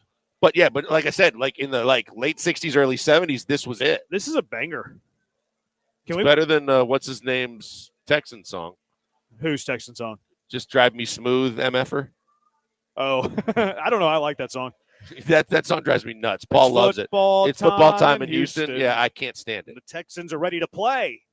That's my favorite part about it. The Texans are ready to play. They're not ready to win. They're not ready to swarm. Just play. They're not ready to fight. They're just going to show up and play. That's my favorite thing about With that Robert part. McNair, you just give it your old college, give Yeah. it the best try you can, and do your best. Yeah, well, this is going to be our stat song. We might have to figure out a way to use this for other things too. Like I love this song. Just intro Astro segments with it. All systems go. Where did this come from? What is the genesis? 713-780-ESPN. Please let us know. 713-780-3776. All right, Rockets beat the Bulls over the weekend. Jalen Green, 28 points. A big fourth quarter. Had the big rebound put back late in the game that kind of sealed the victory. They'll get the Sixers tonight. They're the 2 seed in the West here, Blankers. They're up to number 2 in the Western Conference again. It's crazy. You got 2, 3, 4, and 5, all with 25 losses. So it could go a variety of different ways. That's why every game is so important right now. But the most impressive thing, no matter who they were playing this weekend, was I've been harping on them all year about closing games, about finding a way in the fourth quarter to like not step back, but actually step up, play better basketball, execute down the stretch. Jalen Green, we've been going back and forth on, is this another heater for Jalen Green? Is he figuring things out? Is he hot? Is he not? He not only did what he was supposed to do in the fourth quarter, but he didn't turn the ball over. He scored 11 points in the fourth quarter. He had 28 on the game. He made big shots when they needed him most. And this was as good of a Jalen Green performance because it all happened when it did, too, when they had to execute down the stretch in a game that they easily could have lost. That's what impressed me the most. Yeah, like they're beating this is the pocket of the schedule that we said that they had to do well, and they're doing it. Like they're winning. Like this do I think that their chances of winning the West are better because they're beating up on this part of the schedule? No. But they're positioning themselves to a spot where, okay, maybe we can start talking playoffs, kinda. Although while we're sitting here celebrating that they're tied for second in the West and they have all the tiebreakers, so that if the playoffs were to start today, they would be the 2 seed. Although they're only 3.5 games up on Minnesota, which is currently in seventh. So they might be tied for second, but they're also just 3.5 games clear of missing. Well, I don't want to say missing the playoffs, of being in the play-in. Right. They're only 3.5 up on the number 7 team. So it's good to create a little bit of separation, but that separation's not large. Cool to be in second, but you're only 3.5 back from 7th. And you're only 3 up on Golden State, who has been a thorn in your side forever and a day as well. And they've won 9 of their last 10. So, yes, it's good that the Rockets have handled their business, and they've won, 6 in a row. I think they're starting to string together wins when they're supposed to. But they still got a tough pocket or two of the schedule coming up where they're going to have to win some key games because of the fact that the Lakers have the same amount of losses as you. So the Lakers, who are playing without LeBron, and he's starting to work out again to where he should be coming back soon. But the Lakers are fully capable of being right in the mix. And you know that you're going to have to win every game to try and hang on to this because as easy as you're 2 today, you could be 5 in the next couple days. You really got to, you don't have to win a lot of these critical games against these Western Conference playoff hopefuls as well. But you can't let these games in which you're supposed to win slip away. Like the Rockets are 13.5-point favorites, I think it was when I looked earlier today against Philly. You can't lose when you're a 13.5-point favorite at home. I would say like none of these are must wins, but I think it's more imperative to win the games like tonight than it is winning at Golden State. Yes, they're a Western Conference team. They're in the playoff hunt, but you can't let these games against the Phillies of the world slip away. There's no harm in losing at Golden State, losing at LA when you're taking on the Lakers. There is harm losing whenever you're a 13.5-point favorite against the 76ers at home. Well, you hit on it. The biggest thing is you got to take care of your business at home, and they've done that all year. They've got a really good home record. They've been able to take care of their business at home because, like you said, there's nothing to like fret about and cry about. If you go on the road and lose to a playoff team, those things are supposed to happen. The road is a very tough place to play. So the fact that they're getting wins at home, they basically handled this homestand. We said this was a 6-game pocket of all home games that they needed to take care of their business, and they've done that. But now they've got to go out on the road. They've got to play in places where they've fallen in the past. They've got games that Utah is a team where you're supposed to beat Utah. But they go to Utah, and every year, and including this year, they find a way to lose. So you're playing a New Orleans team that basically is not playing for anything. You've got to do the same thing, whether it's home or road. You got to handle your business there because you still have tough opponents coming up on the schedule. Yeah, it is. The last few games, pocket of games, like you have Denver at home. You go to the Lakers not once but twice. You go to the Staples Center twice. You also have the Clippers there. Oklahoma City at home. You're at Golden State. You end the season with Denver. So there is still work to be done. But this is the part of the schedule, and I'll give the Rockets credit for this.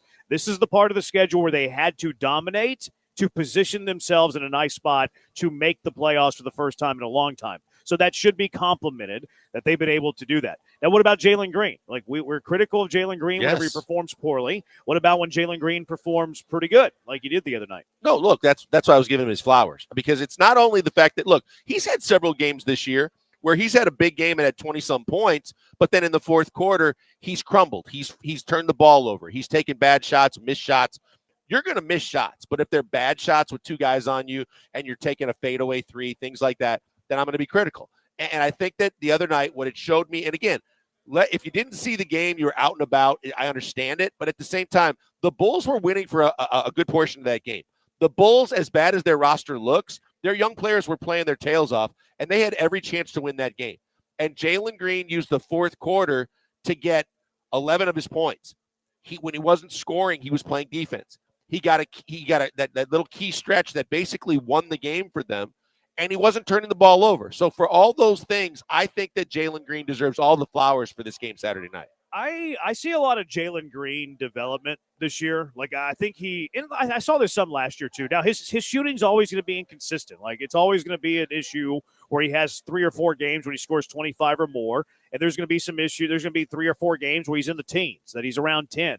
Now I want that inconsistent shooting for him to like realize it, and maybe instead of jacking up a bunch of shots and going, 8 for 27, maybe you go 3 for 10 and you do the other things that you mentioned: rebounding, create for your teammates, play some really good defense. And I think that the last 2 years, and I think it's Ime Udoka deserves a lot of credit for that, he impacts winning in other ways than scoring that he didn't do in his first couple of years in the league. So that encourages me. I know that like Tim McMahon, saw you put this in the rundown as well, where like he was comparing Jalen Green's stats statistically to Devin Booker's in their first 4 years or whatever, and Jalen Green's numbers are comparable, if not better. Now, Jalen Green, I don't think has ever been as consistent a shooter as Devin Booker, no. So like I think that's one thing that this doesn't really highlight. But maybe you don't need it to be. Like if you have other good offensive players, now the Rockets kind of have some question marks there. But the more and more I see of Jalen Green, the less and less I want to include him in a trade for Devin Booker. Yeah, look, and I think that, the owner of the Suns has basically come out and said that Devin Booker is not going anywhere now. I think that might be a blessing for the Rockets, because I think that from a lot of different ways, I don't want to see them this offseason make a desperation move, because no matter if they get bounced in the first round or they go on a somewhat of a run, I don't think it should change the roster all that much for the kind of players that we're talking about. 2 years of Kevin Durant, already 35 years old. Devin Booker, who I don't think is a 1A go-to guy on any team in this league unless you're a bottom feeder. I think he is a great 2 or 3 on a championship level team. but I don't think he's the kind of guy that leads. Kevin Durant in his prime is a guy that leads, but he's not in his prime. Yeah. So I don't think that you should be thinking about depleting this roster as much as a lot of those trades would cause you to have to do when you realize that, hey, this is their first experience getting into the playoffs in a long time. And for most of the guys on this roster, this is their first taste of what it's going to be like. And I think that you'll find out a lot more about your team, but you have so much young talent, and you're going to add more, assuming you keep those picks, that you don't have to panic just because this year you might not make a long, deep run. All of these trade rumors have like the Rockets trading Jalen Green and a bunch of draft picks for Devin Booker. If we eliminated the draft picks and I just suggested you could get Devin Booker for Jalen Green alone, would you do that right now? Man, if it was just a 1-for-1, I think straight up. Yeah, I think I would. I think I would, simply because of the fact that I believe that you're going to make up for the fact that if it's just 1-for-1, I think that you can actually get another Jalen Green type, or with Booker, you can get another young player that works into your mix because of the fact that you have so much other talent. If you were talking about 2 or 3 of the Phoenix draft picks, 1 or 2, if not 3 of the guys on your current roster for Devin Booker or Kevin Durant, that's why I'm not interested. Am I nuts to say I wouldn't trade Jalen Green straight up for Devin Booker? I would say yes, simply because of the fact that we still don't have a definitive answer on what Jalen Green is going to be for the rest of his career. Do we have it? Like, is Devin Booker elite though? I mean, Jeremy, if you look at, like, he's had 60-point games, he's had. I mean, Jalen Green's had 50-point games. I just think from a consistency standpoint, look, he's not. I don't think he's a 1A, but if he's your second best player and he gets all the numbers that he gets while being one of the better shooters in this league, I think it's tough to say that I would pass on that. Yeah, I'd keep Jalen. The youth. I'm not saying that Jalen's a better basketball player today, but I think that Jalen Green still has a ceiling that he hasn't gotten to. I think Booker is Devin Booker. Like, I don't think Devin Booker has another tier to his game. I think Devin Booker's at his ceiling. I don't think that Jalen Green's at his ceiling. See, I think that's where it gets to me saying Devin Booker's not a 1. Yeah. Right. Like just a complete lights out go to, give me a bucket type guy. He can get buckets for you, no doubt. But to be that 1, that's that dog. That's that ultimate leader, scorer, do anything, clutch performer, everything. Because we don't know what Jalen can be, there still is no ceiling in terms of saying, right. I won't definitively say he can't do this. From Booker's standpoint, I am saying that. Yeah, look, I think that's my hang-up of why I wouldn't trade Green for him, though, is because I think that Jalen Green has an upside that's higher than Booker's. Now, Booker's floor is way higher than Green's. There's no doubt about that. Texture, I hate to say it now, guys, but it looks like my Rockets are back on the track for about 52 wins after this win streak that we've got going. That's our better. I think you got the over already hit, though. My Rockets are standing in the number 2 spot. Yeah, baby.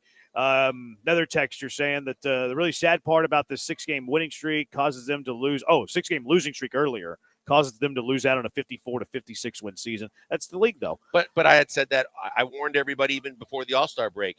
As good as you've been on the highs you've been riding, you have to expect in a long NBA season, there's going to be lulls too. There's going to be the roller coaster where you dip down. It's how you recover. Right now, recovering is handling your business for 6 games at home, which could have if that goes south and that's one of your lulls, now you might miss the one of the top 6 seeds. Todd the Show, wow. Todd the Show's turning a corner. Todd the Show, who is a Jalen Green hater, says in the Twitch, I've been less critical of Jalen Green this year. Wow. Is that maturation from Todd the Show? Or is that Jalen Green developing right before our eyes? I'm really not sure which side of the bridge I'm on there, which side of the road I'm on there. Texture says that Granado had some guy handed to him at the ballpark while JG was at 6'10". He's talking about the all systems go. So it is Granado and Lance's. So because we don't steal from those guys, we'll steal from everybody else. We won't steal from the bench. We'll only use it for our stat game. We won't use it for anything else. All right. We'll just use it for our stat game. All systems go.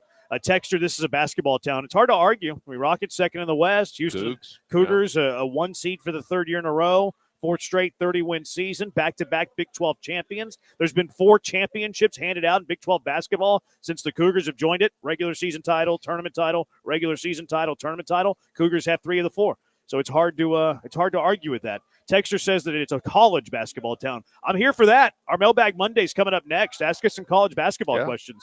And any other questions you have. 713-780-3776. Mailbag Monday with the Bees. Raul just gave us some quesadillas, some brisket, I think some chicken, some buffalo chicken quesadillas too. This looks great. It smells good. Cannot wait to eat it. We might have to have a quesadilla draft here, Blankers. Oh, boy. Might have to have a quesadilla draft with all these quesadillas. All right, Mailbag Monday. What's your question for the Bees? 713-780-3776. Killer Bees, ESPN 97.5 and ESPN 92.5.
I worry. My bad. Brian said we're hot, and I had a mouthful of quesadilla. Raul So brought us good. out some. The best quesadillas in the city. Forget it. He brought us out some of the buffalo chicken quesadillas and the brisket quesadillas. Yep. I eat my chicken before I eat my beef. I think that's how you're supposed to do it. Nope. You went the other way around. I did. Which I don't know if you're supposed to do that. I don't care what you're supposed to do. I know what I'm going to do when it comes to him and those brisket quesadillas. They're all world. Yeah, I know you don't care, but Seriously. Wait, that's not a thing. I think You're it supposed is. to eat chicken before beef. Why? I do. Yeah. So it's your thing. It's not a thing. No, I think I'm going to start it. I'm going to be a pioneer of chicken before beef. You know the old saying, liquor before beer and you're in the clear? Or, beer before liquor, never sicker. Right, which you don't want to do that. Right. You want to go liquor Right. before beer because you don't want to be sicker. Right.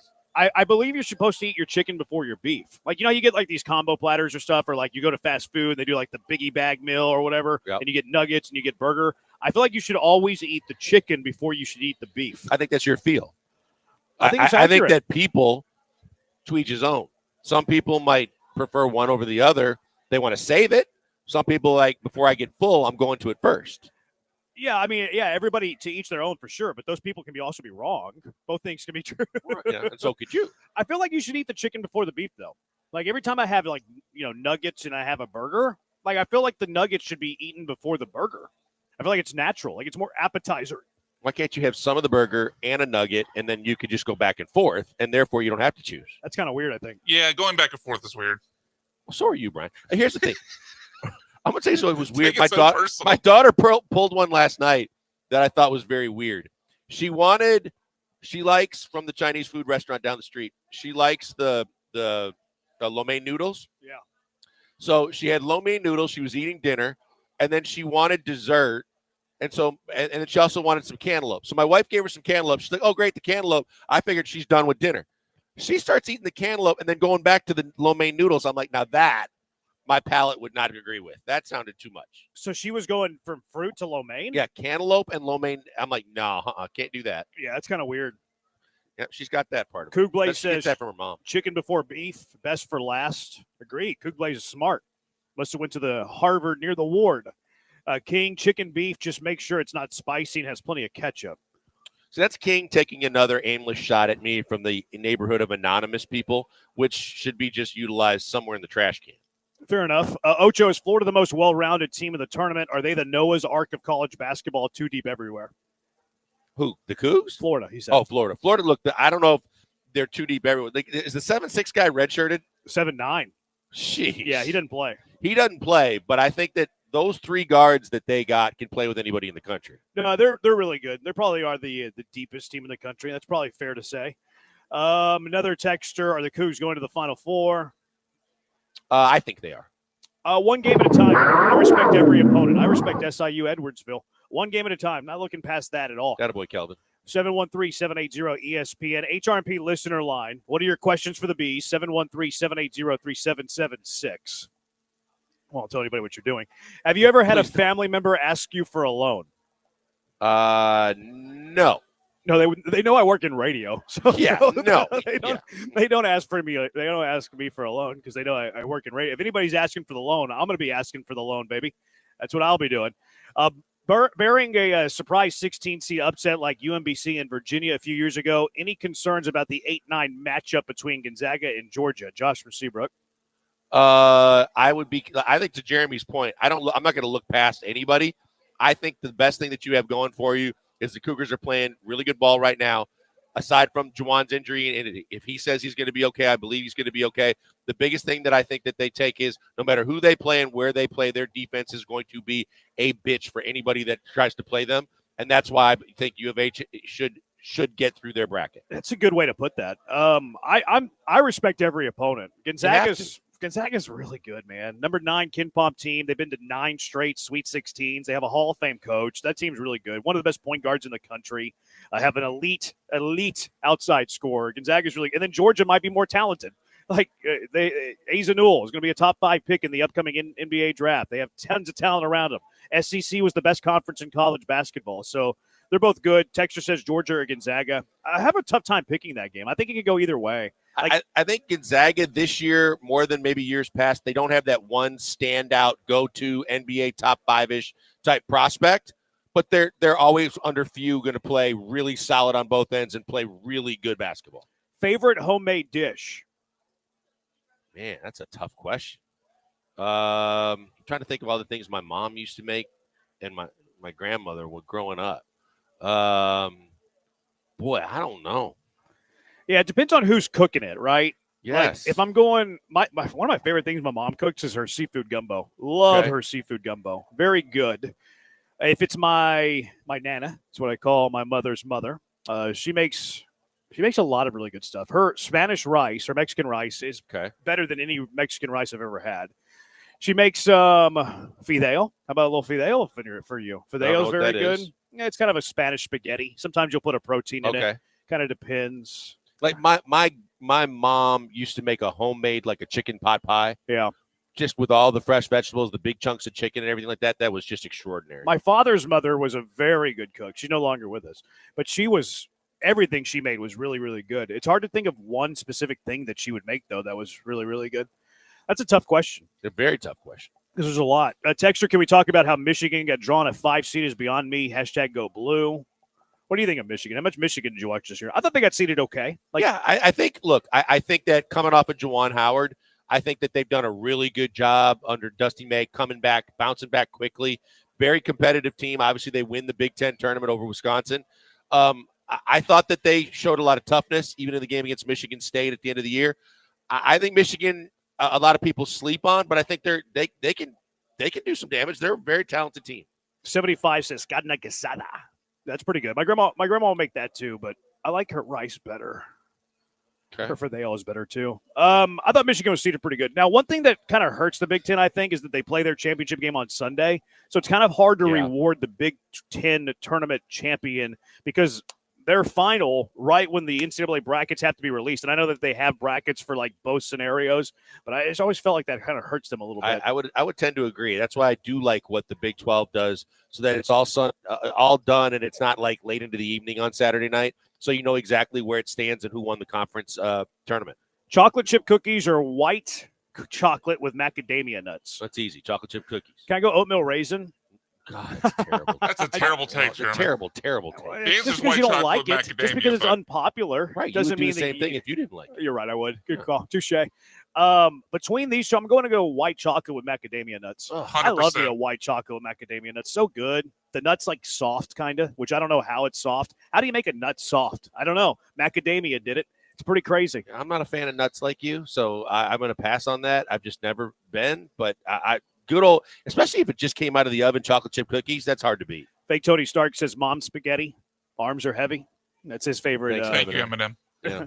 He didn't say that. I did that. I threw a little bit of, I was dropping some bars on you guys. Mm-hmm. Somebody else's bars. They're not my bars. Thanks, 4 Mile. 8. I understand it was 8 in Michigan. That was an insult to you, Jeremy. Yes, it was. Oh, you're calling me half of Eminem. Uh-huh. That's actually not insulting. I take that as a compliment. Yeah, if you were half of Eminem as a rapper, that would actually be pretty good. That's how I'm taking it. I'm taking it as a compliment. Maybe it needs to be quarter mile. 75. That's better. That's really well played. Actually, you should go 1/8 of a mile because then you play in the whole 8 mile. 1/8 of a mile I think would be better. Plus, it's a little bit more insulting. Now that we've had that much time to think about it, that probably would be an adequate answer. Yeah, but just right off the cuff, I just gave you half. No, you're right. You do lose the timing, immediacy bias. Oatmeal raisin is the Will Levis of cookies. Well, that would explain why I like it so much. There's no bad takes about cookies. You're still getting a cookie. Josh from Seabrook. Good point. That's a really good point. Yep. Are there any cookies you don't like? Anything with nuts in it. Really? Are I'm you not a allergic? fan. No, I just don't like the taste. I don't like how it mixes with cake, any kind of sweet. I think the savory sweet is a good combo. Yeah, and I'm not a big Yeah, fan. I love the salty sweet. I don't love a peanut butter cookie. Like peanut butter, I don't love peanut butter. Oh, I think carrot cake is a waste of dessert. Raul just brought us out some shrimp quesadillas. Now, do you eat your shrimp before your beef or your beef before your I'll eat shrimp? them right now if you want me to. I'll eat it right now. But if you went, well, you just lost you for the rest of the segment. Well, good. You're like Jason Braddock. No, I'm like Lance. I mean, it is. We're up against it, so I guess it may. Plus, I want that shrimp quesadilla too. I'm gonna eat it before my beef. All right, 713-780-ESPN. Reed Geddes. We'll talk to him coming up at 5:15. Give us his thoughts on the bracket, the Houston Cougars, and all of that as well. But first, I have a bold take about Cam Smith, a scorching, a hot take when it comes to Cam Smith. Killer Bees broadcasting live from Cobos on ESPN 97.5 and ESPN 92.5.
The Killer Bees are live inside the Mobile Veritex Community Bank Studios. Located at Cobos in Edo, presented by Corona Premier. Now back to Joel Blank and Jeremy Branham. We're at Cobos. Thank you to Corona Premier. This is your spot to watch all the college basketball. Also, your spot to watch opening day. He brought us some buffalo chicken quesadillas, delicious. The brisket quesadilla, which I haven't touched yet because I saved the beef for last, which is which you're supposed to do. I did see you eat the shrimp before the beef, though, so I noticed that. I sampled all of them, and I'm telling you that, yeah, I'm just doing it my way. Cobos hits every time. It hits every time. Like, whatever you get. Like, he asked us, like, what do you guys want? I'm like, whatever you got, man. Like, whatever you got. It's going to be good. And you know, through the years, people have come to realize that I'm a big quesadilla connoisseur. I'm not kidding you when I tell you his quesadillas are second to none. They are, no matter what he does. You're right. All of his food is great, but boy, those quesadillas are awesome. Yeah, they hit. Everything he does hits. The barbacoa tacos hit. All of it hits. I'm sure his steak night's really good too. I always see him tweet that out. I'm like, man, I wish I could get over there. I'm going to do it one day. All right, 713-780-ESPN, HRNP listener line, 713-780-3776. Texture says, kind of on topic. My coworker brought leftover homemade ice cream cake I'm eating on the way home. I'm calling BS on that one. I don't believe that is true. I think that is a trolling text. My coworker brought leftover homemade ice cream cake I'm eating on the way home. So she made the ice cream too, or just she made? I don't know why I think it's a she, but it's a good point. I mean, did they make? I doubt they made it. They added ice cream homemade to their cake. Yeah, I mean, you've seen ice cream cake, right? Right, but homemade is kind of tough to do. And plus, you also have to talk about it being transported twice. Like, what does the ice cream what does it do in that cake for a ride to work? And now this texter saying they're eating it on the way home. I'm calling BS on there's that. there's a lot of things to call BS on it. We don't even have all the details, but yeah, I would think that the cake was made, the ice cream was bought, and nonetheless, no employee that I know of would ever have brought ice cream cake to work. Yeah, maybe cake, maybe sweets, right? But ice cream cake? That's a weird thing to bring to work. Because then you got to find the freezer space. Yeah. If you're not going to eat it right away. Yeah, I'm calling BS. You got to have it in the car to get it there. And now this texter's eating it at 4:50 on the way home. Right. Yeah, I'm not buying that. Nice try, texter. Not buying that one.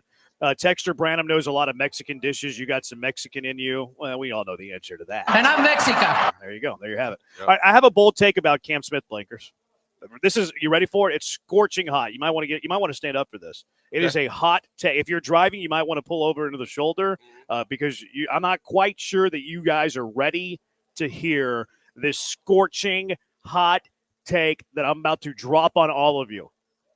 I don't care what the Astros do with Cam Smith.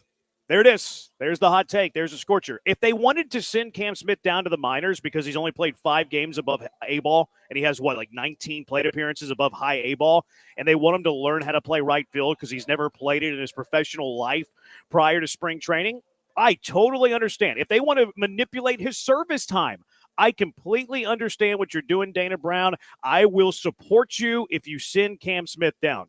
If they want to tell me that Cam Smith is so stinking good that he needs to be your starting right fielder at the big league level and bat 6th or 7th in your lineup because he's that good and he forced their hand into the lineup, okay, Dana Brown, that sounds fun. That sounds exciting. I am here for that. I can go both ways, and I know that that's not the way you're supposed to be on Sports Talk Radio. How dare you sit on the fence and play both sides of it? If Dana Brown sends him down, I will support the decision. If Dana Brown uses him as his opening day right fielder batting in the 7th spot, I will support his decision.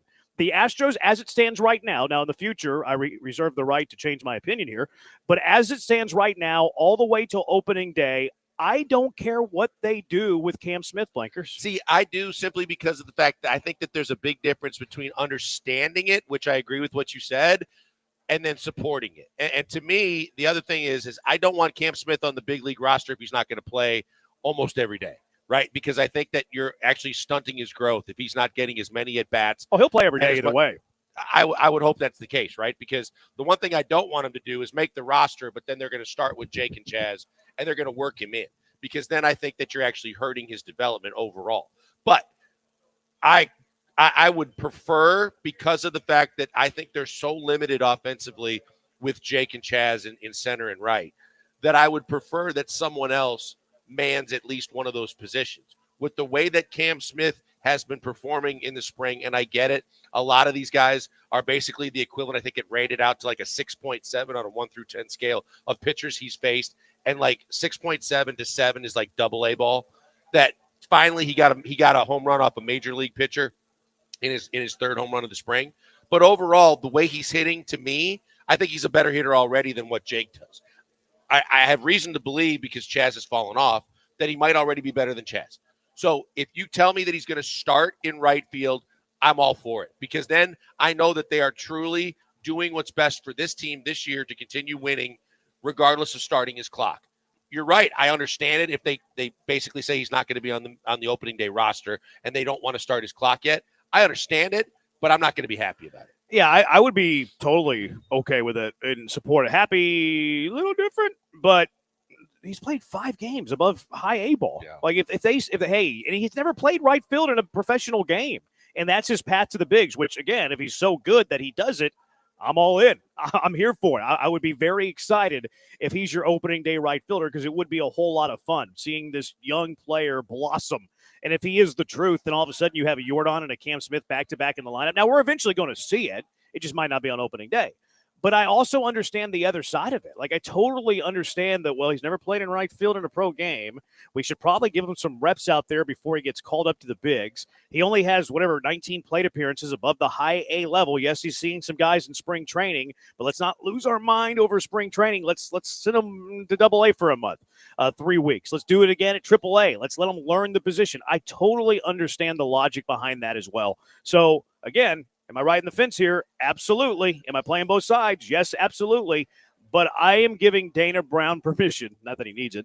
I'm giving Dana Brown permission to go either way here, and I will be okay with both of it. Now, you look at spring training numbers too, and I'm not denying Cam Smith's a really good player, but Cam Smith, 1,300 OPS. Pena's got nearly a 1,300 OPS. Cesar Salazar has an OPS over 1,000 too. Jake Myers has a couple of home runs at spring training, is hitting nearly 300. So, again, not trying to put down Cam Smith at all.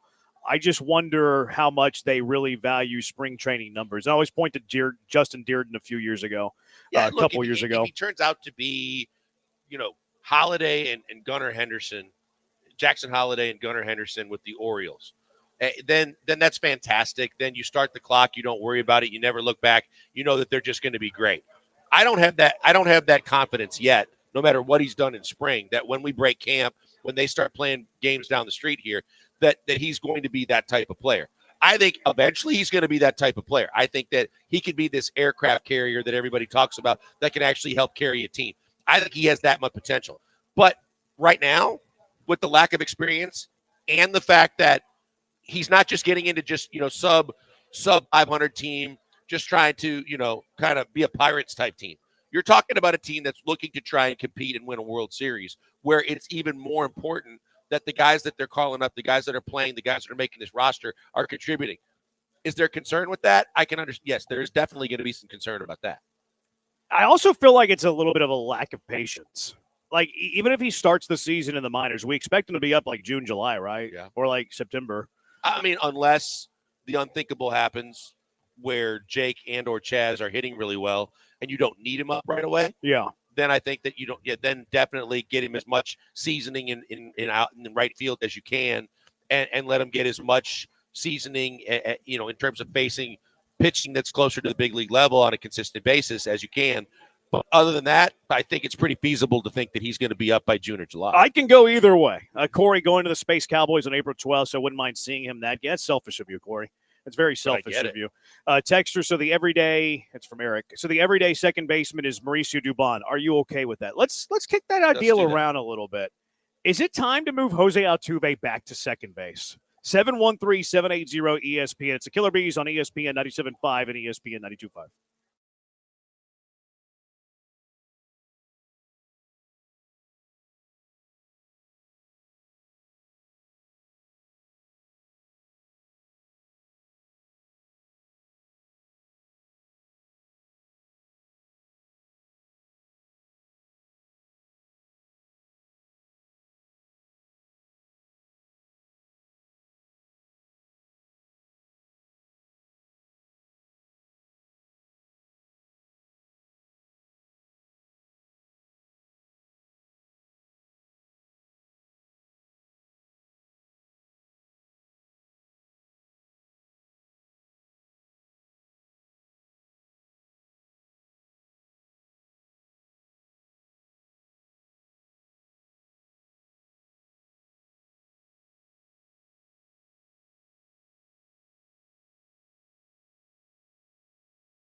Broadcasting live from the Mobile Veritex Community Bank Studios. Located at Cobos in Edo, presented by Corona Premier. Here's Joel Blank and Jeremy Branham.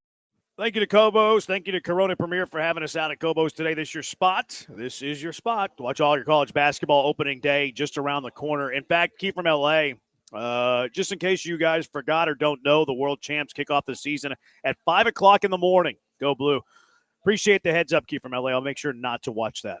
Boston and Gloss coming up at 6 o'clock, top of the hour. They'll have Daniel Ewing joining them in studio. Former Dookie, right? Indeed, Daniel Ewing, local former Dookie. kid. Yeah, he went to high school here at. Did he go to Strake? I don't think he went. I think he went to Strake, and then he went to Duke. Yeah, he went to Duke. Let's see where he went to high school. He played in the league too, didn't he? Willowridge. Oh yeah, He went to Willowridge. Okay, he played for the Clippers. He played for a couple teams. He had a few years with the Clippers, but yeah, I know him from Duke the most. I knew he's from Houston. Yeah, Willowridge for Daniel Ewing. So Daniel Ewing joining them in studio right at the rip. So make sure you're tuning in for that. All your college basketball talk, and then they're going to have the best draft expert in the NFL on with them at 7 o'clock. Perennial draft powerhouse. Your guy or my guy? Lance Zierlein will be on with them at 7 o'clock. That's not your guy. Top of the hour. I didn't say he was my guy. I said he was the best. Okay. I said he was the best. Plus, I'm the boss and the gloss are my people. So you're homing it up. I got it. Definitely. What is it? Posturing? Yeah, Yep. posturing for the boss and the Trying gloss. to do film study like you're Jeremy Branham. You're No, trying to make but everybody think that you know ball. Posturing. All right, let's go out to the HRP listener line. We'll get to the Altuve conversation in a moment. It's a time to move Altuve in a second. But Philip wants to talk about Cam Smith. Philip, you're in the Hive. What's up? Hey, guys. I was just thinking about listening to you guys discussing Cam Smith, and the one thing I always have fear about is a cautionary tale named Evan Carter, who took the world by storm coming up from as a rookie with the Rangers and hitting the playoffs, but he only had maybe 100 plate appearances above Double-A prior to them calling him up, and he took the world by storm because there was no book on him, and I doubt MLB scouts are really focused on a bunch of Double-A guys worried about what they're doing and how to pitch to them. And sure enough, you give him one off season, and all of a sudden, the pitchers know how to get to him, and he struggles the next year. So my fear with rushing Cam Smith is stunning his development in a similar way. And every player is a little bit different, granted. So that's just kind of my thinking, because everybody was on the Evan Carter train when he was on that playoff run, and all of a sudden he's just not the same player all of a sudden. So I do think he's performed better at the lower levels than Carter. I mean, I think Carter was like an 800 OPS guy in Double-A, which tells you, you wouldn't expect that, at the big leagues, the kind of success he had. But Cam Smith's exposure at Double-A is a lot less than what Carter's was too. But same concept though. The idea is if you call him up early in the year, give a full season to scout him, by playoff time, maybe pitchers have figured him out and he's not as much help. Whereas you call him up mid-year, maybe he carries you all the way through the playoffs. I'll hang up and listen. Thanks, guys. Thanks, Philip. Always appreciate your insight. I think that it's one of those deals where, yeah, that's one way to look at it. But I think that the other way to look at it is, if he's good, he's going to be good. He's going to, and no matter what scouting report is, that he'll be able to figure it out. And to me, it just becomes how good is the team? And in this case, how good is the outfield? And if you have questions about the outfield, then that's the reason why you would start them at the big league level, regardless of anything else, because there's a position of need. There might be positions of need, but you need some guys that can swing the bat as well as play defense. And right now there are question marks in that outfield. With Altuve, a question mark defensively, but at least you know what you're going to get from him offensively. So that would be my way of thinking about this on the flip side of it, to look at it a little bit differently than you. I'm not worried about the playoffs till they get there. I'm worried about this team in the regular season having the offensive output in the outfield. Yeah, I think Philip's points are good. They're valid, yeah. I am I'm trying to selectively pick the word I want to use. I think you should be aware of Cam Smith's development. I do think that Cam Smith's development for the first few months of the regular season should be the primary focus over, is his bat better than Chas McCormick? Because you trade for a Cam Smith in a huge trade that involved Kyle Tucker, you're trying to get the best version of Cam Smith. You're trying to make sure that he is developed to the point where he can become a really good major league player. I'm not rushing him to the bigs because he's a better bat than Chaz or Ben Gamble or whoever you're throwing him out there. I need to do right by the kid. I need to make sure that I get the absolute best from Cam Smith before I call him up. And I think he's a little harsh on Evan Carter, and Carter had way more minor league experience than he said. Now, he didn't have tons of experience, like above the A-ball level, and I also think he was crushed by injuries last year. I think Evan Carter is going to be pretty solid for the Rangers going forward. But to his point, I do agree with that. The development of Cam Smith should be the focal point over anything else for a while. I don't disagree. I brought this up. I brought this up, I think, a week or two ago. But my biggest thing is that I don't want it to be too much for him, and then suddenly he gets off to a Bregman-esque start to his major league career. But because he's so young and he had so little experience, that it affects him like for the rest, for a good portion of his career. Some guys, it might affect him for the rest of his career, and that would be a very, very bad thing. But that's where I have to lean on Dana Brown. I have to lean on the fact that he has kind of pushed a lot of young players through the Braves system to see, and you get the read on the player as well as the ability to understand this kid can handle it, right? His disposition, his mentality, his temperament, all says to me, along with his ability, I don't think it's going to be too much for him. But if you know that you've got a volatile kid or you get a kid that's really emotional, then it's a different conversation. I guess I would wonder, how would you know that? Like, I think a lot of it is you hear it a lot already from the players, from the media, from the manager, from when Joe Espada speaks about him, when Dana Brown speaks about him, when some of the other players speak about him. It's like he's got a maturity level above his years. Yeah. Like he's able to joke with the guys, but at the same time, he can compartmentalize that and still be who you need him to be when he's on the field, when he's in a high-pressure situation, when he's talking to guys about the game, so that you can get a good understanding of it. That's why I'm riding the fence about it, because if he is that guy and he's up on opening day and he's just that guy, awesome. But then I totally understand where Phillip is coming from, where it's like, man, he's played 5 games above high A ball. He's had 19 plate appearances above high A ball, and the focal point should be about the development, not really the Astros win total in the first 2 months of the year. A texture, this is exactly what I've been afraid of with Jeremy Pena, and while he'll never get back to his rookie season. See, Jeremy Pena was never really known for his bat. He was more of a defensive guy coming up. And Jeremy Pena's rookie year has been very similar to his last 2 years. You're probably magnifying what he did in the postseason to really cloud your judgment on what he did his first year in the bigs. His first year, OPS plus, it's easy to understand, was 102 OPS plus his rookie year. His second year was 95. Last year was 100. Like, he's been pretty much consistent. The same hitter for his entire career. Now, he had more pop in his rookie year, 22 homers, but he had 15 last year. I think he's been pretty much who Jeremy Pena is. Now, he's had a big spring. I was just going to say he's had a really good spring. So, excuse me, if there's anybody that you might hold out hope that he might be able to take it a step up this year that we're not talking about, it could be Jeremy Pena. Yeah. So is it time to move Jose Altuve to second base? And I'm not freaking out about some play he did not make at the wall in left field. Like, that play happens to everybody. Like, he mistimed his jump. It's not because he's too short. The reason that I'm bringing this up is because, okay, Cam Smith seems like he might be an option to start in right field for the Houston Astros. Zach DeZinzo has had a really good spring training as well. And not that it's an ideal situation where you have a couple of corner infielders that are playing your corner outfield spots at a high level of games. But if they're trying to get Zach DeZinzo into the lineup, if they're trying to get Cam Smith into the lineup, how do you do that without moving Jose Altuve to second base again? It's a good question, because when we were talking about this at the start of the spring, I said DeCenzo's a guy that I'd keep an eye on. He's come in and even in better shape. He seems to be stronger, and he seems to be a guy that no matter where he plays defensively, we know he can hit. And so if you need bats, like when I kept saying they needed an extra bat in the outfield, there was a guy that I thought they should keep an eye on. Now, it's a good problem to have, at least from the standpoint of if you do move Altuve back, there was nothing solidified that any one of the guys that we've been talking about was going to be the starting second baseman on opening day. So there's nothing lost by you tried Altuve in the outfield. You found out that, hey, in a pinch or if you ever need him, he could probably play the outfield, but his ideal position is second base. He's played it his whole life, and if he's got to go back there, I don't think anybody should see it as a problem, except for the fact that he has taken steps back defensively at this stage of his career. But overall, if you move him back and that means you have another bat in the outfield, then DeCenzo playing the outfield versus Altuve playing the outfield is kind of a wash to me defensively. And maybe DeCenzo has a better arm, and so I think that from that standpoint, I'm fine with that. Yeah. I do think it lessens your defense, and there's a reason they wanted Altuve in left field was because of the defense.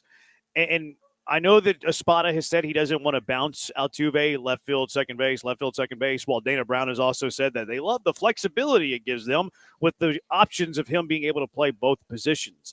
I wonder if there's a platoon here. Whenever you have your ground ball pitchers, that Dubon can play second.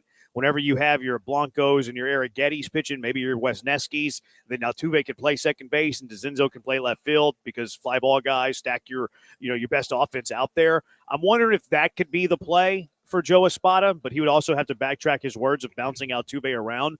I really don't see another way to do it. If you're trying to get DeCinzo in the lineup, which I don't know if they're trying to do, if you're trying to get Cam Smith in the lineup, which I don't know that they're going to try to do yet, right. How else do you do it without Altuve playing second base and you're healthy? There is no other way. There was one other option to consider, but What is that? That's DeCinzo at second base. No, you would play DeCinzo at third and move Isak to second first. one But way or I don't. the other. I also don't think that's realistic. I don't think it is either, but I think that that's another scenario is that DeCinzo would be somewhere on the infield so that you didn't have to do the others. So I think that's a possibility. Is it a probability? No, I don't think so. Do I like that idea? No, I don't think so, especially because of the fact, like you just mentioned again, that we have ground ball pitchers. We have ground ball pitchers. The infield's going to be – you upgraded first base for a reason, right? Not just offensively. You got a 3-time Gold Glove first baseman. You know the importance of defense, right?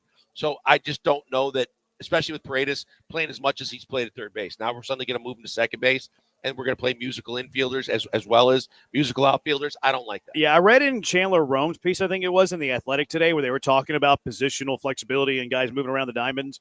I believe it was in his article where they're like, yeah, MLB scouts don't think that Paredes can handle second base, like with lateral quickness, stuff like that. Like, yeah, they kind of doubt his options at second. So that's kind of why I poo-pooed that, reading that info. And he's got, not that hasn't always been stocky, but he looks extremely bulked up too. Yeah, he's got a Branham build. Yeah, I just don't think that he's going to be rangy at second base. Yeah, he's built like me. There's no doubt about that. 713-780-3776. Let's go out to the HRP listener line. Keith, you're in the Hive. Keith, what's up? Hey, guys. Love the baseball chatter. Personally, just my opinion, I think you start Cam Smith, DeCinzo, Wisniewski, all in the minors, and I think you bring in some potential veteran pieces. You know how I like veteran pieces across all sports. What do you guys think? Hear me out, of a potential Patrick Corbin or Kyle Gibson at the 5th starting pitcher spot, or a David Peralta, or bring home Robbie Grossman into left field? What do you guys think? Yeah, I think it's a terrible idea. Awful. Awful. The has-beens and the retreaded and the typical Keith suggestions, I'm not going with. Corbin Martin was in the Greinke trade, I want to say. Wasn't it Martin, He JD was. Paskowskis? I think that's right. Because he actually pitched decently for the Astros. They were like, could he be a guy that could be a guy in your rotation for years?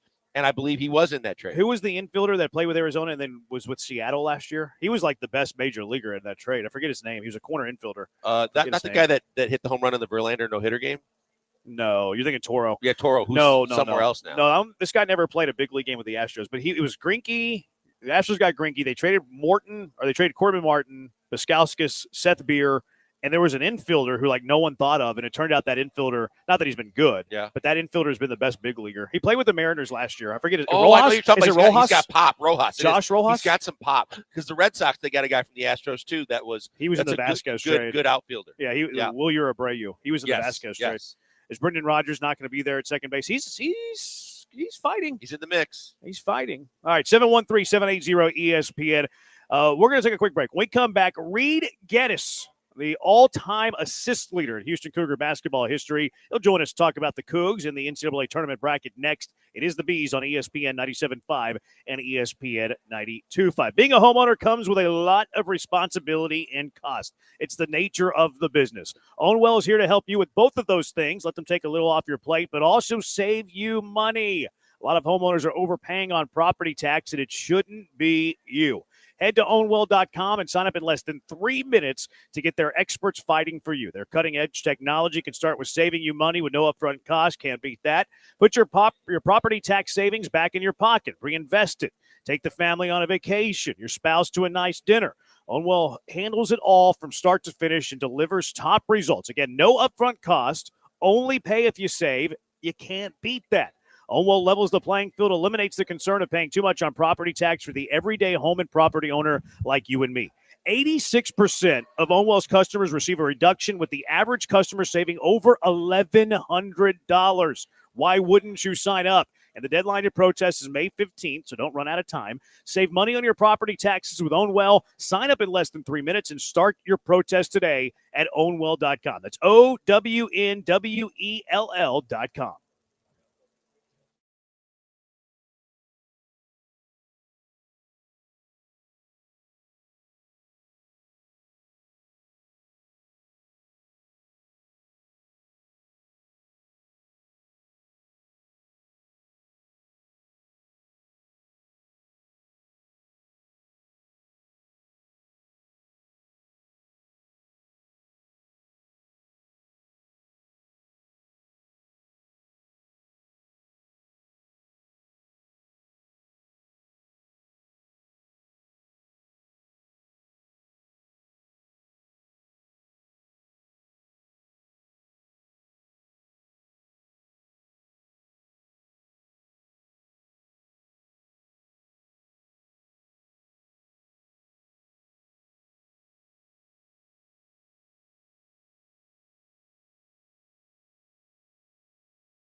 You're listening to the Killer Bees, broadcasting live from the Mobile Veritex Community Bank Studios. Located at Cobos in Edo, presented by Corona Premier. Let's go straight out to the HR&P guest line, being joined by the great Reed Geddes, Fife Slamma Gemma. Of course, 3 Final Fours at his time at the University of Houston. 740 career assists, the all-time U of H leader. That's a lot of jump shots for you, Blanker. 740 assists, 740. It's a lot of them. Reed, thank you for taking a few minutes and joining the Killer Bees. Let's start with the Big 12 tournament. Houston winning the 3 games in 3 days. Colorado, then the semifinals beat BYU, and then Arizona in the championship game. What would you think of the Cougars' time in Kansas City and then eventually winning the Big 12 title? All I can see is Juwan Roberts driving baseline and collapsing with a sprained ankle. You know, it's the craziest thing. Look, here's an unpopular take. First of all, the atmosphere in Kansas City is second to none. If you've never been there, you need to do it. The Power and Light District, it's awesome. But can you imagine? Think about an NFL team going to Week 18. They already have the seeding locked up. They're in the playoffs. They can't do anything but get guys injured. And all of a sudden, everybody's like, well, if they're keeping score, we're trying to win. It's like, holy cow, how many times have we been down this road? I swear I would go and I would look at players 6 through 11, and I'd say, fellas, play your butts off. We're all pulling for you. I just wouldn't risk it. Having said that, I'm glad we only had 1 minor injury. I hope it's minor. But man, I just, with what we've been through with Sasser and Jamal and Tremont Mark and JoJo, it's like, man, I held my breath all weekend. Reed, it's interesting because you are the probably one of the best to talk about the overall long runs of Cougar basketball. And I'm interested in your thoughts on, how down this program was and where this program was, and then maybe the thoughts that pop into your head, like it did mine, of will this program ever get back to prominence? And then, not too much longer after that, to see what Kelvin's been able to do and then maintain it and continue to build it and grow with it. How impressed have you been with what Kelvin's been able to do there? Yeah, you run out of adjectives. It's one of those things that all of the older fans always talk about, the golden era of Cougar basketball. And I'm like, are you nuts? I mean, that was 3 great years. This is the golden era. The job was so run down that as it became open, I'd have friends call and say, hey, man, can you call the AD or can you help me get that job? And my reaction was always the same, like, really? Are you sure? It's a really tough job. And what Kelvin has done, I mean, this is what, 3rd year in a row, number 1 seed, 4th year in a row, 30 wins. It is absolutely, it's one of the most phenomenal stories I've ever seen in college basketball. The ability to take less and do more. The player development is off the charts. And now suddenly we're entering a new era where we're not dealing with less. We're dealing with more. With a number 1 recruiting class coming in on the back end of this season, I can't even put into words what Kelvin and Quantis and Hollis and what they built is mind blowing to me. I could not. What's funny is I sat next to Kelvin one night. Kelvin and I were at I can't remember what it was, an alumni event. And I told him I've never been more proud of our program ever as a Cougar than last year, watching them battle Duke without JoJo, without Arsenault, with Jamal Shed on the sidelines. And we've got, with all due respect, we've got a lineup on the floor that has no business being on the floor with Duke. And with a minute, I think 10 to go, we're 1 shot away from it. Yeah, that's the most amazing culture I've ever seen in my life. The culture makes you proud to be an alum. There's no doubt about that. They were 3 away from tying it late in the game without Jamal Shed for the final 30 minutes of that game. Reed Geddes joining us on the HR&P guest line. Played with Houston during Phi Slamma Jamma, went to 3 Final Fours, leads the program all-time in assists. Whenever you saw the draw, what'd you think of it? SIU Edwardsville in round 1, Gonzaga, Georgia, winner of that one if the Cougars are lucky enough to advance in the second round. And then you see a couple of schools, the bottom half of the bracket, should the Cougars have good fortune to advance to the second weekend. Not a far drive from Purdue, not a far drive from Kentucky, Tennessee at the bottom of that bracket. What'd you think of the Midwest region? Yeah, it's interesting, Jeremy. Whenever I look at brackets, the first game, you fight for a number 1 or number 2 seed for that first game. And then from then on, you're going to play really good teams. I think Gonzaga, I don't know anything about Georgia, but I know Gonzaga's not very good this year. They are not ranked. They had a conference championship game in the West Coast Conference against St. Mary's, and combined, the 2 teams went 1 for 31 from the 3-point line. Gonzaga won going 1 for 16 or 1 for 15, and St. Mary's was 0 for 15. Gonzaga is not very deep, so I've got to think that Georgia wins that game after how rugged the SEC was. But I agree with you. I'm sitting here and I'm staring at Purdue, Kentucky, and Tennessee, and man, if we play Tennessee in the Elite Eight, that game may be 38-36. Reed, I'm curious because, again, tapping into your resources of everything that you've done with college basketball playing and coaching and everything else, looking at the state of college basketball and college sports in general right now, did you ever think we were going to get to a point where the transfer portal is what it is, NIL the way it is, and then how sustainable of a model is this? You hear now Coach Alford is starting to come out and say, that is it too much that the players are getting paid? We knew the coaches used to jump ship for bigger, better deals, but now anybody can jump ship multiple times in a career, and it's who can write them the biggest check in a lot of cases. Your thoughts on all of that? It's interesting. It's all a matter of perspective, right? Tony Bennett's not competing in this new environment, and suddenly it's the worst system and it's not sustainable. And Alford's struggling and struggling at Nevada, or not, perhaps has underachieved the last couple of years. Suddenly the system doesn't work. Man, I think Kelvin and his crew thinks it's working really well. I think Duke thinks it's working really well. And so you look at it and you think, golly, it just can't be sustainable. And it's gotten so far afield from name, image, and likeness, to where you see, kids are driving Lamborghinis or Ferraris or whatever. And it's like, I'm not sure that was the intended consequence. So I don't know, I'm not good enough at the finances. I know that the revenue sharing is going to be a big hit for some schools when that goes into effect next year. It's fascinating to me because, for the most part, the Cougars are doing this without a slew of transfers.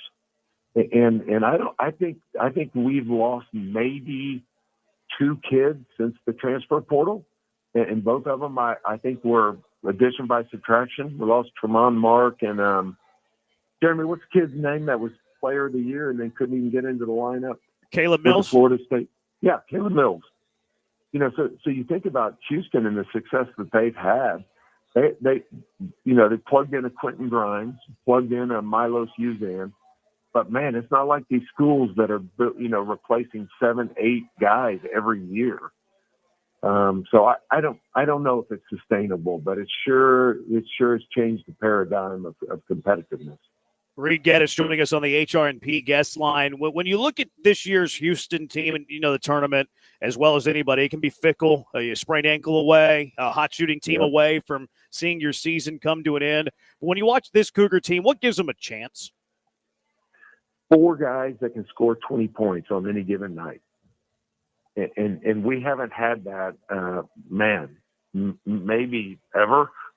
I can't remember the last time we had 4 guys. I mean, Uzan's development has just been freaking off the charts, and Emmanuel's back to playing the way he was. But then you had LJ and J1, and then the one starter that can't go get you 20 happens to be the defensive player of the year in the Big 12. And then Wilson and Arsenault, I don't know that they can give you 20, but they can give you 15. And we haven't had that. We've been so dependent on 1 or 2 guys that can knock down shots. And look, at the end of the day, you look at the offensive and defensive efficiency, and if you're filling out your bracket, you look for teams that are in the top 10 or 15 in both offense and defense. And this year, that's Florida, Duke, and U of H. And it is just, it's heady times. It's hard to take in, changing your thinking that we are very much the hunted, and that's new for us. It's interesting, Reed, too, because I thought you might lead with defense, but you're right. You've got 4 guys that can get you 20 on any given night. But I think what makes them a national championship contender is the fact that defense travels, and this team's defense is so disruptive. And no matter what gym you're playing in and how loud the crowd is, this defense is going to be suffocating every single night, no matter if you're making shots or not. That's what I've hung my hat on with this team all year, saying, look, you can put the ball in the basket and you can win a high-scoring game or a low-scoring game, but I don't know how many teams are ready for the kind of defensive pressure that this team puts on night in, night out. Yeah, I mean, you can't simulate it. You can't prepare for it, and you can talk about it. And Fran Fraschilla kept saying, and I bet I said it a dozen times this year, when you're watching them play, you swear there's 7 of them out on the floor. Their ability to double team, hedge, recover, take away jump shots, contest passing lanes, it is phenomenal. I mean, there's kind of this narrative out there. I'm not sure where it came from, that they're not as good this year defensively. It's like, yeah, they are. They're in the maybe 1 or 2 in points allowed per game. They're in the top 5 in field goal percentage defense. They're really good defensively. And what makes them so good is JoJo Tugler. He is, you talk about a unique skill set. I've never seen a kid that can cover more ground and more space than JoJo Tugler does. And so you talk to opposing coaches, and the toughness of the guards jumps out at you. But man, every single coach will tell you it's those bigs. It's Javier Francis and JoJo and Jaywan. Those guys are just beasts. So I agree with you. The defense gives you a chance every night, but for me, that's what we've said the last 3 or 4 or 5 years. And so what's different about this year's team to me is the ability of some guys to jump up and knock down shots. Reed, really enjoyed the conversation. Thank you so much for taking a few minutes, and I know we'll catch up down the road. Hey, I listen to you guys every afternoon driving home. I enjoy your show very much. Thanks for calling. Appreciate it, Reed. He's got good taste in sports radio. He's the all-time assist leader, played with 5 Slam and J's, been to 3 Final Fours, but above all else, he's got really good sports radio taste, Blanker. He was a good shooter too, right? Yeah, he could shoot. He could stroke it too, but yeah. I mean, look, I mean, Reed and I don't know if he even remembers, but I had Reed filling in on Rockets broadcasts for a season or 2. So, and I can remember going to practices when he was running the practices, and Clyde would show up an hour and a half in when we were doing features and things. Yeah, so we don't have to talk about that. He's great too. We don't have to talk. You have good taste in TV broadcaster. Yeah. Thanks to Reed for joining us. We're going to step aside for a moment. When we come back, who's going to lead the Astros in home runs this year? 713-780-3776. Killer Bees, ESPN 97.5 and ESPN 92.5. I have great taste on how to spend my weekends, and that's at Two Creeks Crossing Resort on Lake Livingston. If you're looking to get out of the rat race for the weekend, the hustle and bustle of the job, you're sick of the traffic inside the loop, whatever is causing you stress, I have the best weekend for you. Two Creeks Crossing Resort on Lake Livingston. Escape the anxiety, escape the stress, and enjoy the relaxing great outdoors. Book your stay at twocreekscrossingresort.com right now. Open green spaces, great wildlife, beautiful, majestic trees, and some of the best fishing in Texas. If you like dropping a line in the water, you're going to do it at Two Creeks Crossing Resort on Lake Livingston. It's just 90 minutes from Houston. You can escape the city without traveling too far at Two Creeks Crossing Resort on Lake Livingston. You can hike the 92-acre property. If you enjoy kayaking, do that. They have pickleball courts. You can get down on the pickleball courts if you want. Or how about just hanging out, kicking back, and enjoying a nice drink by the pool. Two Creeks Crossing Resort also loves to take care of their visitors. How about a barbecue cook-off one weekend, a crawfish boil the next? You're always going to have a great time at Two Creeks Crossing, whether it's glamping, rent one of the cabins, how about the tree house, or just pull up the RV if you have your own room and board. They have the perfect stay for anyone. Book your weekend escape now at twocreekscrossingresort.com. That's twocreekscrossingresort.com.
You're listening to the Killer Bees, broadcasting live from the Mobile Veritex Community Bank Studios. Located at Cobos in Edo, presented by Corona Premier. This, John and Lance, they let us borrow. I asked them. Not really. But it's better to ask for forgiveness than permission. You ever heard that saying? I have heard that. Just throw this crap out there to get clicks. And I couldn't ask that. I'd be met with that hostility. I couldn't ask that kind of you're guy. right. You probably would have set up a small bonfire that turned into a towering inferno when Granado got mad. This is a bit risky, though, to ask for permission is. from a mobster instead of It's one thing if you pick on Lance's audio. It's another thing entirely if you go at John. Speaking of Lance, Lance will be on with the Boston Gloss at 7. And then the great Daniel Ewing will be on with them as well at 6 o'clock. But, thank you to the bench for letting us borrow hopefully letting us borrow their song. We'll hear about it tomorrow if they took exception to this. So who's going to lead the Astros in home run? We played this game last year. I think we all tied or something like that. Okay. So random number generator real quick. Age before beauty. So we'll start with you, Blankers. You get 49. Brian has a 58. I have a 94. How about that? I get first pick. Who was second? I missed it. I think you said I had Brian? 58 and Joel had 54. Right. I had 49. Oh, 49. Yeah. So okay. Branham is first. Well, we know who you're B-Mac is picking. second. And then Blankers. I actually wanted the third pick on this one, but unfortunately I got number 1. I guess I'll go Jordan. Shocker. Yeah. Wow. I guess I'll go with Jordan Alvarez. Lead the Astros in home runs. We're supposed to stand up for this hot take too? No, yeah. No. Yeah, Yeah, hot actually, take. this one might have been hotter than the last hot take. Yeah. I mean, I am a little worried about injuries. Yeah, I mean, fireworks smoke can I be guess. pretty debilitating. I have a clear top 4. I'm curious where this draft goes. So, Brian, you got second. Go ahead. Yeah, the draft starts now. There's like 3 guys. Actually, I could argue 4 guys for this spot, and I'm a little worried 4. about this guy, maybe missing a little bit of time at the beginning of the year, but I'm going to go with Christian Walker. I think all things being equal as far as playing time, he's got the next most home run power. I'll go Christian Walker. Okay. I kind of figured you were going to do that, but that's where I was going to go. This is where it gets a little interesting because you're right. There's about 3 guys that can fall into this. Boy, I wish there was I'm going to say Isak Paredes. Yiner was so hot and cold. I forgot about power. I'm gonna say Paredes. Yeah, Okay. Yonder, Paredes, and then Altuve. I thought were Yes, kind of that next those were the 4. 3. Yeah. You know who was my if I had the 4th pick in this draft and it went Jordan, Walker, Isak. So if I was drafting again right now, yeah, I'm picking Cam Smith. Maybe that would be a picking Cam spicy Smith. take. That would be very spicy. Yeah, Look, I still again, don't think we're- he hits more home runs than Altuve. Look, we're not arguing who's going to be the 4th most home run guy, though. Like, the whole point of this is who leads the Astros in home runs. So who has lead the Astros in home run potential? I think it's Jordan. I think the other 2 guys are up there, Walker and Isak, if Jordan were to have an injury. But what are the chances Altuve leads the team in home runs versus what are the chances Cam Smith leads the team in home runs? I think Cam Smith has more of an avenue to do so than Altuve. Like, I think Altuve's capped out at 25 home runs. If Cam Smith happens to be on the opening day roster, which, again, I'm probably outside looking in, I think there's a 40% chance he makes the opening day roster. But if he does, he easily has the 2nd most raw power in this organization. Raw power, yes, but I just think to lead the team in his rookie year. I'm not arguing that he's going to lead the team. I say he has a better chance to lead the team than Altuve would. I think Altuve could get to 30, but I still don't think it's going to be enough. I mean, Altuve's got the 31 twice. Yeah, I think he can At get to 30. 35? But Yeah, what, has he got the age thing Biggio is path? a complication, but he's gotten to 31 twice, and I would take the Altuve side too because I get your argument with the, Cam Smith has more raw power than Altuve, no doubt. But the other part of the equation is having the amount of bats it would take. That's to lead why the you'd have team. to be on opening day. Like, Okay, Jose sure. Altuve But has 0% chance to lead the Astros in home run this year. Cam Smith has 5% chance. I disagree because I think we're in both cases we're talking about a Jordan injury, and if you're talking about that next group, Altuve has a better chance to get 600 at bats than Cam Smith does. Okay, that's like that's a little bit reachy. I feel like, Brian. Why? Because we're talking about leading the team in home runs, and yes, you need volume to do that. But in the path that I drew out, Cam Smith's getting 600 plate appearances. If he's on the opening day roster in right field, That guy's getting enough PAs. He's not going to be called up to be on the team to sit the bench. No, I agree with you there. If he's actually on the opening day roster, It would take that. It would take that. But I'm arguing the side of there's risk in assuming that. So like if you're just asking me after Jordan, who's most likely to lead the the team in home runs, Cam Smith or Altuve, and I'm getting to factor in all the different variables that go into this, I'm taking into account the likelihood of both guys getting to 600 at bats. Yeah, but then you have to also account for the likelihood for Jose Altuve to lead the team in home runs. Like, there is zero chance Jose Altuve leads the Houston Astros in home runs in 2025. Ooh. And albeit the chances of Cam Smith doing it are relatively small, or even very small, I think there's a 5% chance. I don't think you can say zero chance because God forbid, but if Jordan goes out with something for the year, then I think that there is a legitimate chance that Altuve, because he's in that same cut. Yes, Walker could have a bigger number, but I think there's three guys that could all be in the running to lead the team in home runs. Altuve would need injuries from Jordan, Walker, and Isak to have any he's already chance. got possibly the injury from Walker. And he would still there's thoughts that he's going to be ready for opening day. And he would still have to out-homer Jeremy Pena and Yainer Diaz. If Cam, let's say Cam Smith's up on opening day. How many at-bats is Cam Smith getting? 500 at least, right? Yeah. At least 500. He stays there, yeah. If Cam Smith gets 500 at-bats versus Jose Altuve 600 at-bats, who's hitting more home runs? Cam Smith's hitting more home runs. Jose Altuve hit 20 last year. He's a year older. It's going to be hard for him to get above the 20 homer mark, much less 25. The chances of Altuve leading the team in home runs, I think it's unrealistic. I don't think that there's any chance for him to do it. Cam Smith's chances are very, very small. Very, very small. But if he starts with the team on opening day and doesn't get injured, he easily has the second most power in this organization. The only thing that's preventing him from doing it is opportunity. But in the path that I am drawing up, he has opportunity.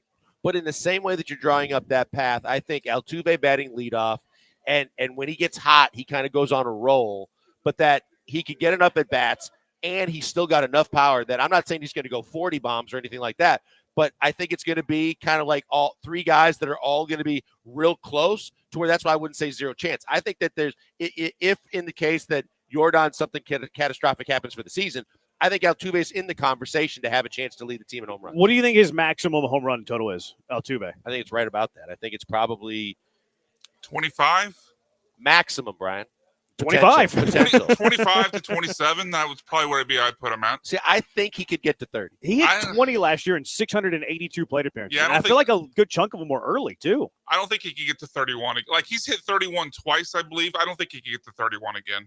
I think the scenario where Altuve leads the team in home runs, which is part of what I've been arguing, is definitely factoring an injury to Jordan at minimum, and probably Christian Walker as well. How's he hitting more than Isak? Altuve had 6 homers in his last 60 games. That's not good. Yeah. But even if you give him 180 game pace, which if he had never done it before, home runs. And I granted it's in his past quite a ways, but I just think that in that God forbidden scenario when Jordan is not factoring in, that I think that it would be of those three guys, so I give him at least a chance.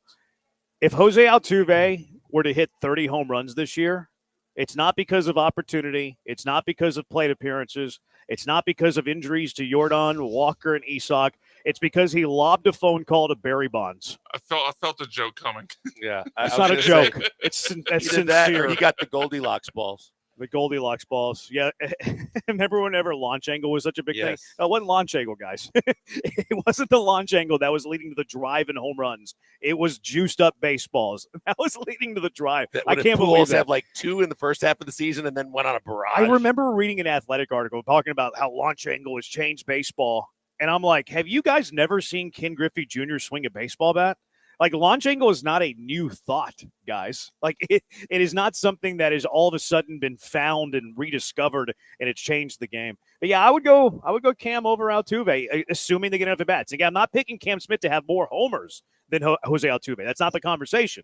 The conversation is which guy has a greater chance to lead the team in homers. I don't see a path for Altuve, and while I concede that the path for Cam Smith is relatively low, I trust the skills, man.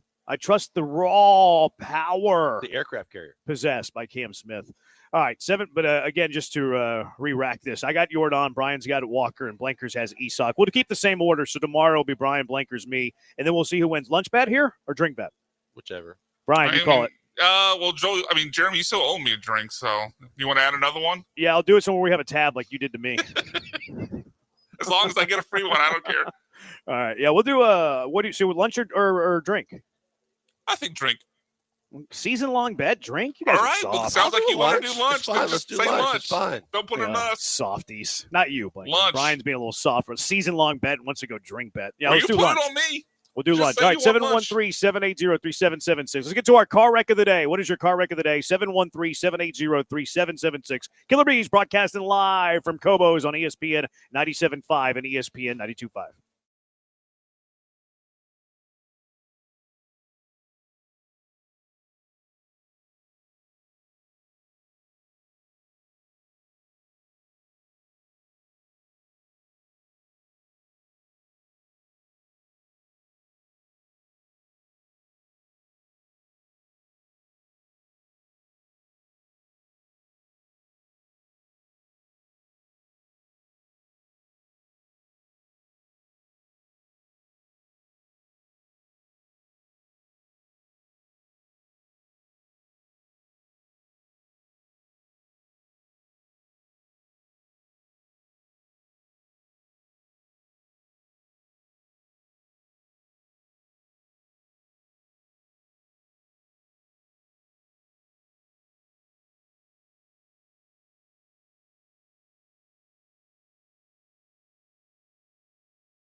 Thanks again to Corona Premier and Kobo's for having us out today. Thank you to Raul for the delicious quesadillas. They were fantastic. And again, this is your spot to watch all your tournament basketball. And, of course, opening day, 10 days away.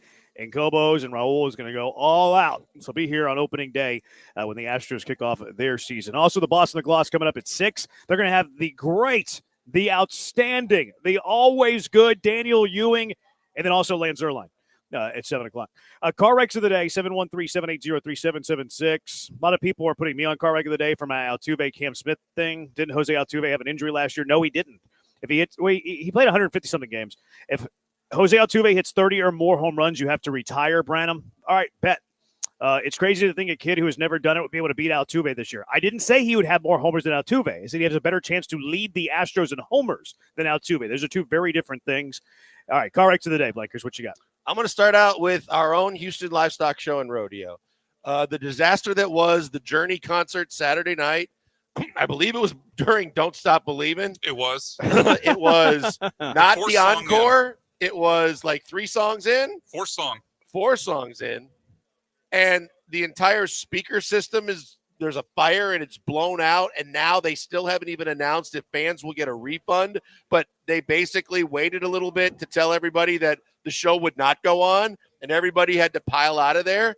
And then they had to panic to try and fix everything to make sure that there wasn't a missed concert the next night. That is a car wreck. Sounds like they need a new stadium to me. Oh, there you go. Right? Kind of like the Don't they year need a new that they stadium? canceled the preseason game because of the turf in the dome. There's some conspiracies out there about fires, like that they start fires, the government does, so they can build things where the fire sites were. Could this have been Cal and Hannah McNair starting a fire at NRG so they could build a new stadium? Cash in or trash in? Never quit. I just want to win. Just barbecuing. It's always fun to win. Didn't know that was a power box. Was that Cal that said it's always fun to win? That was Cal. It's always fun to win. Yeah, that's Cal. I did that accidentally. I stumbled into that. Yeah, look, this is a way to get a new stadium. Start a fire. Call. We need the arsonist over there to investigate this thing. I'm going to nominate the NIT. We had a texter actually sent this in just now, too. The NIT invited South Alabama to the NIT, and then they realized that a team didn't make the tournament that they wanted to invite instead, and they rescinded their offer to South Alabama. Yeah. They invited them. They said, nope, never mind. I think they're the Jaguars. They're not going to the NIT. Dan Gavitt, who runs the NIT, after the NIT bracket was released Sunday, it was brought to the NIT's attention that one of the teams scheduled to participate had also committed to a non-NCAA affiliated postseason event. In an effort to secure another participating team, the NIT prematurely extended an invite to South Alabama prior to learning that the original team chose to accept its invite to the NIT. Regrettably, the NIT rescinded its invitation to South Alabama. Blah, blah, blah, blah, blah, blah, blah. They invited them and took it back. Is so dirty. And if you didn't even set that up when you invited South Alabama to start with, then you need to have a play-in game between those two teams to solve this so that no one gets screwed, because that is awful. So the uninvited team was UC Riverside, and they had accepted a bid to the CBI because the NIT had not communicated with them at all in the lead up, and so they thought they weren't being invited, and then they end up getting into the NIT and bowing out of the CBI. But yeah, what a cluster! Really, it's a blessing though. It's kind of a blessing though to South Alabama. The good news is they don't have to play in the NIT. They don't have to play in the NIT. Also, will nominate North Carolina because of their corrupt AD that's also the tournament chair. All right, Brian, what do you have? Yeah, that was mine. Oh, my bad. You took 2, so instead I'm going to nominate Jeremy Branham for being a thief. For what? For being a thief. That's twice I stole something today. Because I stole Lance and John's song. All Systems Go. Yeah. They won't mind, though, right? Lance won't. They don't care. Just throw this crap out there to get clicks. John lives in California. Is he in California this week? He'll never hear about it. If he's in California, I think I'm good. Do we have listeners? If he's in Houston, I might be. John will know. John doesn't read the text line. No, they just like to tell on us. If he's in California, I think I'm fine. If he's in Houston, I might not have a job by Wednesday. So. Well, then you'll become T&Ps for me. Josh from Seabrook says the Dallas Mavericks, Journey concert, another texter, South Alabama, another texter, and West Virginia, Indiana, Boise, all robbed. Once a weasel, always a weasel. Right, so all right, what's winning? I think that NIT. Yeah. All right, congratulations, NIT. You win something. You win a second-rate tournament. Congratulations. All right, does it for us. Thanks to Brian for the hard work. Thanks to Raul for the delicious food. Thanks to Kobos for hanging out. Oh, yeah, John was at Kobos this AM. That's right. That's right. He's blank. I'm dead. He's blank. I'm Brad. He's blank. He's dead. I hope to talk to you tomorrow. It is the Bees on ESPN 97.5. Boston the Gloss right now on ESPN 97.5.